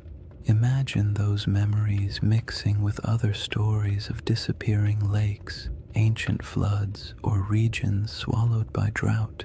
Imagine Plato hearing a version of that tale centuries later, filtered through generations of reinterpretation. By the time he wrote it down, the story would have been a blend, part geography, part metaphor, part nostalgia for a world the teller never saw. This blending of truth and tale is not deception. It's how oral traditions work. Details shift, landscapes become symbols, natural disasters become moral lessons. A story meant to explain why the world changed becomes a story explaining why people must be humble. Even today, we do this without realizing it. We condense complex events into simple narratives because simple narratives are easier to remember, easier to teach, and easier to carry into the future. In the calm light of this middle ground, the Richat structure serves as a gentle reminder that landscapes shape stories just as stories shape our perception of landscapes. The structure's rings might have meant nothing to the people who walked across it thousands of years ago, but to someone hearing a distorted account of those landscapes generations later, the image of a circular landform might have blossomed into something mythic, not because the Richat structure was Atlantis, but because it felt like the kind of place myths grow from, strange, memorable, and entirely out of step with its surroundings. The temptation of this middle path lies in its openness. You don't have to believe the Richat structure hides ruins. You don't have to assume ancient people built concentric canals. You don't even have to decide whether Atlantis existed as a literal place. You simply accept that the ancient world was filled with environments now gone, and that stories from those environments survived in forms we barely recognize. The Richat structure becomes one of many possible inspirations, not the answer, but an echo. There's something soothing about mysteries that don't demand solutions. They allow your mind to drift without needing to arrive anywhere specific. The Richat structure isn't a riddle asking to be solved. It's an invitation to explore deeper layers of time, to imagine landscapes that no longer exist, and to appreciate how human memory stretches across millennia. It reminds us that myths often begin with something real, not a lost empire necessarily, but a lost environment, a lost way of life, or a lost understanding of the land. And that leads us gently into the final chapter of this journey, a shift away from evidence and counter-evidence, and toward the quiet, cosmic perspective that emerges when you consider how long the Richat structure has watched the desert around it rise, fall, and change. Chapter 4. The Eye That Remembers Everything. If you ever find yourself imagining the Richau structure at night, it helps to forget the satellite photos and geological diagrams for a moment and picture something much quieter. A place far from modern roads, far from city lights, far from anything that interrupts the soft rhythm of the desert after sunset. Night in the Sahara is its own world, almost a separate dimension from the harsh daylight that most people think defines it. The heat drains away slowly, the wind settles into a steady breath across the dunes, and the sky opens wider than seems reasonable, filled with stars that feel impossibly close. In that stillness, the Richat structure doesn't feel like a geological puzzle or a misunderstood legend. It feels ancient in a way few places do, as if it has been sitting patiently through eras, watching everything change around it while remaining almost unchanged itself. Standing at the center of the formation under a clear sky would feel like standing inside a natural observatory. The circular ridges rise around you, not high enough to trap you, but just high enough to create the sense of being in a vast stone bowl. The curves would guide your gaze upward toward the sky, making the stars appear as though they are swirling in unison with the rings below. There are no lights to dim the stars, no distant hum of traffic, no artificial sounds, just the low whisper of the wind brushing across ancient rock, passing through channels carved by time, creating tones so soft you might not even register them consciously. In that kind of quiet, the desert feels alive, not in a dramatic or mystical way, but in the subtle way landscapes breathe through temperature shifts, airflow, and tens of thousands of years of stillness. The moonlight transforms the Richat structure even further. The pale light pools in the lower depressions and glides across the ridges, revealing the circular symmetry that can be hard to see when you're standing on the ground during the day. At night, those rings shine faintly, almost glowing in places where quartzite catches the moon's reflection. The effect is soothing, not eerie, the kind of sight that makes you exhale slowly, not look over your shoulder. The desert has always been a place where time feels soft and stretched, and inside the Richat at night, that feeling only deepens, as if the land is gently reminding you that it has existed far longer than any human story about it. There is something comforting about how little the Richat structure demands. It doesn't insist on meaning. It doesn't ask to be interpreted. It simply sits, weathered and patient, while the sky above it cycles through constellations that ancient people once used to navigate across greener lands. Thousands of years ago, when the Sahara was still alive with lakes and grasslands, early humans would have looked up at the same stars, using them to track seasons, migrations, and time. They may have passed near the Richat without knowing its shape, but they would have walked under this same sky, feeling the same cool air after sunset, listening to similar breezes skimming across the land. In that sense, the desert night turns the Richat structure into a bridge between eras, not because anything connects them physically, but because the sky has remained one of the few constants across the entire sweep of human history. If you were to sit on one of the ridges and look out into the darkness, you would see nothing but the silhouettes of dunes shifting gently in the moonlight. The horizon softens at night, blending sky and sand into a single muted line. It's the kind of scene that encourages introspection, not analysis. You don't wonder who built the structure or whether it held palaces or temples. You simply feel the weight of time, not as something heavy or intimidating, but as something vast and calming. The world has changed so many times, and the Richat has been here through all of it, absorbing the silence, weathering the storms, and watching the land around it transform. The desert's silence isn't empty. It holds layers of memory, not the kind you can excavate with tools, but the kind that lingers in atmosphere. The silence feels old, as if it carries a faint awareness of the worlds that once existed here. Lakes reflecting starlight, animals moving across grasslands, families gathering near fires that burned in a landscape now gone. The nighttime air feels thick with that invisible history, yet it doesn't demand your attention. It simply exists, like a soft background hum.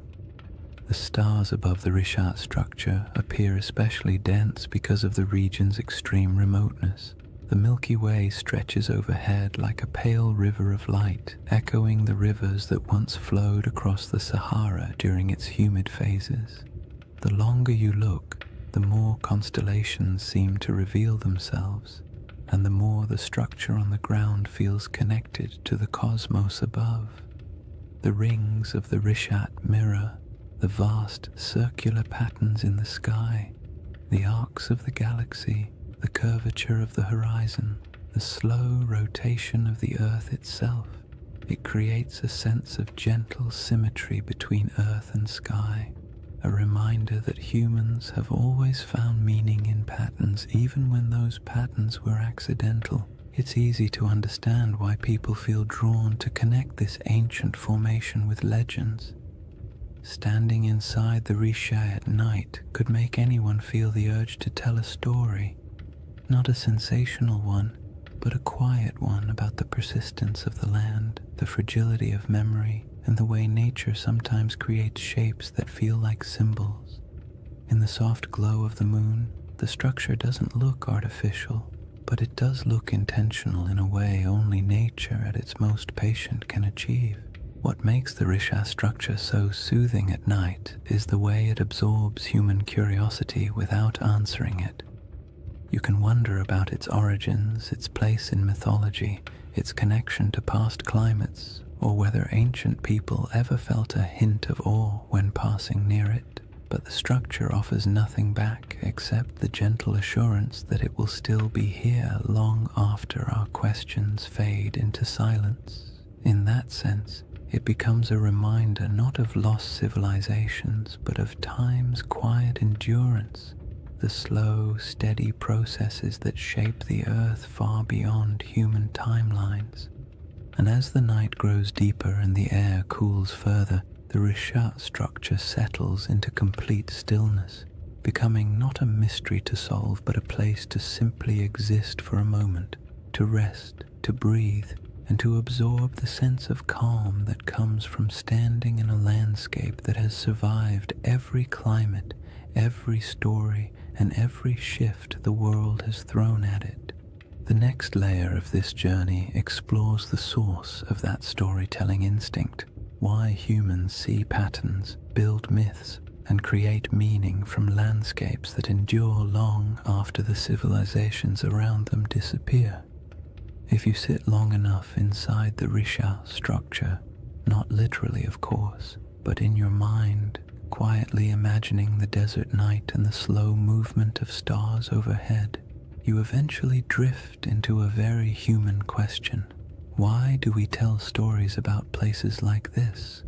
Why do certain landscapes, certain formations, certain patterns pull at the imagination more strongly than others? We don't look at an ordinary hill and assume it holds ancient secrets.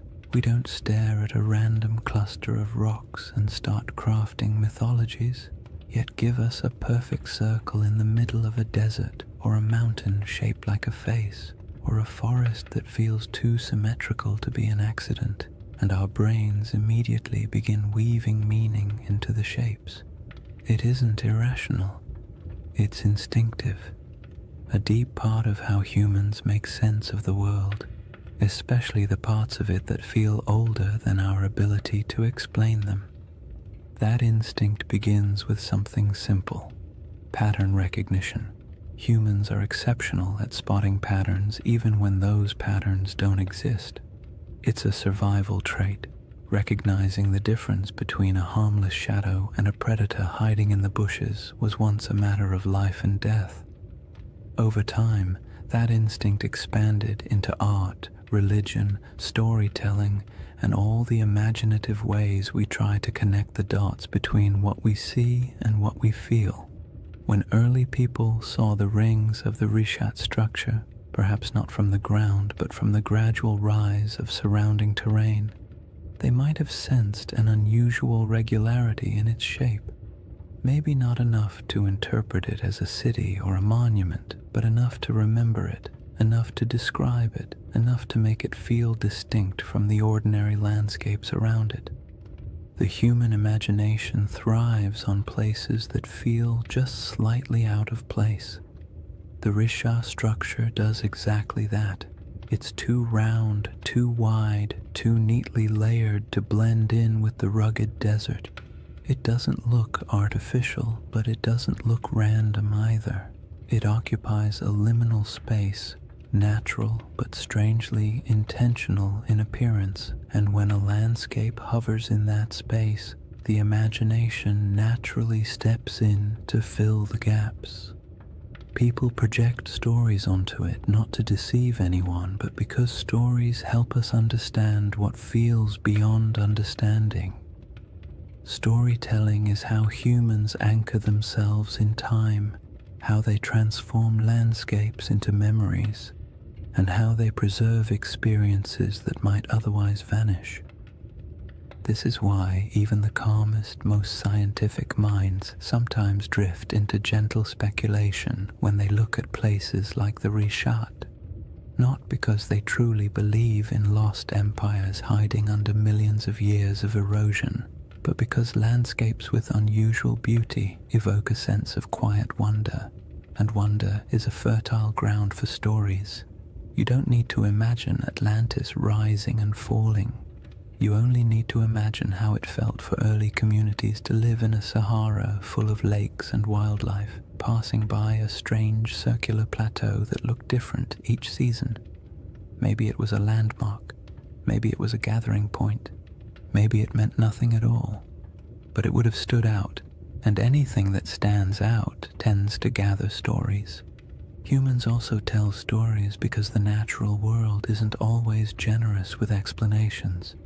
For most of history, people didn't have geology textbooks or climate models. They had observations, intuition, and oral traditions. When a river dried, they created a story. When a mountain erupted, they created a story. When the stars shifted seasonally, they created stories to explain their patterns. Over generations, these stories evolved, blending details from nature with the emotional tone of the people describing them. A drought wasn't just an environmental event, it became a moral narrative of balance lost and regained. A vanished lake wasn't just climate change, it became a tale of a great flood or a divine warning or a forgotten world swallowed by forces beyond human control. It isn't surprising that the Rishat structure, surrounded by a desert shaped by one of the most dramatic climate transformations in human prehistory, inspires curiosity bordering on myth. Long before Plato wrote about Atlantis, people across the Sahara would have witnessed environmental shifts so profound they could barely describe them. Shrinking lakes, migrating animals, the slow invasion of sand, these experiences leave emotional impressions. A landscape that once supported entire populations can fade into silence within a few generations, and when that happens, the stories that form afterward are rarely literal accounts. They become metaphors for loss, change, and the fragility of human presence. The act of storytelling also brings comfort. It creates order in places where nature seems chaotic. It offers meaning in events that feel senseless, and it allows cultures to pass knowledge from one generation to the next. A story about a lost world isn't just entertainment. It's a way of saying, something important happened here, don't forget it. Those stories can stretch across thousands of years, even if the exact details blur. The memory of a disappearing lake might evolve into a legend of an entire region swallowed by the sea. The recollection of an unusually shaped landform might become a story about circular cities or divine architecture. When landscapes change as drastically as the Sahara did, the human imagination steps in to preserve what the land no longer shows. What's interesting is that the imagination doesn't only reach backward, it also reaches upward. Humans have always linked earthly landscapes with the sky. The circular shape of the Risha structure mirrors patterns in the heavens, orbits, celestial spheres, the arc of the Milky Way. Ancient cultures often looked at the sky and the earth as mirrors of one another. If something looked meaningful on the ground, they assumed a celestial connection. If something appeared in the stars, they looked for its reflection in the landscape. This tendency isn't mystical, it's psychological. It creates symmetry between the known and the unknown, allowing people to navigate a confusing world through harmony rather than randomness. The Risha structure invites that kind of thinking.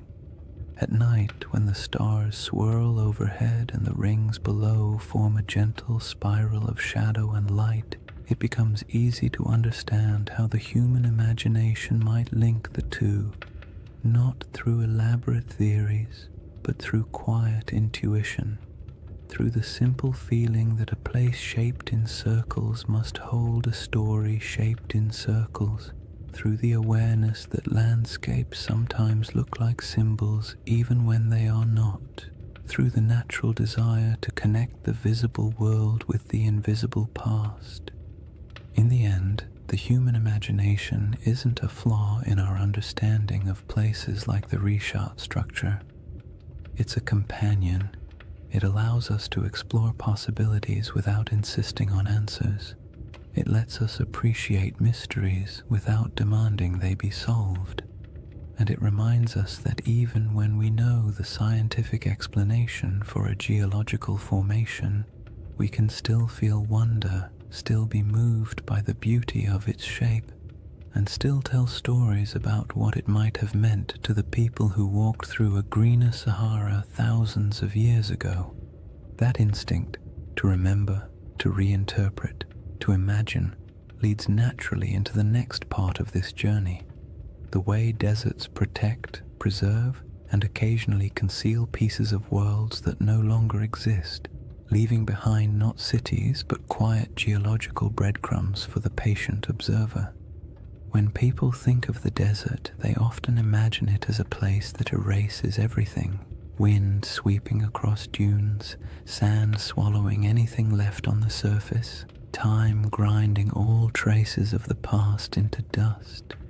And while parts of that are true, the desert is far more complicated. It destroys, yes, but it also preserves in ways wetter climates never can. Humidity decays wood, softens clay, and corrodes metal. Rain washes away structures and scatters artifacts. Plants reclaim abandoned land quickly, burying the past in roots and soil, but the desert is patient. Dry air keeps things intact. Sand buries but also protects. Stone carvings last almost forever when nothing grows to break them apart.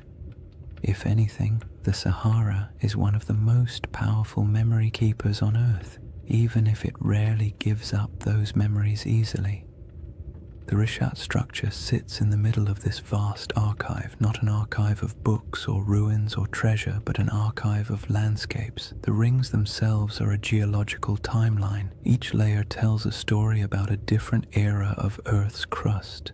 The minerals inside them remember volcanic activity, erosion patterns, shifts in ancient climates, and surrounding the structure, scattered across the Sahara, lie faint traces of worlds that came and went before the desert took over. Fossils of fish that once swam in freshwater lakes, shells from ancient inland seas, bones of hippos, giraffes, elephants, and antelope that lived in grasslands where nothing but dunes now remain. These remnants are quiet, fragile, and astonishingly well preserved because the desert has held them still for millennia.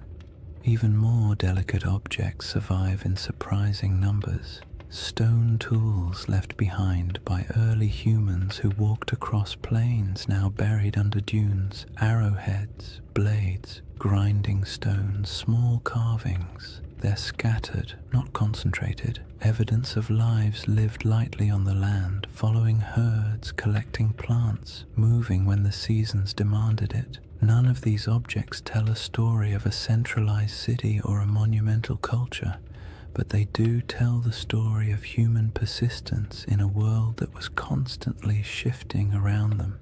These tools have edges still sharp enough to cut. They were shaped by hands that lived in a climate we can barely imagine today. And the desert, indifferent to time, simply kept them. Then there are the rivers, or rather, the ghosts of rivers. Radar imaging reveals dozens of ancient channels beneath the Sahara's surface, some stretching hundreds of miles. These channels are not small trickles, but massive pathways carved by powerful flows of water. They show where life once concentrated, where animals gathered, where early humans traveled and settled, and though they're invisible from the ground, their presence beneath the sand acts like a geological memory, a map of how different the world used to be. Long after lakes vanished and grasslands withered, the shapes of these channels remained, buried but intact. The desert also preserves what might be called emotional landscapes, the subtle, atmospheric memory of places people once inhabited. Rock art in the Sahara captures these moments with eerie clarity, carvings of cattle, religious symbols, hunting scenes, boats gliding across water.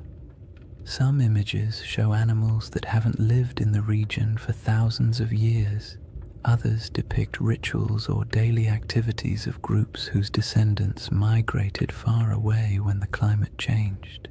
These paintings survive because the desert air is too dry to dissolve the pigments.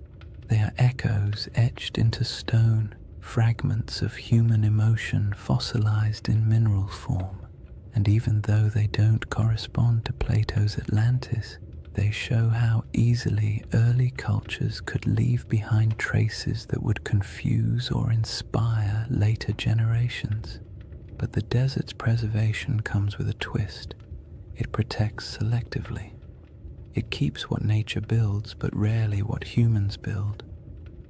Wood, cloth, bone, and plant materials decay quickly, stone lasts, but only if left untouched by wind. Anything built from mud or organic material disappears, so a region could support generations of habitation and leave barely any physical evidence. When the Sahara dried, entire ways of life evaporated with it. People moved south or toward the coast, leaving only a thin scattering of tools and art behind. By the time later civilizations emerged in Egypt, Carthage, and the Mediterranean world, the memory of those Saharan cultures had already faded into rumor. What remained was the land itself, a massive desert holding fragments of forgotten worlds. The Risha structure in this context isn't a monument to something lost. It's a survivor from geological history that just happens to sit among the buried traces of human history. Its rings are not ruins, but reminders that the planet keeps records in stone long after humans forget. Its symmetry draws the imagination not because it hides a city, but because it stands out against the silence of the desert, a quiet landmark in a landscape that erases almost everything else. What the desert preserves best, strangely enough, is not artifacts or fossils, but absence. It preserves the feeling of worlds that used to exist but no longer do. It holds the echo of water where there is none. It holds the memory of animals that once roamed freely. It holds the imprint of climate cycles so vast they dwarf every human empire combined. When you stand in a place like the Rishat structure, the most powerful sensation isn't that something is buried beneath your feet, it's that something is missing. something that used to be here but isn't anymore. That sense of absence can be misunderstood as evidence of ruins or lost cities, but it's really just the desert doing what deserts do, revealing nothing and everything at the same time. And that is why this landscape inspires stories. Humans fill silence with meaning. We see the absence and imagine what might have once filled it. We see preserved fossils and picture thriving ecosystems. We see ancient riverbeds and imagine the people who walked beside them. The desert keeps just enough evidence to suggest what once existed, but not enough to tell the full story. And in that gap, wide, quiet, and centuries deep, the imagination takes over. This brings us to the final movement of this journey, a gentle widening of perspective, a step back from geology and fossils and myths, and into the broader cosmic calm that emerges when you stand in the middle of a desert night and realize just how ancient, patient, and enduring the earth truly is. When you step back from all the theories, the geology, the ancient climates, and the quiet wonders preserved by the desert, the Risha structure becomes something simpler. Not a riddle demanding an answer, but a reminder of how small we are against the scale of time. Standing in the middle of its rings, especially under the night sky, you can feel the weight of millions of years pressing gently around you, not in a frightening way, but in a calming, grounding way, the kind that makes your breath slow down without you meaning to, as if the land itself is inviting you to let go of the need for certainty. Because the truth is, the Rishat structure doesn't care what we believe about it. It existed long before humans tried to make sense of it, and it will exist long after our stories fade. The desert has watched entire civilizations rise and fall at its edges, while the eye of Africa simply remained what it always was, a geological formation shaped by pressures, erosion, and deep time. And yet, for something so indifferent, it has a remarkable ability to hold our attention, to stir our imagination, to make us lean forward and whisper, "What if?" That what if doesn't need to be answered. It's enough that the question exists. It's enough that something in a quiet corner of the Sahara can evoke wonder in people who will never stand beside it. We don't need Atlantis for the Risha to matter. We don't need a lost empire or buried ruins. The formation is compelling precisely because it sits on the edge of the known and the unknown, part science, part mystery, part myth, part memory. It invites you to be curious without demanding conclusions, and that is its most soothing quality. If you imagine the Risha at its quietest moment, perhaps just before dawn, when the stars begin to fade but the sun hasn't yet lifted over the dunes, the entire landscape feels suspended. The air is cool, still carrying the desert's nighttime clarity. The sky brightens slowly, revealing the faint outlines of the rings around you. The first light washes over the ridges, turning the stone soft shades of blue and gold. In this moment, it feels as though the structure is waking up, though of course it never sleeps. It simply cycles through light and darkness, warmth and cold, day after day, century after century, long after humanity stopped paying attention, and that quiet persistence is part of its allure. The Rishat structure doesn't ask for interpretation because it doesn't need us. It exists comfortably beyond our stories. We are the ones who project meaning onto it, who draw parallels, who search for patterns, and there's nothing wrong with that. Humans make meaning because it helps us navigate a world that rarely explains itself. But when you're standing in front of something so ancient, so vast, and so unaffected by our questions, the impulse to interpret eventually softens.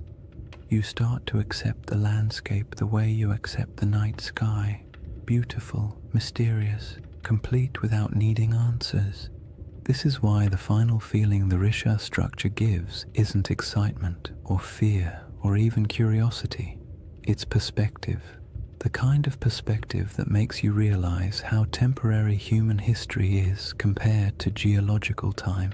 Civilizations rise, cities flourish, myths form, and then everything fades.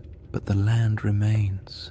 The Sahara has been green, then brown, then green again, then sand, then grass, then dunes. The world shifts constantly, but overspans so long that it's easy to forget. Human history is only a blink in the Earth's memory. When you imagine the Eye of Africa remembering, it's not literal, of course. Rock doesn't hold memories the way we do, but landscapes preserve patterns, scars, layers, and echoes of what came before.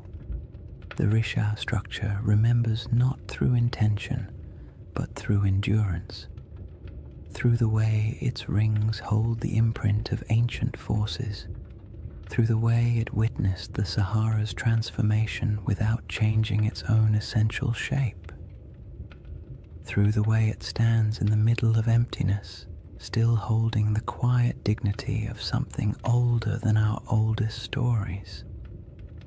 And as you let that perspective sink in, the idea of Atlantis becomes less about a place and more about a feeling that somewhere, sometime, a world existed that is now gone, a feeling that memory outlasts evidence, a feeling that not everything that disappears is lost forever. Some things simply fade into new forms, new landscapes, new interpretations. The Risha structure doesn't solve the Atlantis mystery, but it offers a gentle space where that mystery can rest, unpressured and unbothered. In the end, the most peaceful thought of all is this: maybe Atlantis was real, maybe it wasn't. Maybe it was a memory of a greener Sahara. Maybe it was an echo of rivers and lakes that vanished before history began. Or maybe it was just a story, a beautifully structured story passed down through generations. But somewhere out there in the quiet heart of the desert, the Eye of Africa is still watching. Not searching, not revealing, just watching. Watching the night sky turn. Watching the dunes shift. Watching time pass with the patience only the earth itself can hold. And there is something profoundly comforting about that. To know that long after questions fade and theories shift and stories evolve, the land remains silent, enduring, timeless. A slow, cosmic heartbeat in the middle of the Sahara, inviting you to breathe a little slower, to let your thoughts drift, and to fall gently into rest. If you've made it this far, awake, half asleep, or somewhere in that gentle in-between space where thoughts drift like sand across a desert floor, then you've journeyed through one of Earth's quietest mysteries. And maybe that's the real beauty of the Risha structure. Not that it holds answers, but that it encourages the kind of patient wondering that modern life rarely gives us time for. In a world full of noise, urgency, and constant stimulation, the Eye of Africa offers the opposite: silence, space, perspective, a slow reminder that the planet moves at a pace far older and far calmer than anything we build on its surface. When you think back to what we've explored, the green Sahara that once flourished with lakes and herds, the ancient river systems buried beneath dunes, the rock art carved by hands that lived in a world we can barely imagine, the geological forces that sculpted the Risha's rings millions of years before humans ever walked near them, it becomes clear that the story of this place isn't about a lost civilization. It's about a lost landscape, a world that once existed, quietly thrived, and then vanished not because of catastrophe, but because Earth itself shifted into a new rhythm. The Rishat structure is a witness to all of it, a memory in stone shaped not by human intention but by natural processes that unfold over spans of time far beyond our comprehension. And even though the Atlantis comparison has become part of its identity, the truth is you don't need a legend to appreciate this formation.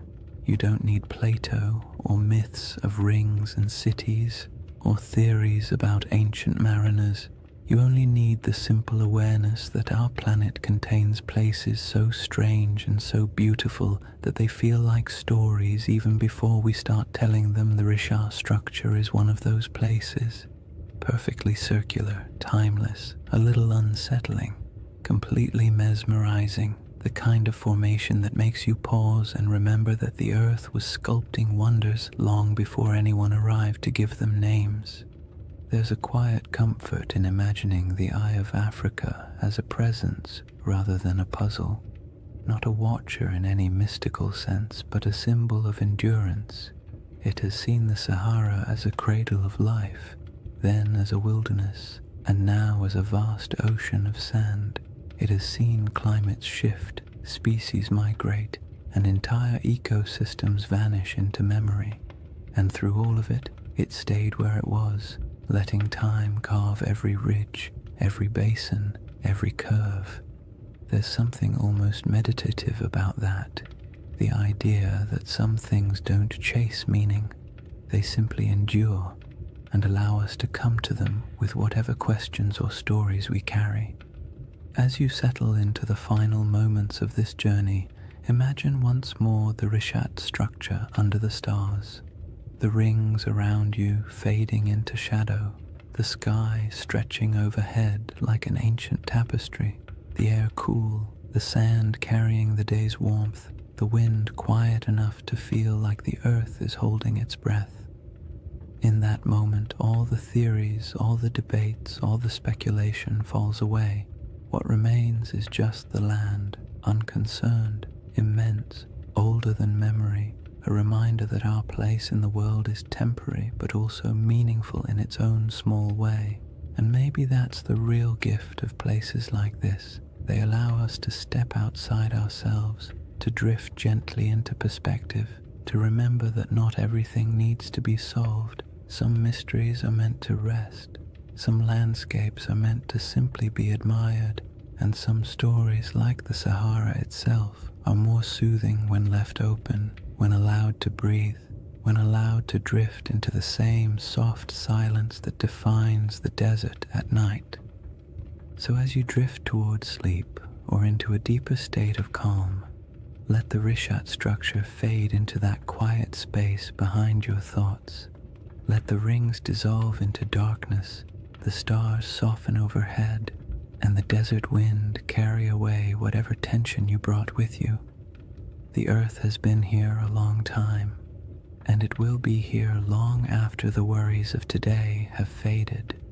You are small compared to the scale of geological time, but that smallness is not a burden. It's a comfort, a reminder that it's okay to rest.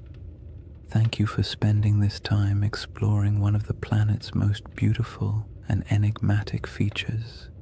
If you enjoyed this journey and you'd like to drift through more forgotten landscapes and ancient mysteries crafted to help you unwind, consider liking the video and subscribing to the channel. It truly helps, and it means a lot. And before you fall asleep fully, let me know in the comments where you're watching from and what time it is for you. I love seeing the entire world gathered in one quiet, shared moment. For now, take one last breath.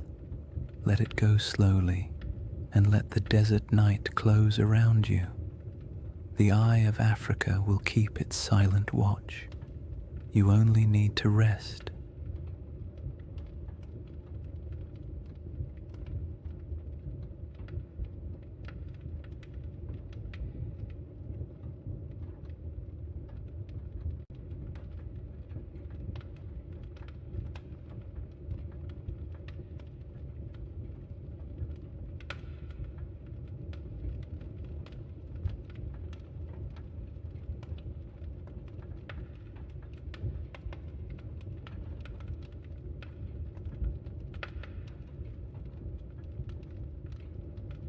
Hey guys, welcome back to the Sleep Atlas. Tonight, we're traveling back to one of history's strangest paradoxes, an army of monks, men who swore vows of poverty, chastity, and obedience, then marched into battle with swords gleaming in the sunlight and banners blazing red crosses against white, the Knights Templar.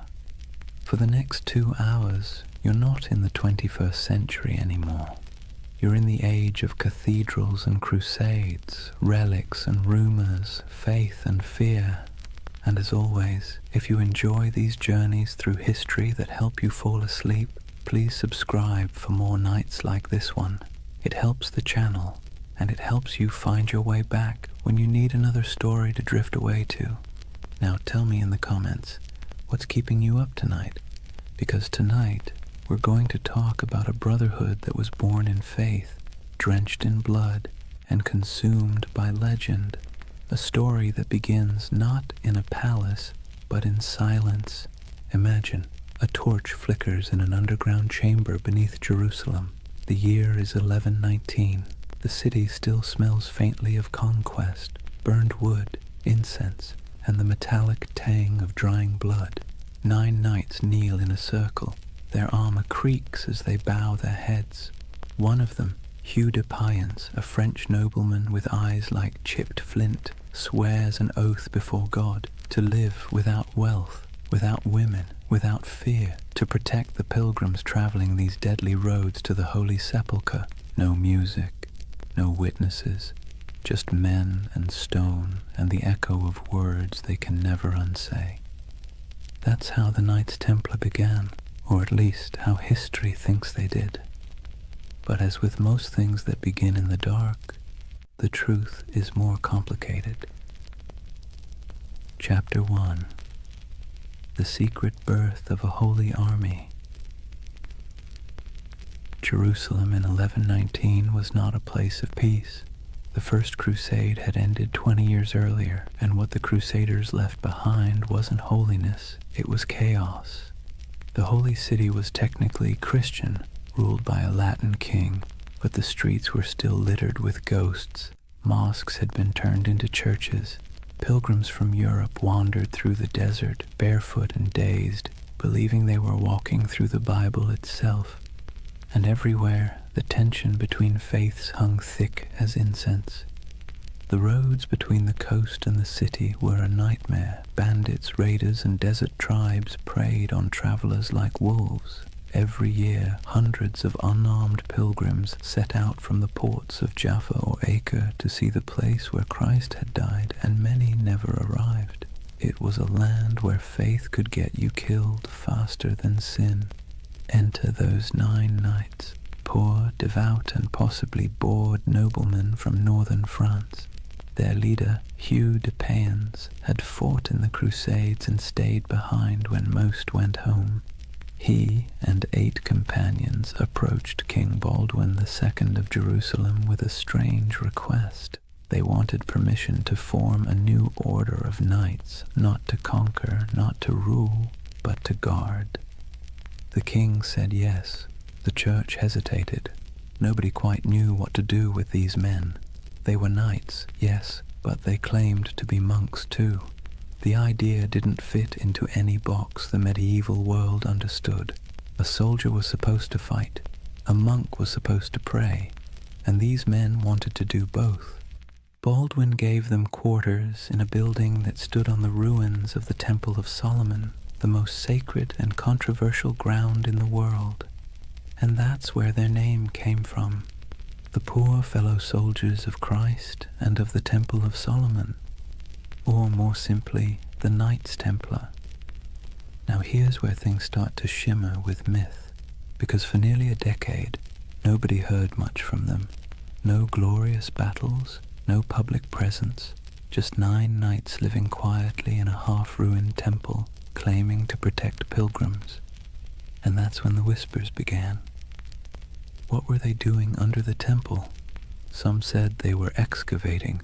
Others said they were searching for something buried deep beneath the stones, relics perhaps, or knowledge long hidden since the days of Solomon himself.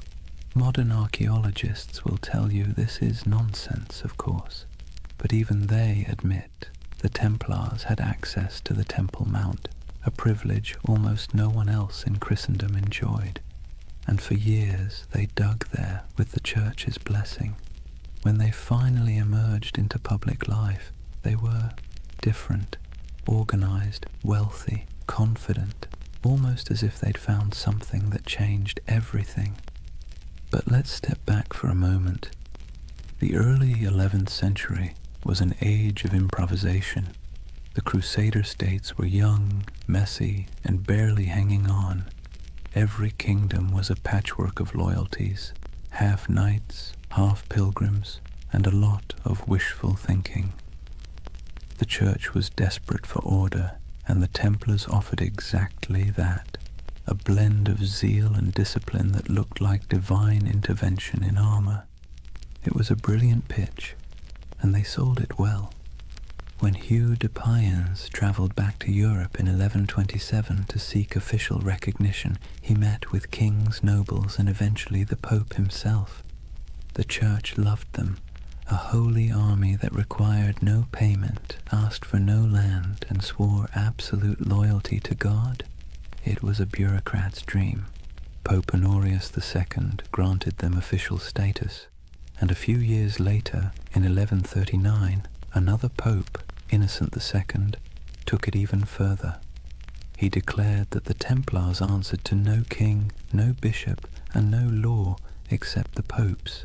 They were untouchable, exempt from taxes, allowed to cross borders freely, and permitted to collect donations directly from the faithful. In other words, the Knights Templar became a multinational corporation, centuries before such a thing should have existed. And that's where their story stops being quaint and starts getting strange. Because remember, these were men who began with nothing. Their symbol was two knights riding a single horse, a visual metaphor for poverty. Within a generation, that same order owned castles, fleets, and entire banking networks. They were the world's first financial institution that operated across borders. But we're getting ahead of ourselves. Right now, there's still just 9 men under the ruins of Solomon's temple, holding candles against the dark. Picture it. The smell of wax and oil smoke, the faint hum of wind through broken columns, the distant cries of muezzins echoing from the city below. The world is shifting. Faith, power, greed, all swirling together into something entirely new. Somewhere between prayer and politics, the Templars had found a formula that worked. A soldier's discipline, a monk's devotion, and a businessman's pragmatism, all wrapped in one dazzling symbol, a red cross on white. And as their power grew, so did the myth. People whispered that the knights never truly slept, that their prayers could call down miracles, that their swords glowed in battle like divine fire. In an age starved for heroes, the Templars became living icons. And for the Church, they were proof that holiness could conquer the world, or at least fund its expansion. Still, even in these early days, the seeds of their downfall were already being planted, because whenever power hides behind purity, suspicion follows. For now, though the world was enchanted by them, Europe sent them gold, recruits, and blessings. The Templars began to build fortresses across the Holy Land, stark geometric structures designed not for beauty but for survival. The first of these rose near Gaza, its walls thick and severe as if carved from a single thought, hold, and hold they did. Against heat, disease, and endless waves of enemies, the Templars endured. They were a strange hybrid, too pious for ordinary knights, too violent for ordinary monks, but somehow they worked. The desert turned them into something sharper, harder, less human, and the world rewarded them for it. By the end of the 12th century, the Templars were no longer a curiosity. They were a force of nature. Their red cross fluttered on every major battlefield from Antioch to Acre. Pilgrims prayed to them as if they were saints. Kings borrowed money from them as if they were banks, and behind their stoic silence they smiled, because they knew the holiest men in Christendom were also its most indispensable. The Holy Land. It sounds peaceful, doesn't it? Golden deserts, olive groves, sun-bleached ruins, the kind of place you might imagine angels hovering over in serene silence. But in the early 12th century, it was anything but serene. Jerusalem had been liberated by Christian crusaders only a few decades earlier, and let's be clear, liberation in medieval terms usually meant blood up to the ankles. The First Crusade had ended with the massacre of nearly every inhabitant of the city, Muslim, Jew, and even some Christians unlucky enough to be standing in the wrong doorway.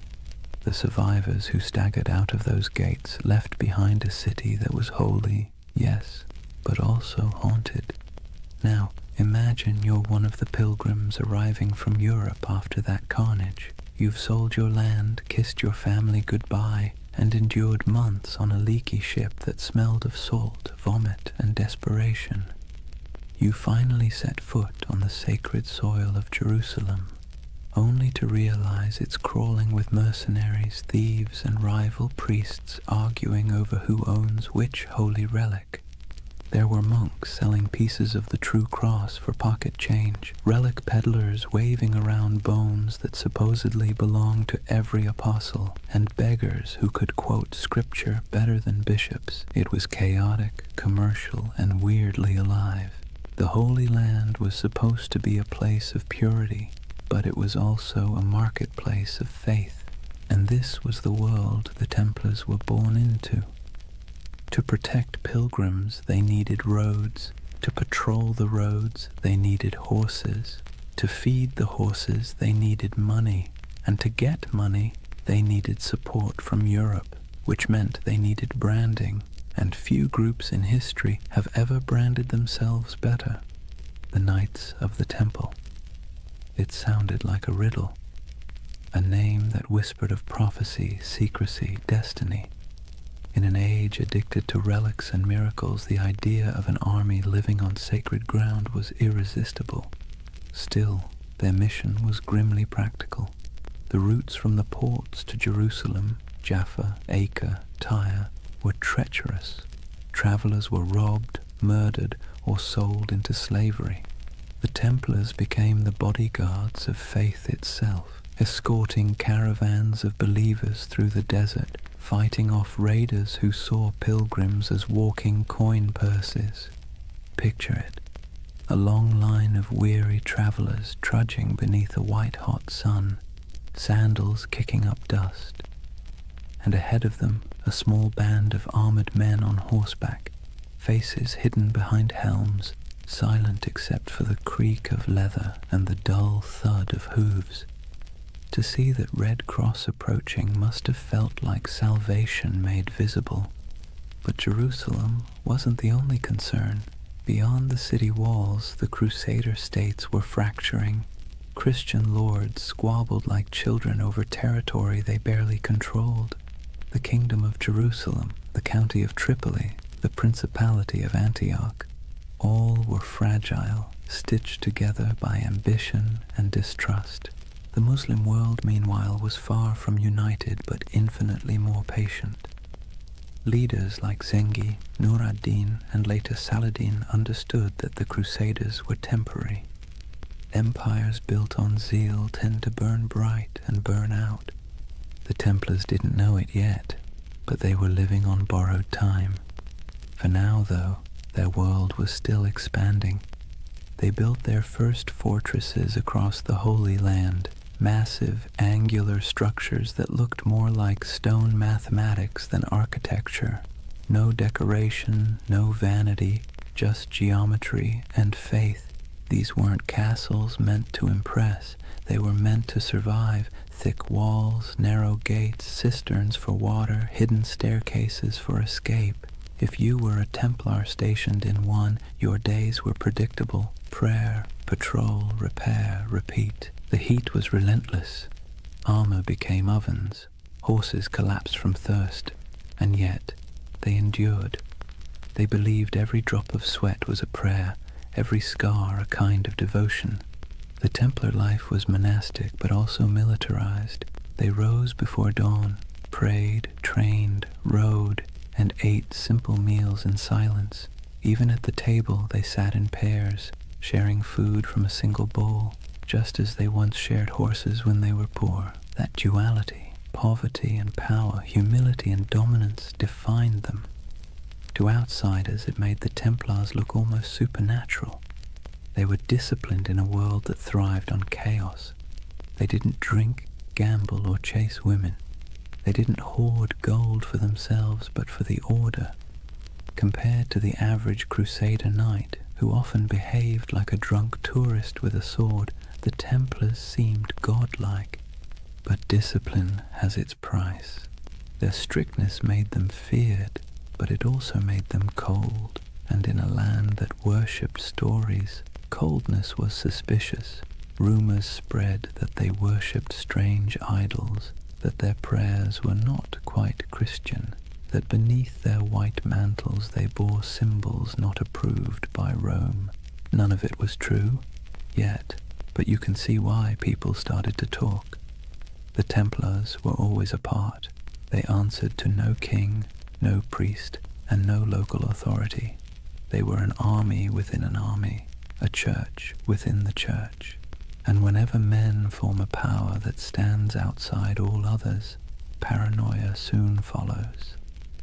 Still, in the 1130s and 1140s, those fears were whispers drowned out by praise. Pilgrims wrote home about the silent, white-cloaked knights who saved them from bandits. Kings sent donations, nobles offered land. The Templar name spread across Europe like wildfire. Soon new recruits poured in, sons of minor lords, second brothers with no inheritance, men too proud to farm and too poor to rule. To join the Templars was to gain purpose, rank, and immortality of a kind.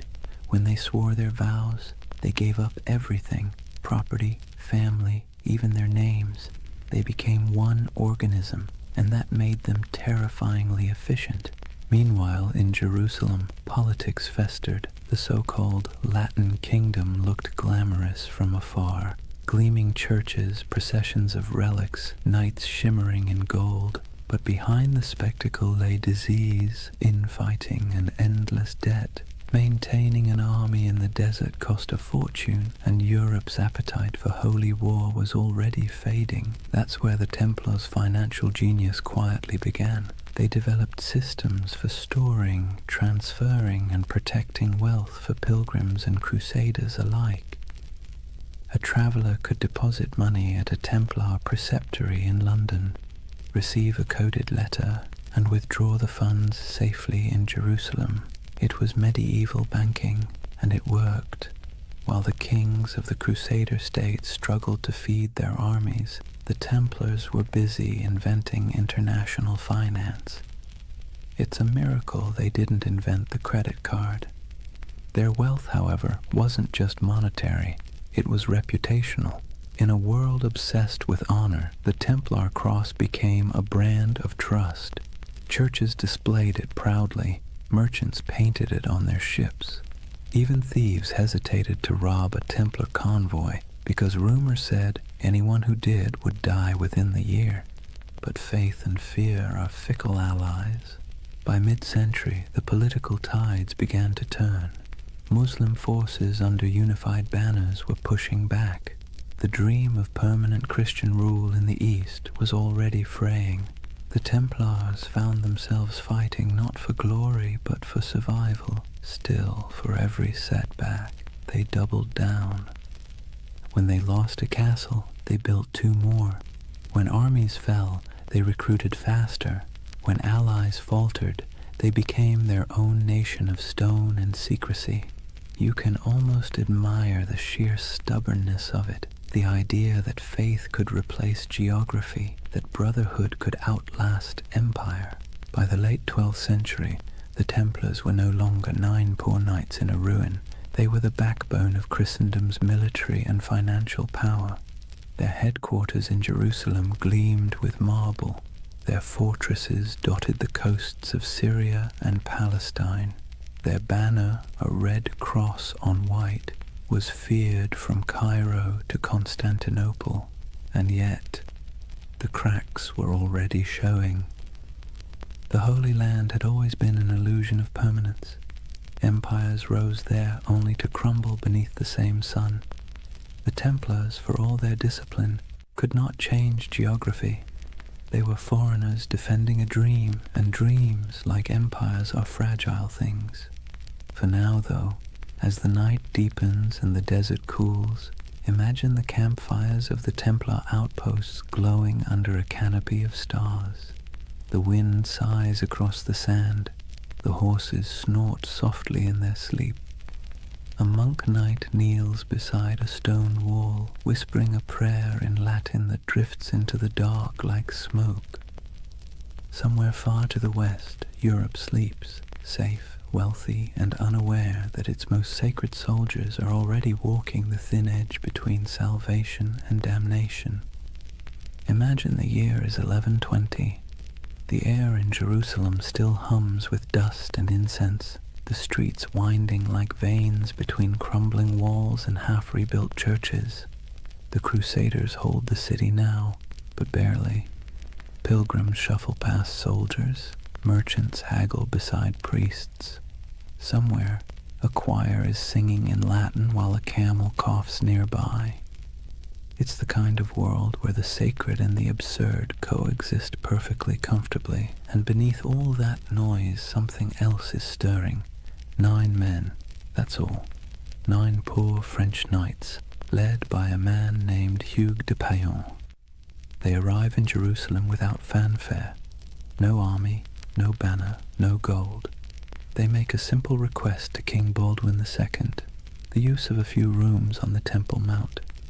The king agrees, perhaps amused by their humility. He gives them quarters in the old Al-Aqsa Mosque, which the Crusaders believed sat atop the ruins of Solomon's Temple. That's where the story becomes hazy. Officially, these knights called themselves the poor fellow soldiers of Christ and of the Temple of Solomon. Their stated mission: to protect pilgrims traveling to and from the Holy Land. A noble enough cause and one desperately needed. But here's the question. Historians still whisper over their coffee. If their job was guarding roads, why did they spend the next 9 years living almost entirely underground? According to later accounts, the Templars rarely left the Temple Mount during that first decade. They dug tunnels, moved stones, and kept their activities secret. When questioned, they gave vague answers about renovations and holy works, which, let's be honest, is exactly what you say when you don't want people to ask more questions. So what were they doing? The truth is, no one knows for certain. But speculation has filled that silence for centuries. Some believe they were excavating ancient ruins, searching for relics buried since the days of Solomon. Others suggest they were hunting for texts, scrolls containing forgotten wisdom, early Gnostic writings, alchemical treatises, even architectural blueprints said to hold divine secrets. And then, of course, there's the most enduring rumor of all, the Holy Grail. It's easy to roll your eyes now, but picture it from their perspective. You're in the 12th century, sleeping on the ruins of the most mythic temple in history. You're a warrior who believes God speaks through symbols, and beneath your feet are thousands of years of rubble, Babylonian, Persian, Roman, Byzantine. If faith ever had a basement full of mysteries, this was it. The Templars' time under the Temple Mount became the seed of every legend that followed. Later chroniclers claimed they discovered something extraordinary, but were maddeningly vague about what that was. Some said they found the Ark of the Covenant. Others insisted they unearthed gold from Solomon's treasury. More imaginative souls suggested they uncovered proof of bloodlines, records linking Christ's family to European royalty.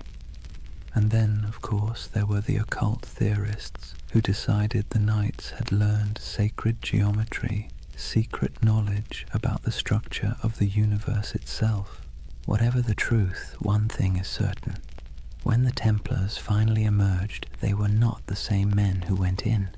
They returned to Europe transformed, quietly powerful, almost unnervingly composed. Hugues de Payen travelled to France and sought an audience with Bernard of Clairvaux, one of the most influential churchmen of the age. Bernard was a Cistercian monk, a man so ascetic he considered sleep an indulgence and food a distraction. Yet he was also a brilliant strategist, the closest thing the medieval church had to a public relations genius. Hugues explained the mission, a brotherhood of knights bound by poverty, chastity, and obedience, dedicated to God but armed for war. Bernard immediately saw the potential. It was a paradox so perfect it had to be divine. Monks who killed, soldiers who prayed, holy poverty funded by the wealth of nations. In 1129, at the Council of Troyes, the Templars received official papal approval. They were no longer just a handful of wanderers. They were an order of the Church. Bernard even wrote a sermon for them, in praise of the new knighthood, describing the Templar as a man who fears neither demons nor men, because he bears Christ in his heart and steel in his hand. It was marketing genius. Overnight, the Templars went from mysterious diggers under a ruin to God's chosen army. Donations poured in, nobles offered land, peasants offered sons. The Templar banner, white for purity, red for martyrdom, became one of the most recognized symbols in Christendom. But still, the whispers persisted. Even as they rose, people kept asking, what did they find beneath that temple? Why did they never speak of those 9 silent years? The truth, if there is one, is probably less cinematic and more bureaucratic. Archaeology as we know it didn't exist. Digging beneath ancient ruins wasn't about science. It was about faith and superstition. Maybe they really did find something sacred. Maybe they found nothing but stones. But it almost didn't matter. The mystery itself was more powerful than any treasure, and the Templars knew how to use that. You see, medieval Europe adored relics because relics made the invisible visible. A saint's bone could turn a dusty chapel into a pilgrimage site. A scrap of cloth from Christ's robe could transform a forgotten village into a holy destination. The Templars, deliberately or not, became a living relic. They didn't need to show proof of miracles. Their very existence was the miracle. Their silence became their sanctity, their secrecy, their strength. And silence travels farther than any sermon. When you think of the early Templars, don't picture roaring armies. Picture candlelight flickering in a stone corridor, the faint echo of Latin prayers, the sound of picks striking stone somewhere deep beneath the earth. 9 men convinced that God had chosen them for something they didn't fully understand, but could feel like a heartbeat in the dark. The idea of the hidden runs through everything they did afterward. Their architecture, simple, geometric, full of hidden passages. Their symbols, crosses, circles, dual riders on one horse. Even their banking system, which relied on coded letters and secret ledgers, carried that same shadowy precision. It's as if the memory of that underground decade never left them.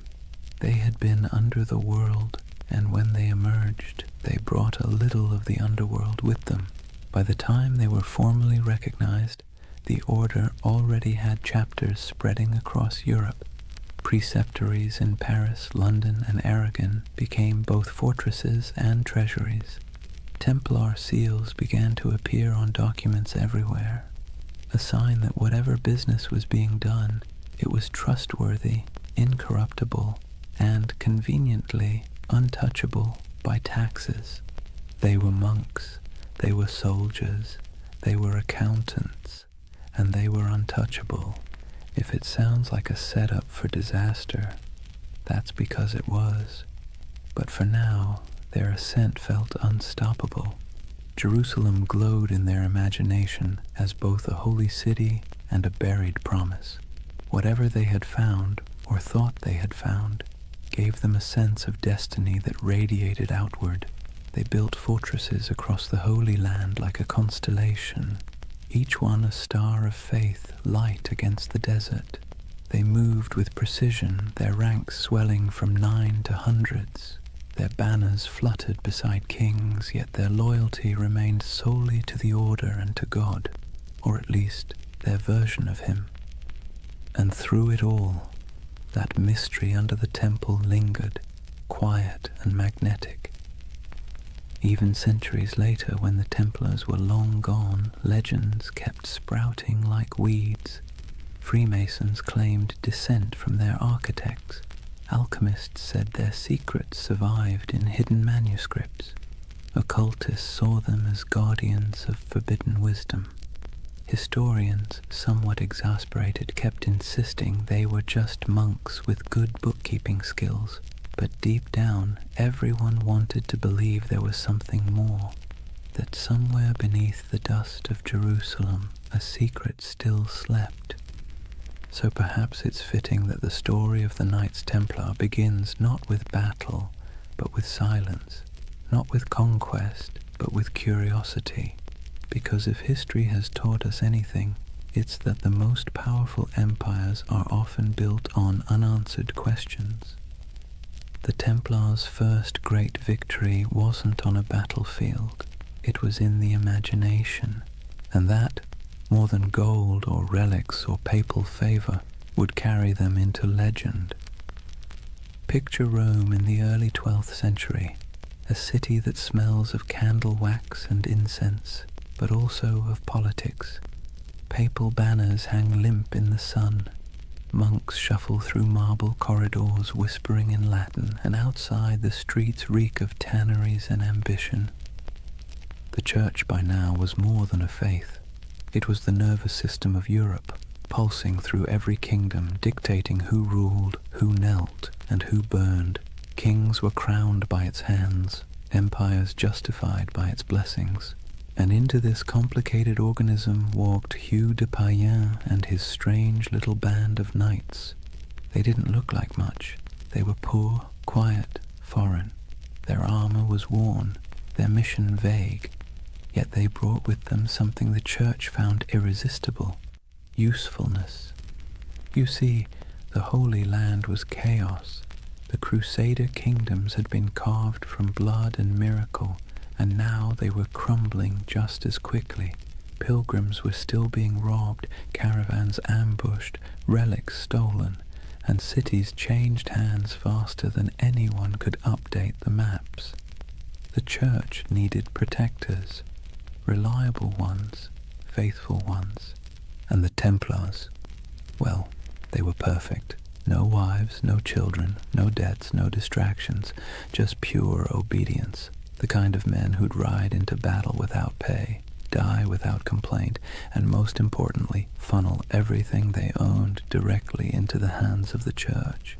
But they needed legitimacy first.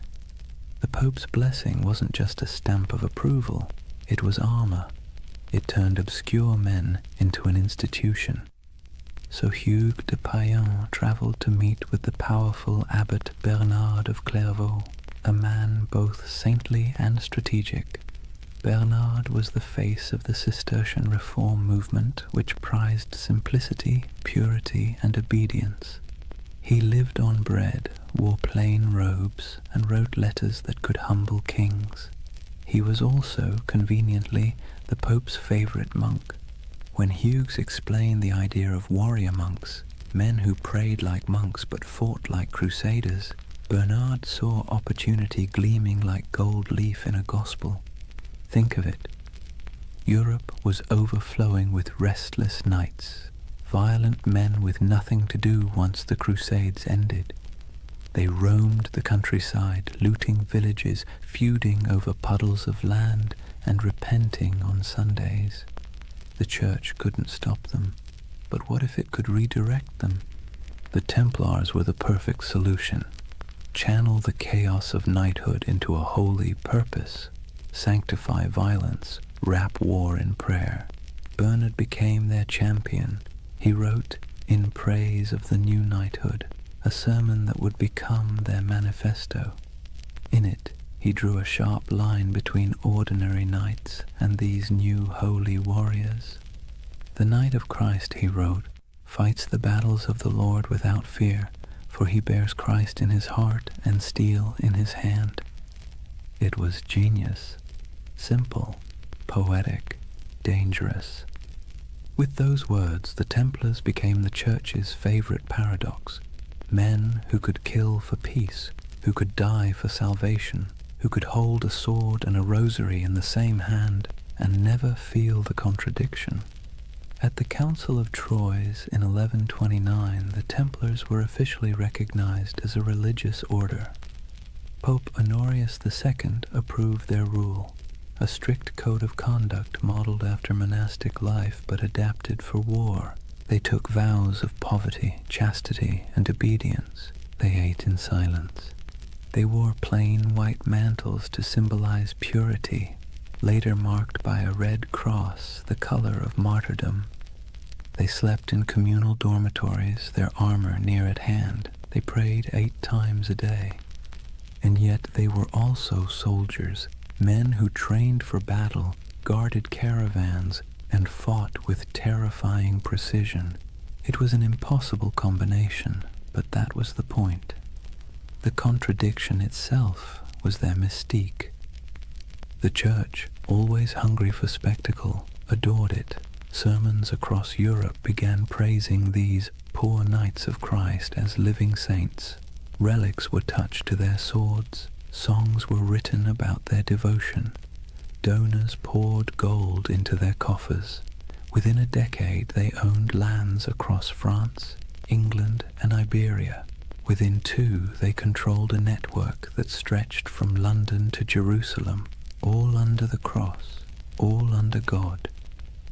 The irony, of course, was that their vow of poverty made them one of the richest organizations in Europe. Nobles who couldn't join gave donations instead. Merchants stored money in Templar houses for safekeeping, the world's first reliable banking network. Pilgrims could deposit coins in Paris and withdraw them in Acre. It was faith-based finance, centuries before anyone invented the word finance, and all of it tax-free. The papal bulls that followed granted them extraordinary privileges. Templars answered only to the Pope himself. They could cross borders freely, build their own churches, even collect tithes. Kings couldn't touch them. Bishops couldn't question them. They were a country within a country, a kingdom without a king.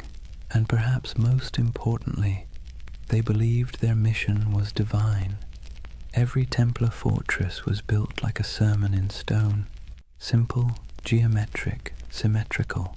Their architecture rejected ornamentation, favoring clean lines and silent strength. Every chapel pointed east toward Jerusalem. Every wall was both defense and devotion. They didn't just build structures, they consecrated the landscape. Travelers who saw them described the order as unnervingly calm. They marched without shouting. They fought without looting. They prayed without hesitation. To their enemies they were terrifying. To their allies, indispensable. And to themselves, they were chosen. You can almost hear it in the rhythm of their days, the steady tolling of bells, the scraping of armor on stone floors, the murmured prayers before dawn, each man believing he was part of something eternal. But let's be clear, beneath the holiness there was also bureaucracy. For every knight who swung a sword, A dozen servants and scribes managed logistics, accounts, and correspondence. Templar commanderies became administrative hubs full of ledgers, seals, and shipments. They dealt in contracts as often as crusades. Still, their image remained pure. To medieval Europe, the Knights Templar were walking proof that heaven and earth could coexist, that spiritual discipline could be forged into literal steel. But to the cynical eye, they were something even more interesting, the Church's experiment in privatized holiness. They were what happens when faith becomes an organization, efficient, obedient, and profitable. By the mid-12th century, the Templars had become indispensable.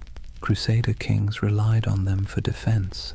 Merchants trusted them with their fortunes. Popes used them as envoys and bankers. If you wanted something done quickly, quietly, and absolutely, you called the Templars. But with power came something more dangerous than sin, perception. People began to notice that the order's members rarely answered questions. They had their own language, their own symbols, their own rites. Their headquarters, a vast round church in London modelled after the Holy Sepulchre in Jerusalem, seemed deliberately mysterious. And then there were the rumours, always the rumours. Some said they still possessed what they found under Solomon's temple. Others claimed they performed secret ceremonies, that they whispered oaths in the dark, that they had seen things no mortal should. And yet the Church did not question them, not yet. For now Rome was content. The Templars had become everything it could hope for, holy warriors, loyal bankers, global agents of faith. But you can sense the shift coming, can't you? The same way you feel a storm before it breaks. Because no institution, no matter how divine, can grow this fast, this powerful, without making enemies. Kings who owed them money began to resent them. Clergy jealous of their wealth began to whisper, and the pilgrims they once protected began to wonder if these poor knights might be serving something other than God. But that part of the story comes later. For now the order stands at its shining zenith, a creation of faith and fear, cloaked in purity but humming with power. The Vatican's blessing had turned them from a rumor into a reality, and that reality would reshape the medieval world in ways no one, not even the Pope, could have imagined. It's almost poetic, really. The Church had set out to sanctify war, and in the process it had created something far more potent, the first multinational corporation of the soul. And as history will show, nothing that powerful ever stays holy for long. Imagine the early morning light over Jerusalem, a pale gold haze drifting through the heat, settling softly over the domes and stones. The city still breathes the air of miracles and blood. Pilgrims shuffle along narrow streets, whispering prayers in every language. Merchants haggle in the shadow of sacred ruins, and the sound of distant bells drifts through the desert wind like a memory that refuses to fade. And somewhere among the hills, a line of riders moves slowly, white mantles gleaming, swords at their sides, red crosses stitched over their hearts. The Knights of the Temple. They ride in silence, always in silence.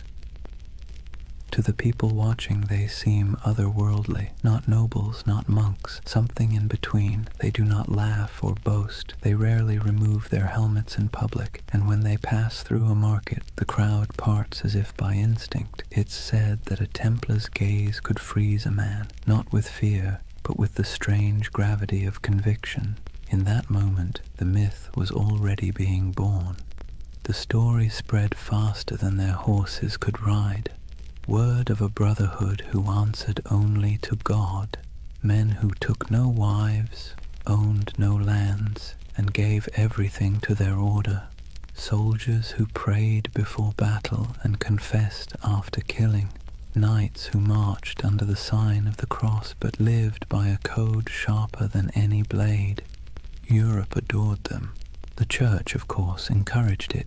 Myths are good for business, and the Templars were perfect propaganda. They embodied everything the papacy wanted the faithful to believe: purity, discipline, divine protection. Sermons compared them to angels with swords. Paintings showed them glowing in battle, untouched by arrows, faces calm in the chaos of holy war. But the truth was more human and, in a way, more beautiful. Most Templars were ordinary men drawn from a world that offered few choices, younger sons of minor nobles who'd inherited nothing, restless adventurers, repentant sinners, and zealots in search of purpose. They joined not because they were fearless, but because the world outside offered even less certainty. And for all its rules and austerity, the temple offered something rare: belonging. In a Europe fractured by war, famine, and class, the Order was one of the few places where a man's worth wasn't defined entirely by birth. Inside the walls of a commandery, everyone wore the same cloak, ate the same bread, followed the same hours of prayer. Rich or poor, noble or peasant, all knelt together before dawn. It was unity by discipline, equality by surrender. And yet, the outside world saw only mystery. They were everywhere and nowhere, riding on crusades, manning castles, managing estates, escorting pilgrims. A traveler might encounter a Templar outpost in the forests of Burgundy, another in the sands of Antioch, another on a cold island in the North Sea, and each one would look exactly the same: white walls, red crosses, silence. They had become an idea that transcended geography. When they rode into battle, their presence was like a symbol made flesh. Chroniclers described them as unbreakable formations of white and red, banners flapping, hooves thundering, lances angled in perfect symmetry. They rode in pairs, one knight, one sergeant, their discipline tighter than any army before them, and they didn't retreat, ever. There's a story, probably exaggerated but worth repeating, that at the Battle of Montgisard in 1177, fewer than 100 Templars helped turn the tide against Saladin's massive army. Outnumbered 20-1, they charged headlong into the desert heat, cutting through enemy lines in a frenzy of faith and exhaustion. When it was over, their commander supposedly knelt in the sand and whispered a single prayer: Non nobis Domine, non nobis, sed nomini tuo de gloriam. Not unto us, O Lord, but to your name give glory. It's the kind of story medieval Europe lived for, and like all great stories, it spread, changed, and grew until the facts hardly mattered anymore. The Templars were no longer just men. They were a myth in motion. They became shorthand for courage, for purity, for divine purpose. And that, ironically, was the beginning of their undoing. Because the higher a legend rises, the further it has to fall. But for now, they stood at the edge of eternity. Their coffers swelled with donations. Their castles gleamed across Christendom like white stars on a dark sea. Their red cross was the most recognized symbol in Europe. Kings sought their loans. Bishops sought their blessing. Pilgrims sought their protection. It must have felt like destiny, a divine reward for faith and sacrifice. And yet, beneath the surface, something subtle was changing. The order that began with 9 men and a dream was turning into a machine. Their vows of poverty persisted, but their treasuries overflowed. Their humility was genuine, but their power was growing beyond measure. Their lands stretched across thousands of miles. Their archives held contracts and secrets that kings would have killed to read. And because they answered only to the Pope, no monarch, no bishop, no secular court could touch them. They were untouchable, the Church's holy weapon, sharpened to perfection. But history, like the sea, is always shifting. The Crusader states were beginning to crumble. The Muslim world had learned from its defeats and was uniting under stronger leaders. Supply lines were long, morale was short, and faith, that delicate fuel, was flickering. The dream of permanent Christian dominion in the East was dying, and the Templars, who had built their identity on that dream, suddenly found themselves defending something that no longer existed.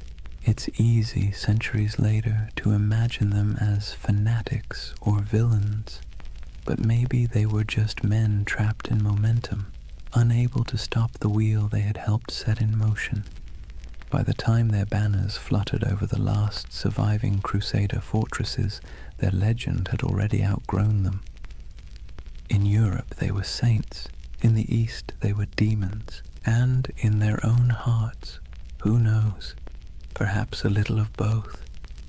The ordinary knights must have felt it, the slow decay beneath the glory, the endless wars that achieved nothing, the heat, the sand, the weight of armor, the prayers whispered into silence, the feeling of being instruments of something divine, and yet increasingly something political.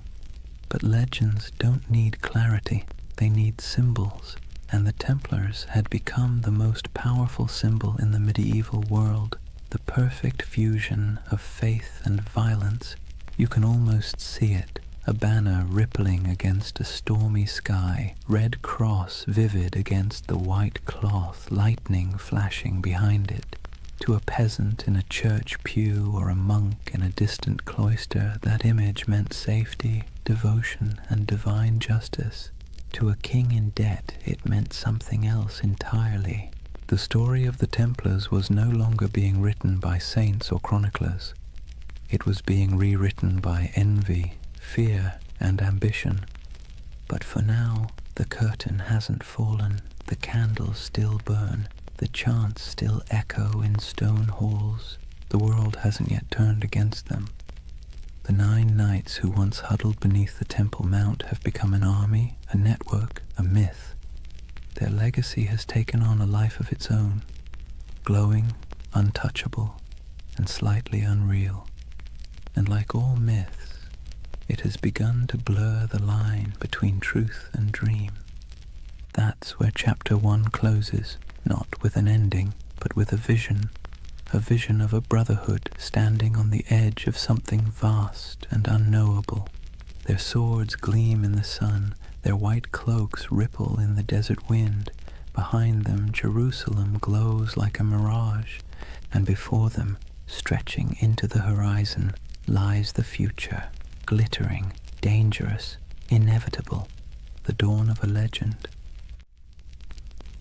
Chapter 2. The Rise of the Warrior Monks.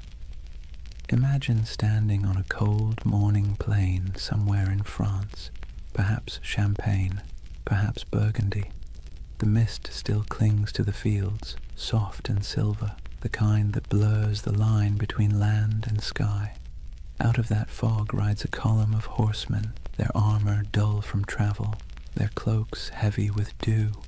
But as the light shifts, something crimson catches the dawn, a mark stitched across white cloth, simple yet unmistakable. A red cross. It would become one of the most recognizable symbols in all of human history. But at this moment, it is new, modest, a badge of belonging more than power. The men wearing it are quiet, focused, unremarkable to anyone but God.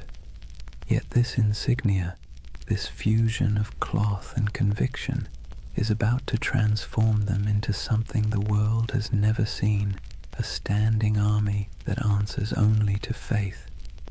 The Templars have begun to evolve. Their days of small vows and secret ceremonies under Jerusalem's ruins are over. The Church has given them legitimacy, a papal seal written in the flowing Latin of divine authority. They are now officially milites Christi, soldiers of Christ, and that single phrase changes everything. With papal backing came money, land, recruits, and something far more valuable, absolution. To die as a Templar was not merely to fall in battle, it was to ascend directly into paradise. No purgatory, no judgment, no delay. The battlefield became a kind of heavenly shortcut.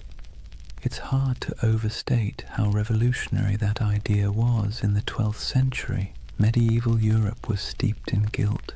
Sin was currency. Salvation was a negotiation. And suddenly, here was an order that offered redemption through action, through blood, dust, and obedience. For a restless noble, a wayward knight, or a sinner looking for cosmic forgiveness, the temple was irresistible. The Red Cross symbolized that promise. It wasn't just a banner of war.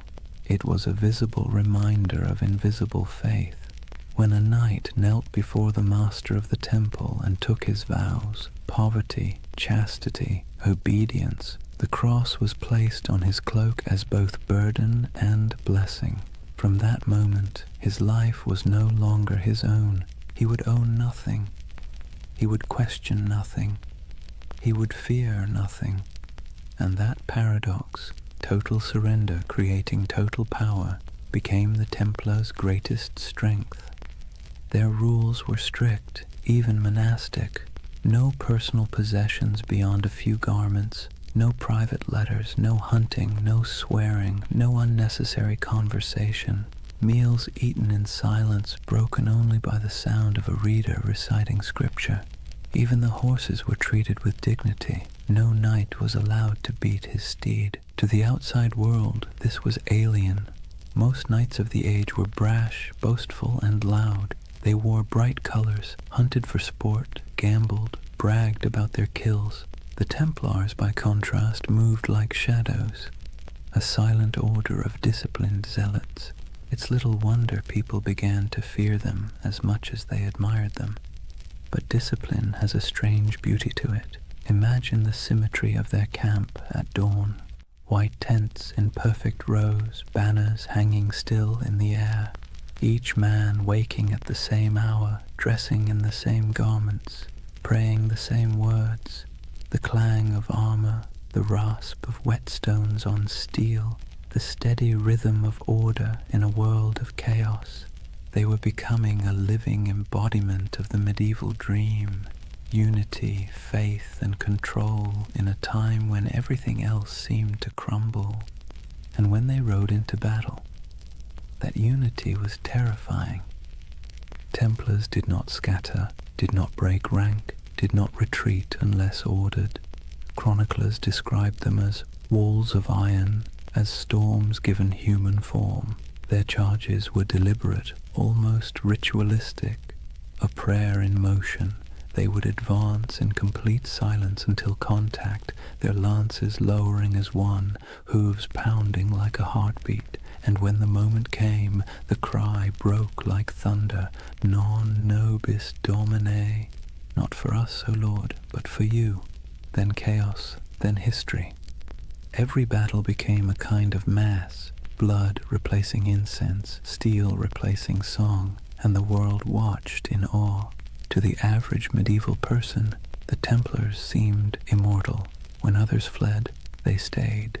When others hesitated, they rode forward. Stories spread of miraculous victories, of angels fighting beside them, of enemies struck blind by divine light.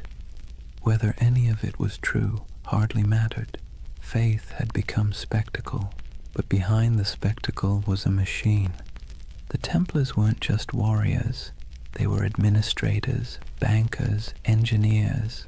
Their rule book, the Latin Rule, reads like both a spiritual guide and a military manual. Every moment of the day was accounted for, every piece of armor inspected, every coin recorded. Their efficiency was unmatched, and so was their wealth. By the mid-12th century, they controlled estates across Europe, vineyards in France, mills in England, castles in Spain, olive groves in Cyprus. donations poured in from nobles seeking spiritual insurance. And because Templars were sworn to poverty, those donations didn't dissipate, they accumulated. They began lending money to kings, transporting treasure across borders, and safeguarding pilgrims' deposits.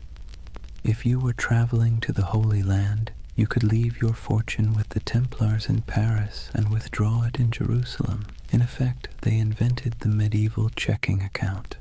Faith and finance. It's a partnership as old as civilization. But to the Templars, it wasn't greed, it was logistics. Money was a tool for God's work. Armies need supplies, ships, food, fortresses. And if the order had to run the most efficient financial network in Christendom to maintain that mission, so be it. They became, paradoxically, both the humblest and richest men in Europe. Their castles were built like sermons, austere, geometric, designed for endurance, not comfort. No stained glass, no gold leaf, just stone, purpose, and symmetry.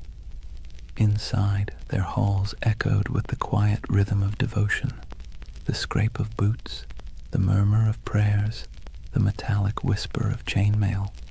To walk into a Templar commandery was to step into another world, a world where faith was function and order was sacred. And yet, for all their restraint, there was grandeur in their simplicity. Their red cross became more than fabric. It became an idea.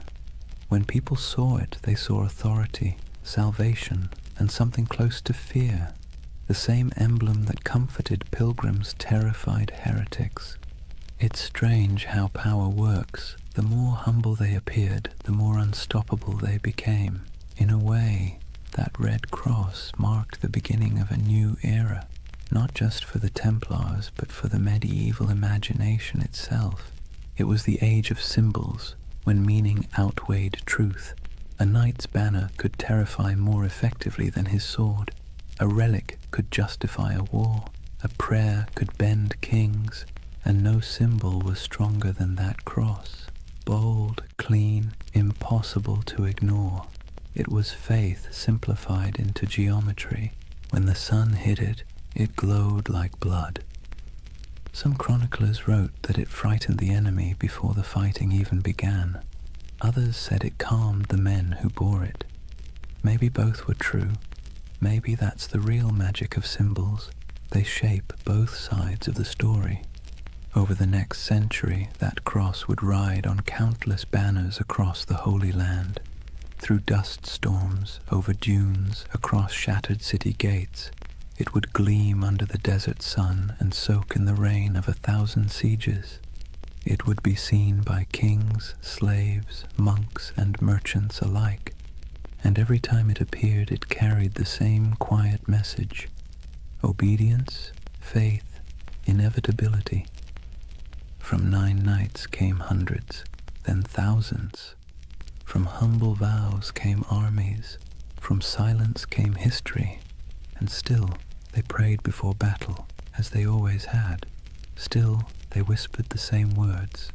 Still they believed that death, if it came in service of God, was not an end, but a homecoming. It's easy, centuries later, to romanticize them, to picture gleaming armor, sacred banners, holy purpose. But beneath the poetry was exhaustion. They marched through deserts where the air shimmered like glass. They fought for cities that would fall again within a decade.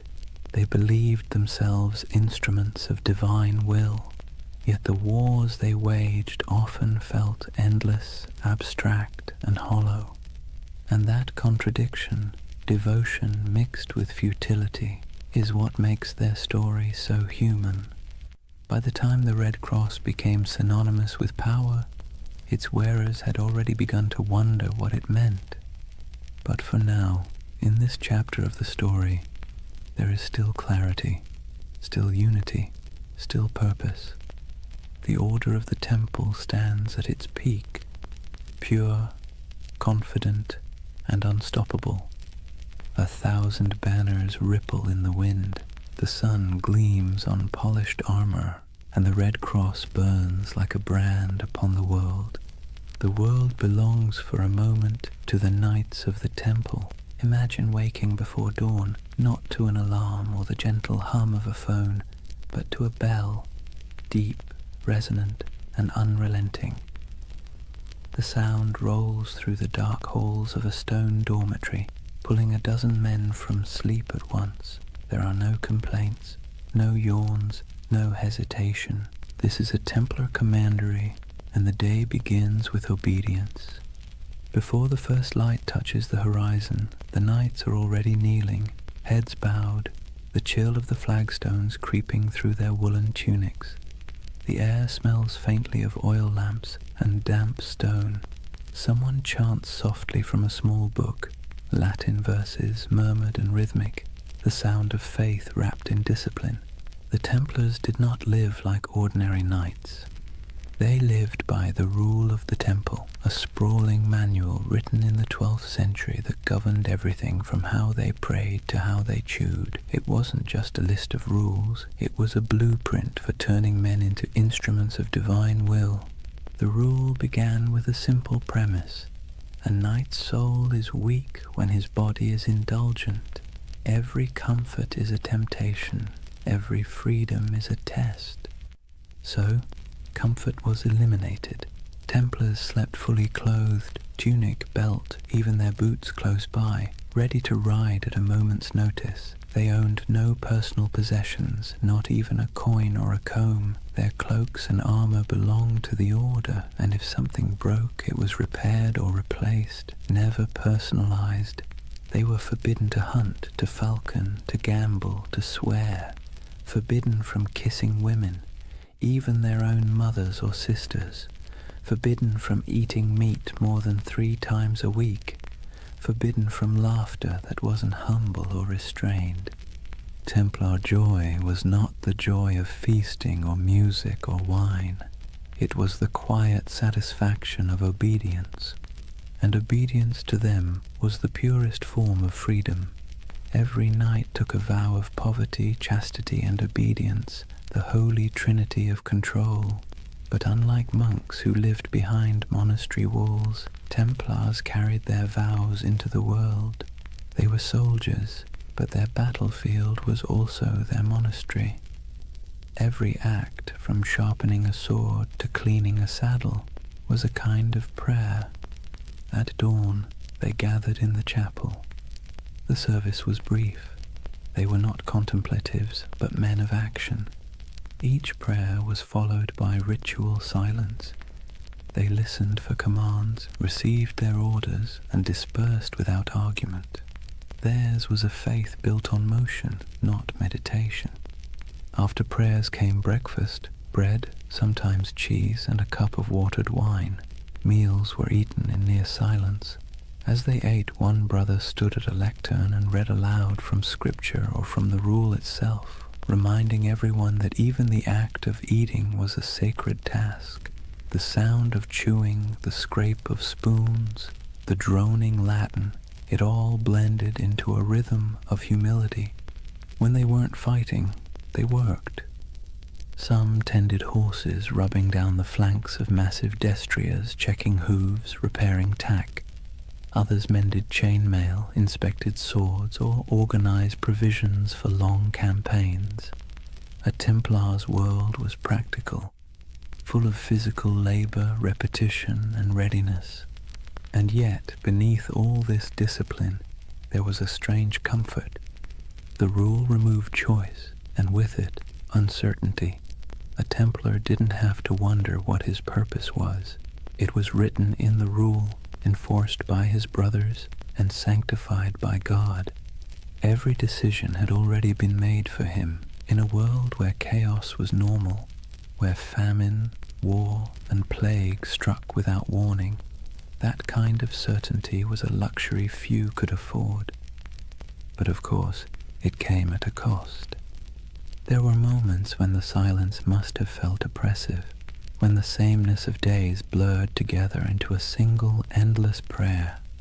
Imagine years of this life, the same bread, the same rules, the same faces under the same white cloaks, no family, no possessions, no indulgence beyond the thin comfort of faith. And yet, the Templars endured it, perhaps because the alternative, a world without order, without divine meaning, felt far worse. There's something haunting about their discipline. It wasn't born from cruelty, but from conviction. They believed that to serve God they had to strip away everything that made them individual. Ego, desire, even identity itself, all burned away, leaving only function. They became pieces in a sacred machine, and when the machine moved, it moved with terrifying precision.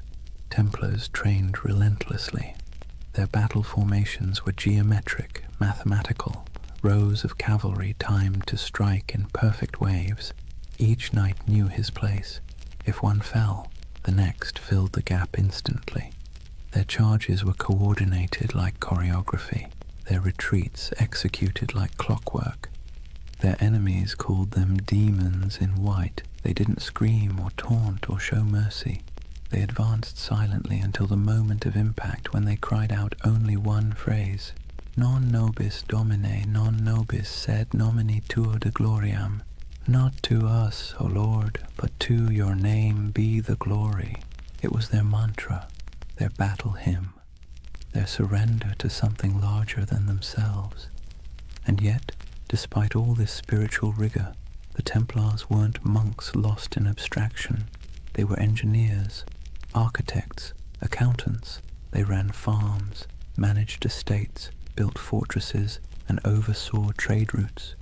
Their castles were marvels of design, squat, symmetrical, designed to deflect siege engines and channel attackers into kill zones. But even in architecture, their aesthetic was austere. No ornamentation, no murals, no stained glass, just stone, perfectly aligned, perfectly useful. Templar castles didn't preach beauty, they preached order. Their lives mirrored that architecture. Functional, fortified, minimal. To outsiders, it looked like joyless fanaticism. To the Templars, it was discipline incarnate. Every stone placed, every word spoken, every moment endured was an offering to God. And yet, as centuries passed, cracks began to form. Subtle at first, then spreading. Because discipline without question breeds power, and power, even sacred power, invites suspicion. The Templars' strict hierarchy made them efficient, but it also made them secretive. Their rituals were closed to outsiders. Their vows of silence protected not only their faith, but their operations. Kings and bishops began to whisper, "What did these warrior monks do behind closed doors? Did their oaths hide something darker?" The rule of the temple, written to sanctify obedience, began to look like a veil. And the more power the order gained, the more castles, the more treasure, the more influence, the more that veil began to draw attention. It's a pattern as old as history. Purity breeds envy, secrecy breeds rumor, and strength breeds fear. But that comes later. For now, imagine one of those long Templar days near its end, the sun dipping low behind battlements, armor hung to dry, the smell of horse sweat and oil in the air. The chapel bells toll again, soft and steady. The knights gather one final time, kneeling in rows, their white cloaks ghost-like in the flickering candlelight. They pray not for victory, not for wealth, not even for peace. They pray for endurance, for the strength to obey again tomorrow and the day after until the end of their lives. Outside, the wind carries the smell of dust and salt. Somewhere beyond the horizon, enemies are gathering, empires are shifting, and history is already writing its next betrayal. But inside the chapel there is only the rhythm of prayer, the faint creak of chainmail, the murmur of Latin words fading into the night. And above them, carved into the stone arch of the temple wall, the red cross catches the last trace of sunlight, still, unchanging, eternal. For now, imagine the first thing that hits you isn't the sight, but the heat. The air itself feels alive, sharp with salt from the sea, heavy with dust from the desert, and tinged with the scent of oil, incense, and sweat. You've just stepped into the Holy Land sometime around the year 1140, and you're walking through a world where heaven and earth have been fighting for custody of the same patch of ground for generations. The Crusader kingdoms were born from blood and disbelief. After the First Crusade captured Jerusalem in 1099, waves of settlers, soldiers, and zealots streamed eastward, knights chasing absolution, merchants chasing profit, peasants chasing a miracle. What they found was a land older and more complicated than anything they'd been promised. Picture Jerusalem then, not the golden city of postcards, but a dense, sun-bleached labyrinth of limestone walls, narrow streets, and markets bursting with languages: Arabic, Greek, Latin, Armenian, Hebrew, all colliding in the same dusty air. Bells rang from churches while the call to prayer echoed from minarets. Frankish knights and Muslim merchants haggled over silk. Pilgrims shuffled barefoot past relics too sacred to question. The Holy Land was less a battlefield than a mosaic, fragile, shimmering, and always on the verge of breaking. For the Templars, this was both home and battleground. They arrived as guardians of faith but quickly became administrators of empire. They built massive fortresses to anchor the Crusader presence, stone giants rising from the desert like mirages made real. One of their most famous was Crac des Chevaliers, the castle of the knights. If you've ever stood on a cliff and felt the wind try to push you backward, you'll know the feeling of that place. Perched high above the Homs Gap in modern Syria, it was less a castle and more a declaration. Double walls, circular towers, arrow slits that could whisper death at 100 yards. The stones gleamed pale under the sun, and from its ramparts you could see for miles the mountains, the valleys, and the endless horizon of sand and sky. Inside, it was strangely orderly. Kitchens, chapels, barracks, even a bathhouse. You could live there for months without stepping outside, which was convenient, since stepping outside usually meant someone was trying to kill you. The Templars' castles weren't built to impress, they were built to endure. They were a theology of stone, faith expressed in geometry. The Crusader kingdoms themselves were strange hybrids, part European colony, part medieval experiment. French nobles ruled over Middle Eastern cities filled with Syrians, Greeks, and Jews. Mosques stood beside cathedrals. Crusader coins bore Latin inscriptions on one side and Arabic ones on the other. In some ways it worked. Trade flowed, cultures mixed, and for a brief shimmering moment East and West coexisted, not peacefully, but practically. Templars thrived in that liminal space. They spoke local languages, made deals with Muslim rulers, and hired Arab engineers to fortify their walls. Despite their reputation as fanatics, the Templars were pragmatists. They had to be. The Holy Land wasn't a sermon, it was survival. Still, survival came at a price. The heat wore on them, the endless patrols through sand and rock, the smell of blood baked into armor, the weight of divine expectation pressing down like the sun itself. Every campaign was a pilgrimage of exhaustion. Imagine a Templar caravan winding across the desert. Horses sweating beneath white banners marked with red crosses, sand grinding in every crevice of armor. They march in silence except for the creak of leather, the occasional clink of mail. Ahead lies an enemy they can't see, only the shimmer of heat on the horizon. By nightfall they camp beneath a vault of stars so clear it feels like a cathedral of light. Prayers are murmured, wounds are tended. The men sleep on bare ground, swords within reach, their faith both pillow and weapon. In this land even the air felt charged with contradiction, sacred and savage all at once, and nowhere was that clearer than in Jerusalem itself. For a brief century the city stood under Christian control, a jewel of Christendom wrapped in ancient dust. The Templars' headquarters was no ordinary building. It was the Al-Aqsa Mosque, believed at the time to stand on the ruins of Solomon's Temple. To the Muslim world it was one of Islam's holiest sites. To the Templars it was the very foundation of their identity, the Temple of Solomon, the birthplace of their name. They turned its halls into barracks, its courtyards into stables, its shadowed corners into places of prayer and secrecy. There, in the dim glow of oil lamps, the Templars trained, planned, and perhaps, as rumors later claimed, uncovered something ancient. Some said they found relics buried beneath the Temple Mount, the Ark of the Covenant, the Holy Grail, scrolls of forgotten wisdom.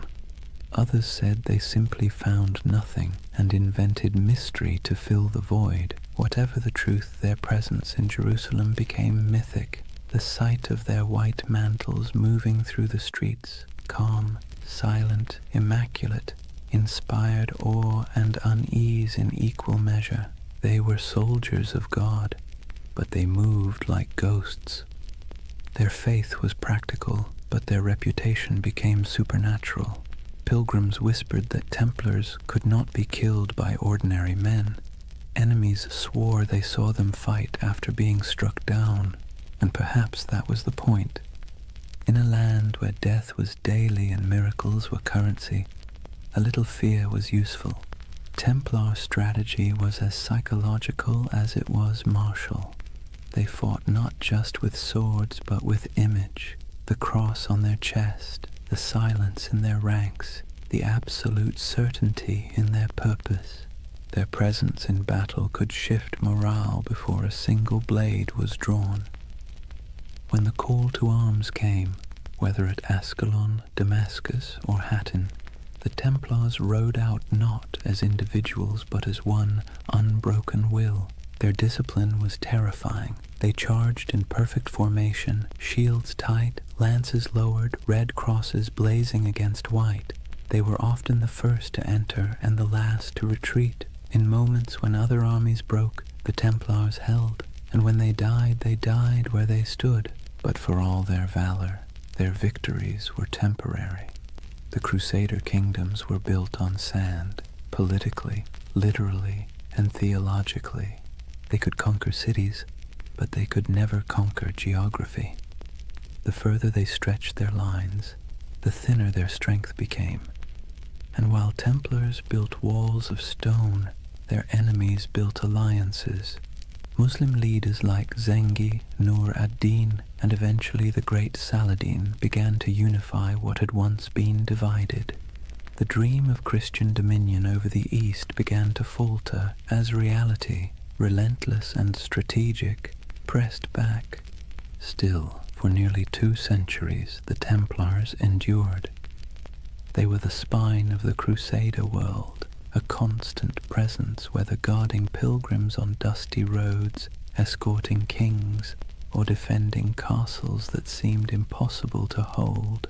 And through it all they believed, or at least tried to, that their struggle was holy, that every drop of sweat, every wound, every brother lost was part of a cosmic design. But in quieter moments, as the wars dragged on and the Holy Land slipped further from their grasp, doubt must have crept in. What happens when a holy mission stops feeling holy? When obedience begins to feel like futility? When you've spent your life serving God with sword and blood, and still the world refuses to be saved? History doesn't record their private thoughts, but you can imagine the silence inside those massive stone fortresses, the kind of silence that comes after years of praying into a void. The Templars' castles still stand in ruins across the Middle East, in Syria, in Israel, in Turkey, their stones sun-bleached, their halls open to the wind. Stand in one, and you can almost hear the echoes, hooves on cobblestone, the whisper of chainmail, the low murmur of prayer. Those walls remember. They remember a time when faith and empire shared the same heartbeat, when men rode into battle convinced they were defending heaven itself. And maybe, in their own way, they were. Because for all its contradictions, the Crusader dream wasn't just about conquest, it was about belief, belief so strong it reshaped landscapes, rewrote maps, and built fortresses that still defy time. The Templars were both its architects and its prisoners, bound by duty, by faith, by the unbearable beauty of purpose. And even as the Crusader kingdoms began to crumble, they didn't loosen their grip, they just prayed harder, fought longer, and built higher, until the day came when the walls themselves began to crack. But that's a story for the next night.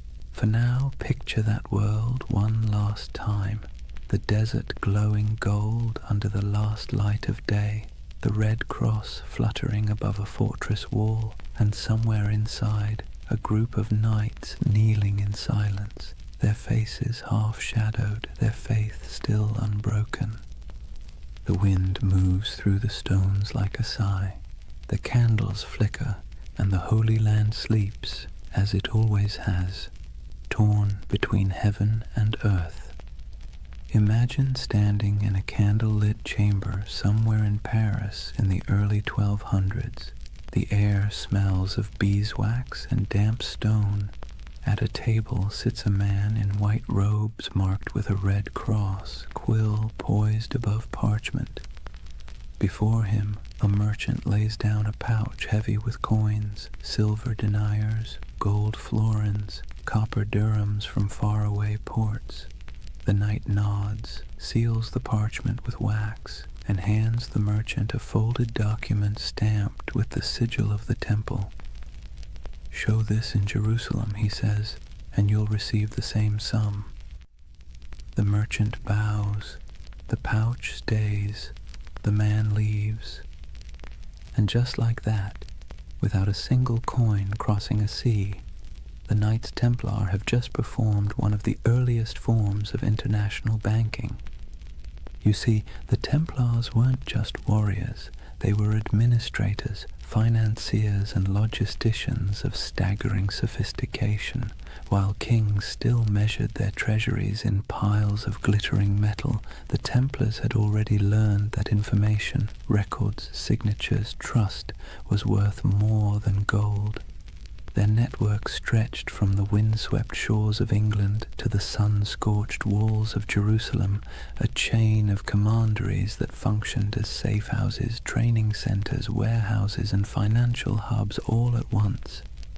Each of these commanderies was like a small universe, self-sufficient and meticulously organized. They had their own chapels, fields, mills, and workshops. Some raised horses, others produced wool, wine, or grain. Every coin earned was logged, weighed, and sent up the chain, an unbroken current flowing toward the heart of the order, and through this system the Templars quietly became one of the richest organizations in the medieval world. The irony, of course, is that they began with vows of poverty, but vows are tricky things. The Templars themselves owned nothing. The order owned everything, and that subtle distinction let them accumulate wealth without technically breaking faith. Their financial system worked with an elegance that modern bankers would envy. A pilgrim traveling from London to Jerusalem could deposit money at a temple house in England and receive a coded letter of credit. Along the route, through Paris, Marseille, Acre, and finally to the Holy City, Templar commanderies would honor the note. deduct expenses, and mark it in ledgers kept under strict guard. The traveller never had to risk carrying his fortune across pirate-infested seas or bandit-strewn roads. In a way, the Templars invented something that feels astonishingly modern, a secure international trust network, and unlike kings or nobles, they were trusted by everyone. Christian, Jew, Muslim, it didn't matter. The Red Cross was as good as a vault door. The Templar ledger became a passport through chaos. Picture the roads of Europe in the 13th century, narrow tracks winding through forests and mountains, lined with monasteries, taverns, and thieves. Now picture a convoy of Templar couriers riding fast, cloaked in white, armed but calm. They carried more than messages. They carried secrets, diplomatic letters, royal decrees, coded inventories, even treaties. A letter stamped with the seal of the temple traveled like lightning compared to anything else in the medieval world. And where there were secrets, there were suspicions. People whispered that the Templars had mastered cryptography, that their ledgers contained hidden symbols, that their archives were guarded by curses. In truth, it was discipline, not magic, that kept their system running, but to the medieval mind, efficiency itself felt supernatural. Each regional commandery reported to a central master, who in turn answered to the Grand Master in Jerusalem and later Paris. The chain of communication was ironclad, the discipline absolute. Orders passed down with the precision of a monastic liturgy. Every brother knew his rank, his duty, and the exact limits of his authority. Templar correspondence reveals a world that hummed like a machine. Cargoes of wheat, shipments of crossbow bolts, barrels of wine, all recorded, all accounted for. Even the smallest commandery in rural France or Scotland was part of a vast, synchronized network, a medieval multinational that existed centuries before the word corporation would be invented. And yet, for all this order, there was mystery. The Templar headquarters in Paris, known simply as La Maison du Temple, was a fortress of stone walls and tall towers surrounded by gardens and workshops. Inside lay one of the greatest treasuries in Europe, a glittering hoard of gold, silver, jewels, and documents so valuable that kings themselves stored their wealth there. King Louis VII did. So did Henry III of England. Even the Pope trusted the Templars to manage funds for crusades. When monarchs needed loans, it was often the temple that provided them. When nobles needed to transfer land, the temple served as intermediary. They were accountants of God, and for a time it seemed even heaven owed them interest. But power has a way of creating shadows. As their influence spread, so did envy. Clergy whispered that the Templars had grown too rich, too independent. Kings resented being indebted to monks with swords. Rumors began to drift through Europe like incense, that the Templars worshipped idols, that their rituals were secret and profane, that the cross they bore was not a sign of purity, but of blasphemy. Still, in their heyday, those whispers were little more than background noise. Outwardly, the Templars thrived. Their fortresses dotted Europe and the Levant, solid, silent, identical in style, as if each had been built from the same blueprint. Stone geometry repeating across continents. They didn't just build castles, they built infrastructure, bridges, ports, farms. They managed trade routes that linked the Mediterranean to northern Europe. They established supply lines for crusading armies that stretched across thousands of miles. Without them, the very logistics of holy war might have collapsed. It's easy to forget that behind every knight charging into battle was a chain of bakers, blacksmiths, and scribes keeping the machine running. The Order's power didn't come from miracles. It came from ledgers, but not all their wealth was material. the Templars also held something far more dangerous: information. Through their far-flung network, they gathered intelligence about politics, trade, and warfare from every corner of Christendom.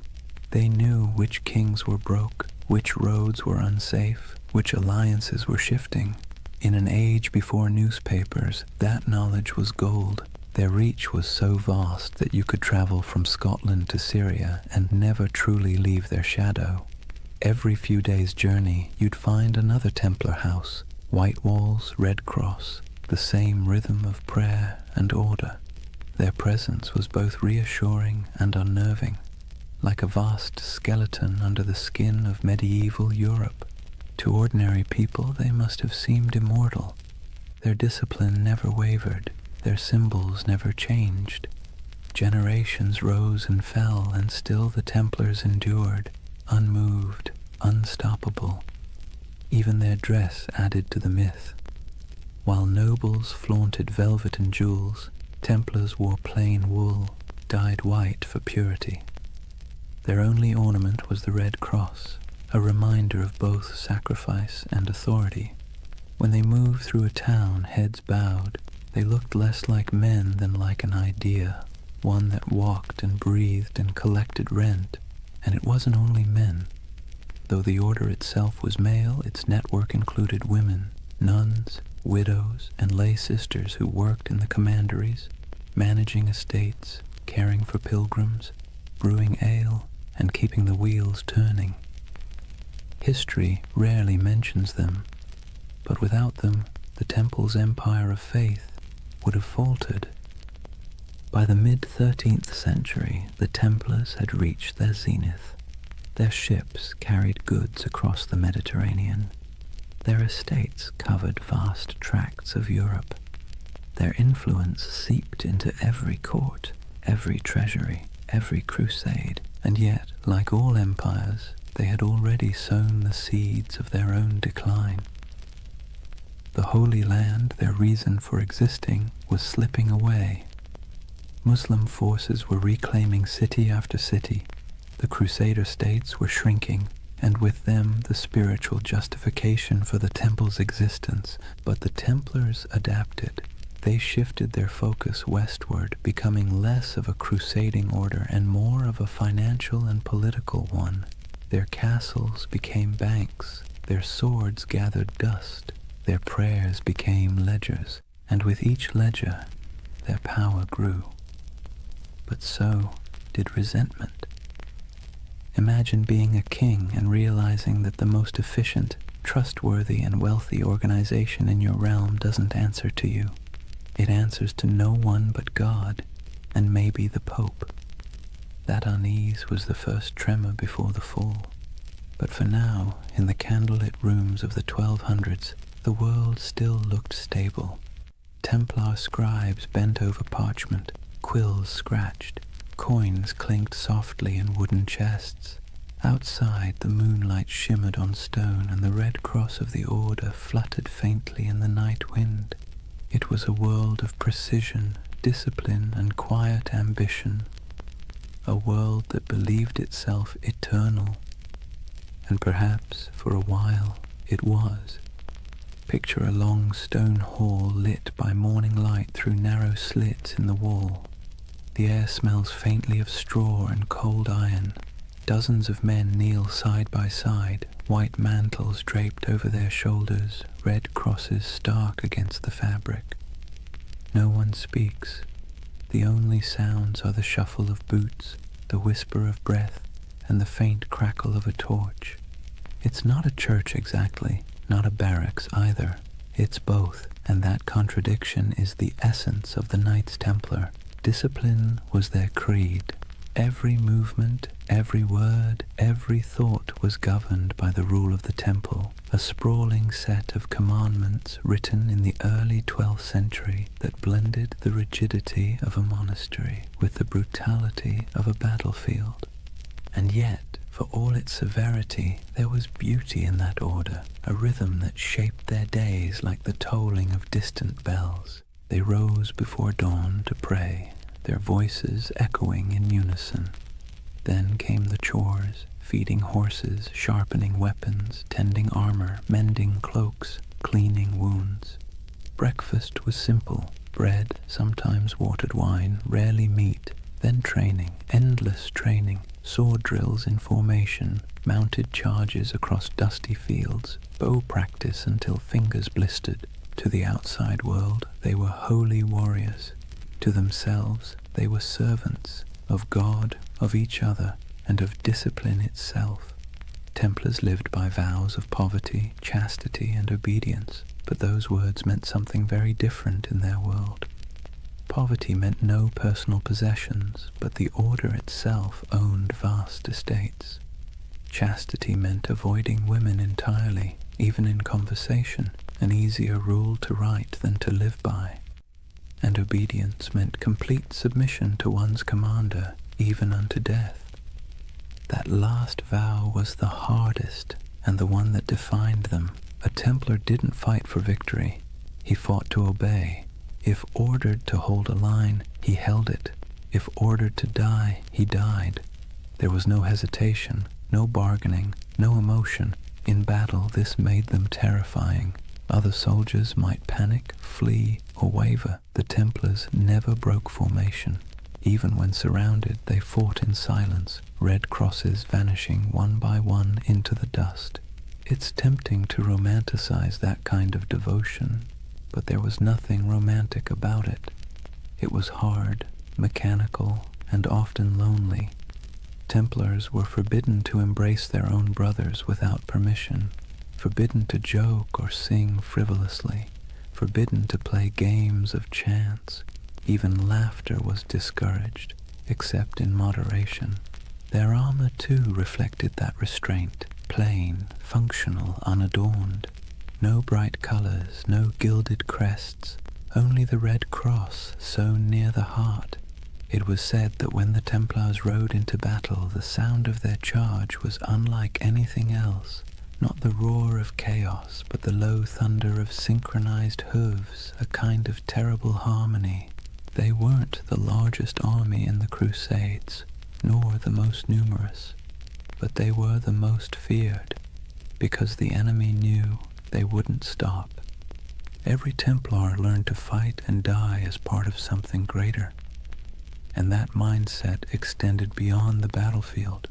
Inside their commanderies, every task, no matter how small, was done with the same ritual precision. From the folding of cloaks to the cleaning of armor, everything had its method. The order saw chaos as the devil's playground, and order as divine. Imagine the life of a young recruit, a sergeant or a serving brother, joining the temple. He would begin as an associate, working the stables, tending the fields, carrying water.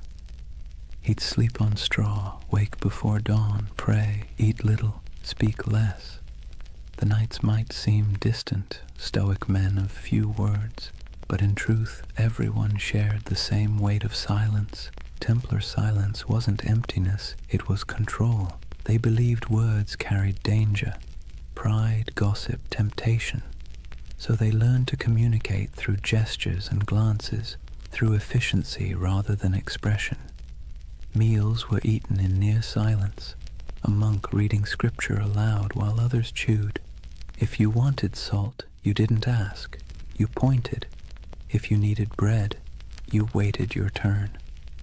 Over time, that silence became a kind of language, a pulse that connected them more deeply than speech ever could. And perhaps that's why their discipline bordered on the sacred. Their punishments were severe but predictable. A brother who broke his vows, who stole, lied, or behaved pridefully, might be stripped of his cloak, forced to eat on the floor, or made to lie face down during Mass while others stepped over him. For grave offenses, he could be expelled entirely, his red cross torn away like a soul in exile. But for most, it never came to that.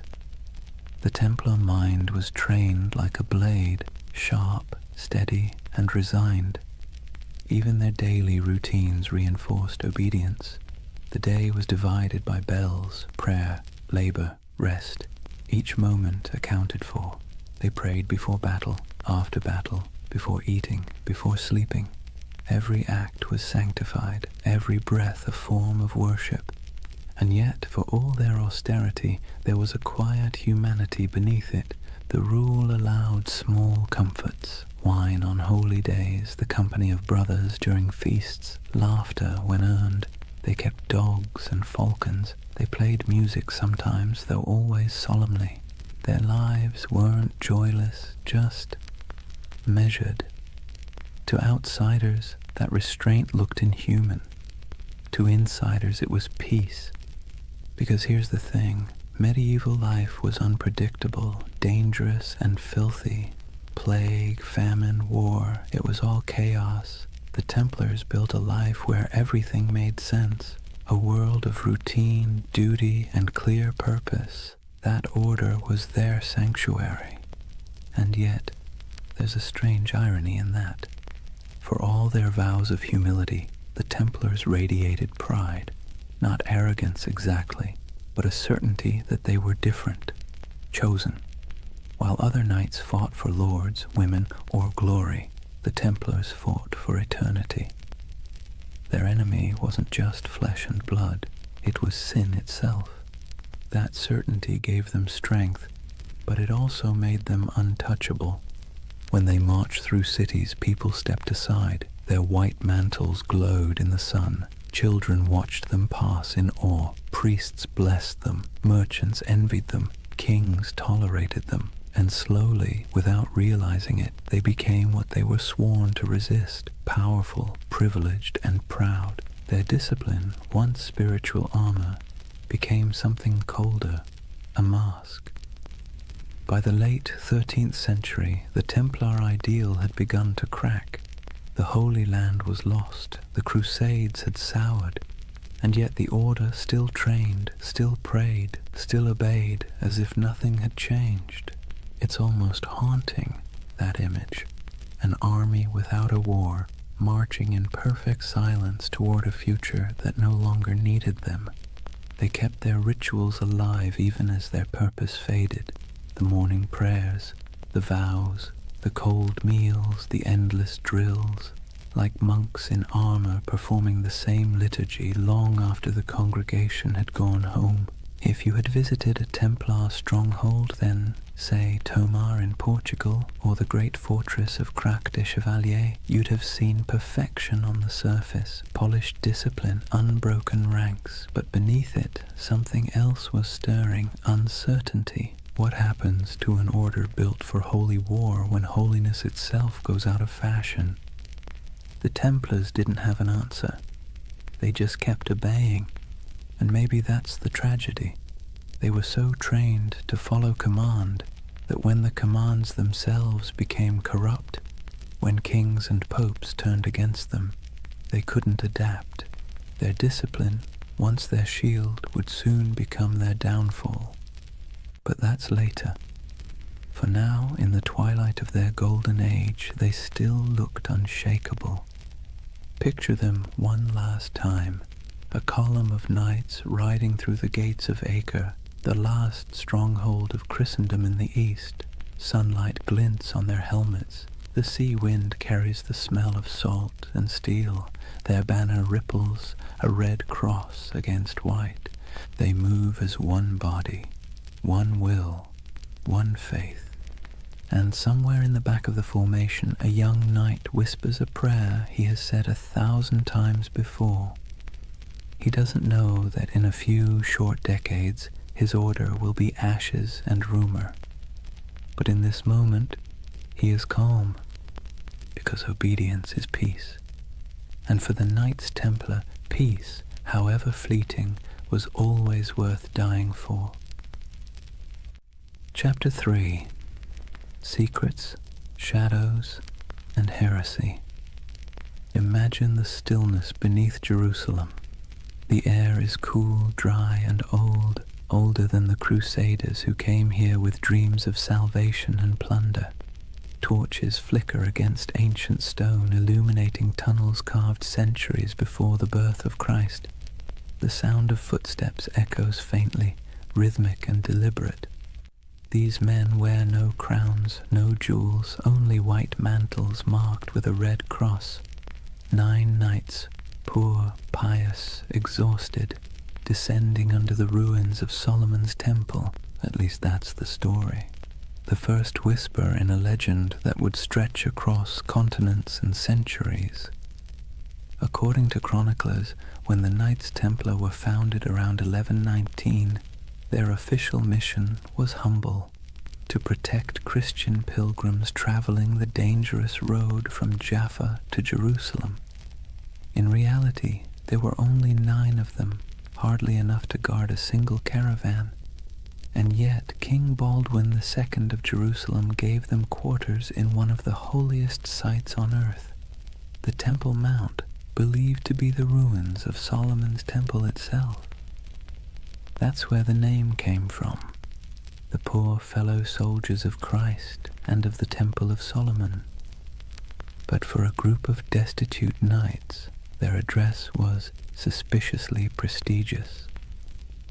The Temple Mount was not just another ruin, it was a sacred puzzle layered in myth.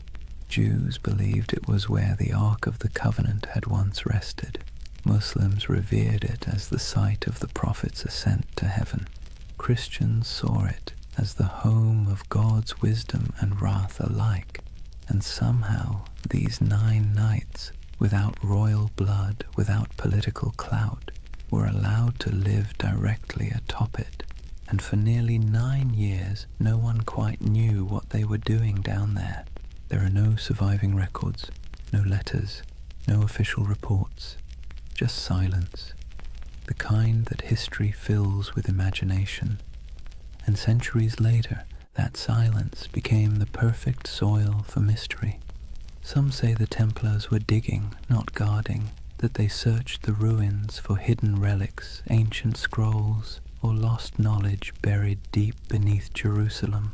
According to certain accounts, the knights conducted excavations under the temple itself, tunneling through ancient chambers that had lain untouched since biblical times. Archaeologists in the 19th century actually found evidence of Templar tunnels beneath the site, narrow shafts and corridors leading nowhere, carved by human hands during the Crusader period. That's when the myth took root, that the Templars had uncovered something extraordinary, something that transformed them from a handful of ragged knights into one of the most powerful organizations in the medieval world. What was it? The Ark of the Covenant? The Holy Grail? Secret knowledge from King Solomon himself? Or perhaps something less tangible? A myth so potent it didn't need to exist to be believed. It's easy to see why the story stuck. The Templars' rise defied logic. They appeared out of nowhere, impoverished, under-equipped and obscure. Then, almost overnight, they became legends. Their fame spread through Europe like wildfire. Popes blessed them. Kings donated land. The church gave them privileges no other order had ever held. They could collect tithes, build fortresses, even run their own banks. Within decades, they were richer and more influential than most monarchies. How does that happen unless you've found something powerful? Of course, the historian in us can explain it rationally. Europe was full of eager donors. The Crusades were romanticized as a holy cause. The Church wanted soldiers who could fight without being corrupted by greed, and the Templars fit that image perfectly. Their vows of poverty made them trustworthy. Their discipline made them effective. Their myth was self-reinforcing, but reason rarely wins the imagination. And so the legend persisted that beneath the stones of the Temple Mount, they discovered secrets the Church itself feared. Hidden teachings, forbidden wisdom, proof that faith was not as simple as it seemed. You can almost hear the whispers, a flicker of torchlight in the dark, the scrape of metal against stone, the muttered Latin of a prayer or a spell. It's nonsense, of course, probably, but beautiful nonsense.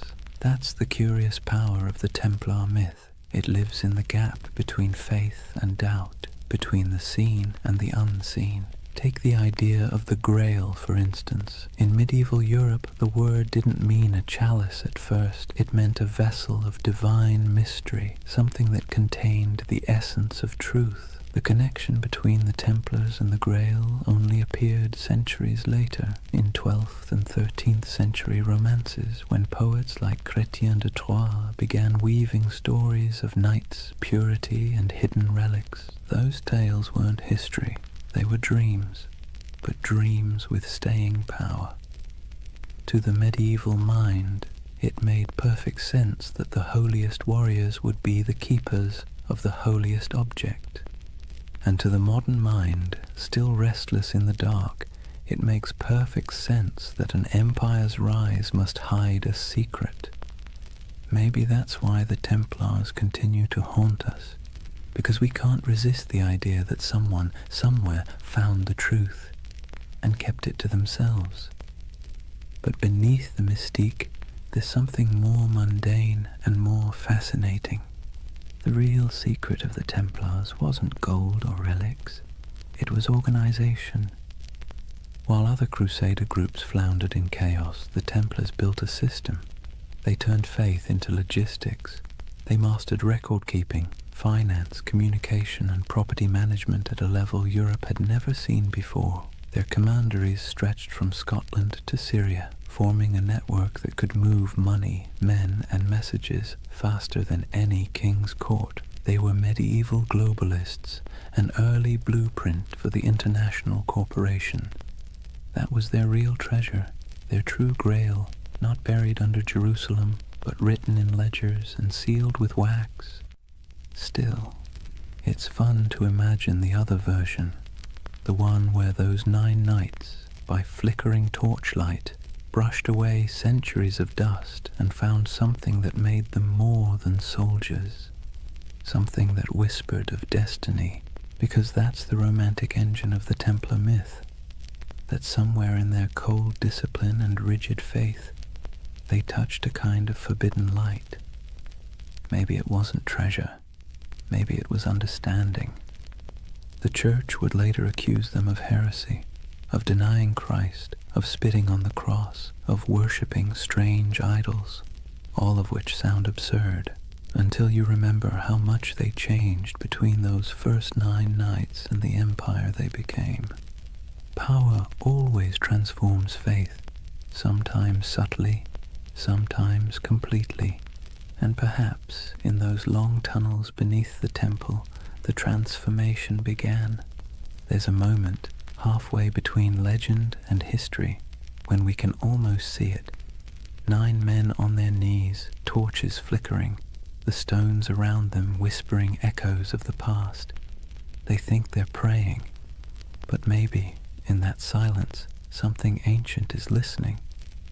And maybe that's why the myth still holds us, because even if the Templars never found the Ark or the Grail or any secret knowledge at all, they still uncovered something remarkable, the power of belief itself.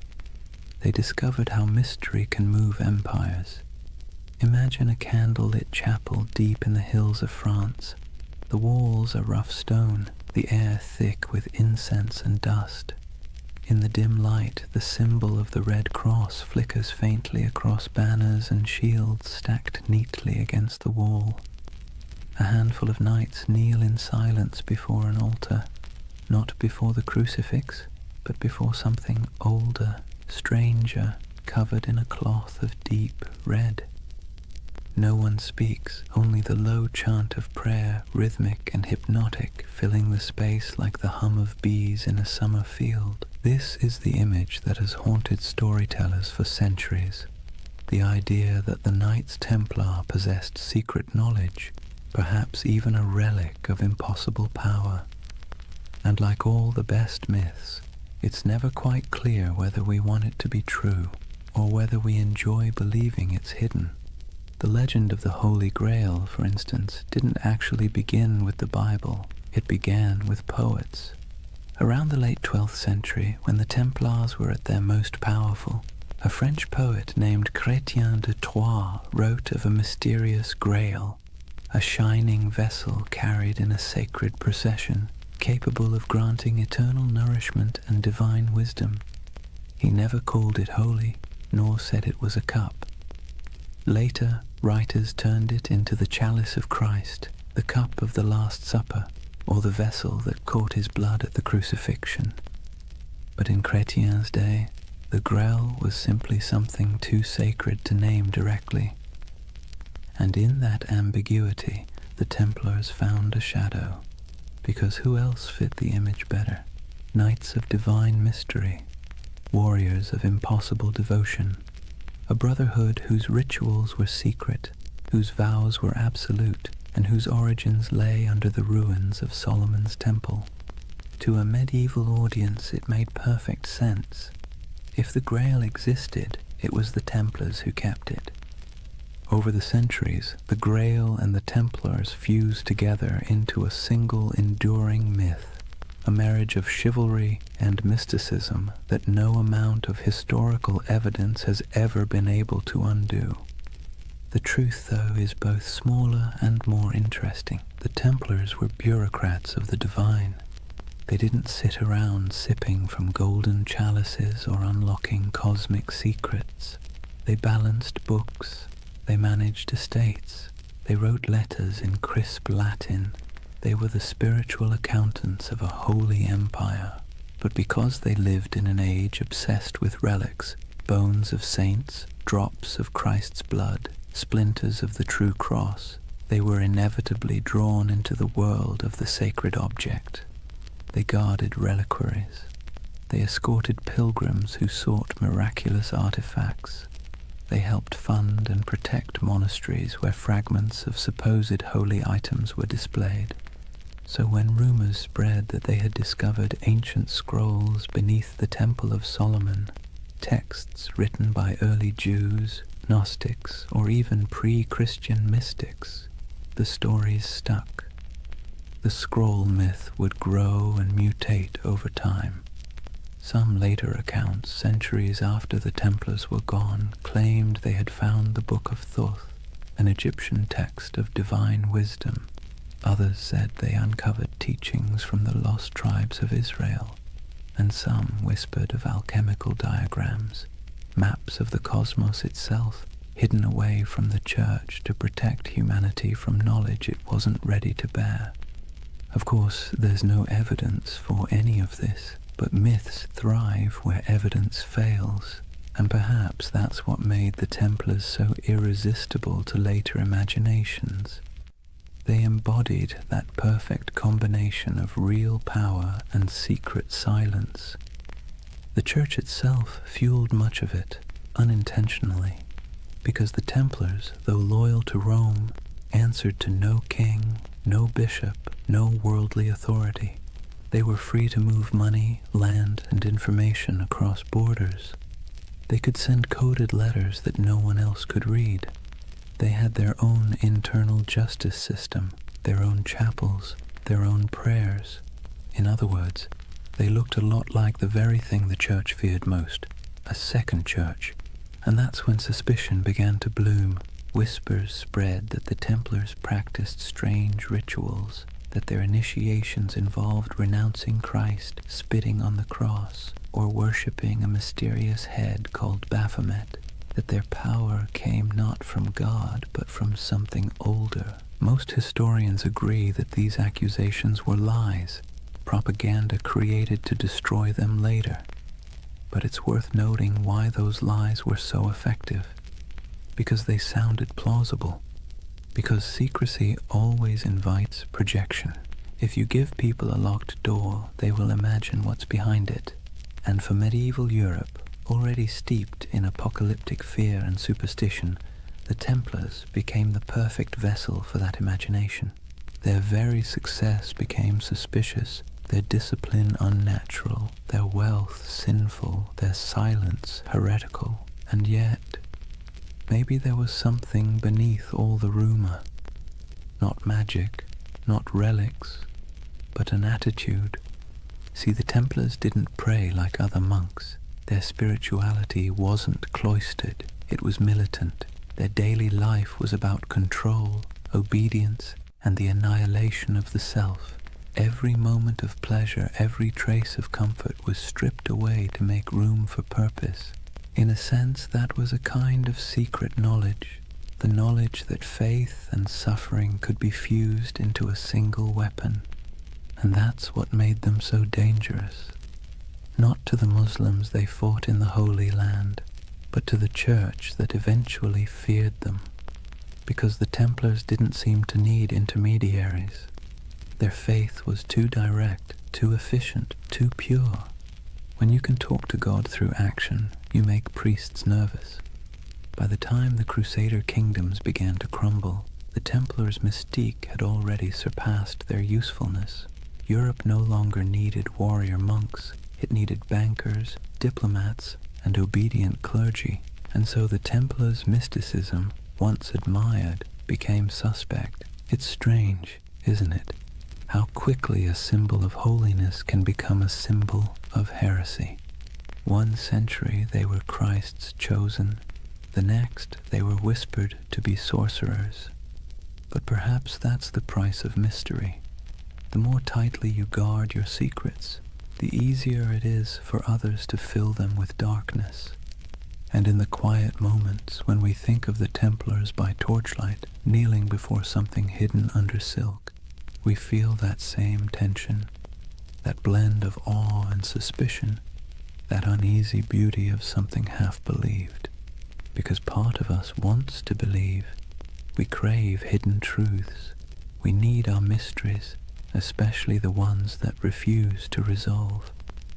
And maybe that's why, centuries later, the Templar myth is still alive, in Dan Brown novels, in video games, in conspiracy theories whispered on YouTube at 3 a.m., because it scratches that ancient itch, that somewhere, someone knows something we don't.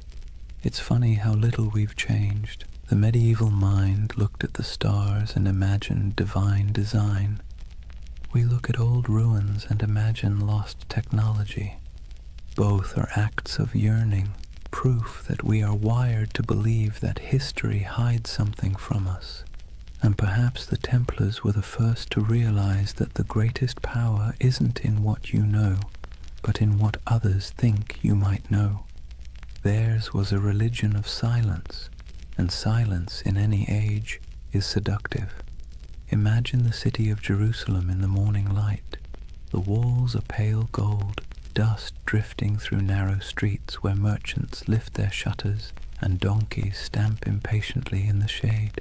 From the hills beyond, the desert glows like a sea of faded fire. Bells ring from the Church of the Holy Sepulchre, and somewhere a muezzin's call answers softly from across the valley. This was the city the Templars swore to defend, the heart of their purpose, the reason for their existence. But by the late 12th century, Jerusalem was no longer the eternal prize they once imagined. It had become a coin tossed endlessly between empires, each claiming divine right, none able to hold it for long. The cracks began, as they so often do, with pride. The Crusader kingdoms, those fragile Latin states carved out after the First Crusade, had grown decadent and divided. The descendants of knights who once marched barefoot to holy war now lived like minor kings, drinking imported wine, bickering over titles, and marrying into local dynasties to secure land and dowries. The Templars, meanwhile, had become something very different from their humble beginnings. They were no longer 9 men kneeling in the dust.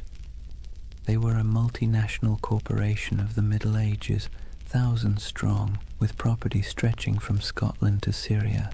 They operated fleets, fortresses, and treasuries. They could lend money to kings and fund crusades outright. And that kind of power, while impressive, makes enemies quickly. By the mid-11th century, the balance of the Holy Land had shifted. Muslim forces, long divided, were now uniting under a single banner, led by a man who seemed born for the role, Salah ad-Din Yusuf ibn Ayyub. known in the West as Saladin. If the Crusaders were a tangle of arrogance and infighting, Saladin was the opposite, disciplined, patient, and devout. His armies were not the wild hordes described in European rumor. They were organized, loyal, and most importantly, fighting for home. The Templars met them on countless fields, Hattin, Ascalon, Arsuf, and though they fought with ferocious resolve, they were outmatched by unity and strategy. The Battle of Hattin in 1187 was the breaking point. It began with a cruel trick of the sun. Saladin's army lured the Crusaders away from their water supplies, dragging them across the dry Galilean plains under a blazing July sky. By the time the Templars reached the horns of Hattin, they were half mad with thirst, their chainmail burning against their skin, their banners wilting in the heat. The Muslim forces surrounded them. Archers darkened the sky with arrows, smoke from burning grass choked the air, and when the fighting finally stopped, almost the entire Crusader army was dead or captured. The True Cross, a relic carried into battle like a talisman, was seized by Saladin's men. It was never seen again. The Templar Grand Master Gerard de Riedefort was taken alive. Saladin spared him, though many of his brothers were executed. He would live long enough to watch the walls of Jerusalem fall later that same year. When word reached Europe that the Holy City was gone, it was as if the world itself had cracked open. Sermons thundered across cathedrals, blaming sin, pride, and divine wrath. Monarchs trembled, pilgrims wept. The Pope called for another crusade, and through it all, the Templars stood in the ruins of their purpose. You can almost imagine the silence that followed. The once sacred city, its streets littered with the detritus of war, now echoed with the sounds of new rulers. The Templar headquarters on the Temple Mount was emptied, their altars dismantled, their treasures seized. What began as a holy mission now looked suspiciously like a failure of faith.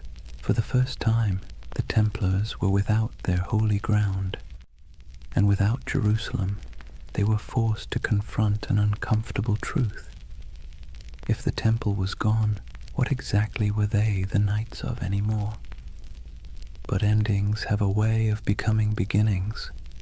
Driven from the holy city, the Templars retreated to the coast, to Acre, Tyre, and Cyprus, where they rebuilt themselves as the guardians of ports and pilgrims rather than of the temple itself. Their castles became symbols of endurance. Crac des Chevaliers in Syria rose like a stone crown over the hills, its walls layered and massive, designed to resist even the most determined siege. Safed Tortosa, Athlit, each fortress a defiant miracle of engineering, built with geometry, patience, and faith in stone. In those high towers, the Templars kept the flame of their order alive. But it was different now. Less about holy destiny, more about survival. Their discipline hardened into something colder. Their prayers became shorter, their eyes sharper. They trained recruits not to imagine glory, but to endure isolation, hunger, and the dull ache of endless duty. And yet, despite all this loss, their legend somehow grew. Europe romanticized them even as the Holy Land slipped away. Chroniclers back home painted the Templars as holy martyrs, holding back the tide of heathens. Donations poured in. New recruits arrived from noble families eager for redemption. It's one of history's great ironies. The worse they failed in the East, the more powerful they became in the West. But under the surface, something had changed. Their order was no longer about the sacred geography of Jerusalem. It was about the machinery of power. And in that subtle shift from spiritual to financial, the seeds of their downfall were already being sown. When the Crusades began, the Templars fought for the soul of Christendom. By the 13th century, They were its bankers. They lent to kings and nobles, secured transport for crusading armies, and managed estates that rivaled monasteries in wealth. Their temples in Paris, London, and Aragon became repositories for gold and secrets. Some said their vaults held the lost relics of the East. Others whispered that beneath their churches, tunnels led to rooms where initiates swore oaths in candlelight, swearing not to crown or cross, but to something older. In truth, those basements probably held nothing more exotic than ledgers and coin chests, but perception, as always, was more dangerous than reality. To kings in debt, the Templars' wealth was an insult. To the Church, their independence was heresy. And so, while the Templars rebuilt their fortresses and continued their crusading vows, the world around them quietly changed. New powers rose, old faiths fractured. Europe began to turn inward, to trade, to politics, to profit. The dream of Jerusalem faded like smoke on the horizon.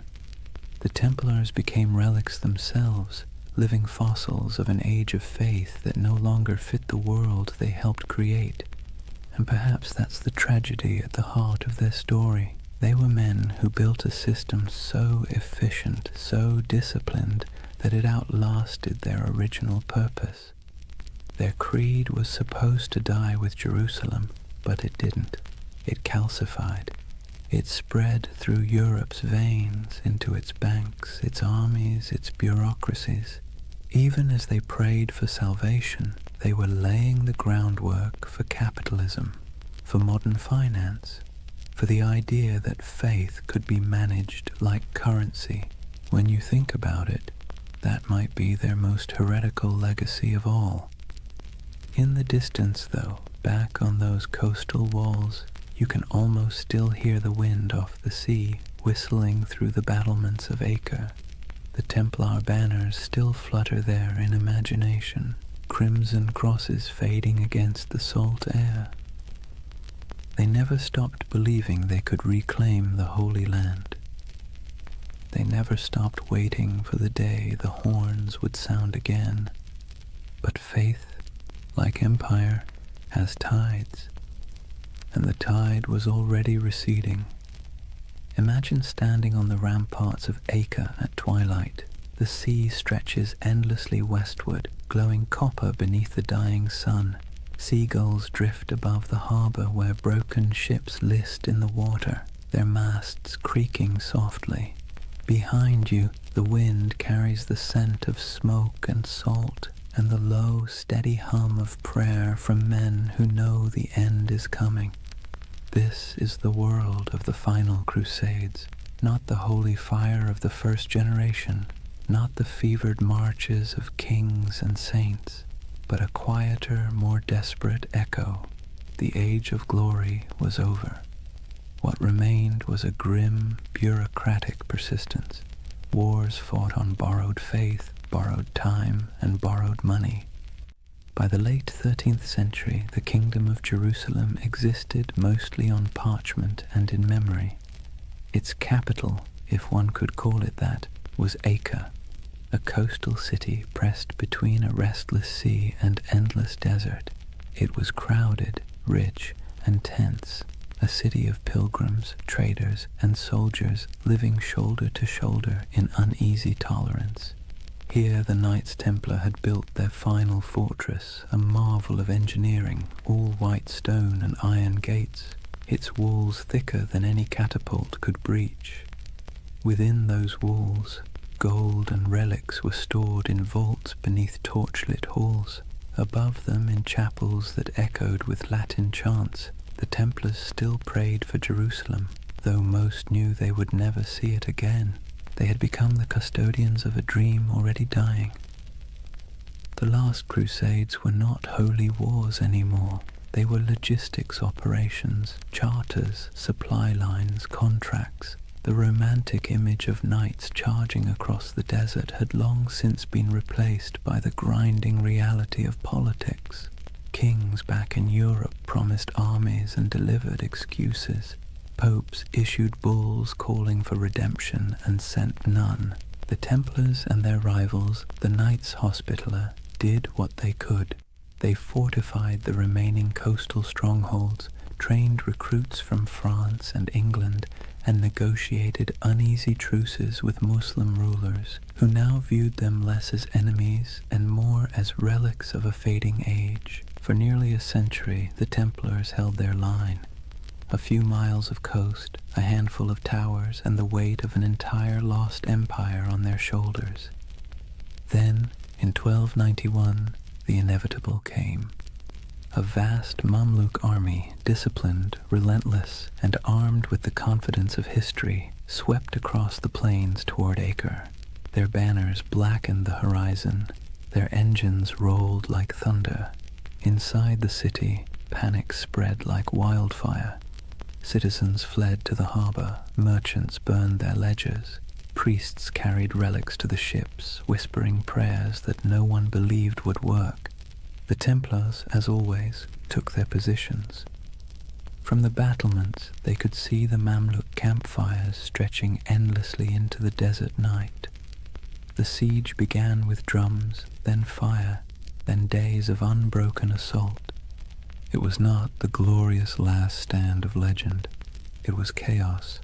Stones crashed into the towers, arrows rained like iron hail, walls cracked and bled dust. The Templars fought with methodical silence, their discipline unbroken even as everything around them burned. Eyewitnesses would later write that when the outer wall finally collapsed, the sound was like a mountain giving way. Within days, Acre was gone. The Templar fortress fell piece by piece, and those who survived fled to their ships, carrying little more than their order's banner and the bitter taste of failure.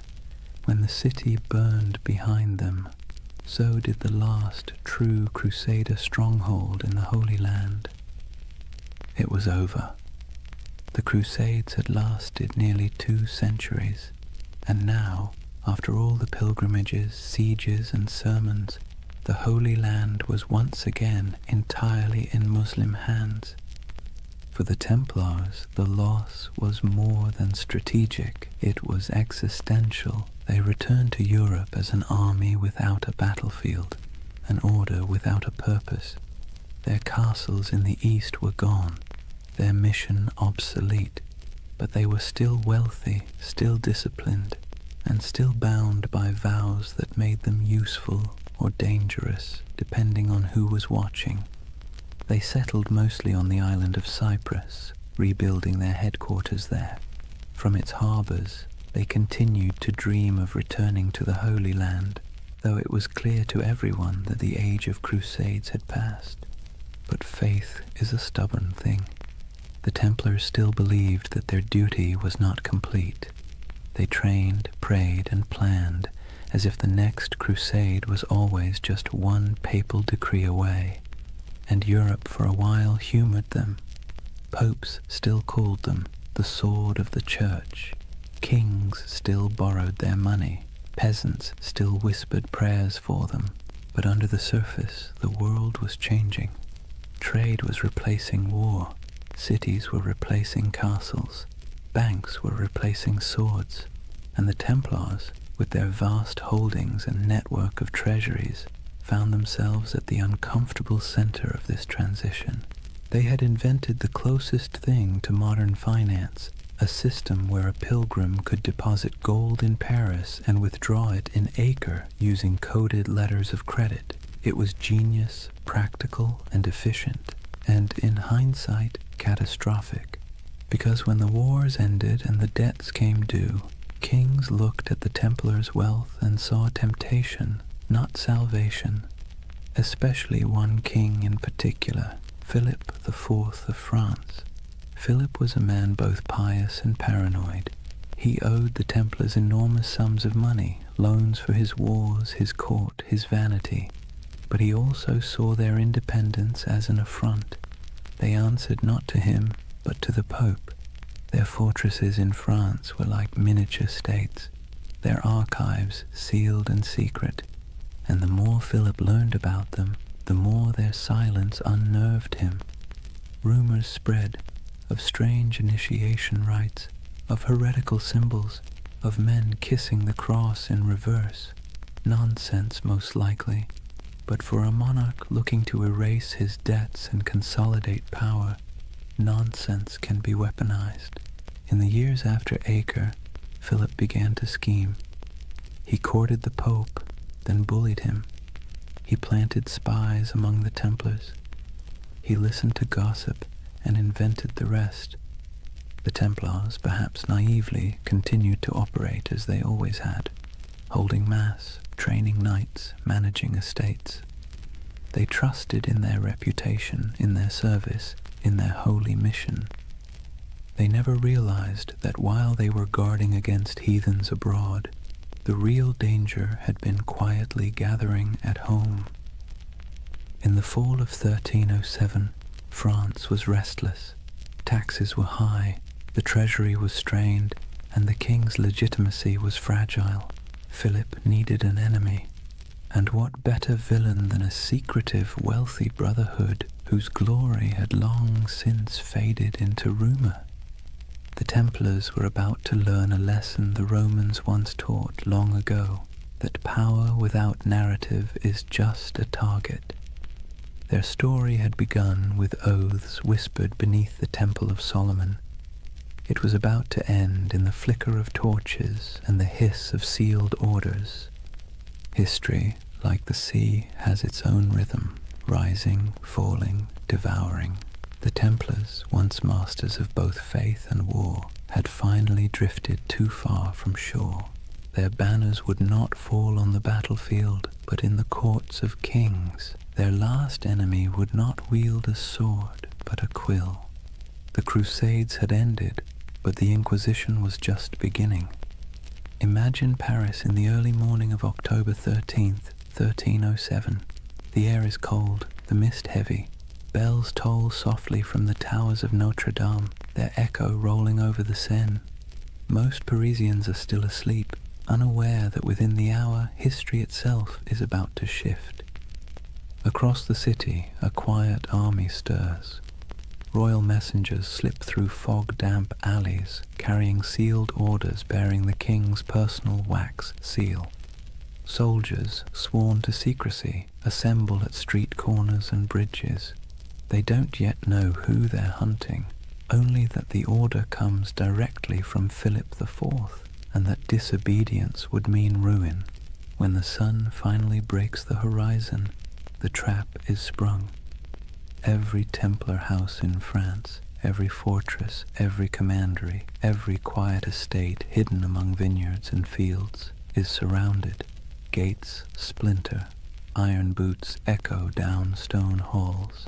The knights of the temple, warriors who once faced Saracen armies in the blazing deserts of Palestine, are dragged from their beds half-dressed, bewildered, accused of crimes so grotesque they can barely comprehend them.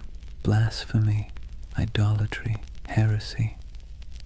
The list reads like something pulled from a fever dream, but this was no dream. It was politics, dressed in the robes of faith. Let's be clear, Philip IV was not a fool. He was something more dangerous, clever, desperate, and convinced of his divine right to do whatever was necessary to hold his kingdom together. He had bled France dry with wars against England, then with his campaigns to tax the clergy. When the church resisted, he struck back, exiling the Pope from Rome, installing his own candidate, and essentially turning the papacy into a branch office of the French crown. That pope was Clement V, a man whose spine was as soft as the velvet cushions he sat on. Officially, he ruled from Rome. In practice, he lived under the shadow of Philip's will, a papal puppet relocated to Avignon. And so, when the King of France whispered that the Templars were dangerous, heretics, maybe even satanic, Clement listened. But the real accusation wasn't spiritual, it was financial. The Templars held vast wealth, not in piles of coins, but in something far more threatening: records, ledgers, IOUs. They were Europe's most sophisticated bankers, managing royal treasuries, facilitating trade, and holding deposits from nobles who trusted their vaults more than their own castles.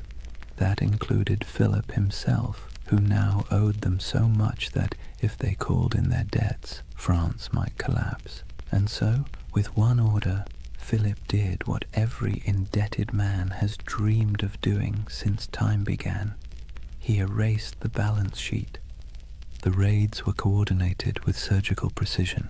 Templars across France were seized simultaneously, their archives confiscated, their leaders imprisoned. Jacques de Molay, the Grand Master, was arrested in Paris, along with his top commanders. He had been a guest of honor at the king's court just days before, attending the funeral of Philip's sister. Now his hospitality was rewarded with chains. The interrogations began almost immediately. The king's agents, men of ink and iron, demanded confessions to every sin imaginable. They accused the Templars of denying Christ, of spitting on the cross during initiation, of worshipping a mysterious idol called Baphomet. They spoke of obscene rituals, secret kisses, and dark oaths taken by candlelight.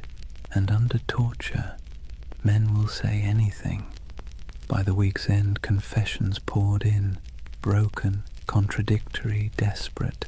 Some swore they had been tricked, others simply wept and signed whatever parchment was placed before them. The king had his proof. But outside the dungeons, the world was less convinced. The charges made no sense. The Templars were fanatically religious, sworn to poverty, chastity, and obedience.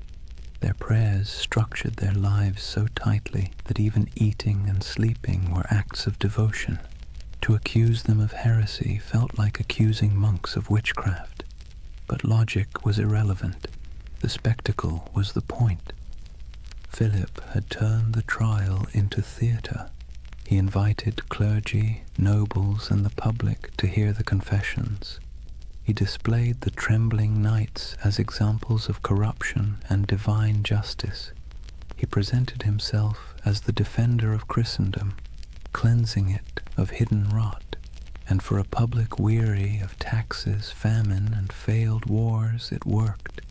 People love a villain, especially one that used to be untouchable. Meanwhile, Clement V hesitated. As head of the church, the Templars were technically under his jurisdiction, not Philip's, and he knew, deep down, that the charges were absurd. He issued cautious letters demanding the Templars be handed over to papal investigators, but Philip ignored him. France was already playing judge, jury, and executioner. When the Pope finally summoned his courage to intervene, the damage was done. Across Europe, the accusations had spread like wildfire. Other kings, seeing opportunity, followed Philip's lead. Why not confiscate a few Templar estates? Why not seize their gold, their horses, their lands? After all, if France was purging the heretics, who wanted to look soft on sin? One by one, Europe's monarchs turned on their former protectors. In England, Edward II hesitated at first. He actually liked the Templars, but papal pressure forced his hand. In Spain and Portugal, the order was dissolved and reborn under new names, with new insignia, to preserve their assets while appeasing the church. In Germany and Italy, their properties were quietly absorbed by the Hospitallers, rivals who had survived by being slightly less rich and slightly less suspicious. But in France, there was no mercy. The king's prisons overflowed with knights. Some recanted their forced confessions, and for that they were burned alive. Others were kept in darkness for years, their order formally disbanded by papal decree in 1312. As the walls closed in, Jacques de Molay remained calm. His life, by then, had been one long act of faith. He had fought in Outremer, negotiated with kings, and seen the fall of Acre. He knew what it was to lose everything. But this betrayal, this twisting of faith into a weapon, was something colder. He endured years of imprisonment, interrogation, and humiliation before being brought once more into public view. On March 18, 1314, the king staged one final spectacle. Molay and 3 senior Templars were led onto a platform erected on the Ile de la Cité, a small island in the Seine, directly across from the royal palace. The crowd gathered in silence, expecting confessions and repentance. But instead the old man, gaunt, weary, his hair turned white in prison, stood tall and spoke words that would echo for centuries. He retracted every confession, declared the order innocent, condemned the lies, the cruelty, the injustice. The crowd gasped. The executioners hesitated. Even Philip's officials seemed unsure what to do, but the king, unmoved, ordered the fires lit immediately, and as the flames climbed, witnesses said Jacques de Molay did not scream. He stood, unmoving, until the smoke swallowed him. According to legend, with his final breath, he called down a curse, summoning the Pope and the King to meet him before God within a year. It sounds like myth, but here's the strange part. Both men did die within 12 months. Philip collapsed suddenly during a hunting trip. Clement succumbed to illness not long after. Their bodies, it was said, refused to rest peacefully. One burned, one desecrated by lightning. History, for once, indulged in poetic justice, and so ended the Knights Templar, at least on paper. Their castles were seized, their treasure vanished, their order dissolved, but their legend, that refused to die. Whispers began immediately, of ships slipping away from La Rochelle under cover of night, carrying gold, relics, and sacred texts, of surviving knights who fled north to Scotland or vanished into the Alps, of secret brotherhoods, the Freemasons, the Rosicrucians, who claimed descent from the last guardians of the temple. It's hard to tell where history ends and myth begins. Maybe they're the same thing now, a story too powerful to stay buried. The fires of Paris went out, the ashes scattered.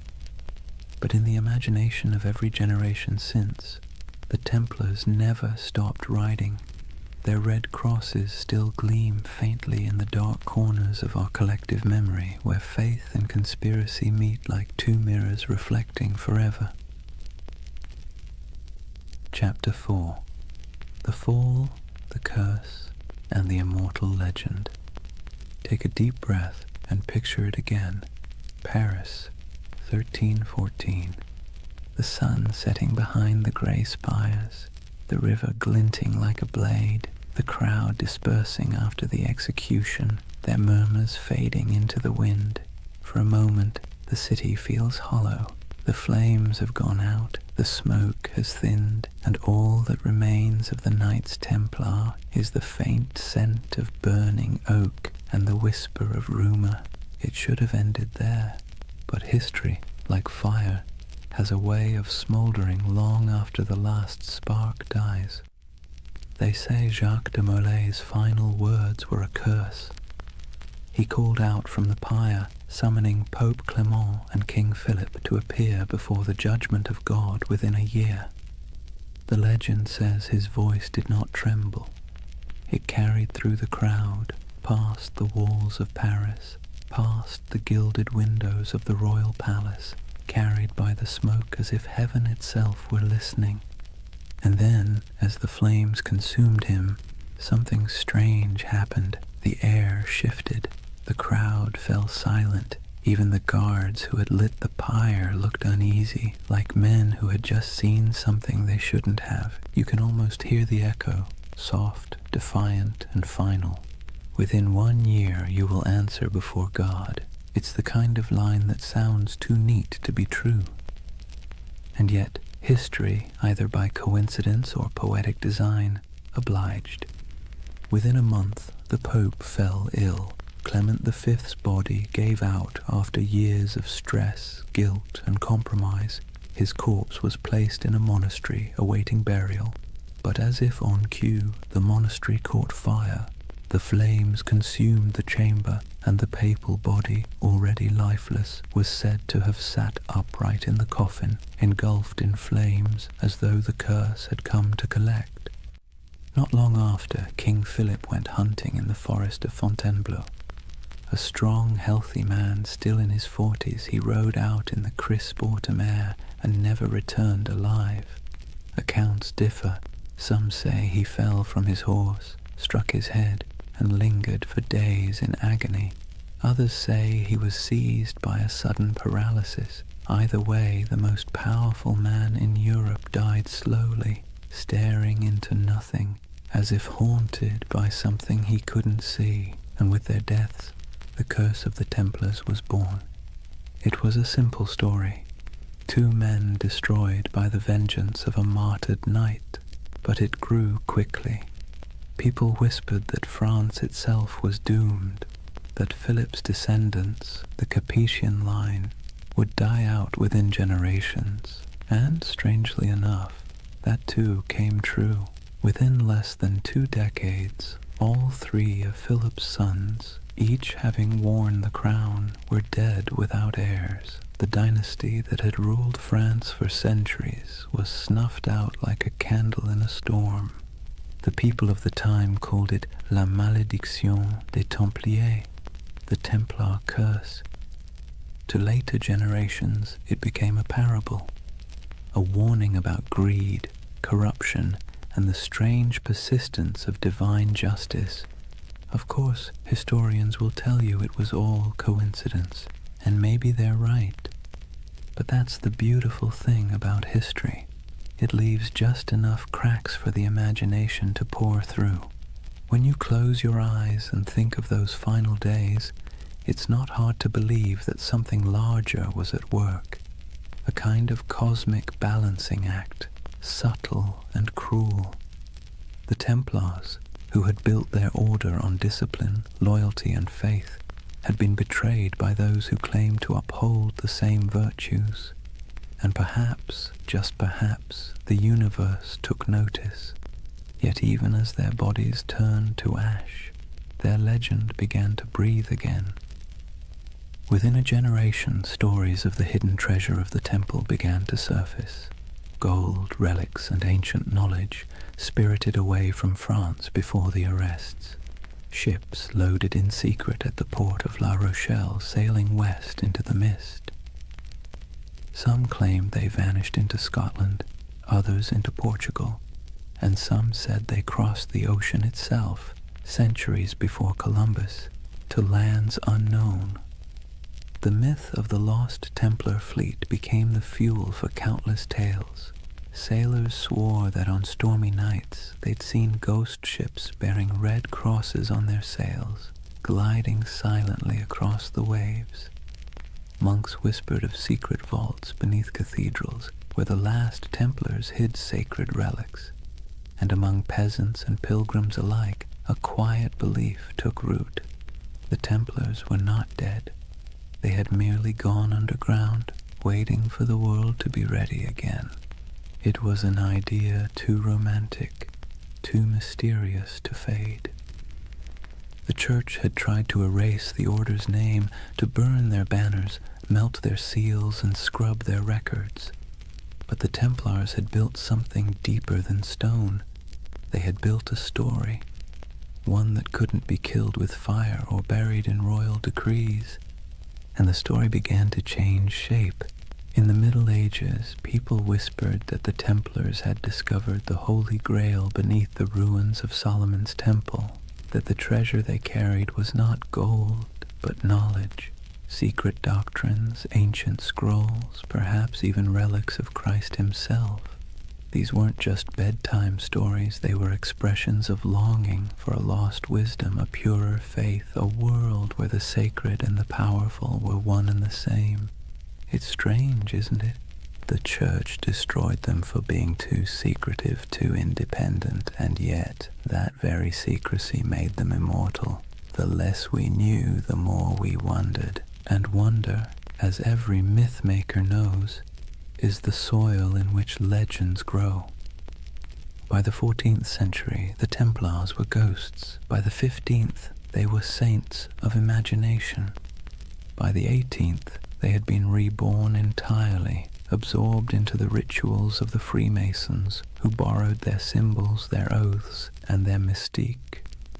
Masonic lodges across Europe adopted the Red Cross, the sword, and the language of brotherhood.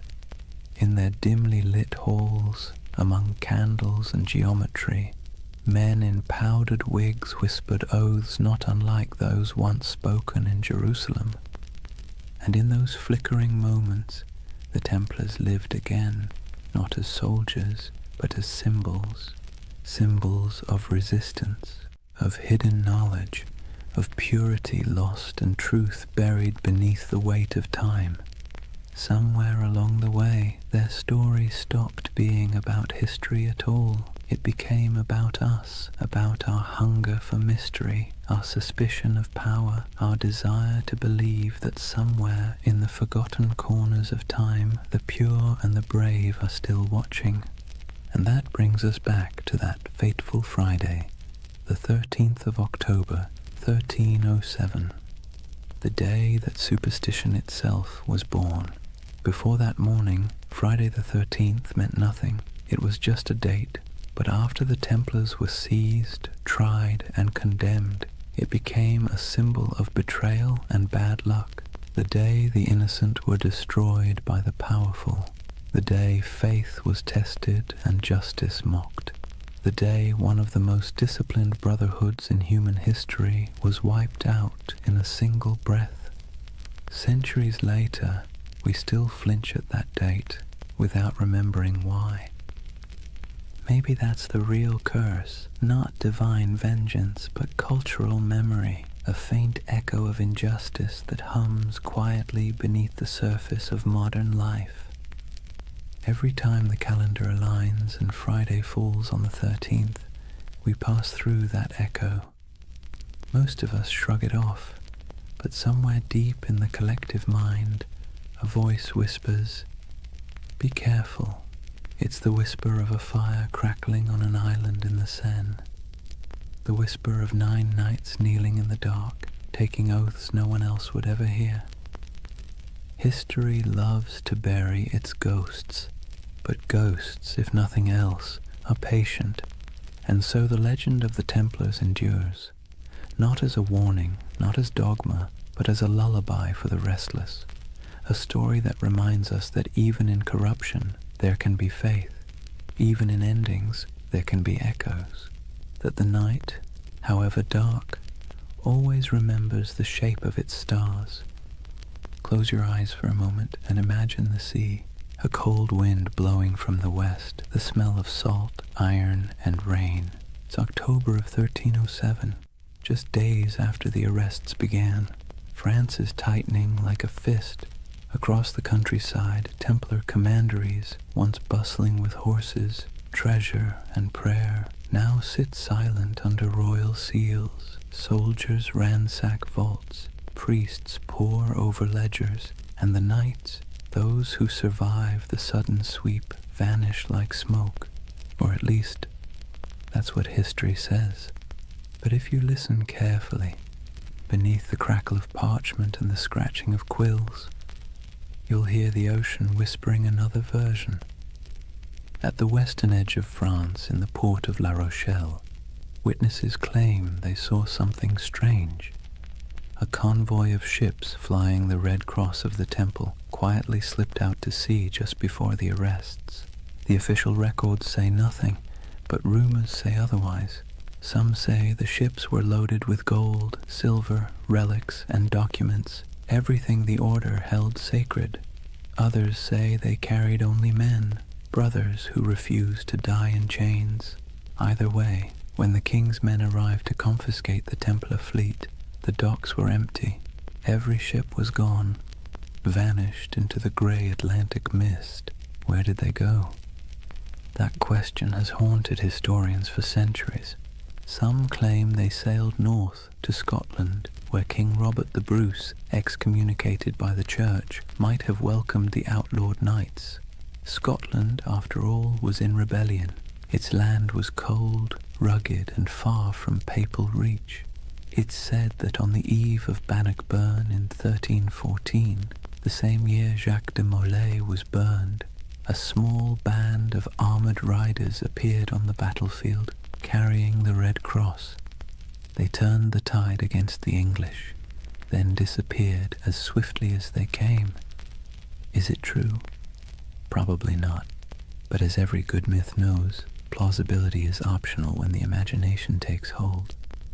Others believe the Templars went west, farther than any Christian ship had gone, that they reached the shores of Portugal, and from there, the New World itself, centuries before Columbus. In Portugal, after all, the Templar legacy is easy to trace.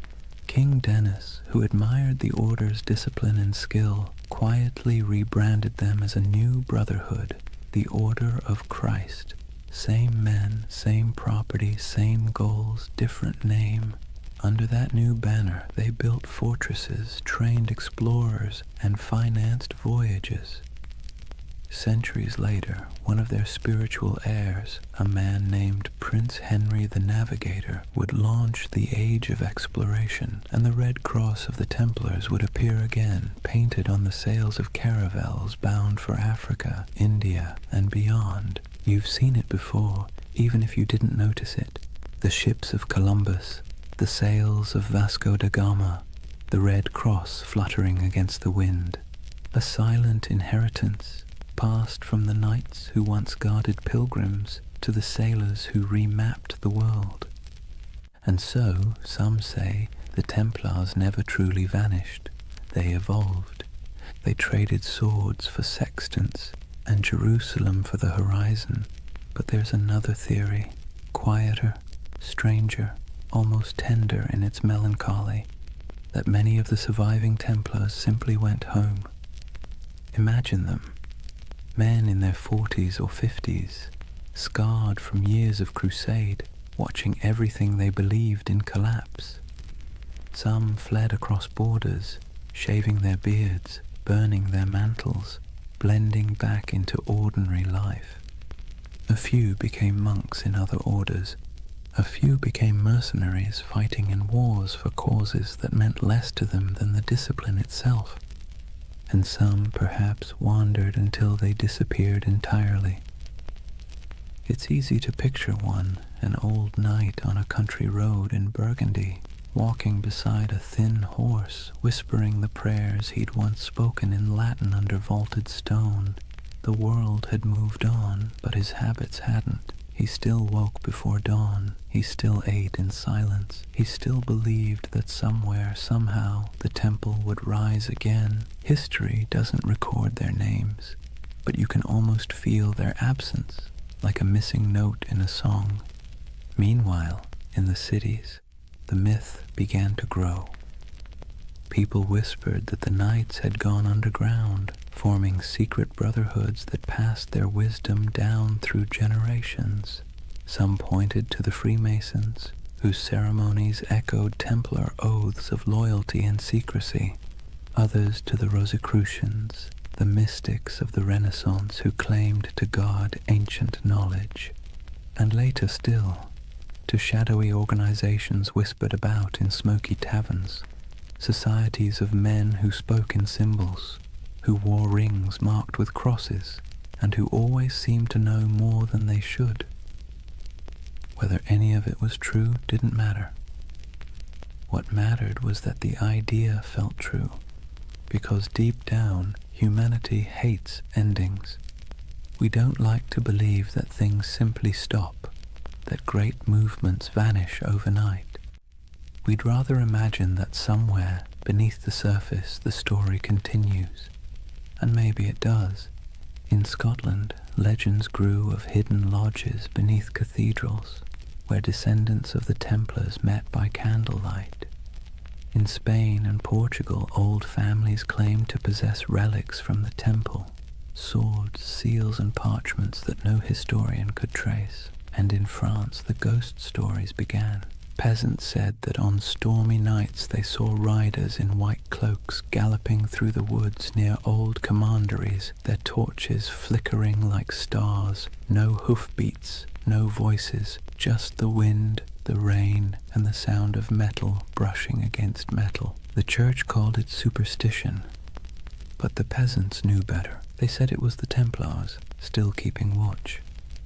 Centuries later, during the French Revolution, when mobs looted churches and burned archives, strange things were found. Stone carvings of Templar crosses hidden behind altars, letters sealed with wax bearing the order's symbol, and cryptic diagrams suggesting that not everything had been destroyed.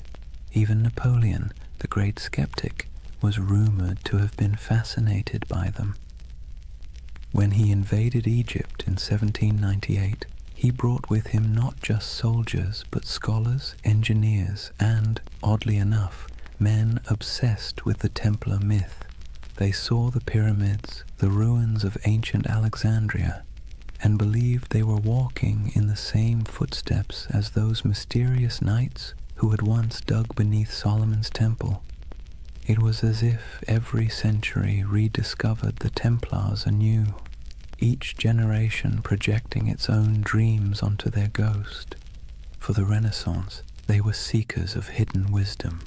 For the Enlightenment, martyrs of superstition. For the modern age, symbols of rebellion against authority. And through it all, their image never changed. White cloaks, red crosses, silent resolve. The perfect blend of purity and menace. That's the strange paradox of the Knights Templar. They began as humble monks sworn to poverty and ended as eternal figures of power. They were meant to defend faith but became symbols of doubt. They were destroyed for secrecy, and yet secrecy is what keeps them alive. When you trace their story from the ruins of Jerusalem to the myths of modernity, you realize that the Templars have become less a chapter of history and more a kind of mirror. Every age sees itself in them. Every conspiracy, every spiritual revival, every lost cause finds its reflection in their legend. Even today, their name is everywhere. Video games, novels, films, coffee brands, even insurance companies. The irony would probably amuse them. Men who once vowed to own nothing now sell everything. But perhaps that's fitting. The Templars were never just about religion or war. They were about the human need to believe in something that endures. And maybe that's why we can't stop imagining where they went. Not because we need the facts, but because we need the comfort of knowing that ideals, courage, loyalty, sacrifice don't just die with men. They drift, they adapt, they survive. So when you think of those ships sailing out of La Rochelle into the fog, try not to see them as fugitives. See them as dreamers, as the embodiment of a simple, quiet truth. That faith and mystery always find a way to escape the fire. Maybe they reached Scotland, maybe they reached the New World, or maybe they're still out there somewhere, beyond the horizon, sailing a sea that never ends. Imagine a cold dawn in Paris, 1307. The streets smell of smoke and fear. Bells toll somewhere in the distance, slow, heavy, deliberate. The king's guards march through the mist, their armor clattering like a death knell. Inside the stone halls of the royal fortress, a handful of exhausted men kneel before a tribunal. Their white mantles, once symbols of divine purpose, are now stained with dirt and tears. The red cross across their chests looks almost like a wound. These are the Knights Templar, the once unbreakable brotherhood now accused of heresy, blasphemy, and witchcraft. Their Grand Master, Jacques de Molay, stands among them. His face is gaunt, his hands tremble, but not from fear, from disbelief. Only a few years earlier, kings had begged for the Templars' loans, popes had blessed their missions, and merchants had trusted their vaults with fortunes. And now, The same powers that exalted them call them servants of the devil. Let's be clear, the charges were absurd. The Templars were accused of spitting on the cross during secret initiations, of worshipping a mysterious idol named Baphomet, a bearded head that supposedly whispered prophecies, of kissing each other's backsides as oaths of loyalty. It sounds like something invented by a drunk gossip trying to impress a tavern full of bored clerks. But in medieval Europe, rumor and heresy were as lethal as swords. Under torture, men confessed to anything. And King Philip IV of France, buried in debt to the Templars, knew that pain was cheaper than repayment. He wanted their treasure and their silence. So he ordered confession after confession until even the strongest broke. It's strange to imagine these were men trained to endure battle, to ride through sieges, to fight without sleep. And yet here they were, chained in dungeons, whispering prayers that turned into pleas. Some recanted immediately, others held firm until their bodies gave out. But through it all, one question pulsed beneath the surface like a heartbeat. Where is the treasure? Because according to legend, the Templars had amassed unimaginable wealth. Gold from Jerusalem, silver from Europe, relics from the Holy Land. They were bankers to kings, landlords to half of France, and custodians of secrets no one dared write down. When their order collapsed, that treasure simply disappeared. The official records show nothing. The king found empty vaults, the church seized estates, but no gold. And so the myth began. The missing Templar treasure has been called the most enduring unsolved mystery in medieval history. Over the centuries it's been found 1,000 times, in hidden tunnels under Paris, buried beneath Rosslyn Chapel in Scotland, locked inside the catacombs of Malta, even frozen beneath Nova Scotia's Oak Island, where fortune hunters have been digging for 200 years and still haven't hit bottom. Each theory begins the same way, with the night of October 13th, 1307, when those ships at La Rochelle sailed off into the mist. And each theory ends the same way, with an empty map and more questions. But maybe the treasure wasn't gold at all. Maybe what they protected wasn't wealth, but knowledge. There's a quiet rumor, older than the Freemasons, older than most conspiracy theories, that the Templars discovered something beneath the ruins of Solomon's Temple during their early years in Jerusalem. What it was, no one agrees on. Some say it was the Holy Grail, not a cup, but a secret bloodline. Others claim it was the Ark of the Covenant, still humming with divine energy. And a few whisper that it was something far less biblical, ancient texts from before recorded history, knowledge so profound it could rewrite theology itself.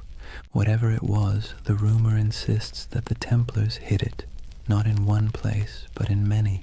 Fragments scattered like seeds across Europe, buried under chapels, sealed in crypts, or disguised as relics. You can almost imagine it.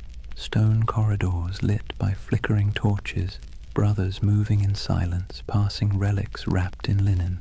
No words spoken, no records written, only vows that what was found in the Holy Land must never be lost again. It's beautiful, isn't it?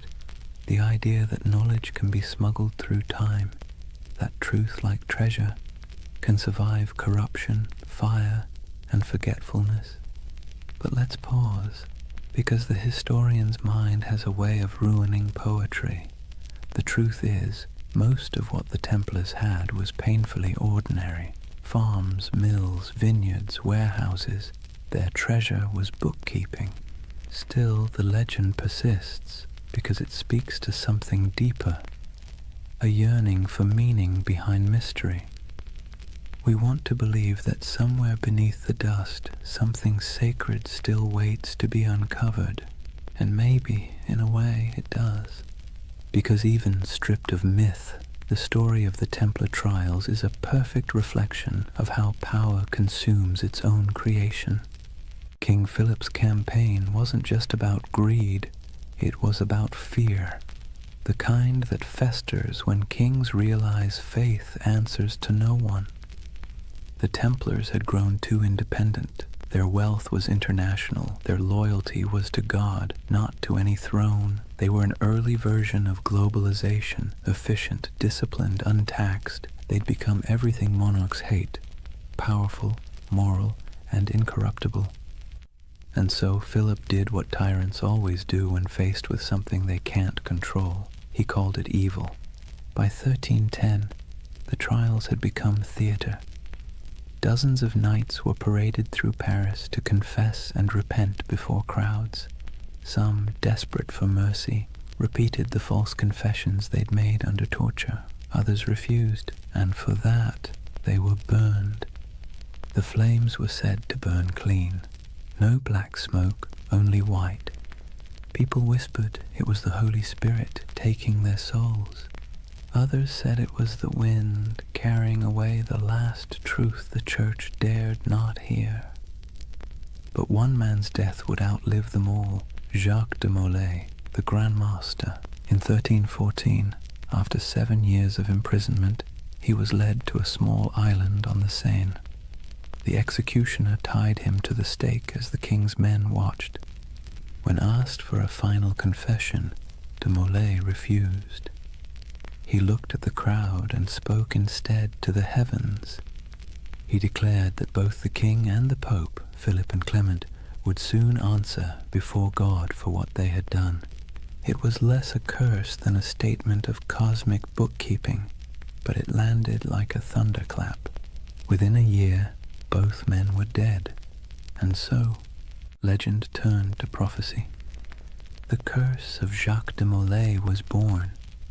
In taverns, people whispered that the Templars had struck back from beyond the grave, that the king's line was doomed, and when Philip's dynasty collapsed within a few generations, the myth grew stronger. History remembers it as coincidence, but myth doesn't care for coincidence. It prefers poetry, and in that poetry, the Templars became immortal. Their treasure, whatever it was, became eternal. Their curse became their revenge.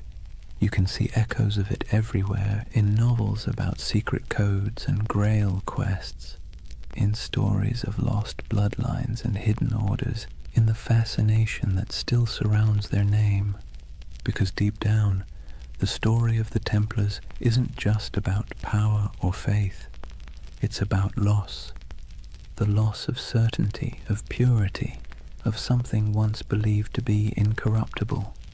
And perhaps that's why it still hums beneath our collective imagination, because when we stare into history long enough, we start to see ourselves. The way faith becomes ambition, ambition becomes greed, and greed becomes legend. So maybe the real Templar treasure isn't buried in stone or sealed in vaults.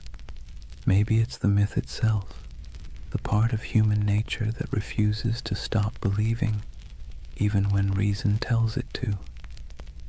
The belief that something holy might still be hidden under all this noise and dust, that even in ruin there's a secret worth protecting, and somewhere, under moonlight or memory, a ship still drifts through fog, carrying not gold, but the weight of a promise, the promise that no truth ever really disappears.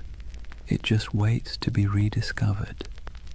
Picture this, the flames dying down on that island in the Seine, the crowd dispersing into the night, their faces glowing with the reflected orange of what they'd just witnessed. And above it all, the black smoke curling toward the spires of Paris, drifting into legend. Jacques de Molay was dead, but his curse, if you believe in such things, had already taken root. The chroniclers of the time, even the cautious ones, couldn't ignore what happened next. Within months, Pope Clement V was dead of illness. Within a year, King Philip IV was thrown from his horse and died suddenly. No heirs, no fortune, no redemption. It was as if the fire had leapt from de Molay's pyre into the royal bloodline itself. Whispered superstition turned to conviction. The Templars had called down divine justice. And that's where history ends and myth truly begins, because after that day the Knights Templar ceased to exist in the record. Their castles were seized, their lands divided, their members absorbed into other orders or driven into hiding. But their name, their symbol, only grew stronger. You can destroy a building, you can hang a man, but you can't kill an idea that has already become a myth. Let's be honest, the world loves a good mystery wrapped in moral ambiguity. The Templars were the perfect storm, part saint, part sinner, disciplined yet secretive, blessed yet cursed. And so, century after century, their shadow kept resurfacing in new disguises. In medieval Germany, people whispered that the Templars had gone underground, literally tunneling beneath mountains to guard their hidden treasure. In Scotland, they were said to have joined Robert the Bruce at the Battle of Bannockburn, their white mantles glowing like ghosts as they charged across the misty fields. In Portugal, they supposedly rebranded as the Order of Christ, quietly sailing under new banners as Europe's age of exploration began. Everywhere they vanished, stories bloomed like ivy over old stone. By the Renaissance, artists painted them into allegories. By the Enlightenment, philosophers invoked them as symbols of reason suppressed by superstition. By the 18th century, they'd re-emerged again, this time whispered to be the ancestors of the Freemasons, the supposed keepers of ancient wisdom and architects of secret societies that shaped revolutions and empires alike. No proof, of course, but when has lack of proof ever stopped a good story? And then came the 19th century, a perfect breeding ground for myth. Romantics were obsessed with lost causes, fallen knights, and tragic purity. The Templars became literary gold. Poets wrote of their courage, novelists embroidered their rituals, and painters gave them halos of melancholy light. They became a mirror for every generation's anxieties. The pure few against the corrupt many, the dream of spiritual order in a chaotic world. And that's the secret ingredient to their immortality. Each age reshapes them to fit its own fears and fantasies. For the Victorians, they were noble martyrs. For the mystics, guardians of sacred geometry and alchemical truth. For the modern internet, they're either ancient aliens or early bankers. The spectrum runs from the sublime to the ridiculous, and somehow the Knights Templar fit perfectly into both. But why? Why them and not some other crusading order lost to time? Maybe it's because they sit right on the fault line between faith and doubt. They were monks with swords, believers who killed, poor men who became rich, holy men who served kings. Their contradictions make them endlessly recyclable, adaptable to whatever mystery you want them to represent. And let's be clear, people love contradictions. They feel human, they feel possible. The Templars are not gods or demons. They're a reflection of how ambition twists faith, how purity curdles into power, and how power always inevitably invites its own destruction. It's almost poetic that they were accused of worshipping a severed head, because in a way, that's what their legend became, a body without a leader, kept alive by imagination, headless but somehow still breathing. Let's drift for a moment to one of those places still whispered about, Rosslyn Chapel, Scotland. Built in the 1400s, long after the Templars' supposed end, it's a riot of stone carvings, angels, vines, strange geometric knots, and figures that seem oddly ancient.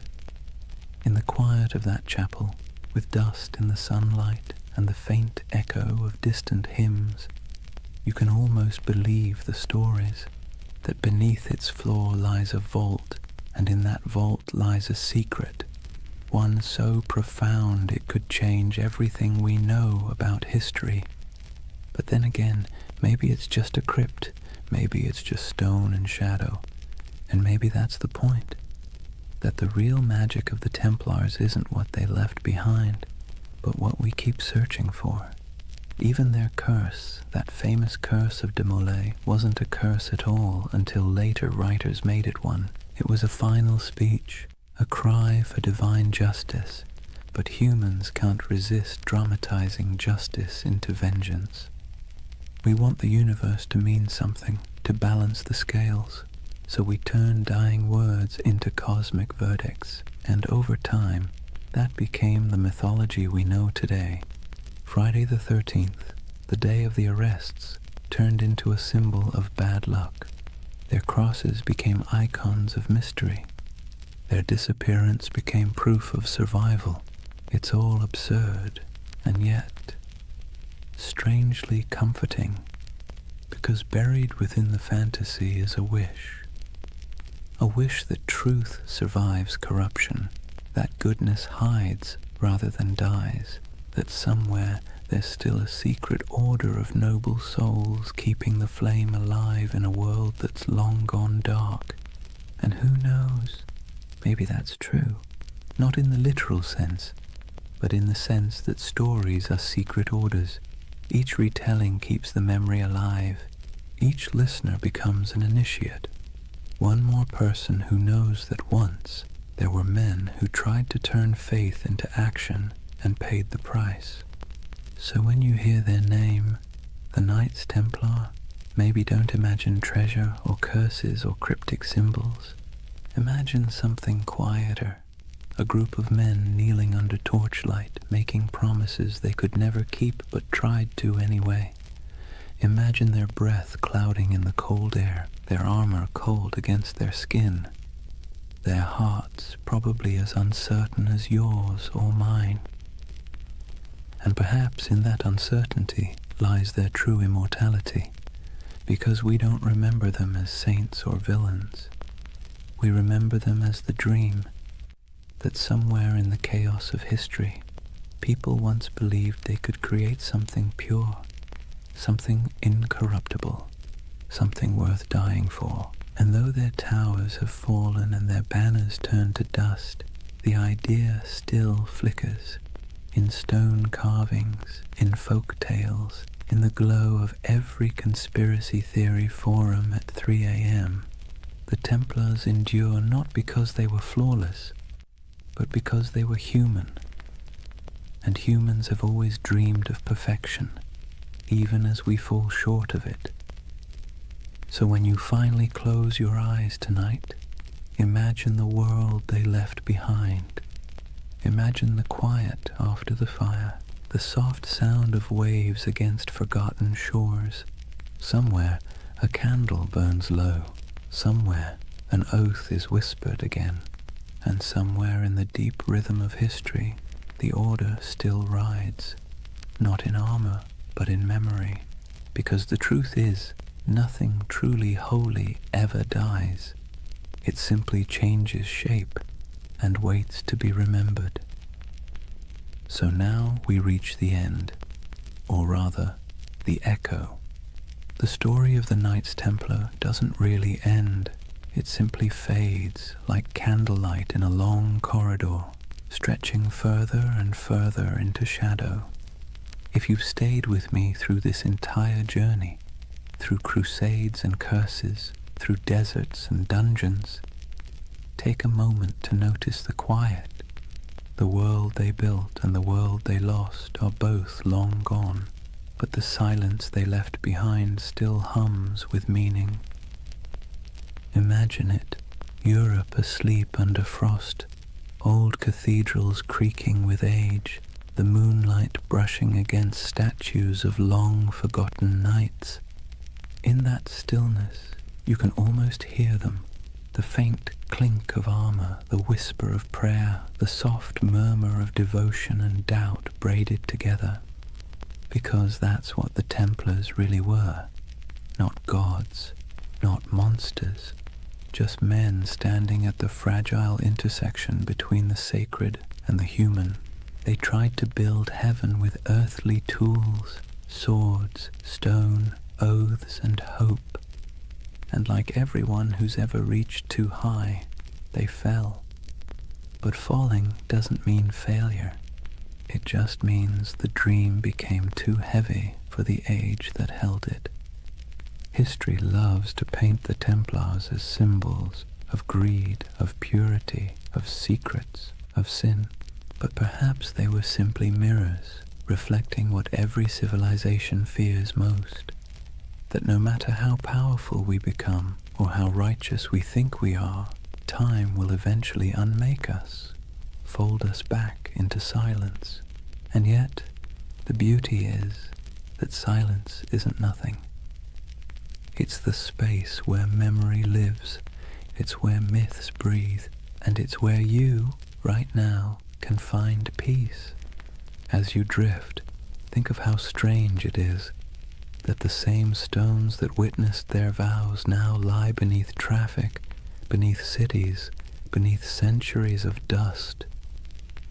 But if you look closely, the pattern is still there, in church floor tiles, in the geometry of modern skylines, in the lingering idea that faith, when coupled with discipline, can move empires. Every age finds its Templars, not in armor, but in conviction, not guarding pilgrims, but guarding truth, or art, or compassion, or whatever fragile thing seems worth defending in their time.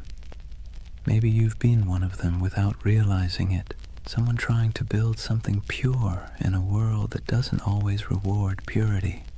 So tonight, as the story fades, let the noise of history recede behind you. The clash of swords, the whispers of betrayal, the long sermons and louder silences. Let them dissolve into the steady rhythm of your breath, because this is what remains when the myths fall quiet. A reminder that even the grandest empires, the greatest orders, and the most secret brotherhoods eventually return to stillness. And in that stillness, something eternal stirs, not banners, not blood, but the simple, persistent urge to remember that once humans dreamed of divine perfection, that they believed in sacred duty, that they tried, however imperfectly, to bridge the distance between heaven and earth. And maybe that's enough. If you close your eyes now, you might see them one last time, riding slowly into the horizon, the sun setting behind them, their white mantles glowing faintly in the fading light. No words, no music, just the sound of hooves in the sand, steady as a heartbeat. And then, quiet, the kind of quiet that carries centuries. So let the world of the Templars drift away. The wars, the treasures, the secrets, what's left is only peace, soft, steady, endless peace. Thank you for joining this journey through time, for wandering through cathedrals, deserts, and dreams. If you enjoyed this story and want to hear more journeys through history to help you sleep, please subscribe. And before you drift off completely, tell me what's keeping you up tonight. Maybe next time we'll dream through that too. For now, rest easy. You're safe. History will keep its secrets until morning. Good night.